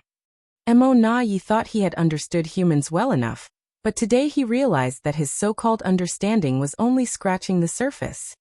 A human race master with such a formidable reputation could be shameless to this degree. It was truly eye-opening. Mo Na Yi was so angry that he actually threw his head back and laughed out loud. He wanted to say something cutting, but was afraid of provoking Yang Kai, so he did not know how to respond. While he was hesitating, Yang Kai sent another message. Sir Mo Na Yi, this king has already been benevolent towards the Black Ink clan. Please don't force my hand. These years, I have never gone to the No Return Pass. Compared to the high-rank Black Ink nests in the No Return Pass, a few resources are nothing in comparison. You should be able to discern the difference in weight, right? Chapter 5688, The One Who Keeps Thinking About Stealing. Faced with such an open and blatant threat, Mo Na Yi not only did not get angry, but instead felt a sense of relief that Yang Kai had finally taken this step. The reason he left the No Return Pass was to give a false impression to Yang Kai that there was only one royal lord on guard now, and he had a chance to destroy the Black Ink nests. Unfortunately, for the past 10 years, Yang Kai had never appeared outside of the No Return Pass, and had been constantly looting the resource squads, causing the royal lord's initial plan to fail. It wasn't until today that Yang Kai finally revealed intentions of using the Black Ink nests to threaten the Black Ink clan. Mo Na Yi was secretly delighted and quickly replied, Yang Kai, some things can be done once or twice, but not thrice. You have trespassed into the No Return Pass twice and destroyed many Black Ink nests, but if you dare try this again, I, Mo Na Yi, will never let you go. The message was sent out, but there was no response after a long time of waiting. 1,000,000 kilometers away, Yang Kai carefully observed each change in Mo Na Yi's expression, and began making plans in his heart. He had thought about going to the No Return Pass to threaten to destroy some Black Ink nests, and force the Black Ink clan to meet his demands, and had even taken action for this purpose. Over the past 10 years, he had secretly investigated the No Return Pass several times. However, with his increasing mastery of the Tao of Time, his sensitivity to future crises had become much higher. This sense had helped him avoid some dangers during his last rampage in the No Return Pass, and it was the same now.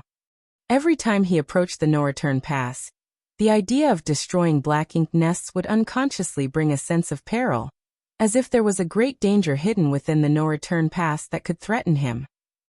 This puzzled Yang Kai greatly.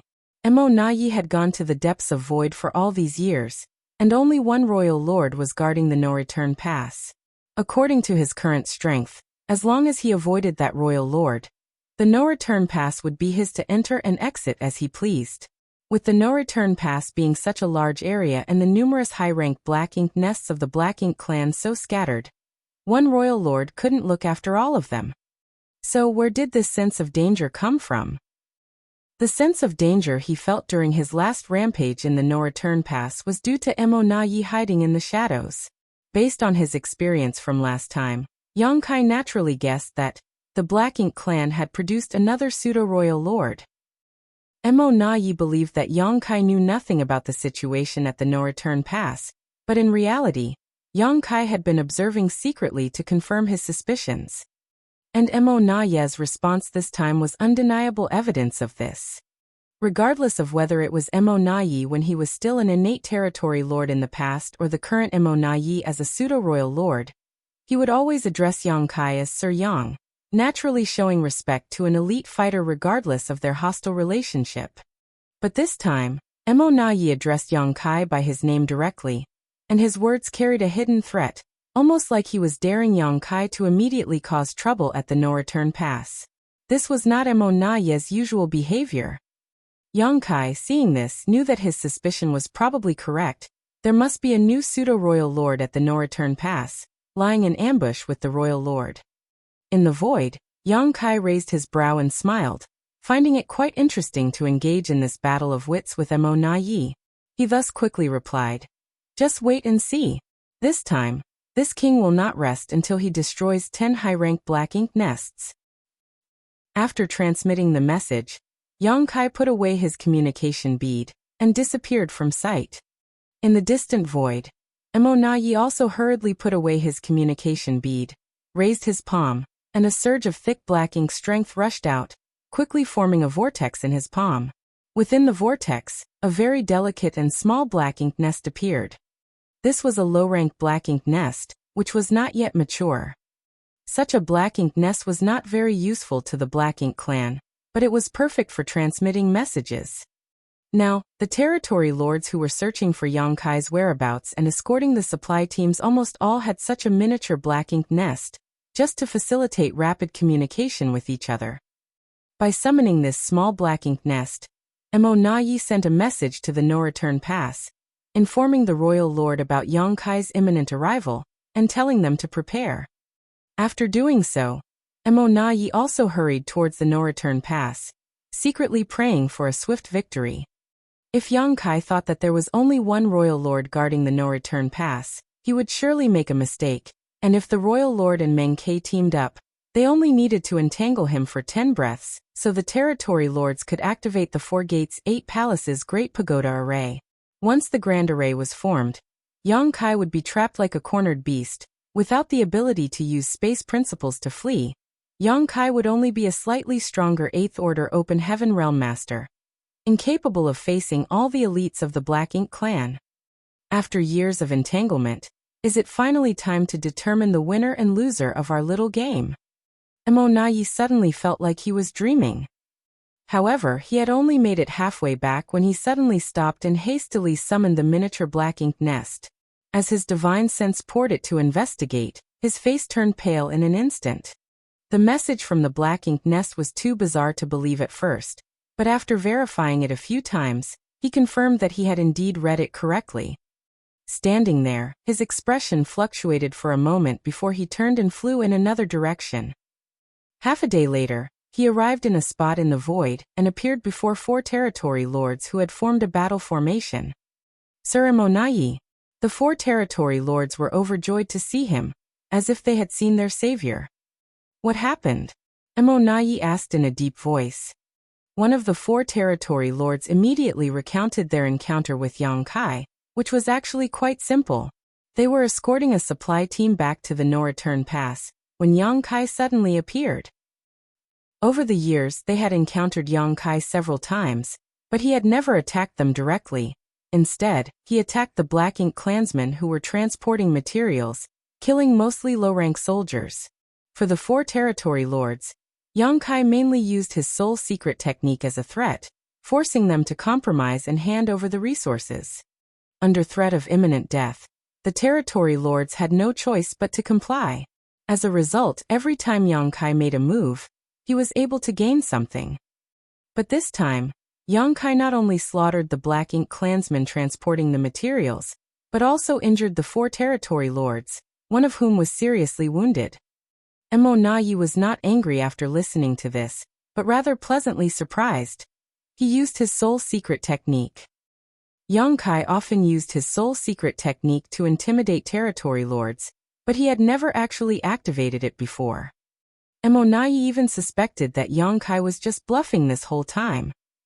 Mo Na had intended to prevent the territory lords from compromising at all costs, but he knew that even if he issued such an order, the territory lords would find it difficult to hold out in a life-or-death crisis. Losing the materials was a small matter, but losing territory lords was a serious blow. But if Yang Kai had used his soul secret technique this time, it meant that he would enter a period of retreat and recuperation for the next 2 or 3 years. This would undoubtedly be his weakest time, and if they could find his whereabouts, the situation would be promising. However, to Mo Na's surprise, the 4 territory lords looked embarrassed and shook their heads in unison. The speaking territory lord cried out. He did not. Upon hearing that, Mo Na's joyous expression instantly disappeared, and he frowned. If he didn't use his soul secret technique, how did he manage to injure all of you like this? The 4 innate territory lords had formed the 4 symbols formation, making it impossible for Yang Kai to pose a substantial threat to them without using his soul secret technique.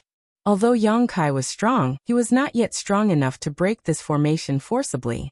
Even Mo Na would have to work hard to injure the 4 territory lords who were united in this formation. The expressions of the 4 territory lords became even more embarrassed and they stammered, not knowing how to explain. However, Mo Na had already figured it out at that point and asked with a stern face, "Did you break the battle formation yourselves?" Only then could Yang Kai pick them off one by one. The territory lord who spoke earlier shamefully admitted, "Yes. It's just that maintaining the four symbols formation consumes our mental strength, and although there was no problem in the short term, it's been 10 years now. We find it difficult to maintain the battle formation at all times, so." In fact, it wasn't just these four territory lords. Other territory lords who had formed four symbols and five elements formations also encountered similar problems. Maintaining the battle formation for a long time put a heavy burden on their minds, so sometimes they would break the battle formation to disconnect their auras and let themselves recover a little. How could they have known that Yang Kai would take advantage of this opportunity to attack them?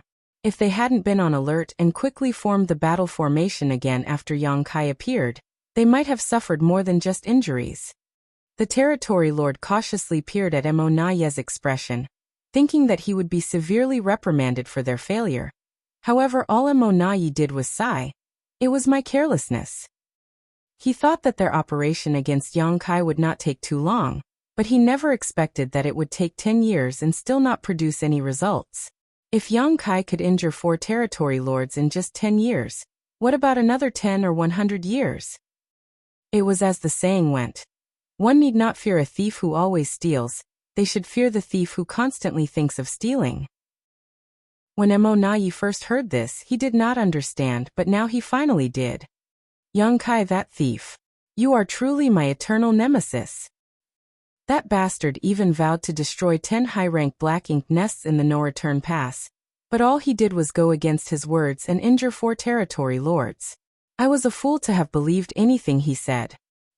It appeared that Yang Kai had seen through the arrangements at the no-return pass, which was why he had never gone there but instead wreaked havoc out here in the void.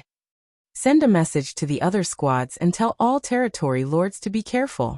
Yang Kai could strike at any time," Mo Naye ordered, remembering the lesson from these 4 territory lords as he believed that Yang Kai would strike again. Then, the 4 territory lords followed Mo Naye's order and took out their miniature black ink nests to spread the word. Chapter 5689. A big mouth can swallow up the world. To prevent Yang Kai from wheeling around and finishing the job, Mo Naye personally escorted these 4 injured territory lords back to the no-return pass. One of them was severely injured, and even though he could barely manage to maintain the battle formation with the other 3, they were still at risk of being targeted and defeated. For safety reasons, it was best for them to not expose themselves outside anymore. Mo Naye's compassion moved the 4 territory lords to tears of gratitude. Only when they arrived at the no-return pass did they feel safe. Mo Naye then went to see the royal lord to share his suspicions. When the royal lord heard that Yang Kai might have already seen through the trap set up at the no-return pass, his face grew dark and his anger was almost palpable. They had sacrificed a dozen innate territory lords and a high-rank black ink nest to create Menkei, a pseudo-royal lord, all to lure Yang Kai to the no-return pass and eliminate him. But if Yang Kai did not show up, all their plans would be in vain and Menkei would be useless. "Sir, the more time passes, the more detrimental it will become to the Black Ink clan. There are no longer many supply squads that can return to the no-return pass. Besides, the territory lords are already exhausted from maintaining the battle formation for such a long time, and they may not be able to hold on much longer." Mo Naye reported carefully while observing the royal lord's reaction. Why can't we deal with 1/8 order human?" the royal lord exclaimed in anger. Mo Naye was speechless upon hearing this. If they had a way to deal with Yang Kai, the Black Ink clan wouldn't be in such a difficult spot in the first place. This human was not someone they could defeat with brute strength alone. After some contemplation, Mo Naye said, "Sir Royal Lord, please be prepared. This time, our Black Ink clan may really have to make sacrifices to quell the situation." The royal lord turned to him and glared. "Are you suggesting that we agree to his ridiculous demands?"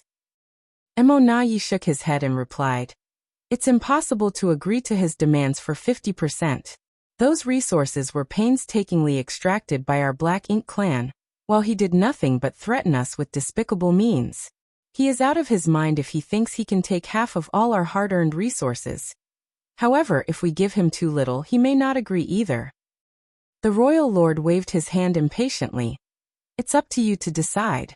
Don't bother me with this matter anymore. Just hearing Yang Kai's name gave the royal lord a headache. How could a human like him exist?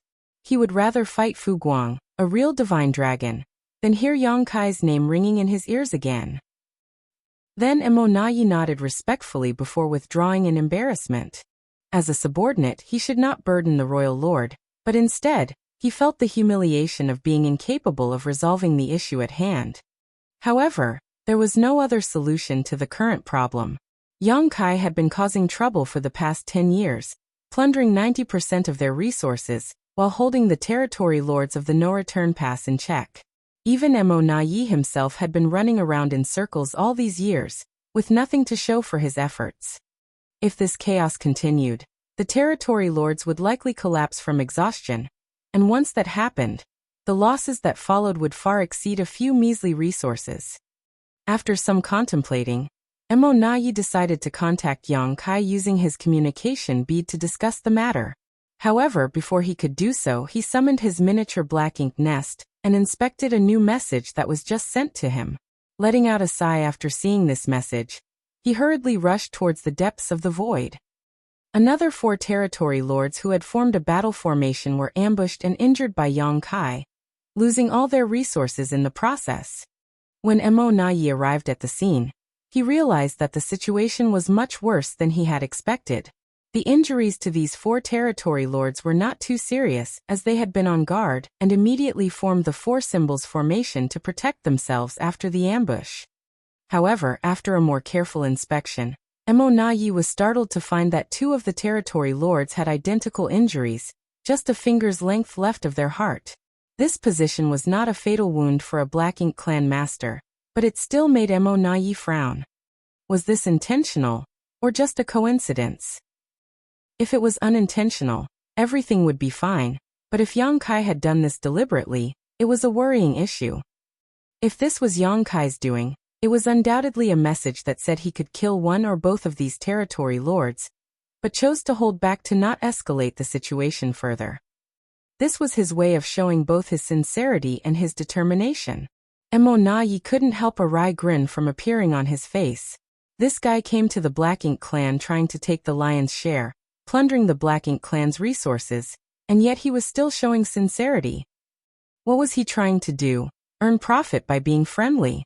But the wealth he would be earning belonged to the Black Ink clan. Sir Emonayi, a territory lord walked over and handed him an item with caution. We found this after Yang Kai disappeared. It should be something he left behind on purpose. Emonayi turned to look and recognized it as a universe chart from the human race. But why would Yang Kai leave such a thing here? Emonayi was puzzled, so he took the universe chart and immersed his divine sense to investigate it. After a moment, he let out a long sigh. Yang Kai deliberately left this universe chart here for no other reason than to further threaten them. When Emonayi inspected the universe chart, he easily identified many locations that were highlighted. When he projected this onto the real Black Ink battlefield, it was not difficult to see that all of the marked positions were staging points for the Black Ink clan's mining operations. There were hundreds of these marked positions, which meant that Yang Kai had already found most of the locations where the Black Ink clan was gathering resources. If he wanted to, he could just go to those places directly, wipe out the Black Ink clan soldiers, and take all the resources for himself. If that happened, the Black Ink clan's source of resources would be greatly reduced. It should be noted that there were no elites guarding those places. Faced with a killing star like Yang Kai, the low-rank clansman could not resist at all. How did he manage to do all this and still raid so many of our convoys? Emonayi couldn't figure it out at all. Yang Kai had been plundering resource squads everywhere for the past 10 years, yet he somehow found the time to investigate these mining outposts where resources were being exploited as well.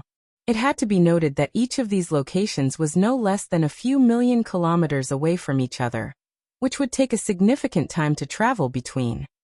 Emonayi could only sigh and think that space secret techniques were truly unparalleled when it came to mobility. The distances that seemed far away to others were nothing to Yang Kai. This was what allowed him to gather so much information in a mere 10 years. The markings on this universe chart were like the wounds on the 2 territory lords, both a threat and a sincere gesture. Mo Nayi understood everything and became crestfallen. Even if he had achieved the status of pseudo-royal lord, he was still defeated by Yang Kai in this confrontation. Both he and the Black Ink clan were defeated. Yang Kai alone had disrupted the Black Ink clan's entire operation on the Black Ink battlefield despite them going all out to stop him.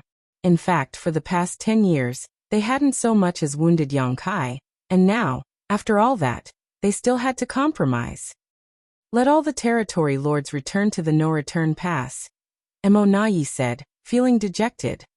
The 4 territory lords were surprised as one of them asked, "Sir, what about Yang Kai?" "I'll talk it out with him." The territory lords exchanged glances upon hearing this and understood what Mo Nayi meant. Although they were relieved that they no longer had to be on edge every day, each territory lord's heart was still shrouded in thick humiliation.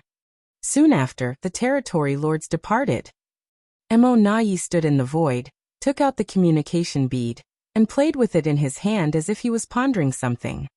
A moment later, he suddenly turned his head and saw a figure standing nearby while looking at him with a smile and cupping his fist in greeting. "Sir Mo Nayi." Mo Nayi's face twitched. This bastard is truly daring. He's actually been hiding nearby all this time, and even dared to appear in front of me like this. He couldn't help but have the immediate urge to attack, but this thought was like a wave in the storm that quickly dissipated. There was no way Mo Nayi could kill Yang Kai here, and if he tried, it would only worsen his position. "Sir Yang, your skills are truly impressive." Mo Nayi saluted him, unsure whether he was being sarcastic or sincere. Yang Kai shrugged it off while smiling. "From the looks of it, you have made a decision, yes?" Mo Nayi lowered his brow and muttered, "The matter of resources has been fully entrusted to me by Sir Royal Lord." "Very good," Yang Kai smiled and declared. "My proposal from last time is still valid." Mo Nayi immediately shook his head vigorously like a rattledrum. "Sir Yang," he paused, then continued, "we've known each other for many years now, and as you humans say, you don't truly know someone until you've fought them. Although we're on different sides, I admire you greatly, and calling you sir seems a bit formal. How about I call you Brother Yang?" "What should I call you then? Brother Mo? Those from the Black Ink clan don't have surnames, right?" Mo Nayi said solemnly. "Only the Royal Lord has the qualification to use Mo as a surname. For example, our current king is Mou. Those beneath the Royal Lord may use their own names and surnames. Brother Yang can just call me by my name." Yang Kai nodded lightly as he felt like he had heard a piece of news of some importance. The human race had never figured out the name or surname of the Royal Lord, and didn't know how to address him. Fortunately, there was only one true Royal Lord in the Black Ink clan right now, so they always addressed him as the Royal Lord. Unexpectedly, Yang Kai learned this bit of information from Mo Nayi today, though it wasn't of much use. Mo Nayi continued, "Brother Yang, 50% is impossible. All the resources are extracted by my Black Ink clan and transported by us. You haven't put in any effort yet you want to take away half. Aren't you being a bit too greedy?" Yang Kai grinned, the corners of his mouth almost reaching his ears. "There's an old saying among us humans, a big mouth can swallow up the world." Saying so, he even pointed at his face, as if to say, "Look at how big my mouth is." Mo Nayi rubbed his temple, looking a bit headache-ridden.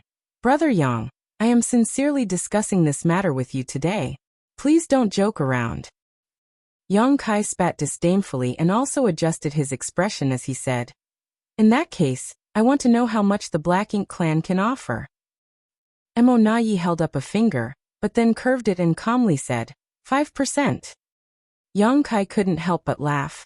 "Mo Nayi, you would make an excellent salesman. If it's only 5%, why bother discussing the matter at all? I might as well rob your Black Ink clan's supply teams and take 90%. Wouldn't that be simpler?" Chapter 5690 agreed. Mo Nayi shook his head and said, "Brother Yang, why play dumb?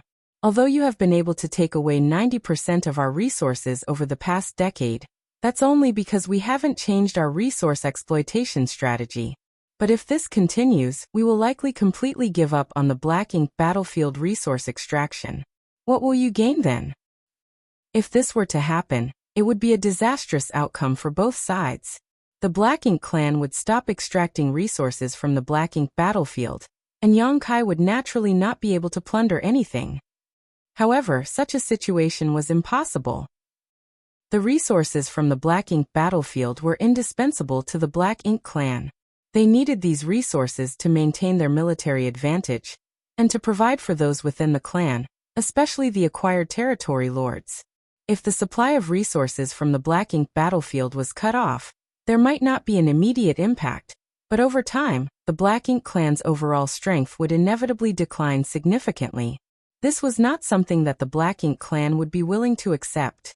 On the other hand, the human race would not be affected in the slightest. It was just that Yongkai would be restricted from acting.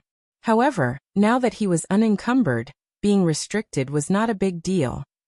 Yongkai was well aware of this, so he remained unmoved. As Mo Nayi realized he couldn't convince Yongkai, he sighed and put down his raised finger. Good brother Yang, you can have 10% of our clan's resources. That should be enough, right? 10% is not small indeed, Yongkai replied, but it's still not enough. Mo Nayi frowned. Brother Yang, how much do you want? Please be straightforward. I'll compromise. I won't ask for 50%, and you won't offer 10%. Let's settle on 40%. 20%. Mo Nayi immediately counter-offered. After some thought, Yongkai gestured with his hand. 30%. Mo Nayi, there's no need to haggle further. 30% is my bottom line. If the Black Ink clan can't agree, then there's no need to continue this conversation. Mo Nayi felt angry at Yongkai's domineering approach, wondering if he was there to rob them, or just looking for trouble. There was no space for negotiation if he had to put it that way. However, Yongkai continued. All resources gathered from outside should be handed over by the Black Ink clan. Every 10 years. No, every 5 years, the Black Ink clan will allocate 30% of everything that they've gathered from the Black Ink battlefield and hand it over to me at the no-return pass. If you agree, I won't obstruct the Black Ink clan's resource-gathering operations in the future. Mo Nayi raised his brow at this proposal. If this was the deal, then there would still be room for maneuvering. Frankly speaking, the amount and quality of resources returned by each mining team was different, and if they were not carefully inspected, no one would know exactly what was in the shipment.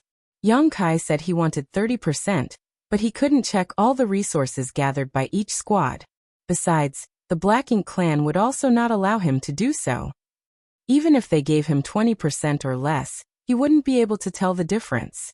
Of course, if it was too little, Yongkai would naturally raise objections. So when he said he wanted 30%, it was just a euphemism, as he probably predicted such skimming would happen in the future. After a brief pause, Mo Nayi nodded and said, If that's the case, I can agree to Brother Yang's request. I have another condition, Yongkai said. Mo Nayi thought to himself that things were never that simple. After dealing with Yongkai for such a long time, he knew he wasn't a person to settle for less. Please speak, Brother Yang. Mo Nayi gestured. Yongkai looked past him in the direction of the no-return pass and stated firmly, I don't want to see any pseudo-royal lords on any of the great territory battlefields. He really guessed it. Mo Nayi was secretly shocked. Meng Ke had become a pseudo-royal lord some 10 years ago, but he remained hidden since then. The royal lord had originally planned to let Mo Nayi appear outside to lure Yongkai into attacking the no-return pass. However, Yongkai had not once done so, as if he had been wary of the trap there. Mo Nayi suspected that Yongkai had figured everything out, but he had no way to verify this. Now, after hearing Yongkai's words, he knew that his suspicions were correct. In addition, Mo Nayi had planned to let Meng Ke continue to lurk after this matter was resolved, working with the royal lord to guard the no-return pass. This way, Mo Nayi could leave for the front lines, and the addition of a pseudo-royal lord would be enough to shift the tide on the battlefield. However, before he could implement this plan, Yongkai stopped it with just a few simple words. This should not have been something that could be agreed to easily, but Mo Nayi did not hesitate at all and said with a smile, Rest assured, Brother Yang. I have been stationed at the no-return pass for many years. Sir Royal Lord has put me in charge of all battlefield affairs. I do not have the spare time or capacity to head to the front lines. The implication here was that there was only one pseudo-royal lord in the Black Ink clan, which was not the case. Young Kai didn't point this out, nor did he have any thoughts of verifying it.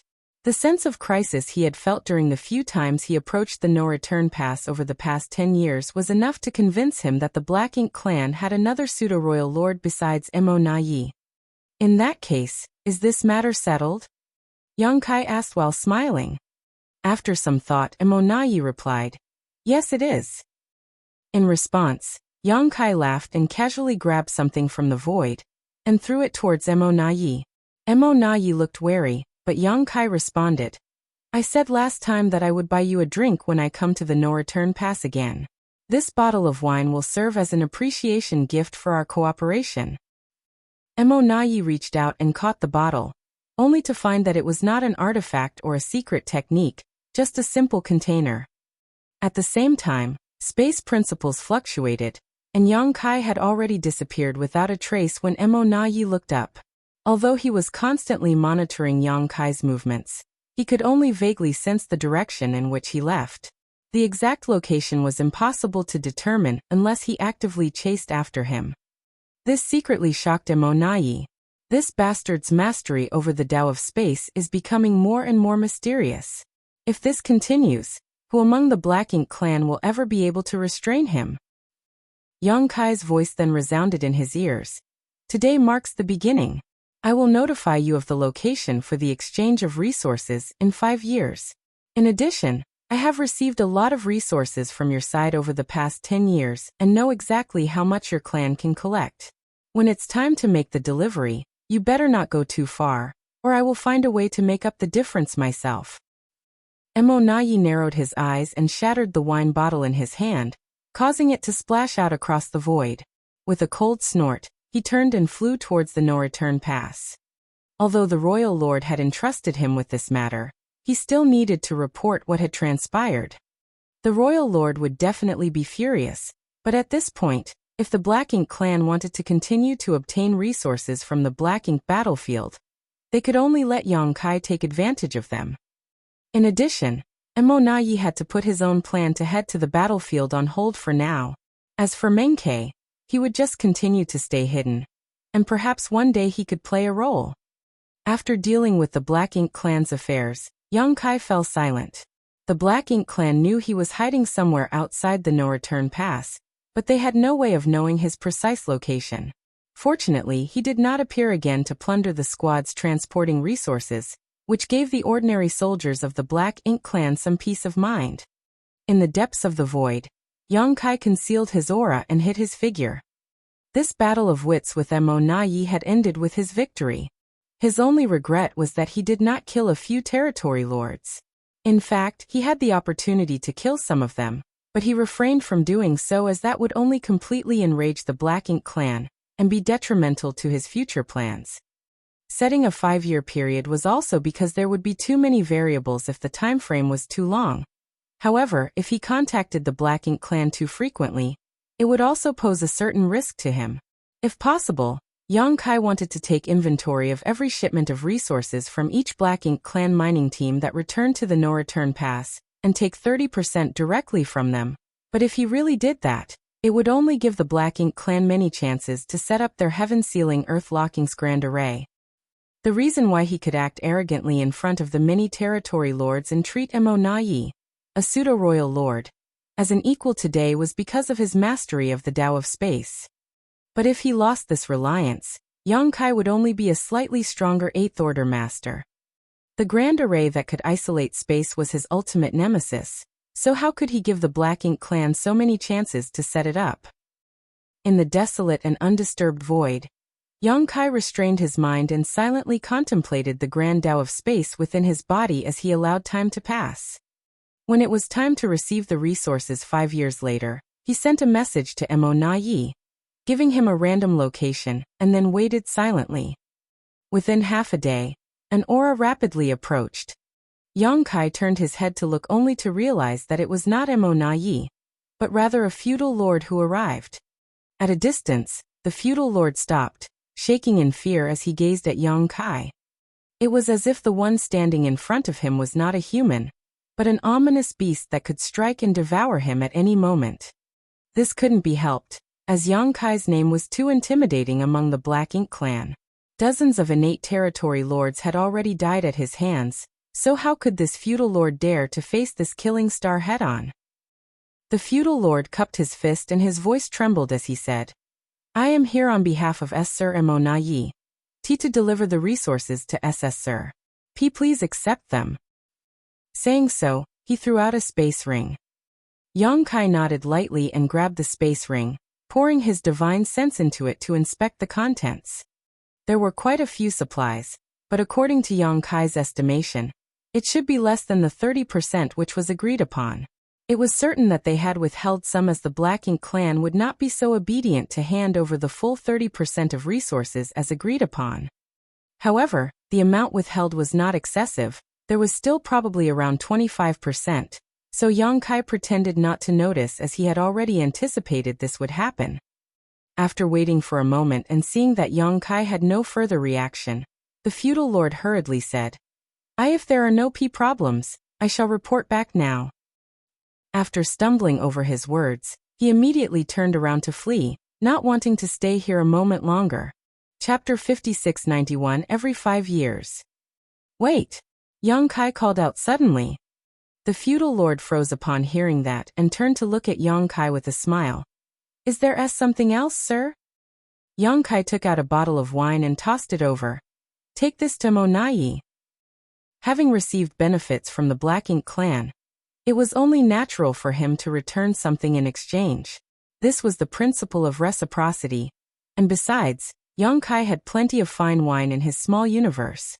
The feudal lord accepted the bottle and carefully stored it away, but when he looked up again, Yang Kai had already disappeared.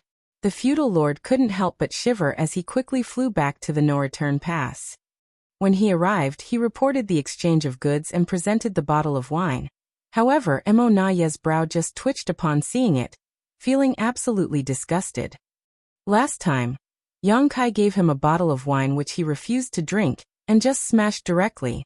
That time could be considered a private gift from Yang Kai to him which nobody saw, so it didn't matter. However, it was different this time. The resources were handed over by the feudal lord, and it was the first time that they had exchanged goods with Yang Kai. Many in the no-return pass were watching this matter closely. If this matter were to spread, what would the royal lord think? What would the other territory lords think? It would seem as if Mo Na Yi had a close relationship with Yang Kai, possibly even engaging in some shady deals. If he didn't explain this matter clearly, how could the royal lord trust him in the future? Mo Na Yi wished he could immediately go out and fight Yang Kai to prove his innocence. After dismissing the feudal lord, he dared not delay. He took the bottle of wine, and went to the royal lord's Black Ink nest to report word for word what the feudal lord said. Fortunately, the royal lord didn't have much of a reaction, he simply acknowledged the matter calmly and dismissed Mo Na Yi. Mo Na Yi reaffirmed that he could not let his guard down when dealing with such a despicable and shameless person like Yang Kai. Otherwise, he would likely be taken advantage of by him. However, the enmity between the human race and Black Ink clans was deep and unresolvable, so Yang Kai's little tricks had minimal effect. Though this simple method of sowing discord could have unforeseen consequences if it was used on someone else not within the two camps, it had negligible consequences between blood enemies. The soldiers of the human race and Black Ink clans on the frontline battlefield continued to clash, while the no-return pass remained as calm as usual. In fact, since the Black Ink clan captured the no-return pass, Yang Kai had either come alone, or led a small group of humans to cause trouble less than a handful of times. Without Yang Kai, the no-return pass would have been completely quiet and comfortable, with many territory lords who had been severely injured in battle willing to return here and rest in the high-rank Black Ink nests. Every 5 years, the Black Ink clan sent out the counted goods from the no-return pass and handed them over to Yang Kai.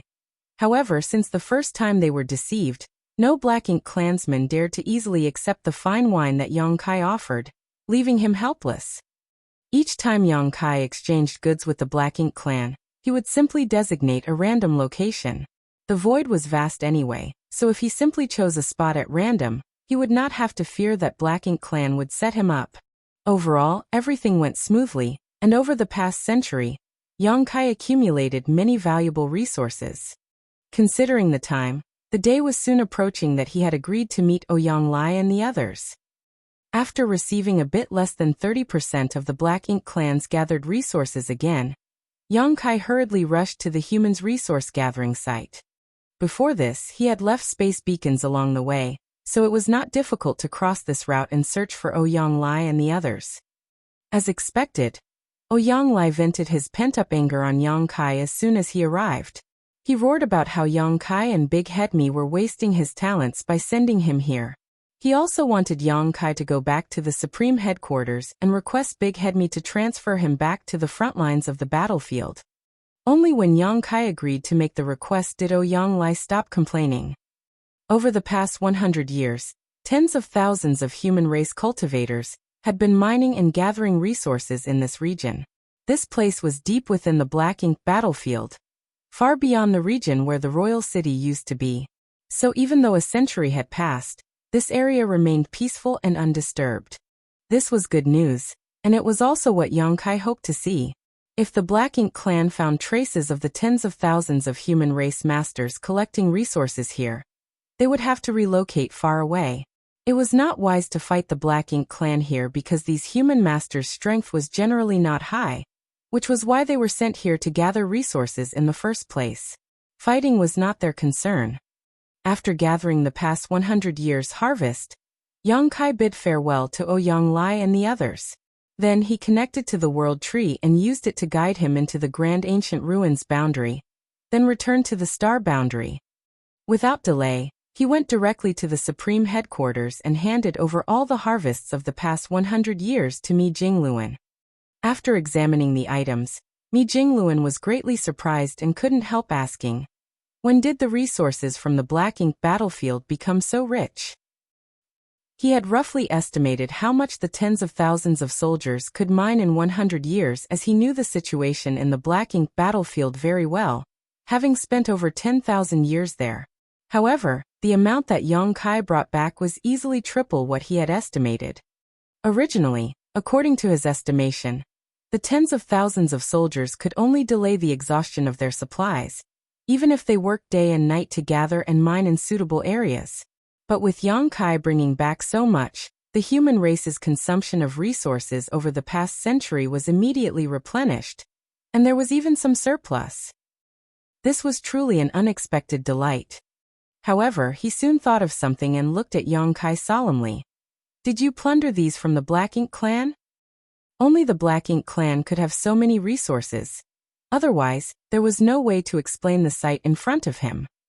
Yang Kai smiled and said, "You could put it that way.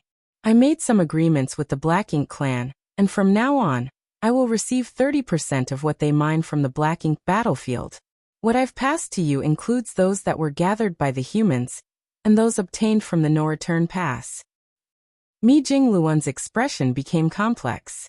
Although Yang Kai did not say how he achieved this, Mi Jingluan could imagine the difficulties and dangers he faced.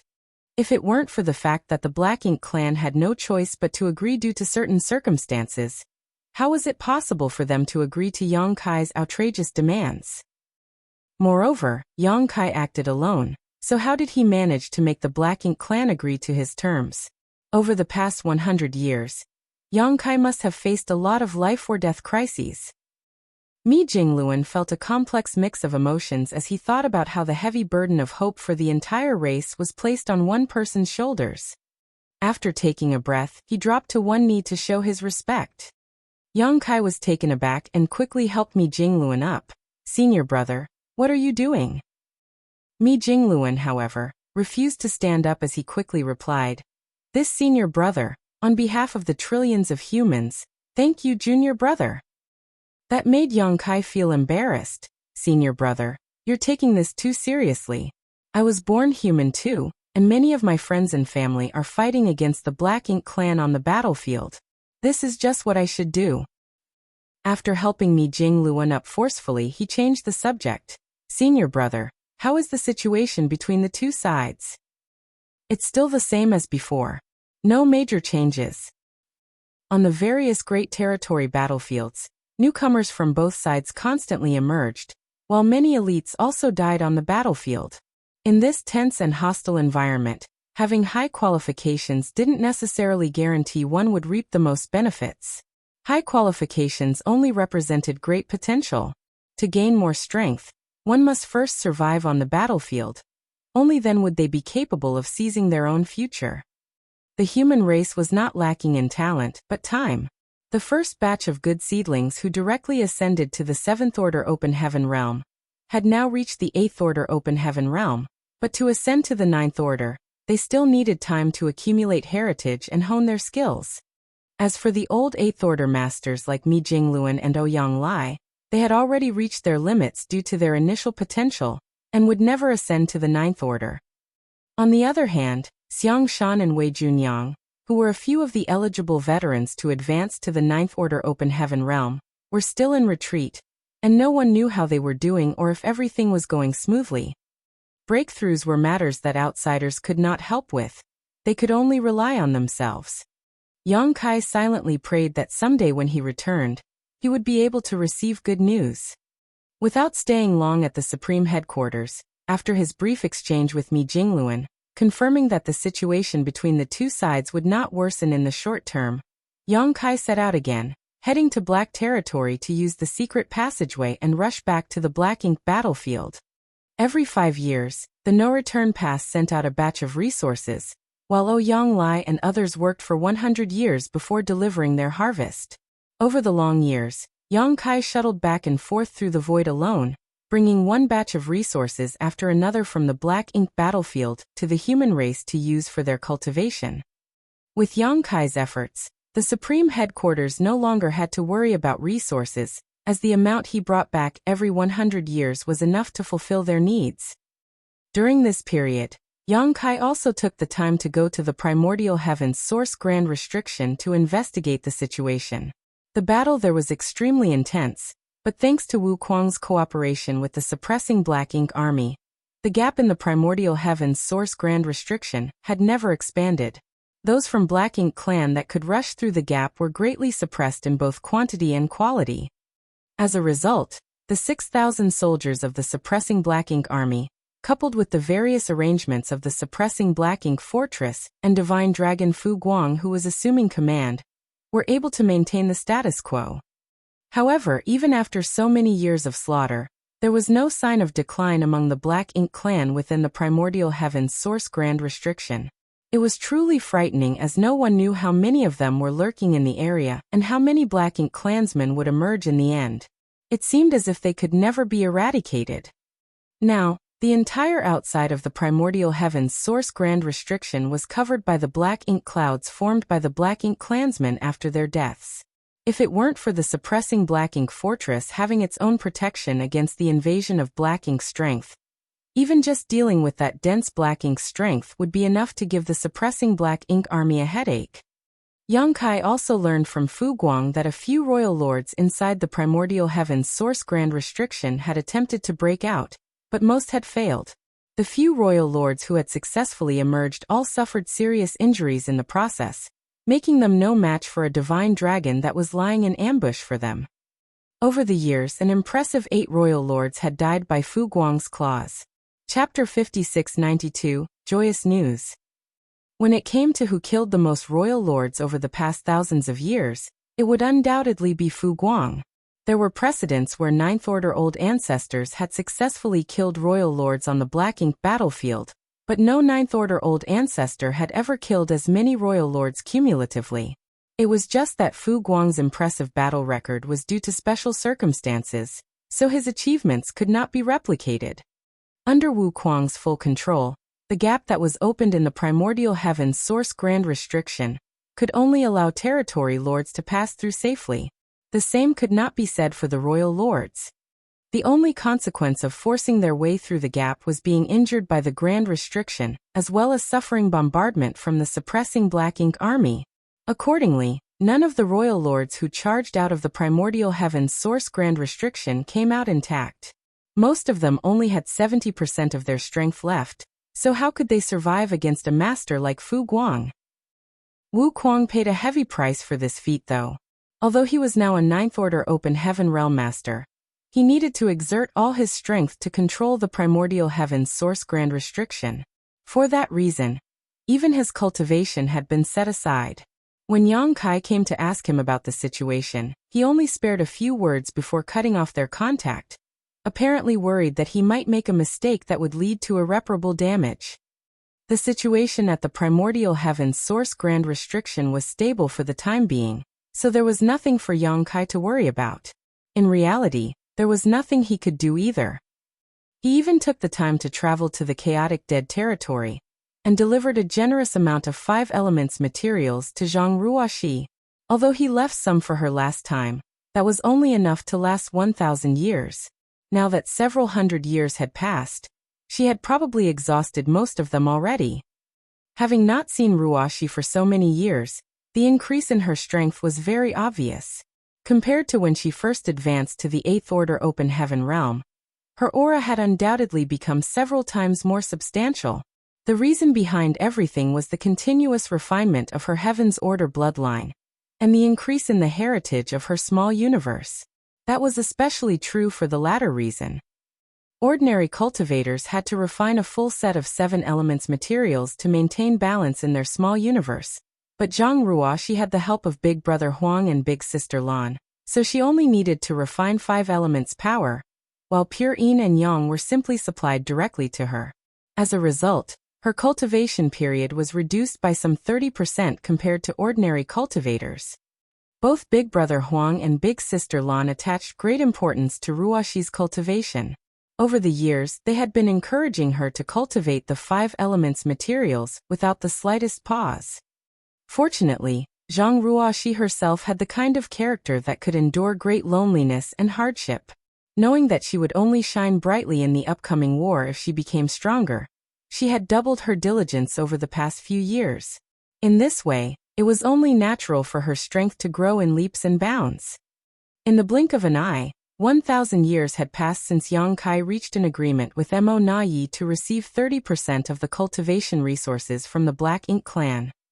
Over the past 1,000 years, Yang Kai not only traveled to the chaotic dead territory and the primordial heaven's source grand restriction, but also the no-return pass.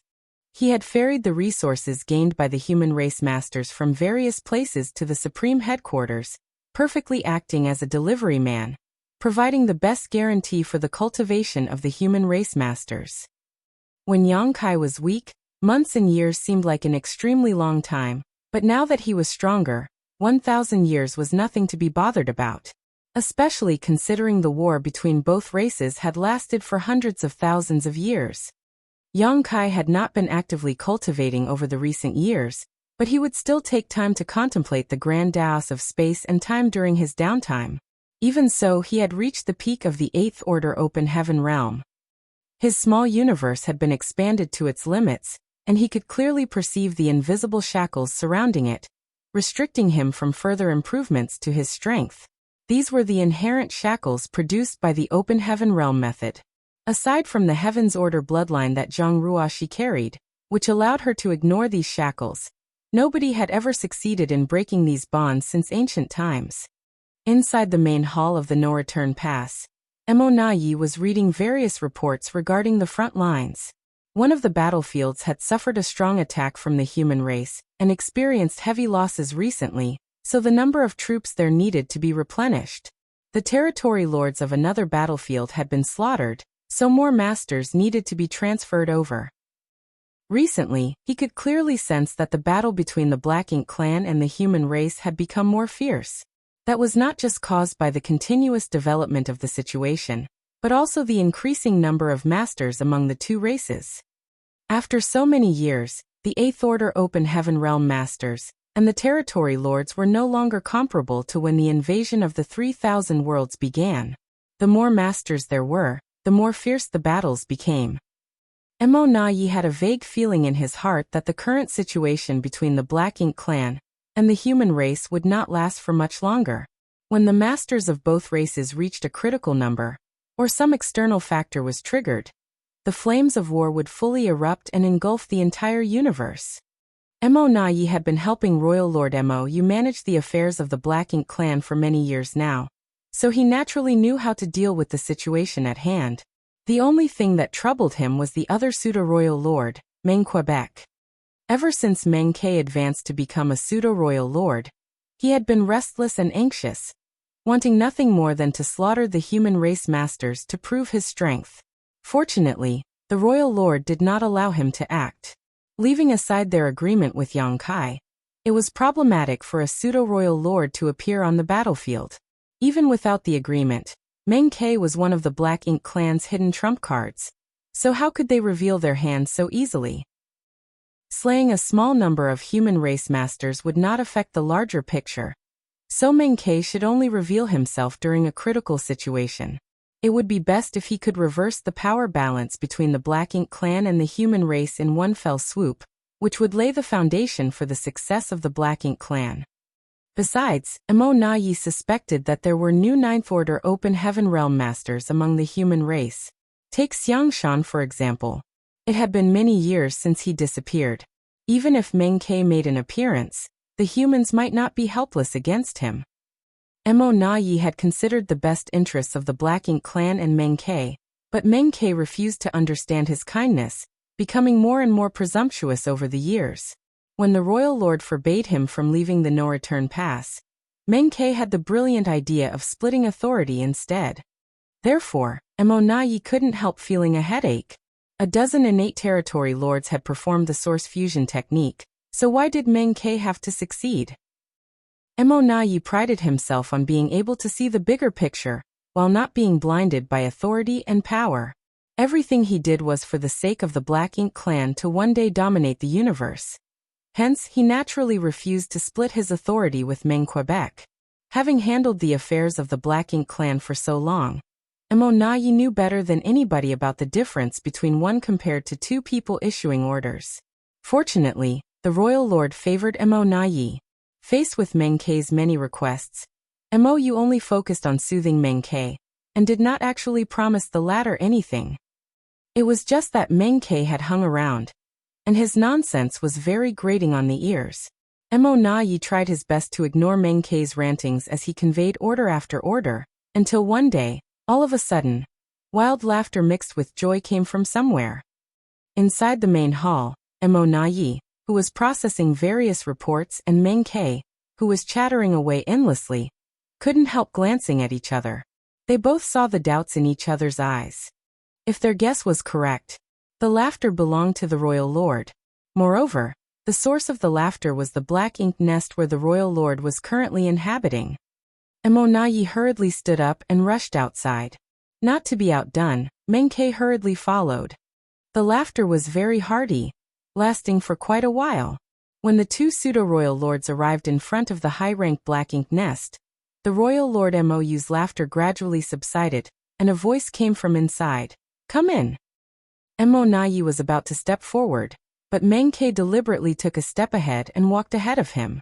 Used to this kind of behavior, Mo Nai just quietly followed behind.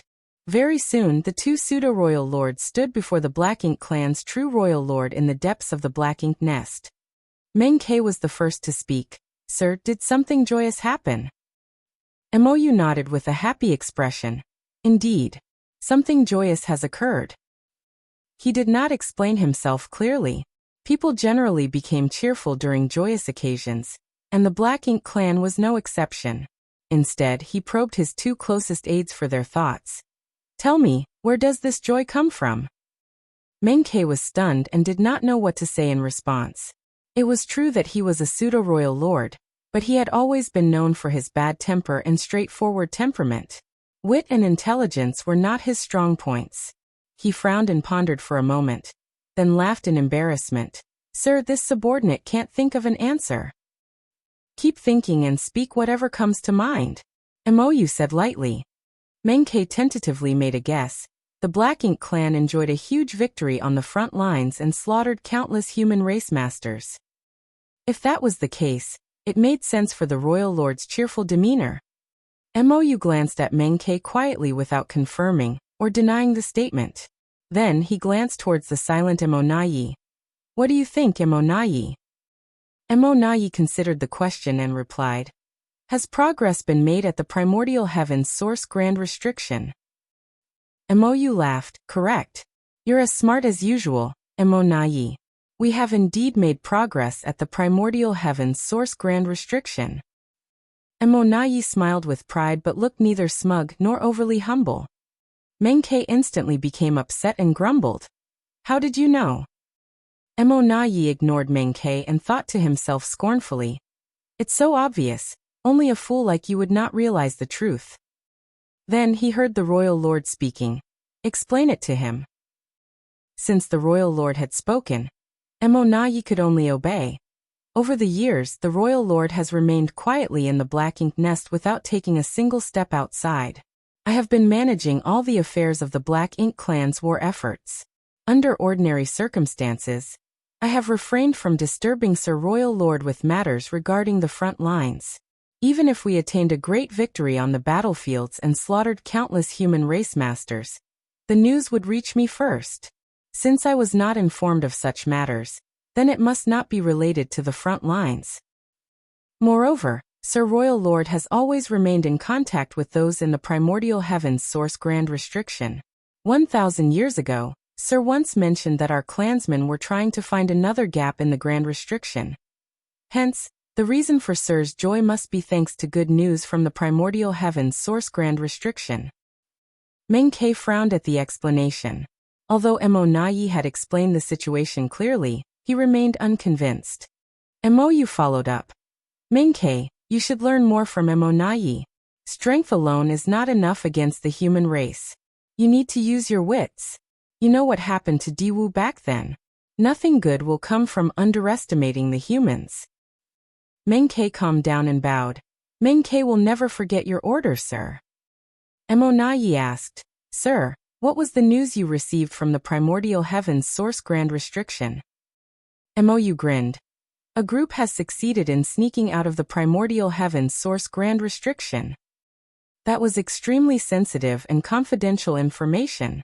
If it were an ordinary Black Ink clansman, then they naturally had no right to know such information. However, the ones standing here were two pseudo-royal lords, which was why Mou did not bother to hide anything from them.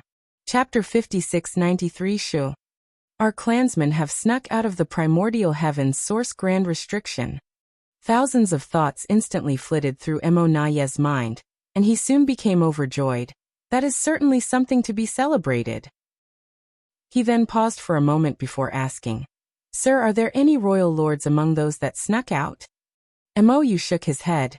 You also know the situation in the primordial heavens source grand restriction. With a human master overseeing the primordial heavens source grand restriction, those inside took 1,000 years just to open up a gap wide enough they could exploit. The commotion would be too large if a royal lord tried to sneak out, and the humans would definitely notice, so only the innate territory lords managed to escape. Emonayi instantly understood the situation. Sneaking out of the primordial heavens source grand restriction had to be done stealthily, so they did not expose their actions. Otherwise, the human race master guarding the grand restriction might take action and turn their clansmen's 1,000-year effort into a waste of time. There were many territory lords at present, but the number of surviving innate territory lords was far from their initial numbers back then. After years of fighting, countless innate territory lords had lost their lives on the battlefield. At the moment, less than 10% of the innate territory lords remained compared to their peak. On the other hand, there was no shortage of innate territory lords inside the primordial heavens source grand restriction.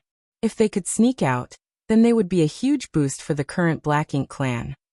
The number that came out is not great, but more and more will soon leave the primordial heavens source grand restriction, Mou added. Emonayi was a little curious and asked, Sir, a human master is guarding the primordial heavens source grand restriction.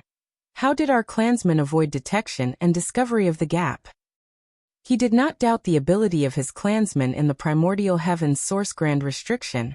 Rather, he was worried that all of this might be part of a trap set up by the human race. If the human master knew that Black Ink clansmen were sneaking out of the primordial heaven's source grand restriction, he might have simply allowed it to happen after setting up some kind of ambush or counterplan. After fighting the human race for so long, Mo Na Yi had gotten used to considering all possible situations. Mo glanced at Mo Na Yi approvingly, obviously aware of what the latter was worried about. He thus explained, "As I told you before, the strength of that human master is inferior to Tsang's. He is roughly at the level of an ordinary ninth-order master at most. With his strength, he will never be as good as Tsang when it comes to monitoring and controlling the primordial heaven's source grand restriction. Back then, this human was foolish enough to open a gap in the grand restriction to cooperate with the human race army, and that divine dragon to intercept and kill all those who rushed out of the opening. Over the past 1,000 years, that battle has never ceased, but that was intentional. Those in the primordial heaven's source grand restriction maintained this situation as, although it resulted in great casualties, it also allowed them to divert that human master's focus. Several royal lords were even sacrificed to ensure that the enemy remained unaware of our actions."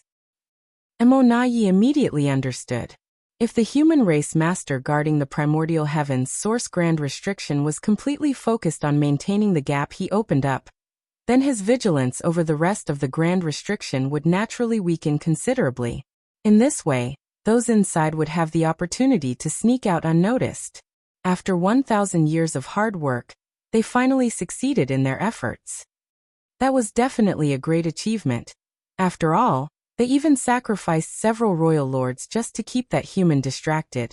Judging by the situation, this human's control over the primordial heaven's source grand restriction was indeed far inferior to Tsang.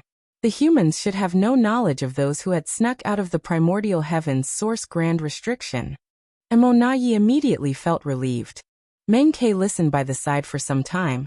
Then he suddenly spoke up. "Sir, those that came out are unfamiliar with the world outside since they have never left the primordial heaven's source grand restriction. Should I go and welcome them?" He had remained in the no-return pass ever since he became a pseudo-royal lord, so he was feeling extremely bored and constricted. The royal lord had not allowed him to fight on the front lines, but welcoming some fellow clansmen should not be a problem. Before Mo could answer, Mo Na Yi snapped decisively, "Absolutely not." Meng Ke immediately glared at Mo Na Yi and questioned, "Why not?" Mo Na Yi glanced at Meng Ke coldly before muttering, "Yang Kai is currently loitering outside the no-return pass. He will definitely notice you if you leave. Once that happens, what would be the point of hiding your existence until now?" Meng Ke opened his mouth but found himself speechless to refute the statement, but that only vexed and annoyed him even more, making him wish he could punch Mo Na Yi at least once. Mo nodded. "That's right. Meng Ke, it's not the right time for you to reveal yourself. Besides, those that escaped should not come to the no-return pass either." Mo Na Yi bowed. "You are wise, sir. If Yang Kai notices this kind of movement, he will easily realize that something has gone wrong at the primordial heaven's source grand restriction. At that time, the human army on that side will surely take action to intercept our clansmen or worse, fix the hidden gap in the primordial heaven's source grand restriction. The 1,000-year effort of our brethren would all be wasted at that point. Sir, I ask that you send a message to them to rest and recover at a suitable location for now. They need to stay hidden and wait until the timing is right." Mo agreed. "Good. But the no-return pass will need to send them some supplies. Most who snuck out of the primordial heaven's source grand restriction will be heavily injured, so they will need resources to heal. I will leave this matter to you." "Yes." Mo Na Yi received the order, and took the opportunity to obtain another miniature black ink nest from the royal lord. Then he used it to communicate with the clansmen living outside. He generally acted with great caution, and considering that Yang Kai was hiding somewhere outside the no-return pass, monitoring the movements here, Mo Na Yi could only rely on the teams that were extracting materials outside to secretly divert some resources, if he wanted to avoid arousing Yang Kai's suspicions. It did not take long for large amounts of resources to be sent out without notice. At the same time, Several Black Ink clansmen silently left the mining locations where the cultivation resources were being gathered and scattered in all directions across the Black Ink battlefield. Meanwhile, a steady stream of territory lords began sneaking out from inside the primordial heavens source grand restriction. Not only was Wuxia not strong enough, but he was also being distracted elsewhere. Hence, it was difficult for him to detect these hidden movements of the Black Ink clan. The territory lords who snuck out had no intention of attacking the suppressing Black Ink army, as that would be meaningless. Such actions would only alert the enemy to their presence. On the contrary, they immediately concealed their auras, and took a long detour around the primordial heavens source grand restriction to gather at designated locations under Monaye's guidance. To avoid the detection of the human race master overseeing the primordial heavens source grand restriction, only a few territory lords would sneak out at a time to prevent making too large a disturbance. They basically maintained a frequency of 2 or 3 territory lords every month. Additionally, the territory lords who snuck out of the primordial heavens source grand restriction had to pay a high price. Just as how the gap that Wuxia opened up could only allow territory lords to leave safely, and any royal lords trying would be heavily wounded if they forcibly tried. All the territory lords who forcibly snuck out of the primordial heavens source grand restriction from the hidden gap suffered injuries in varying degrees of severity. It was precisely for this reason that Mou had instructed Monaye to deliver a large amount of resources to these territory lords. The innate territory lords from the primordial heavens source grand restriction brought out many Black Ink nests with them, but cultivation resources were needed to hatch these Black Ink nests. Once the Black Ink nests were hatched, they could enter them in order to treat their wounds while waiting for Monaye to summon them. In time, they would gather a huge force and deal a critical blow to the human race. Everything took place in secret. The number of territory lords sneaking out of the primordial heavens source grand restriction gradually increased, but the human race remained unaware of the situation. Outside the no-return pass, a feudal lord was handing over 30% of the cultivation resources over the last 5 years to Yang Kai. Yang Kai examined the resources for a moment. Then he frowned deeply. "Go back and tell Monaye. If he dares to deduct my share again, this king will take the resources myself." Over the past few years, Monaye had gotten bolder and bolder. The cultivation resources handed to him were reducing steadily, and the quality was not as good as before. Hence, he couldn't help becoming vigilant. What was the Black Ink clan trying to do? Monaye was a smart person. Therefore, he should know the consequences of embezzling resources in such a bold manner. Although the Black Ink clan had always given Yang Kai less than the agreed 30% of their gathered resources, the quantity and quality that were delivered to him at the beginning were quite generous, but both had been dropping steadily in recent years. The feudal lord replied anxiously, "Yes, I will definitely deliver your message." Scram! Yang Kai waved his hand dismissively.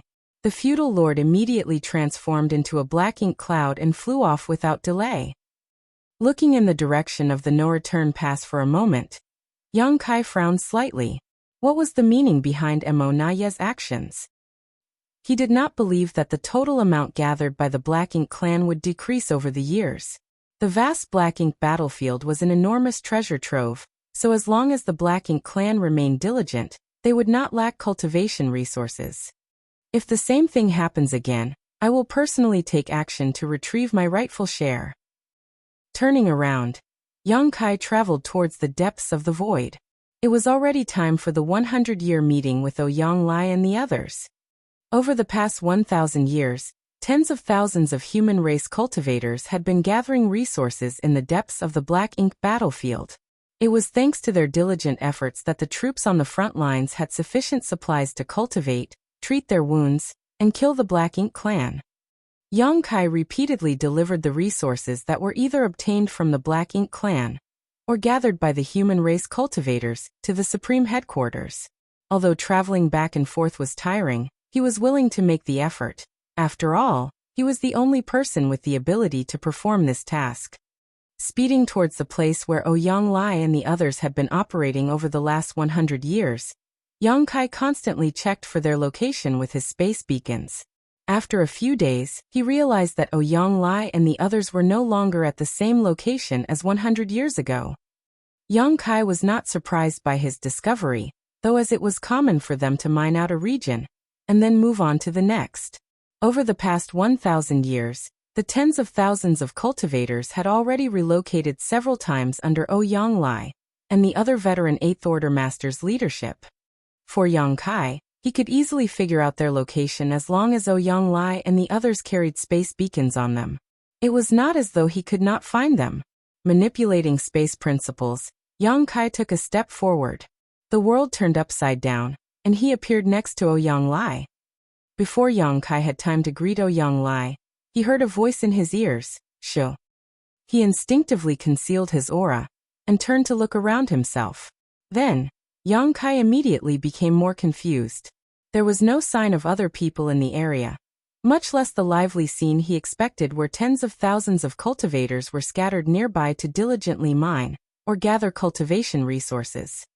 Ouyang Lai seemed to be the only person here.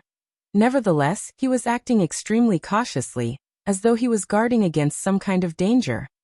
Ouyang Lai was currently located on a small universe fragment, one that was barely the size of a small mountain. Similar universe fragments could be found everywhere on the black ink battlefield.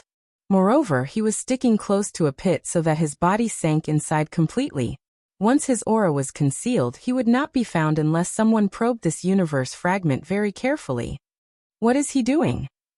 Chapter 5694. So fierce. Look over there. Standing next to Yang Kai, Ouyang Lai sent a divine sense message while pointing in a certain direction.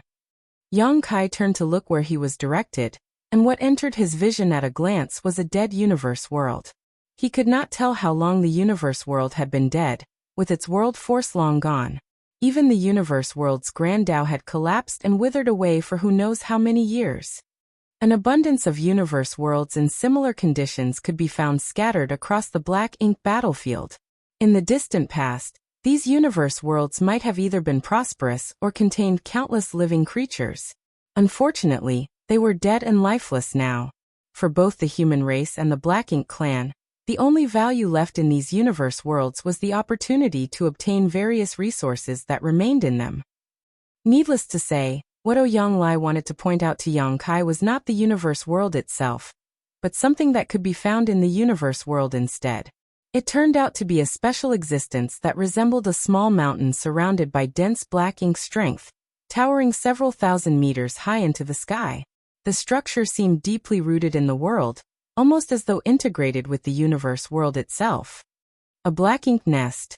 Yang Kai's eyes shrank at the sight. What stood in the middle of the dead universe world was none other than a black ink nest here. Moreover, judging by the size of the black ink nest and the density of the surrounding black ink strength, it was at least a mid-rank black ink nest, but more likely a high-rank black ink nest. Why is there a black ink nest here? Yang Kai couldn't help wondering as great confusion inadvertently flooded his heart. Ouyang Lai's voice rang in his ears again. After our most recent migration, several 8th Order Masters and I were investigating the surrounding vicinity when we accidentally came across this black ink nest 10 years ago. Not knowing how many black ink clansmen were hidden inside the black ink nest, Ouyang Lai and the others did not dare to expose themselves. Hence, they simply decided to monitor the situation for the time being. Ouyang Lai was tasked with waiting for Yang Kai's arrival at this spot while the other veterans brought the resource-gathering team away from this region to continue sourcing materials from other sites. The wait lasted 10 years. After all, it had always been Yang Kai who took the initiative to approach them while Ouyang Lai and others had no means to communicate with Yang Kai. For that reason, Ouyang Lai had been anxiously counting the passing days. It was truly fortunate that Yang Kai had shown up on time. After observing the black ink nest intently, Yang Kai discovered that it was most likely a high-rank black ink nest. In all likelihood, the black ink nest lacked the magnificence of a true high-rank nest because it was not fully hatched. Furthermore, the black ink strength produced by this black ink nest did not radiate into the surroundings, but remained condensed around it as much as possible to prevent any unnecessary waste. Yang Kai then sent a divine sense message to inquire about the situation. Senior brother, Has the black ink nest been in this condition since you first discovered it? Ouyang gently nodded. There have been no changes so far. Did you see any black ink clansmen entering or leaving? He shook his head. No. This was very strange. Why was a suspected high-rank black ink nest located in such a remote area? Not to mention, there were no signs of black ink clansmen entering or leaving the premises. Had the black ink nest been abandoned by the black ink clan in the past? That did not make sense either. Black ink nests were special existences with extremely strong connections with each other. Even if this high-rank black ink nest had been abandoned in the past due to some unknown circumstances, the black ink clan would have no trouble finding and retrieving it after so many years. However, Ouyang had never seen a single black ink clansman entering or leaving the black ink nest over the past 10 years. In other words, the black ink clan was aware of this black ink nest's existence, but had chosen to ignore it. It was generally impossible for black ink nests to be empty. There were bound to be some black ink clansmen nearby, either to guard the black ink nest or to gather resources nearby. Contrary to expectations, the black ink nest before them seemed to be completely empty. There was not a single soldier to be seen anywhere. Junior brother, should I investigate the situation inside? Ouyang inquired. He had long since wanted to take action, but he had not dared to act recklessly since he did not know what was lurking in this black ink nest. Now that Yang Kai was here, he should have no difficulty investigating the situation inside with Yang Kai's support. Yang Kai shook his head slowly. I'll go. Seeing as the current situation remained uncertain, they had to prepare themselves for the worst. If there was a royal lord inside this black ink nest, Ouyang would only be courting death if he recklessly rushed forward. On the other hand, Yang Kai had enough confidence to escape even if he accidentally ran into a royal lord. Ouyang nodded at those words. In that case, I will stand by to provide support, junior brother. Be careful, senior brother, Yang Kai warned. Looking in the direction of the black ink nest, he took a step forward and his figure disappeared into the void. Regardless of the circumstances, it was a given that they had to understand the situation inside the black ink nest. Since the decision was made, then there was no need for further hesitation. In the next moment, Yang Kai's figure suddenly appeared above the black ink nest under Ouyang watch. A huge and dazzling great sun suddenly leapt into the sky, illuminating the surrounding void in all directions. Despite standing 1,000,000 kilometers away, Ouyang could clearly feel the power behind this attack. Following the appearance of the great sun, the sound of a golden crow reverberated. The attack landed directly upon the black ink nest, causing a burst of light to erupt throughout the void, illuminating it like the first rays of morning. The several thousand meters tall black ink nest instantly evaporated under the scorching sun. At the same time, Ouyang sensed more than a dozen powerful auras flickering into existence from the ruins. He immediately calmed down after he determined the strength of those auras. Although the situation was bad, it was not completely helpless. More than a dozen territory lords were hidden inside the black ink nest, but there were no royal lords. With Yang Kai here, there would be no issues so long as there were no royal lords. The thought had only just passed through Ouyang mind when the aura of a territory lord vanished from existence. How quick! In the blink of an eye, one of the territory lords died at Yang Kai's hands.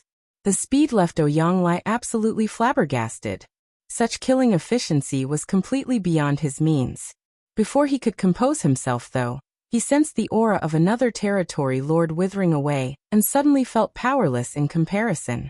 At this moment he couldn't tell whether Yang Kai was too strong or the territory lords were too weak.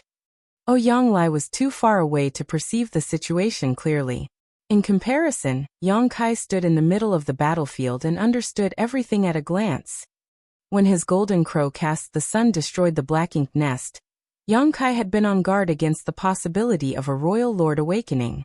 Fortunately, there was no royal lord inside this black ink nest, only territory lords. More precisely, there were a dozen or so innate territory lords. The golden crow cast the sun was just a probe, so Yang Kai had not planned to achieve much from that attack alone. But not only was the high-rank black ink nest destroyed under the force of his divine manifestation, The dozen or so territory lords hidden inside were wounded as a result. However, Yang Kai soon realized that something was wrong. Not all the wounds on the territory lords were caused by his golden crow cast. The sun innate territory lords were inherently powerful, so even if they suffered injuries from this sudden attack, it did not make sense for their wounds to be so severe. Realization struck Yang Kai abruptly. These innate territory lords were wounded in the first place. They had been hiding inside the black ink nest to recuperate from their wounds, which left them completely unguarded towards his attack earlier. Seeing as they were already injured, the impact of the golden crow cast the sun had only worsened their condition. 1,000 years ago, Yang Kai had traveled to the divine spirit ancestral land and encountered an innate territory lord at his peak. Even then, Yang Kai had managed to kill that territory lord in just 3 moves. He had employed various tricks at the time, but from the results of that clash, Yang Kai estimated he could have slain the innate territory lord within 10 moves without resorting to any deeper strategy. Now 1,000 years later, Yang Kai's strength had improved significantly. At this moment, he was much stronger in terms of cultivation, physique, heritage, and his comprehension of the Grand Tao. Even if an innate territory lord in his prime were to stand before him now, Yang Kai would no longer need 10 moves or special tricks to kill them. He was confident he could slaughter any innate territory lord within 3 moves now. Not only were these wounded territory lords weakened in the first place, but they were also caught off guard and thrown into confusion after the initial sneak attack. Combined with meeting a killing star like Yang Kai, they were bound to suffer a tragic fate. 2 of the territory lords lost their lives in the blink of an eye, and the disturbance caused by their withering auras frightened the other territory lords greatly. At that moment, they subconsciously assumed that the one who attacked them was a 9th Order Open Heaven Realm Master. Contrary to their expectations though, their senses told them that their assailant was only in the 8th Order. Was the outside world so dangerous? Since when did 8th Order human masters become so powerful? Wasn't it said that innate territory lords were stronger on average than 8th Order masters? If the territory lords at the No Return Pass had faced such a situation, they would have hurriedly gathered together to form battle formations to protect themselves. Unfortunately, these innate territory lords had never learned about battle formations. They had also never truly fought an enemy before, so their mentality and reaction speed were abysmal. How could they come up with a suitable countermeasure in a state of panic and desperation? They simply followed their instincts and began besieging Yang Kai from all directions. Black Ink's strength surged violently as world force stirred turbulently. The silent void instantly became a bloody battlefield. The spear in Yang Kai's hand swept out as more great suns leapt into the sky and exploded with great force. Furthermore, various Tao strengths wove together at the tip of his spear. Yang Kai spun an impenetrable net of death around him. The innate territory lords caught in the invisible net struggled and howled like chained beasts, but ultimately, they could not escape the fate of being killed. In the distance, Ouyang Lai was stunned by the scene playing out before him. The rapid and consecutive withering of powerful auras left only one thought churning in his head. How is this brat so fierce? Ouyang Lai himself was a veteran 8th Order Open Heaven Realm Master, but be that as it may, he felt as though he could barely compare to Yang Kai in terms of strength anymore. We are both at the peak of the 8th Order Open Heaven Realm. So why is there such a large gap between our strengths? It doesn't make sense. It doesn't make sense at all. Even if the innate territory lords were wounded, they were not chickens and dogs that could be slain so easily. Faced with Yang Kai's ruthless assault, the power behind their instinctive counterattacks was not to be underestimated. If it was any other 8th Order Open Heaven Realm Master, even if they managed to seize the initiative, they could not persist for so long under the fierce barrage of attacks that came from all directions if their defenses were not strong enough. Unfortunately for the territory lords, Yang Kai was different. Yang Kai's dragon form was only one step away from breaking through to reaching the divine dragon realm. Hence, his physical toughness was almost unparalleled. He was perfectly capable of withstanding a few attacks from these territory lords that landed on him. As long as he was not subjected to this bombardment for too long, his life would not be endangered in the slightest. Moreover, the corruption of the Black Ink's strength was completely ineffective against Yang Kai. With no fear of Black Ink's strength and equipped with impregnable defensive abilities, he only needed to bring out his strongest killing moves as quickly as possible to end the fight. For the most part, Yang Kai traded equal blows with the territory lords. It was just that the outcomes for each party after receiving a blow from their opponent were distinctly different. Yang Kai suffered some shocks after being hit, suffering light injuries at most. In contrast, the territory lords basically died on the spot. In less than an incense stick of time, 10 out of the dozen or so territory lords had been killed. It was at this moment that the remaining 5 territory lords finally realized that something was very wrong. Following a furious roar from one of the surviving territory lords, the 5 of them scattered in different directions. This 8th-order human who appeared out of nowhere was much too terrifying. He was not somebody they could defeat. Under these circumstances, they could only hope that at least one of them could escape to relay word about what happened here to the no-return pass. Chapter 5695, Where Did They Come From? The sudden outbreak of the battle not only destroyed the high-rank Black Ink nest, but also caused most of the innate territory lords hiding within to be killed or injured. The 5 surviving territory lords were shocked by the sudden turn of events and violently pushed the Black Ink strength in their bodies, transforming into Black Ink clouds that fled in different directions. This human race master was not somebody these wounded territory lords could defeat. If they continued fighting him, the only outcome waiting for them was complete annihilation. Solidify. A shout reverberated through the void. The voice seemed to have a certain effect on the space principles of the region, causing the local space to become incredibly dense and heavy. Like flies caught in sticky sap, the 5 Black Ink clouds instantly froze in place. They fought and struggled against the restraints around them, moving forward at a snail's pace as a sense of horror filled their eyes. While urging his space principles, Yang Kai hurled the Azure Dragon Spear. Following an explosive dragon roar, the spear pierced through one of the territory lords who stood locked in place, causing him to explode into a cloud of blood mist. Then the Azure Dragon Spear circled back, and was caught firmly in the palm of Yang Kai's hand.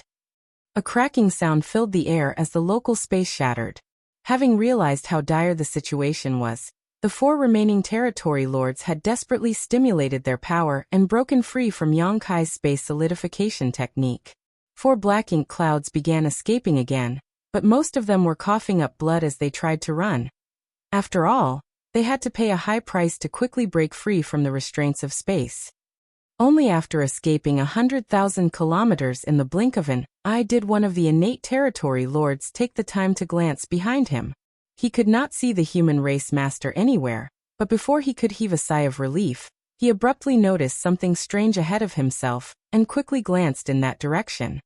What entered his vision nearly frightened him to death as his mind went completely blank.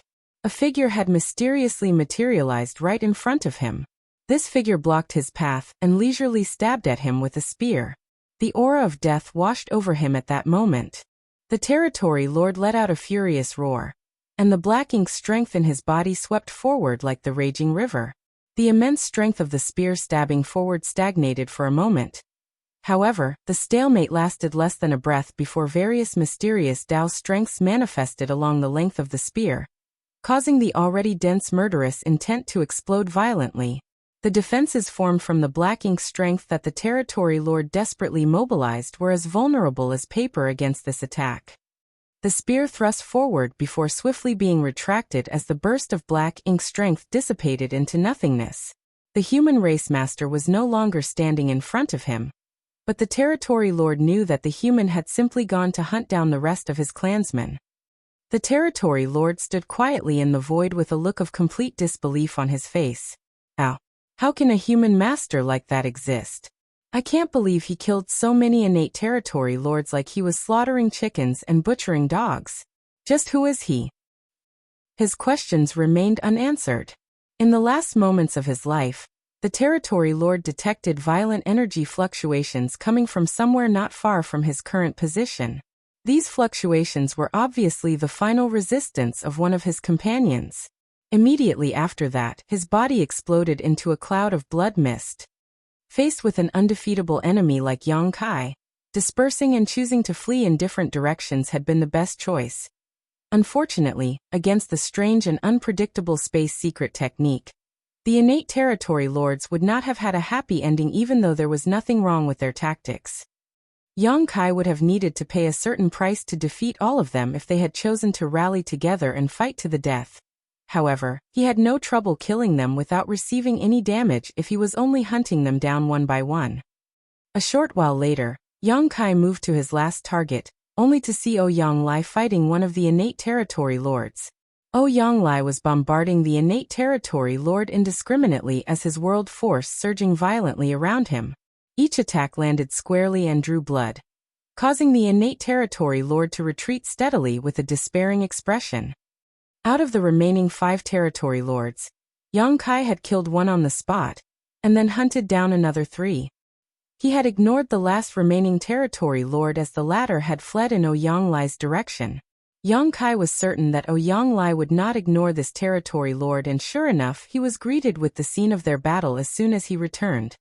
Ouyang Lai had been holding back for too long. It had been over 1,000 years since Big Head Me dispatched him to protect the resource-gathering team on the Black Ink battlefield, before which he was essentially living an idle life for thousands of years on the profound Nether battlefield.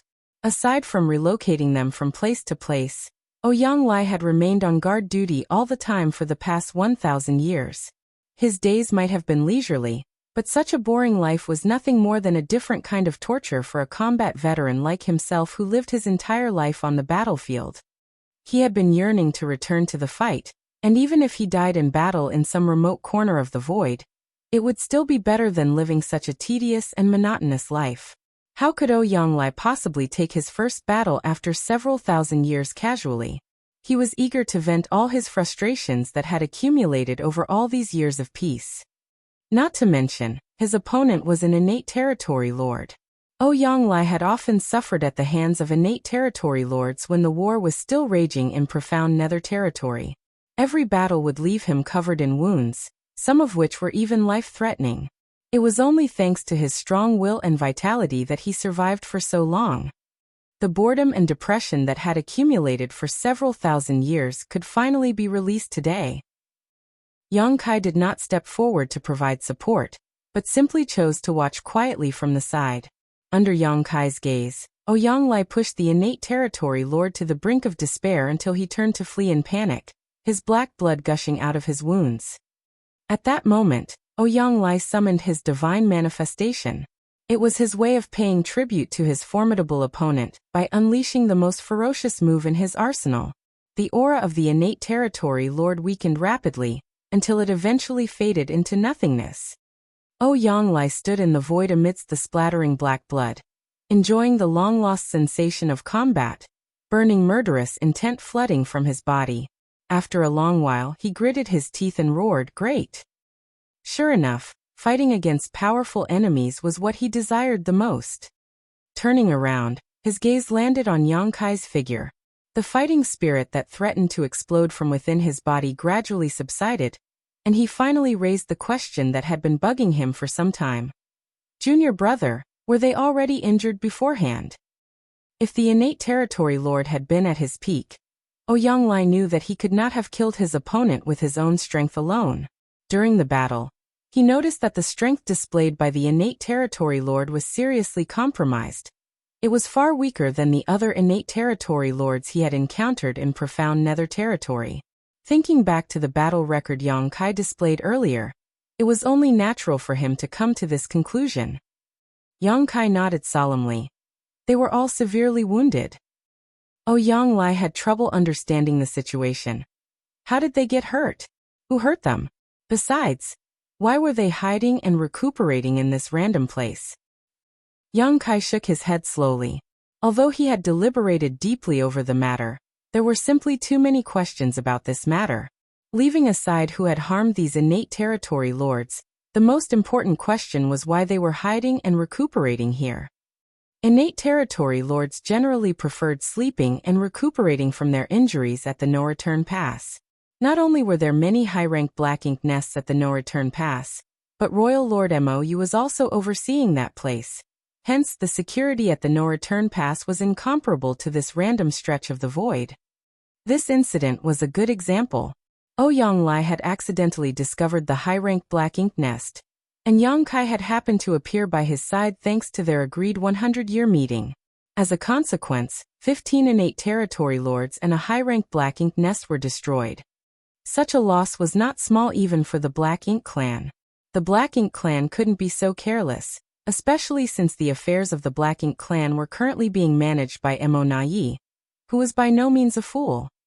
Even ignoring all of these strange points, why would 15 injured innate territory lords squeeze themselves into a single half-hatched high-ranked black ink nest to recuperate from their wounds? This kind of arrangement was extremely detrimental to their recovery speed. The benefits they could obtain would be severely reduced when there were so many of them in one place after all. Has there been a schism in the Black Ink clan? Is that pseudo-royal lord called Mo Na Yi trying to establish his own force? Ouyang Lai suddenly wondered out loud.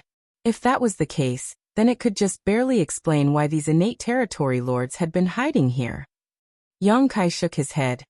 Mo Na Yi probably has no such intentions, or the ability for that matter.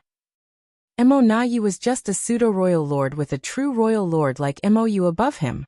Even if Mo Na Yi had the intention of establishing his own force, the other innate territory lords would never obey him.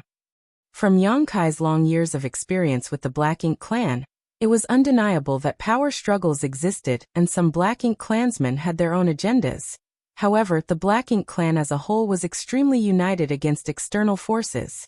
It was impossible for Mo Na Yi to do something stupid like setting up his own force. What puzzled Yang Kai even more was the origin of these innate territory lords. Where did they come from? For the last 1,000 years, Yang Kai had more or less remained on guard outside the no-return pass, because the Black Ink clan was supposed to hand over part of their supplies to him at regular 5-year intervals. Seeing as he generally had nothing more important to do, Yang Kai would generally use his spare time to monitor the movements of the Black Ink clan at the no-return pass. The only times Yang Kai left his position was when he had to meet with Ouyang Lai and the others, and he was never gone for long. Most of the time, Yang Kai left for half a month or so. The longest he was away did not exceed 1 month. Once the supplies were delivered to the Supreme Headquarters, he would return immediately. During this period, Yang Kai had never detected any innate territory lords leaving the no-return pass and venturing deep into the Black Ink battlefield. It was too far-fetched to believe that these territory lords had left the no-return pass during his brief absences and came here to treat their wounds.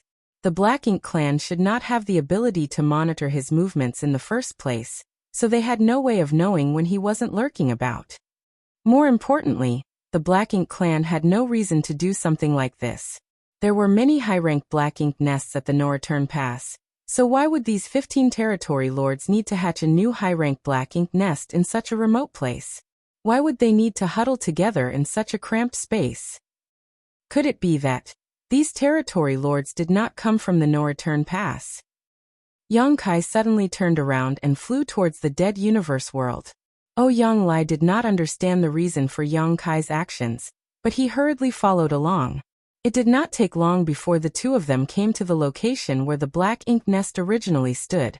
The area had been transformed into a large crater when Yang Kai previously unleashed the full strength of his golden crow cast the sun, disintegrating the several thousand-meter-tall Black Ink nest and blasting away the land around it.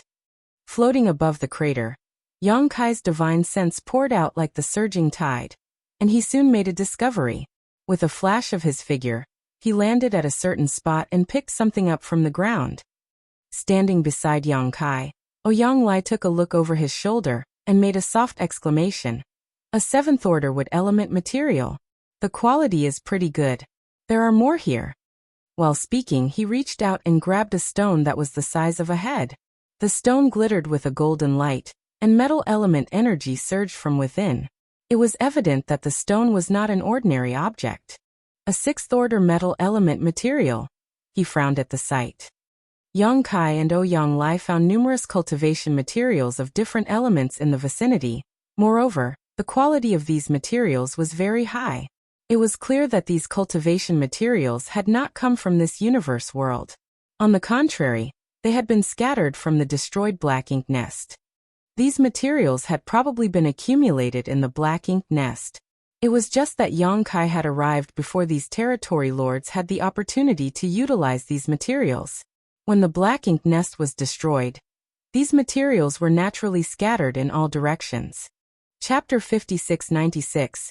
The calculations of man cannot compare to those of heaven. Yang Kai and Ouyang Lai searched the vicinity at random, but in less than half an hour, they found thousands of cultivation materials of good quality and different attributes. It had to be said that these were simply the ones that could be found in plain sight, and there were bound to be more which had either been depleted or buried nearby. Standing in the void, Yang Kai held an earth element material in his hand with a deep frown on his face. How did these territory lords accumulate so many cultivation resources? The dozen or so innate territory lords hiding here to treat their wounds did not have any Black Ink clan troops under their command. In that case, who brought them these materials? He then suddenly recalled an incident that had caught his attention recently. The Black Ink clan had been increasingly excessive in their embezzlement of cultivation resources during their delivery of supplies. In all likelihood, the No-Return Pass knew about the existence of this high-rank Black Ink nest and the 15 innate territory lords here and diverted resources to this place, cutting into his share. What if the No-Return Pass was not embezzling the resources? What if the number of cultivation resources in their possession was simply that limited? If they were secretly transporting large amounts of cultivation resources away from the No-Return Pass and delivering them to the innate territory lords hiding outside, so that they could hatch a high-rank Black Ink nest and treat their wounds. Combined with the dubious origins of these innate territory lords, a certain thought caused a sudden jolt of horror in Yang Kai's heart. He immediately turned and instructed, "Senior brother Ouyang, join up with the others as soon as possible. Be careful to remain in hiding until I return. More importantly, don't act rashly even if you encounter something abnormal." "What did you discover?" Ouyang Lai asked. Although he had not considered the matter as deeply as Yang Kai, he could instinctively sense that something was very wrong. Yang Kai replied, "I'm not sure yet, but I have to investigate further." After saying so, he vanished from sight with a ripple of space principles. On the other hand, Ouyang Lai was left with his mouth hanging open. Swallowing the words he had not been in time to speak, he turned around and went to join the other 8th Order veterans on guard duty. Meanwhile, Yang Kai flew forward at a rapid pace. There was no particular target destination in his mind. He was simply carrying out a careful and sweeping search of the general area. If his guess was correct, then the innate territory lords he encountered were not the only ones hiding outside the No-Return Pass. There were likely more of them in other remote places. The Black Ink clan was essentially under Mo Na Ye's command at the moment, and for that reason, Yang Kai and Mo Na Ye had interacted with each other on several occasions. While Yang Kai did not dare to claim that he had a thorough understanding of Mo Na Ye, he was not completely unfamiliar with his enemy either. Therefore, he placed himself in Mo Na Ye's shoes and considered the matter from the latter's perspective. If the truth was as Yang Kai speculated, then the question was simple. What arrangements would he make for the innate territory lords living outside? The answer came to him quickly. He would never allow them to return to the No-Return Pass. That was because Yang Kai was always standing guard outside the No-Return Pass. If these territory lords headed to the No-Return Pass, their whereabouts would definitely be exposed. These territory lords with unknown origins were most likely Mo Na Ye's hidden trump card. In that case, it was only natural to keep them as deeply hidden as possible, until they could all be mobilized at a critical moment. Their sudden emergence was bound to catch the human race by surprise.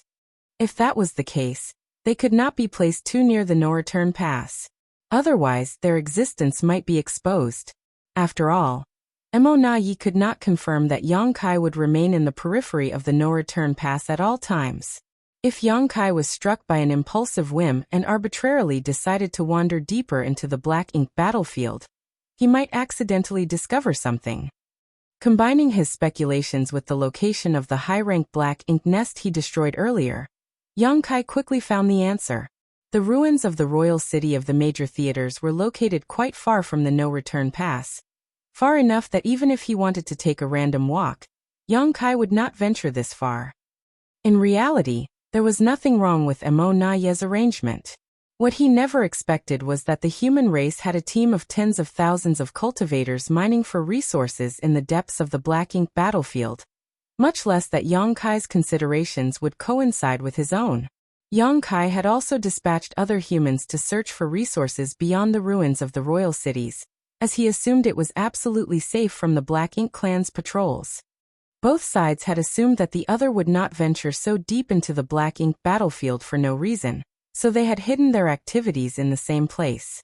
That was how Ouyang Lai had accidentally stumbled upon the high-rank Black Ink nest while investigating his surroundings. One could only sigh at the irony. It was truly an occasion befitting the saying, "The calculations of man cannot compare to those of heaven." Despite Yang Kai's conjectures, trying to find something in the vast void was like trying to find a single shell in a vast sea. He was lucky that his divine sense was powerful, and he could use space principles to rapidly move from one place to another. 1 month later, his efforts bore fruit. In a dead universe world located deep in the void, Yang Kai came across a scene similar to the one he had seen previously. A high-rank Black Ink nest was standing there quietly. Furthermore, the high-rank Black Ink nest was not fully hatched to avoid any wastage of resources or Black Ink strength. All the Black Ink strength was condensed around the Black Ink nest with no sign of it spreading into the surroundings. That was part of the countermeasures to conceal the existence of the Black Ink nest. If the Black Ink nest had been fully hatched, it would tower many thousands of meters into the sky, and the Black Ink strength surging from it would easily cover the entire universe world and the surrounding space, making it very easy to spot. On the contrary, restraining its growth and emission of Black Ink strength could provide adequate concealment. If Yang Kai had not investigated the area carefully and simply passed by without much care, he might not have discovered the Black Ink nest. Thanks to his previous experience, Yang Kai did not show mercy in his actions this time around. He had not been certain whether there was a royal lord in the previous Black Ink nest, so he had only used Golden Crow Cast the Sun to test the waters. This time he did not hesitate to use his Sun and Moon Divine Seal. The space-time strength emerged as a giant seal comprised of a crescent moon, and great sun slammed fiercely into the Black Ink nest. Time and space warped greatly at the moment of impact, seemingly shredding reality itself in the surrounding region. Once the full power of the Sun and Moon Divine Seal dissipated, the local time and space began to repair itself.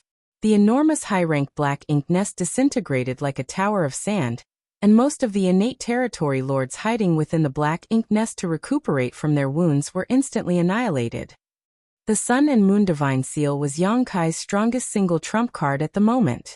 Supplemented by his current cultivation at the peak of the 8th Order Open Heaven realm.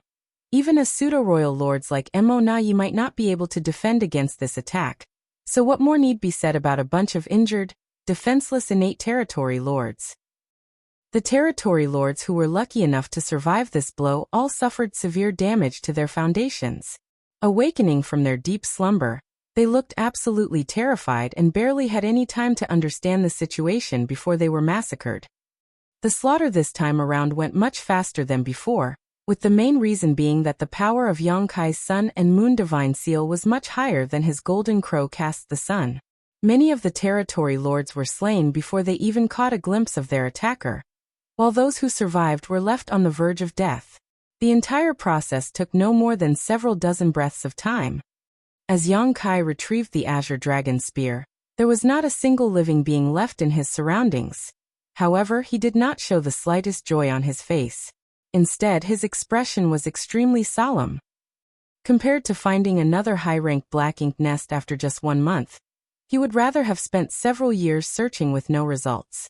If that were the case, then it would have meant that his speculations were wrong and the situation faced by the human race would not worsen much further. Unfortunately, looking at the current situation, everything seemed to be heading in the worst direction. To obtain results in just 1 month could not be just because he had been lucky or his search efforts had been careful enough. Looking at the situation from the most obvious perspective, this meant that many territory lords were living outside the no-return pass. It was precisely because their numbers were so high that Yang Kai was easily able to find them. If he continued his search, Yang Kai was certain he would find even more black ink nests filled with territory lords. We're in big trouble. It turned out that Wu Kuang was unreliable after all. However, it was not entirely his fault either. Although Wu Kuang was the reincarnation of Shi, who had the qualifications to control the primordial heaven's source grand restriction, his cultivation was limited. It was only natural that Wu Kuang could not control the primordial heaven's source grand restriction as well as Tsang. Yang Kai pondered for a while before activating space principles, and returning along the same route, he came with the help of the space beacons that he had hidden. It had taken him a month to arrive at this spot, but it only took him a few hours to return and successfully meet up with Ouyang Lai and the others. Faced with the inquiring gazes of the Eighth Order Open Heaven Realm Masters, Yang Kai did not know how to explain the situation. Thus he decided not to say anything. He simply opened his mouth and declared, "Senior brother Ouyang, please accompany me back to the Supreme Headquarters." Ouyang Lai was startled, but he quickly responded, "Good." Yang Kai glanced at the other veteran Eighth Order Open Heaven Realm Masters, and spoke to them urgently. Be sure to remain hidden as much as possible during this period. Many territory lords are wandering around, though most of them should be recuperating in deep slumber. As long as you remain cautious, you should be safe.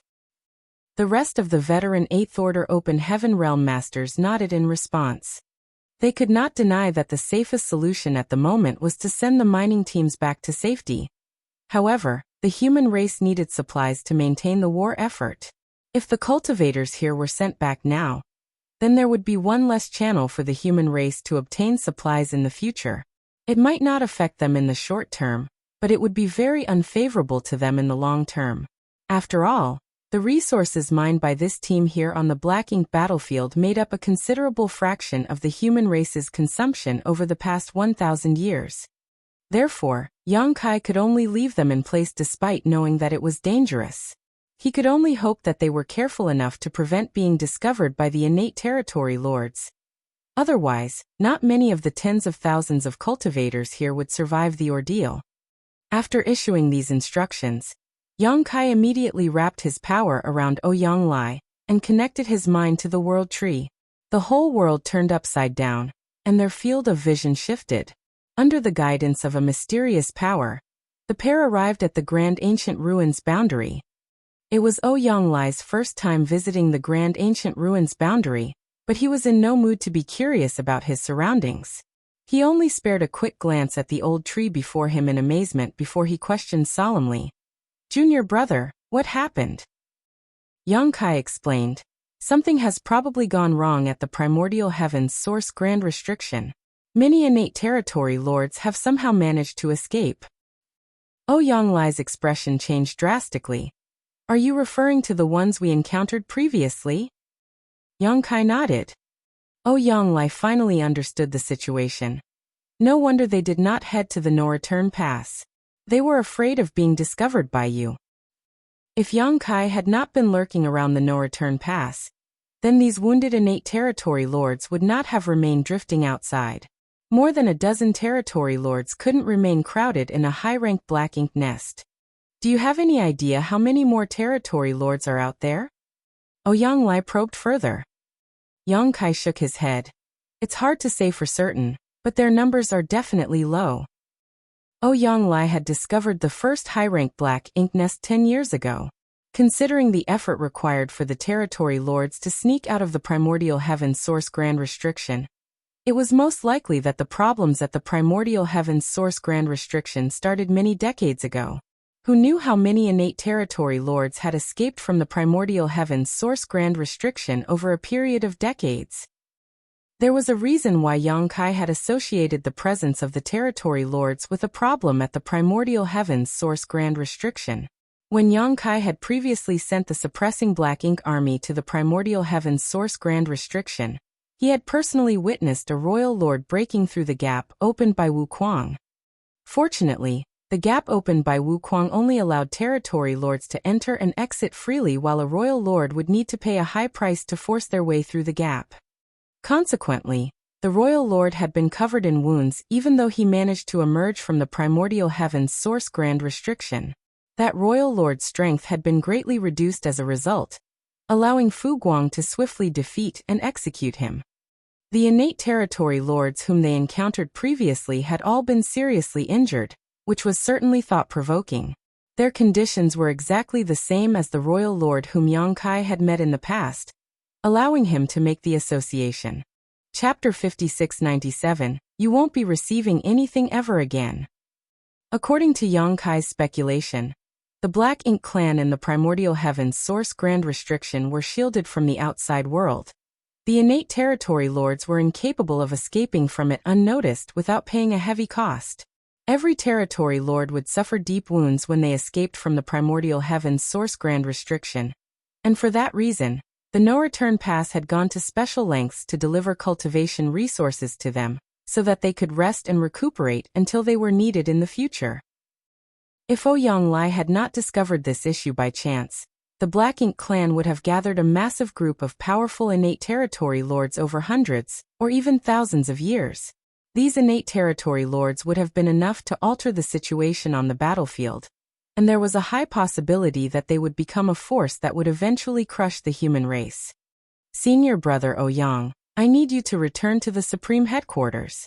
Contact Senior Brother Mi, and inform him about the situation here, so that the human race can come up with the appropriate countermeasures as soon as possible. Understood. Ouyang Lai nodded solemnly, knowing the importance of the matter. The Black Ink clan had secretly pulled this trick, so if the human race did not take the necessary countermeasures immediately, they would likely suffer terrible consequences. Also, Yang Kai thought of something and added, in the near future, there may be a large number of pseudo-royal lords emerging from the Black Ink clan. Tell Senior Brother Mi to take more precautions. Ouyang Lai couldn't help shivering at those words. It was only natural that he was aware of the existence of pseudo-royal lords. Purely in terms of depth of cultivation, there was not much difference between a pseudo-royal lord and a true royal lord. What was different was their control over their power. The power of a pseudo-royal lord did not come from years of accumulation and cultivation, so even if they had the same power as a true royal lord, they could not exert it properly.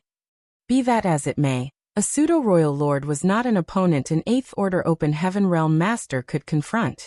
If it was just as Yang Kai had said, and a large batch of pseudo-royal lords appeared among the Black Ink clan, what would happen to the human race? Yang Kai's warning did not come from being an alarmist. On the contrary, his warning had come from the insight that he gained from his understanding of Mo Na Ye's thought process. There was no denying that Mo Na Ye was a ruthless and efficient character. He had hidden many innate territory lords in the depths of Black Ink battlefield, and provided them with cultivation resources to heal their wounds. At the same time, he was also prepared to sacrifice them at any moment so that they could join forces to create new pseudo-royal lords. Yang Kai had successively destroyed 2 high-ranked Black Ink nests, both of which contained more than a dozen innate territory lords recuperating inside. Their numbers were essentially equal, so it was obvious that the entire arrangement was not a coincidence, but an intentional arrangement on the part of the Black Ink clan. Yang Kai had yet to figure out how the Black Ink clan precisely created a pseudo-royal lord, but according to the limited information that he possessed, it required the sacrifice of at least 12 territory lords and a high-ranked Black Ink nest. The 2 high-ranked Black Ink nests that he destroyed earlier met those conditions. Therefore, the Black Ink clan could implement their plans to create pseudo-royal lords at a moment's notice.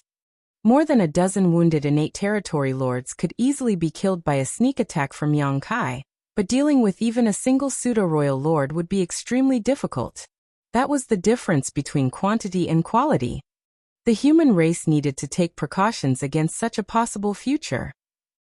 After sending Ouyang Lai away, Yang Kai did not remain idle. He threw himself into the world fruit corresponding to the universe world that he deliberately left outside the primordial heavens source grand restriction. Borrowing the power of the world tree, the space around him warped and the aura of the world washed over him before he emerged outside the primordial heavens source grand restriction in the blink of an eye. When Yang Kai reappeared again, he immediately detected a powerful divine sense reaching towards him from afar. It was none other than Fu Guang, who was in charge of the suppressing Black Ink fortress. After confirming Yang Kai's identity, He stopped paying attention to him and focused his vigilance on the movements of the primordial heaven's source grand restriction. Yang Kai nodded in that direction as a greeting before quickly concealing his aura and staring up at the primordial heaven's source grand restriction. Not much had changed since the last time he came to the primordial heaven's source grand restriction. The Black Ink clan army kept rushing out of the gap that Wuquang had opened in the past, while the suppressing Black Ink fortress maintained its efforts to wipe out this Black Ink clan army.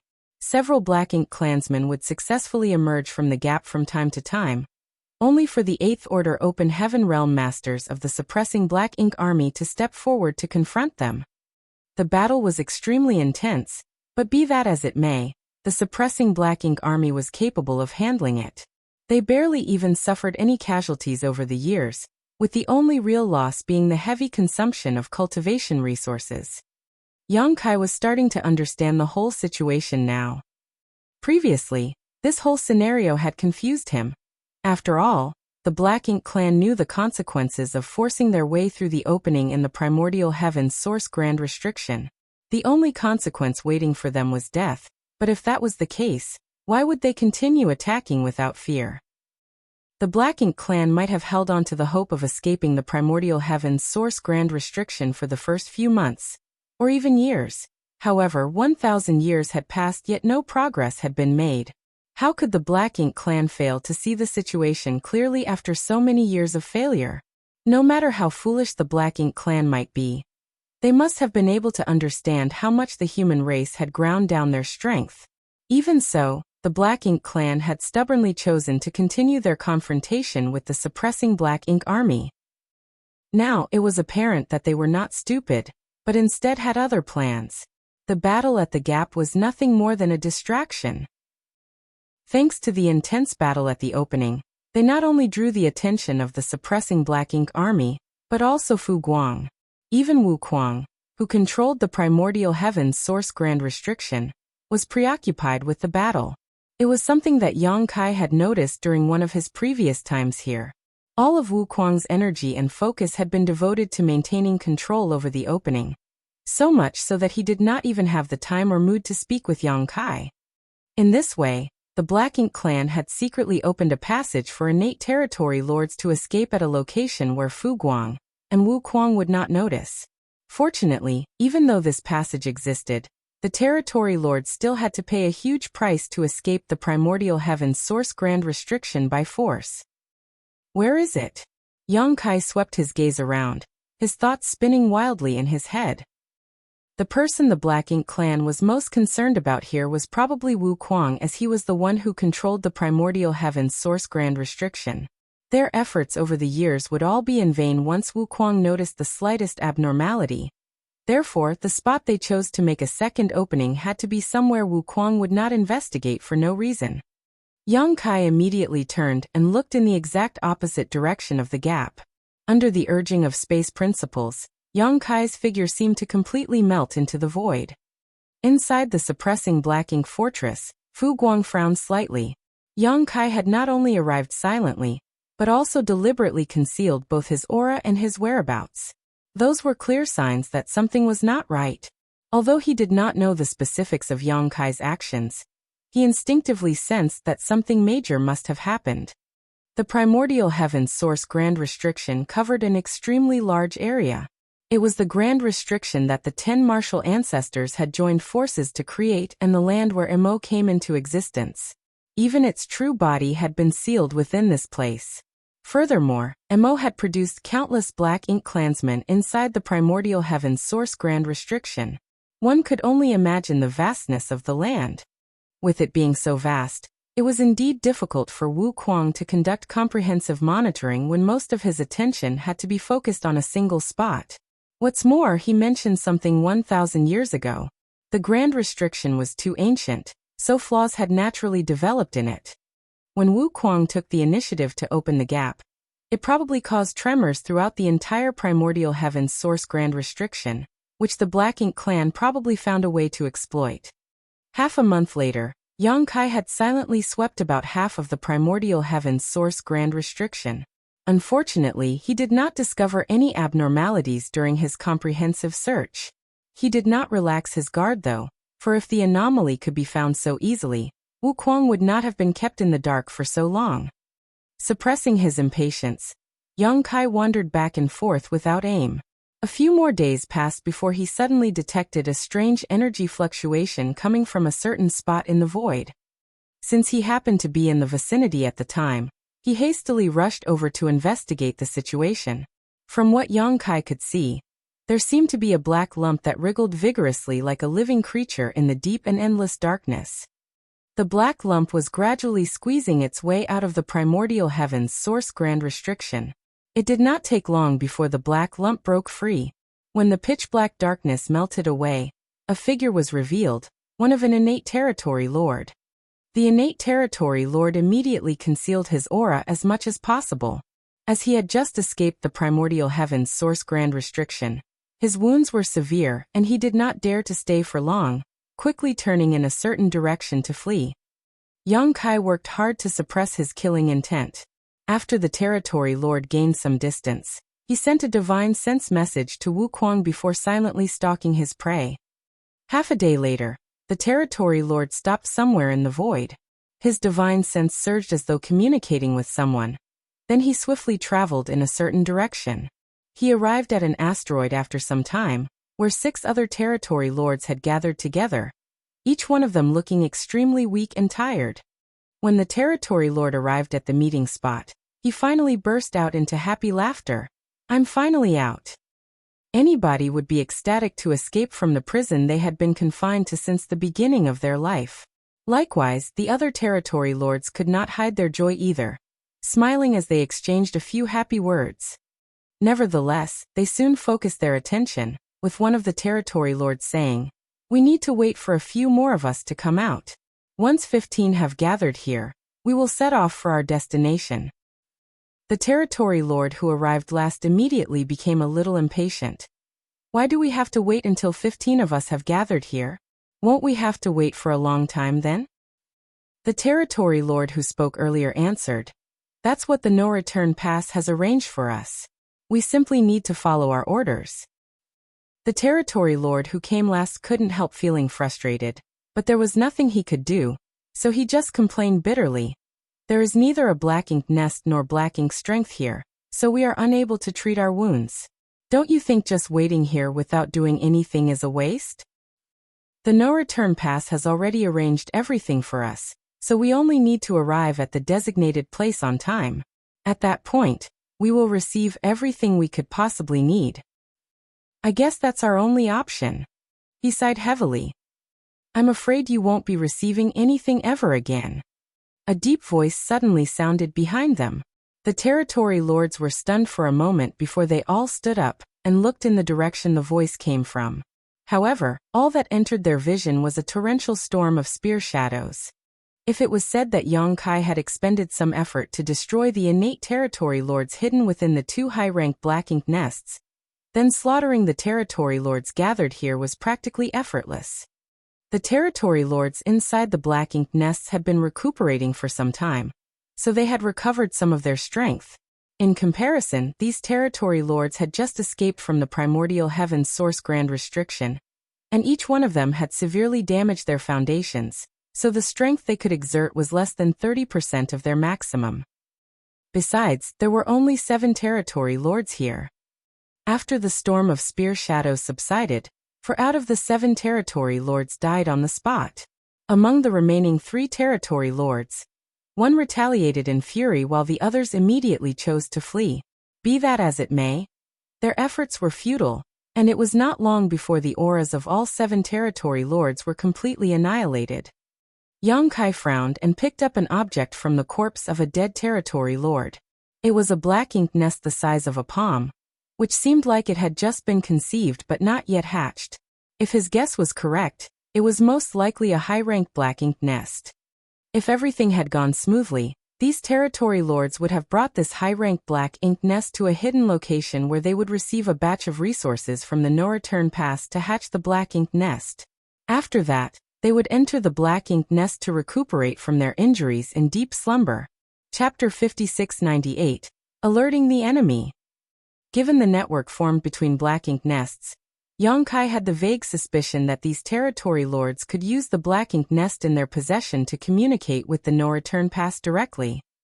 Holding the miniature black ink nest in the palm of his hand, Yongkai debated for a long time, but in the end, he abandoned the idea of using it to spy on the Black Ink clan's communications. Turning around, he headed towards the Primordial Heavens Source Grand Restriction instead. He did not head towards the suppressing Black Ink fortress, but the hole in the Primordial Heavens Source Grand Restriction, and then he concealed himself in the void. After communicating with Wu Kuang via divine sense, he learned that there had been no abnormalities in this area during this period. Thus, Yongkai settled in and quietly laid in ambush. The same scene as the one he witnessed before finally occurred again 10 days later. A small dark mass wriggled cautiously in the Primordial Heavens Source Grand Restriction, employing unknown means to forcibly squeeze its way out. As the darkness burst and dissipated, the figure of an innate territory lord was revealed. The innate territory lord did not linger for long, and quickly traveled in the same direction as the territory lord from before. Yongkai silently followed. Under normal circumstances, he would not have been able to avoid the perception of an innate territory lord from such a close range, especially when the innate territory lord was being extremely vigilant of his surroundings. It was just that this territory lord was suffering from such severe wounds that even his senses had become blurry. Yongkai followed the innate territory lord in secret until they were far enough from the Primordial Heavens Source Grand Restriction for it to be impossible for someone to notice them. Only then did he make his move and slaughtered the innate territory lord on the spot. The innate territory lord was most likely trying to meet up with the previous 7 innate territory lords. Unfortunately for him, those 7 innate territory lords had already been annihilated by Yongkai, so how could he find them? In this way, Yongkai consecutively slaughtered 5 territory lords before he finally stopped 2 months later. The situation was dire indeed. There was a reason why Yongkai did not ask Wu Kuang to repair the gap in the Primordial Heavens Source Grand Restriction immediately, and instead chose to monitor the situation in secret. He had wanted to learn how frequently the territory lords were escaping from the Primordial Heavens Source Grand Restriction. The results he obtained were both shocking and horrifying. On average, there were 2 to 3 innate territory lords escaping per month. If 5 innate territory lords escaped every 2 months, then that would mean as many as 30 of them escaped in a year. According to Yongkai's previous estimate, the problem at the Primordial Heavens Source Grand Restriction probably started several dozen years ago. A conservative estimate would be 30 years ago. If 30 innate territory lords escaped in a year, that would mean that nearly 1,000 innate territory lords had escaped the Primordial Heavens Source Grand Restriction over the past 30 years. 1,000 territory lords was an astounding number. What more if they were all innate territory lords? Yongkai felt his heart grow heavy at the realization that his previous speculations were correct. The reason he found the second hidden high-rank Black Ink nest so easily was not because he was lucky, but because the Black Ink clan had many other secret Black Ink nests scattered across the Black Ink battlefield. It's a minor issue, so repairing it won't be difficult. I will also be more careful in the future. Wu Kuang responded via divine sense, but his tone sounded slightly gloomy. After all, nobody would be happy to learn that the Black Ink clan had been playing tricks right under their nose. When Wu Kuang claimed that it was a minor issue, he was not referring to the innate territory lords who escaped the Primordial Heavens Source Grand Restriction, only the weak spot that the Black Ink clan had been exploiting. It was his failure to monitor that particular location that allowed the Black Ink clan to take advantage of his negligence. Now that he discovered the issue, he only needed to make some slight adjustments to the Primordial Heavens Source Grand Restriction to repair the weakness. Please do. If something like this happens again, the human race will be doomed, Yongkai warned. Although the current situation was not optimistic, the Black Ink clan did not hold an absolute advantage in the war yet. Yongkai couldn't help feeling relieved that Ouyang Lai had accidentally stumbled upon that high-rank Black Ink nest. Otherwise, the human race would be at risk of extinction if the Black Ink clan had successfully continued their plans for a few hundred years. Wu Kuang seemed embarrassed, but did not say anything. He was clearly devoting himself to repairing the flaw in the Primordial Heavens Source Grand Restriction, and it really did not take much effort for him to patch the weak spot. A moment later, the human race masters in charge of monitoring the movement of the Black Ink clan on the battlefield from the suppressing Black Ink fortress exclaimed in astonishment, as though discovering something strange. The sounds of battle that had rung out incessantly for the past 1,000 years were showing gradual signs of subsiding. Even the innate territory lords, who were fighting the suppressing Black Ink army masters on the battlefield after escaping from the primordial heavens source grand restriction, were starting to retreat and return to the primordial heavens source grand restriction via the gap. Half a day later, the suppressing Black Ink army masters stood on the suppressing Black Ink fortress and stared blankly at the empty void in front of them. The battlefield that had been plagued with bloodshed for the past 1,000 years was finally ushering in a rare moment of peace. No other Black Ink clansmen were charging out from the gap, only countless severed limbs and bits of hashed meat left over from dead Black Ink clansmen, along with dense Black Ink clouds that seemed like they would never dissipate. Cheers started from a certain location, and soon spread throughout the suppressing Black Ink fortress like a tidal wave. The soldiers rejoiced, their shouts of victory ringing out across the void. The volume of their cheers nearly threatened to turn the entire universe upside down. The soldiers at the lower ranks seemed to believe that they finally won the battle after 1,000 years. They were certain that the Black Ink clan in the primordial heavens source grand restriction had realized the strength of the human race army, and no longer dared to rear their heads again so easily. On the other hand, the Eighth Order Open Heaven Realm Masters frowned deeply. They initially took the initiative to open a gap in the primordial heavens source grand restriction, so that they could lure the Black Ink clan into attacking. Their actions were a measure to reduce the pressure on the next generation. Therefore, the sudden withdrawal of the Black Ink clan could not be considered a good thing. Nevertheless, the suppressing Black Ink army was indeed in need of some rest after enduring 1,000 years of constant battle. The current situation was an acceptable outcome for them. Only Yang Kai, who was hiding in the shadows, secretly heaved a sigh of relief. The weak spot in the primordial heavens source grand restriction that the Black Ink clan found had been repaired by Wuxia.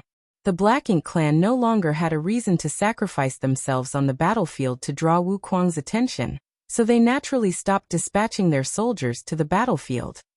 Taking into consideration that Wuxia had repaired the weak spot in the primordial heavens source grand restriction, and Yang Kai had slaughtered so many innate territory lords recently, there was a high possibility that their actions had already alerted the enemy. Mo Nayi was not such an easy opponent after all. I have to move faster. After communicating with Fu Guang and Wuxia via divine sense transmission, Yang Kai connected his mind to the world tree once more and returned to the star boundary via the grand ancient ruins boundary. From there, Yang Kai did not pause for a single moment. Exiting High Heaven territory, he detoured through the Great Territory where the Supreme Headquarters was located and snuck past a battlefield in a certain Great Territory. Then he traveled directly in the direction of Black Territory. When he arrived at Black Territory, he passed through a secret void corridor and finally arrived at the Blue Sky Theater. No matter how fast Yang Kai was though, this journey took a whole month despite him pushing his space principles to the extreme. As soon as he arrived on the Black Ink battlefield, he made some arrangements before beginning a search for traces of the hidden high-rank Black Ink nests. It was a fact that many innate territory lords had escaped from the primordial heavens source grand restriction. That was not a reality that could be changed. Furthermore, the Black Ink clan had tried to hide these territory lords so that they could heal peacefully. At this point, Yang Kai could only attempt to locate and annihilate these territory lords before the Black Ink clan could take preventive measures. While he would not be able to annihilate many with his strength alone, he could only do his utmost best to kill as many of them as possible. Thanks to his past two experiences, Yang Kai had gotten better at searching for the high-ranked Black Ink nests that were hidden in the depths of the void. His search was no longer as aimless as before. Another month later, Mo Nayi stood inside the main hall at the no-return pass and studied the miniature Black Ink nest in front of him with a deep scowl. The Black Ink nest came from Mou and was something the royal lord had personally given to him so that he could communicate with the clansmen in the primordial heavens source grand restriction. For some reason, he had been having trouble establishing contact with the primordial heaven's source grand restriction since about 2 months ago. He had not paid much attention to the issue at the beginning, as it was not the first time such difficulties occurred. There were many occasions when he had trouble transmitting or receiving information effectively.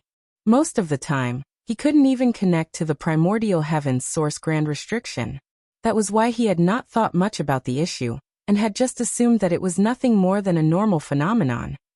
However, 2 whole months had passed since he last received any message from the primordial heaven's source grand restriction, which was beginning to arouse his suspicions. Had something gone wrong on the other side?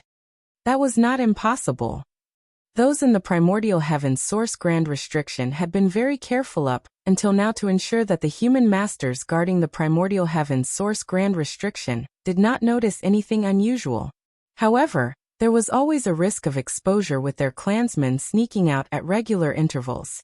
The hole in the primordial heaven's source grand restriction was bound to be repaired once discovered, in which case, the territory lords would never succeed in sneaking out again.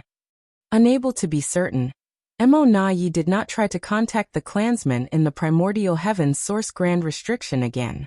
On the contrary, he tried to contact the last batch of territory lords who escaped from the grand restriction. According to his instructions, the territory lords who snuck out of the primordial heaven's source grand restriction would form groups of 14 or 15, with one among them being in charge of carrying a high-rank black ink nest. Once they had gathered enough people, they would set off together and head towards the location Mo Na Yi designated to receive the cultivation resources from the no-return pass. After that, they would search for a suitable hiding spot to hatch their black ink nest so that they could enter it and begin healing. Over the past several dozen years, everything had been going smoothly. As many as 60 batches of hidden territory lords had now scattered across the black ink battlefield. An estimation of the time indicated that the last batch of territory lords who escaped from the primordial heaven's source grand restriction should have completed their numbers and set off. Mo Na Yi focused his mind on the black ink nest before him, but the strange space inside of its consciousness was empty, with not a single figure in sight. Mo Na Yi was the only person here, and as his divine sense surged, the space vibrated slightly. Although the connection between black ink nests was extremely strong, they could not connect with a specific black ink nest directly.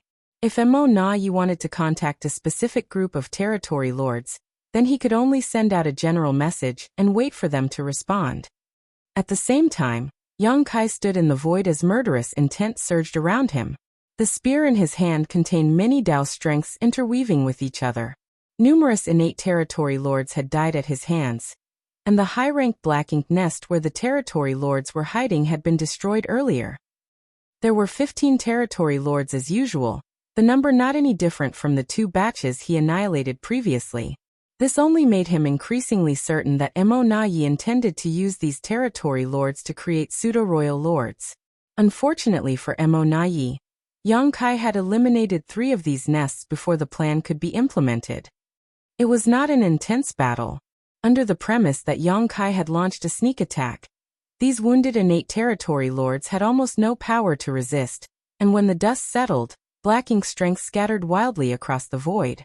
There was not a single living creature around him as he calmed the surging world force in his body. Then he reached into his pocket and took out the small black ink nest that he obtained previously. The black ink nest was trembling slightly as if conveying some sort of message. Chapter 5699, Third Time's the Charm. This black ink nest had been brought out from the primordial heaven's source grand restriction by the Black Ink clan. Its first purpose was to contact the no-return pass, and the second was to hatch into a place where the territory lords could rest and treat their wounds after they received the necessary cultivation resources. Seeing as the black ink nest was vibrating, the no-return pass must be trying to make contact. Yang Kai was tempted to attempt communication in order to gain enemy intelligence. However, he decided to give up on the idea after he weighed the risks. What if the person trying to make contact from the no-return pass was Mo Na Yi himself? It would be very difficult for him to fool Mo Na Yi. After all, he had to immerse his consciousness into the black ink nest to communicate through the black ink nest. With Mo Na Yi's caution, Yang Kai would not be able to hide the truth from him if they were to confront each other directly. In the end, Yang Kai could only choose to ignore the black ink nest.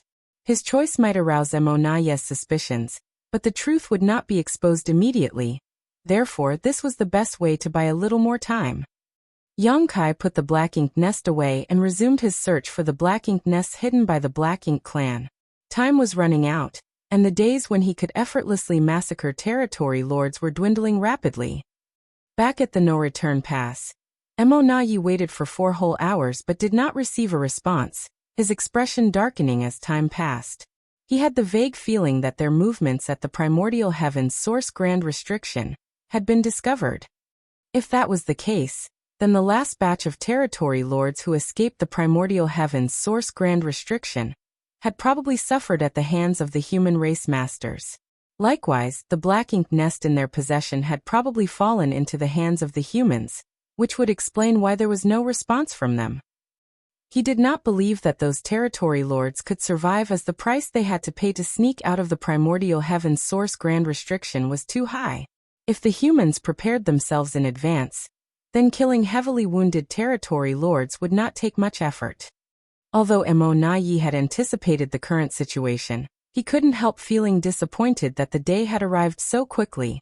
He had hoped that many more territory lords would be able to sneak out of the primordial heaven's source grand restriction before they were exposed. At that moment, Yang Kai abruptly came to mind. If the matter at the primordial heaven's source grand restriction had been exposed, then the entire human race would probably soon be aware of everything, and it would not be long before Yang Kai learned about this. No, he might already know about this matter. He has always been capable of traveling back and forth without any trace thanks to his mastery over the Tao of space. Who knows whether he has recently been to the primordial heaven's source grand restriction? Yang Kai was cunning and highly intelligent. If he learned about the matter at the primordial heaven's source grand restriction, he would most likely realize that Mo Na was the secret mastermind behind the scenes. Mo Na's expression stiffened before he immediately took out the communication bead that could be used to contact Yang Kai and tentatively sent a message through it. "Brother Yang, are you there?" Throughout his entire life, Mo Na had never known how torturous waiting could be. He simply wanted to use this method to determine Yang Kai's approximate distance. As for Yang Kai's exact position, it was impossible to determine. If his message could not be delivered, then it would mean that there was a vast distance between them, and it would also indicate that Yang Kai was not outside the no-return pass. Seeing as Yang Kai had always remained nearby these past 1,000 years, it would be a sure sign that something was wrong if he was not here now. On the other hand, if the message was successfully delivered, then everything was still alright. It meant that Yang Kai remained hidden outside the no-return pass, monitoring the movements here. That was the outcome that Mo Na was hoping to see the most. Therefore, Mo Na was happy to see the communication bead in his palm vibrate slightly. That was an indicator that the message had been transmitted to the other party. In other words, it meant that Yang Kai was not too far from him.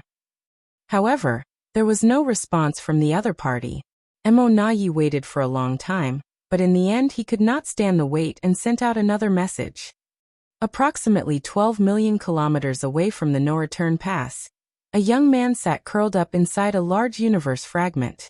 He was trying his hardest to conceal his aura, so that he did not expose himself in the slightest. Furthermore, he held a small communication bead tightly in his hand. His attention was focused to the extreme. In terms of cultivation, he was only at the peak of the Emperor realm. He had condensed his Tao seal, and could advance to the open heaven realm at any time. Not to mention, the cultivation resources used to condense his Tao seal were of the 6th order. In other words, he was a candidate who could advance directly into the 6th order open heaven realm. At this moment, the communication bead in his hand was vibrating slightly. He was astonished for a moment, but he quickly realized that the situation described by the Tao Lord was happening. Somebody was trying to contact the Tao Lord. The young man, known as Sun Zhao, couldn't help recalling the incident that had taken place 1 month ago. At the time, he had been cultivating in retreat inside the Void Tao Temple, when he suddenly noticed something strange. By the time he opened his eyes, he found himself standing in this spot. More importantly, the appearance of the person standing before him made a wave of excitement flood his entire being. It was none other than the Tao Lord himself. He only had time to express his admiration and respect for the Tao Lord before he received an important task. He was to conceal his aura, remain hidden at this spot, and watch over the communication bead. The Tao Lord's instructions were given in an incredibly grave manner. He claimed that this matter was not only very important, but also related to the survival of the human race. Then he instructed Sun Jiao to remain hidden without exposing his whereabouts. The pressure was overwhelming to Sun Jiao. He was just an Emperor Realm Master from the Void Tao Temple, who had yet to advance to the Open Heaven Realm. How could he suddenly bear the heavy responsibility of performing a task related to the survival of the human race out of nowhere? Nevertheless, he was personally given this mission by the Tao Lord himself. So how could he dare to be careless? He immediately nodded and agreed to the task. A month had passed since then. Now that the communication bead was vibrating lightly in his hand, he desperately thought back to the Tao Lord's instructions. If nobody tries to contact me, then just do nothing. If somebody tries to contact me, ignore the message during the first and second attempts. Wait until the third time before you respond. How should this disciple answer? Also, who is the person sending the messages? He asked humbly. How you answer is up to your discretion. Just adapt to the circumstances. As for the person sending the messages, it's just a nobody who is not worthy of notice. Sun Jiao was pensive but still nodded. This disciple understands. Gathering his wandering thoughts, Sun Jiao checked the message in the communication bead. He glanced at the words, "Brother Yang, are you there?" and snorted lightly. Just who does this unworthy person think he is? How dare he call the Tao Lord brother? He sure does not know the immensity of heaven and earth. By the Tao Lord's instructions, he ignored the message. A short while later, another message was delivered to the communication bead. "Brother Yang, I have something to discuss with you." How dare he call the Tao Lord brother again? What a shameless person. Despite insulting the other party in his heart, Sun Jiao strictly followed Yang Kai's instructions and ignored the message. He had a vague feeling in his heart that the person sending these messages was a shameless individual. No wonder the Tao Lord is unwilling to speak to him. Soon the third message came. "Brother Yang, it's urgent. Please respond." Once was fine, twice was acceptable, but thrice was the limit. This person had been harassing the Tao Lord over and over again. It was simply unbearable. Sun Jiao was tempted to scold and reprimand the other party, and the urge nearly overwhelmed him, but he hesitated to act. Although the Tao Lord had asked him to respond accordingly, he was worried that responding rashly would discredit the Tao Lord's reputation instead. That was not what a disciple should do. I must put myself in the Tao Lord's shoes. If an unworthy person that I don't like keeps harassing me, how would I reply? The perfect idea soon came to him. Inside the no-return pass, Mo Nayi had no idea why Yang Kai was ignoring him. Although he could be certain that Yang Kai's communication bead was near the no-return pass, he could not determine whether Yang Kai himself was there. There was no saying whether Yang Kai had randomly placed the communication bead somewhere nearby to create the illusion that he was constantly monitoring the situation from the outside. That was why Mo Nayi had persistently sent 3 messages in a row just to confirm that there was indeed somebody on the other end of the communication bead. Fortunately, his hard work paid off. After 3 inquiries, the communication bead in his hand finally vibrated in response. He quickly checked the message with a slight frown. There were only 2 sentences in the communication bead. Moreover, the message was simple and clear. It was truly in line with Yang Kai's straightforward style. In retreat. Do not disturb. I can't believe he is cultivating in retreat outside of the no-return pass. Does he have no respect for the Black Ink clan at all? Although the response annoyed Mo Nayi, he was satisfied to confirm that Yang Kai remained outside the no-return pass, and not too far away either.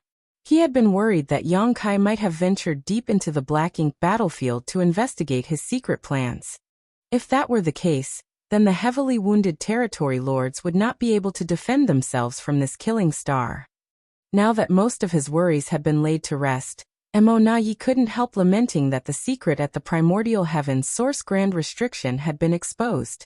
Nevertheless, he had to develop countermeasures to protect the territory lords in advance. After all, there was an elite human race army and the divine dragon, Fu Guan, stationed outside the primordial heaven's source grand restriction. Not to mention, even if Yang Kai was ignorant about the situation now, it would only be a matter of time before he found out. Once Yang Kai learned about these plans, the various arrangements that Emonayi prepared outside would no longer be sufficient. I need to figure out a way to lure Yang Kai away, so that the territory lords living outside can sneak over to the no-return pass. Emonayi had not allowed the territory lords into the no-return pass for fear that Yang Kai would discover their presence, which would in turn affect the situation at the primordial heaven's source grand restriction. Now that the primordial heaven's source grand restriction plot was exposed, he had to figure out a solution to protect the territory lords who had already snuck out. Emonayi had to settle this matter as soon as possible. It could not be delayed any further. Despite pondering deeply, he could not come up with a good solution. The greatest issue was that the Black Ink clan could not grasp Yang Kai's movements at all. It was impossible for Yang Kai to constantly remain outside the no-return pass throughout the past 1,000 years. However, the Black Ink clan remained clueless concerning his movements. They did not know when he would leave or when he would return. There might be a chance after each delivery of resources. After all, there was no doubt that Yang Kai demanded the cultivation resources from the Black Ink clan for the sake of the human race. While mulling over these matters, Emonayi suddenly froze up. He vaguely sensed that he had overlooked an important point. Standing stiff in place, he urged the wheels in his head to spin faster. It did not take long before sweat beaded his forehead. He finally realized what he had overlooked previously. He had been considering matters from a positive perspective, but he had forgotten that not everything would go as he wished. It was highly likely that what happened at the primordial heaven's source grand restriction had been exposed, and the last batch of territory lords to escape were dead. That was why he lost communication with the clansmen inside the primordial heaven's source grand restriction, and why he could not contact the last batch of territory lords either. All his considerations earlier had been based on the assumption that Yang Kai remained ignorant about the matters at the primordial heaven's source grand restriction. But what if Yang Kai knew all along? It was impossible to confirm that Yang Kai was in the vicinity with just the communication bead and the simple message. Yang Kai could have asked somebody else to disguise themselves as him and respond to the messages on his behalf. After all, the messages in the communication bead did not contain any trace of his aura. There were no means to prove a person's identity through these messages. The sweat beading on Emonayi's forehead increased significantly. At this rate, things could be heading in the worst possible direction. Therefore, he did not dare to hesitate.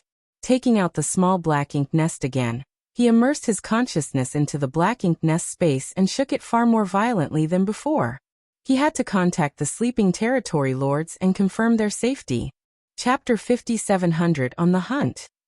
The main reason Emonayi had not taken action previously was so that he did not interfere with the healing process of the territory lords.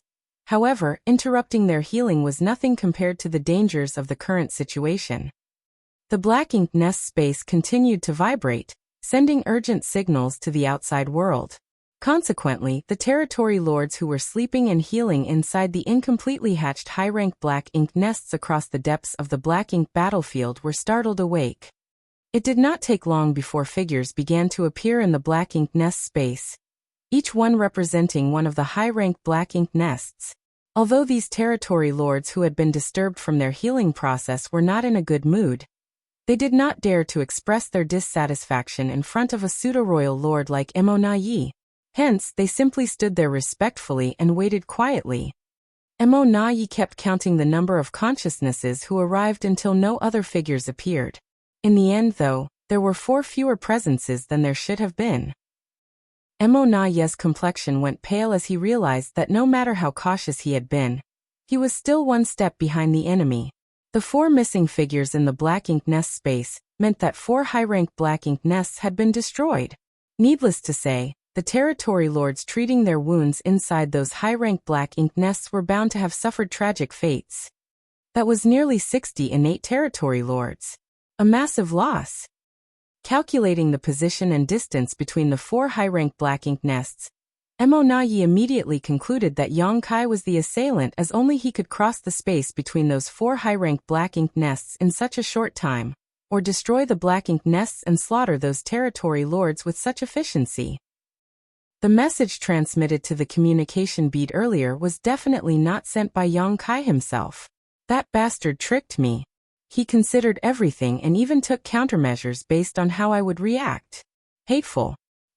Sir, did something happen? One of the innate territory lords raised the question, after noticing the strange expression on Mo Nayi's face. Mo Nayi quickly composed himself and replied, "You don't need to hide anymore. Head to the no-return pass as quickly as possible. We will make arrangements to receive you. If you meet a human master along the way, do not fight him. He is very strong and possesses numerous dangerous methods. He is not somebody you can defeat." The expressions of the territory lords stiffened in shock at those words. Just what kind of human race master could frighten a pseudo-royal lord so badly? Another innate territory lord thus asked, "Sir, what should we do if we encounter this person?"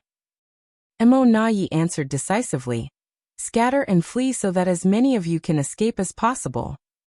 What about the black ink nests? Yet another territory lord inquired. If they were going to escape, then it was only natural for them to abandon the black ink nests. Unfortunately, high-rank black ink nests were extremely important and valuable to the black ink clan. They were also the highest quality black ink nests produced directly in the primordial heavens source grand restriction. Every high-rank black ink nest contained a trace of the Supreme One's source strength. Even Mo Nayi could not bring himself to abandon them so easily. After a moment of deep contemplation, Mo Nayi made his decision: bring the black ink nests with you, but if the situation turns disadvantageous, abandon them immediately. Now go. Mo Nayi gave a wave of his hand, and the territory lords departed. It did not take long before numerous territory lords flew out from the high-rank black ink nests scattered across the depths of the black ink battlefield. With a surge of black ink strength, they retrieved the black ink nests before they began rushing towards the no-return pass from all directions. Inside the no-return pass, Mo Nayi personally took action and headed out to meet the territory lords. Many powerful innate territory lords also formed 4 symbols and 5 elements formations as they began spreading out. Almost all of the territory lords in the no-return pass were dispatched, leaving only Royal Lord Mou and Pseudo-Royal Lord Meng Ke, with a dozen or so territory lords in charge of arranging and activating the 4 gates 8 palaces Great Pagoda array at any moment just in case Yang Kai decided to attack. Inside a certain universe fragment, the hidden Sun Zhao could not help trembling in fear, as he detected many overwhelming auras approaching from afar, and then speeding into the distance quickly. Instinctively, he knew that the movements of these masters were related to the Tao Lord. Although he wanted to send a message to warn the Tao Lord, he had neither the power nor the means to take such action. The only thing he could do was pray for the Tao Lord's safety in secret. Deep in the black ink battlefield, Yang Kai stood in the middle of some ruins. He had just discovered yet another high-rank black ink nest, and annihilated all the territory lords hidden within. This was the second high-rank black ink nest that he destroyed since he returned from the primordial heavens source grand restriction. Combined with the previous 2 black ink nests, a total of 4 had been destroyed by him. He had slaughtered nearly 60 innate territory lords by this point. Be that as it may, Yang Kai did not show the slightest hint of joy. His achievements only revealed just how many of the Black Ink clan's hidden forces were scattered around the Black Ink battlefield. He had to find as many hidden territory lords and Black Ink nests as he could before the no-return pass realized what was happening and took countermeasures.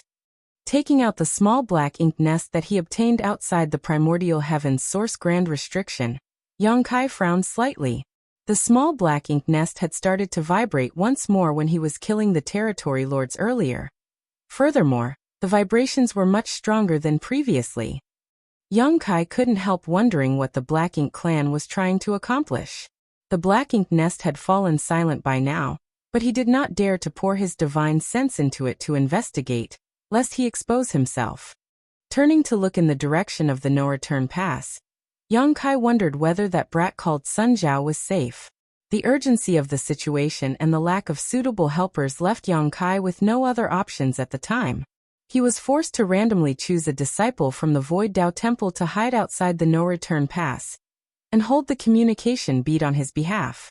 In this way, he could create the illusion that he was still there to confuse Mo Na Yi and buy himself some more time.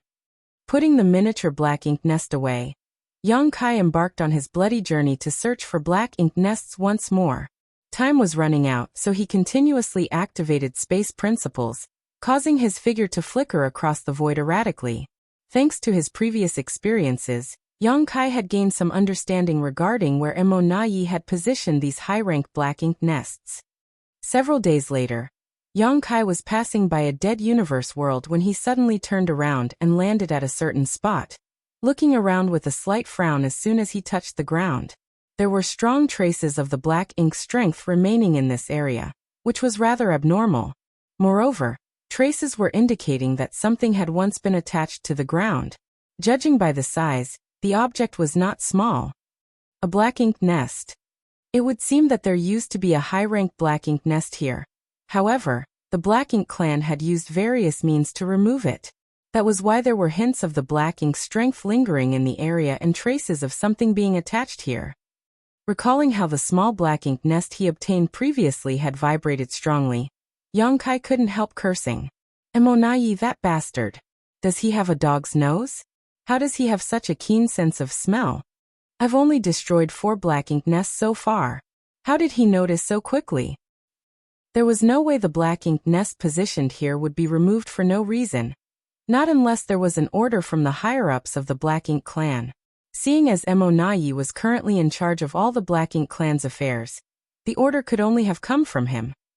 It would seem that Yang Kai's precautions were not enough to fool Mo Na Yi. There was no room for carelessness in a battle of wits against an enemy like Mo Na Yi. If even the slightest flaw existed, the other party would eventually deduce the truth from the various insignificant clues. Nevertheless, Yang Kai did not expect this moment to arrive so soon, even though he had mentally prepared himself for this situation. When Wu Kuang repaired the flaw in the primordial heaven's source grand restriction. After a brief pause, Yang Kai soared into the sky and rushed in the direction of the no-return pass. The territory lords who escaped out of the primordial heaven's source grand restriction previously had hidden themselves outside the no-return pass under Mo Na Yi's orders. The reason for this was simple. Mo Na Yi did not wish for their presence to be exposed because he planned on catching the human race by surprise at a critical moment in the war. Now that these territory lords' presence had been exposed though, it was only natural for Mo Na Yi to prioritize their safety. From his point of view, the best solution to the current situation was for them to head towards the no-return pass immediately. Yang Kai knew that he could not intercept all of the territory lords. That was an unrealistic notion. Be that as it may, he could put his best effort into hunting down as many of them as possible as they gathered towards the no-return pass. In doing so, he could relieve some of the pressure that the human race would face in the future. I still have a chance. Not only were the territory lords heavily wounded, but they were also carrying the half-hatched high-rank black ink nests with them. In terms of speed, it was impossible for them to compete with Yang Kai, who was proficient in the Tao of space. Furthermore, Mo Na Yi had placed them far away from the no-return pass to prevent these territory lords and black ink nests from being discovered by Yang Kai. These positions were generally located beyond the ruins of previous royal cities scattered throughout various theaters. Hence, the distance between these positions and the no-return pass was extremely vast. When Yang Kai traveled from Great Evolution Pass to the no-return pass under Old Ancestor Xiao Zhao's orders, it took him more than a year without using space secret techniques. Comparatively, the ruins of previous royal cities were located far beyond each great pass, which would add several more months of travel to a journey. Even if these territory lords could move faster than the Yang Kai of the past, they were destined to spend at least half a year to arrive at the no-return pass. That would allow Yang Kai to ambush them. Half a day later, Yang Kai spotted a cloud of dense black ink strength in the distance. With time being of the essence, Yang Kai did not bother to conceal his arrival. In any case, the murderous intent wrapped around him during the chase could not be hidden. At the same time that Yang Kai sensed this group of territory lords, the territory lords also discovered his presence. Their divine senses surged as they quickly communicated among themselves. Is that an 8th order human? Yes, it's an 8th order human master. Split up and flee. Why are we fleeing? It's just an 8th order human. But Sir Mo ordered us to split up and flee if we encountered a human race master. Sir Mo was probably referring to a 9th order open heaven realm master. This guy is just an 8th order. He's already here. How is he so fast? The endlessly surging divine senses froze at that moment as a full moon rose alongside a great sun into the void. At the same time and space became chaotic in the local area. The territory lords felt their perceptions becoming completely disrupted as a result. In the next moment, the wounded territory lords were horrified to discover that they could neither speak nor move. Not only did the space around them become extremely warped, but they couldn't even perceive the passage of time properly. Naturally, they were terrified. It was only at this moment that they understood the warning Mo gave them. If they encountered a human race master, they absolutely should not try to fight. On the contrary, they should immediately split up and escape, so that as many of them could flee as possible.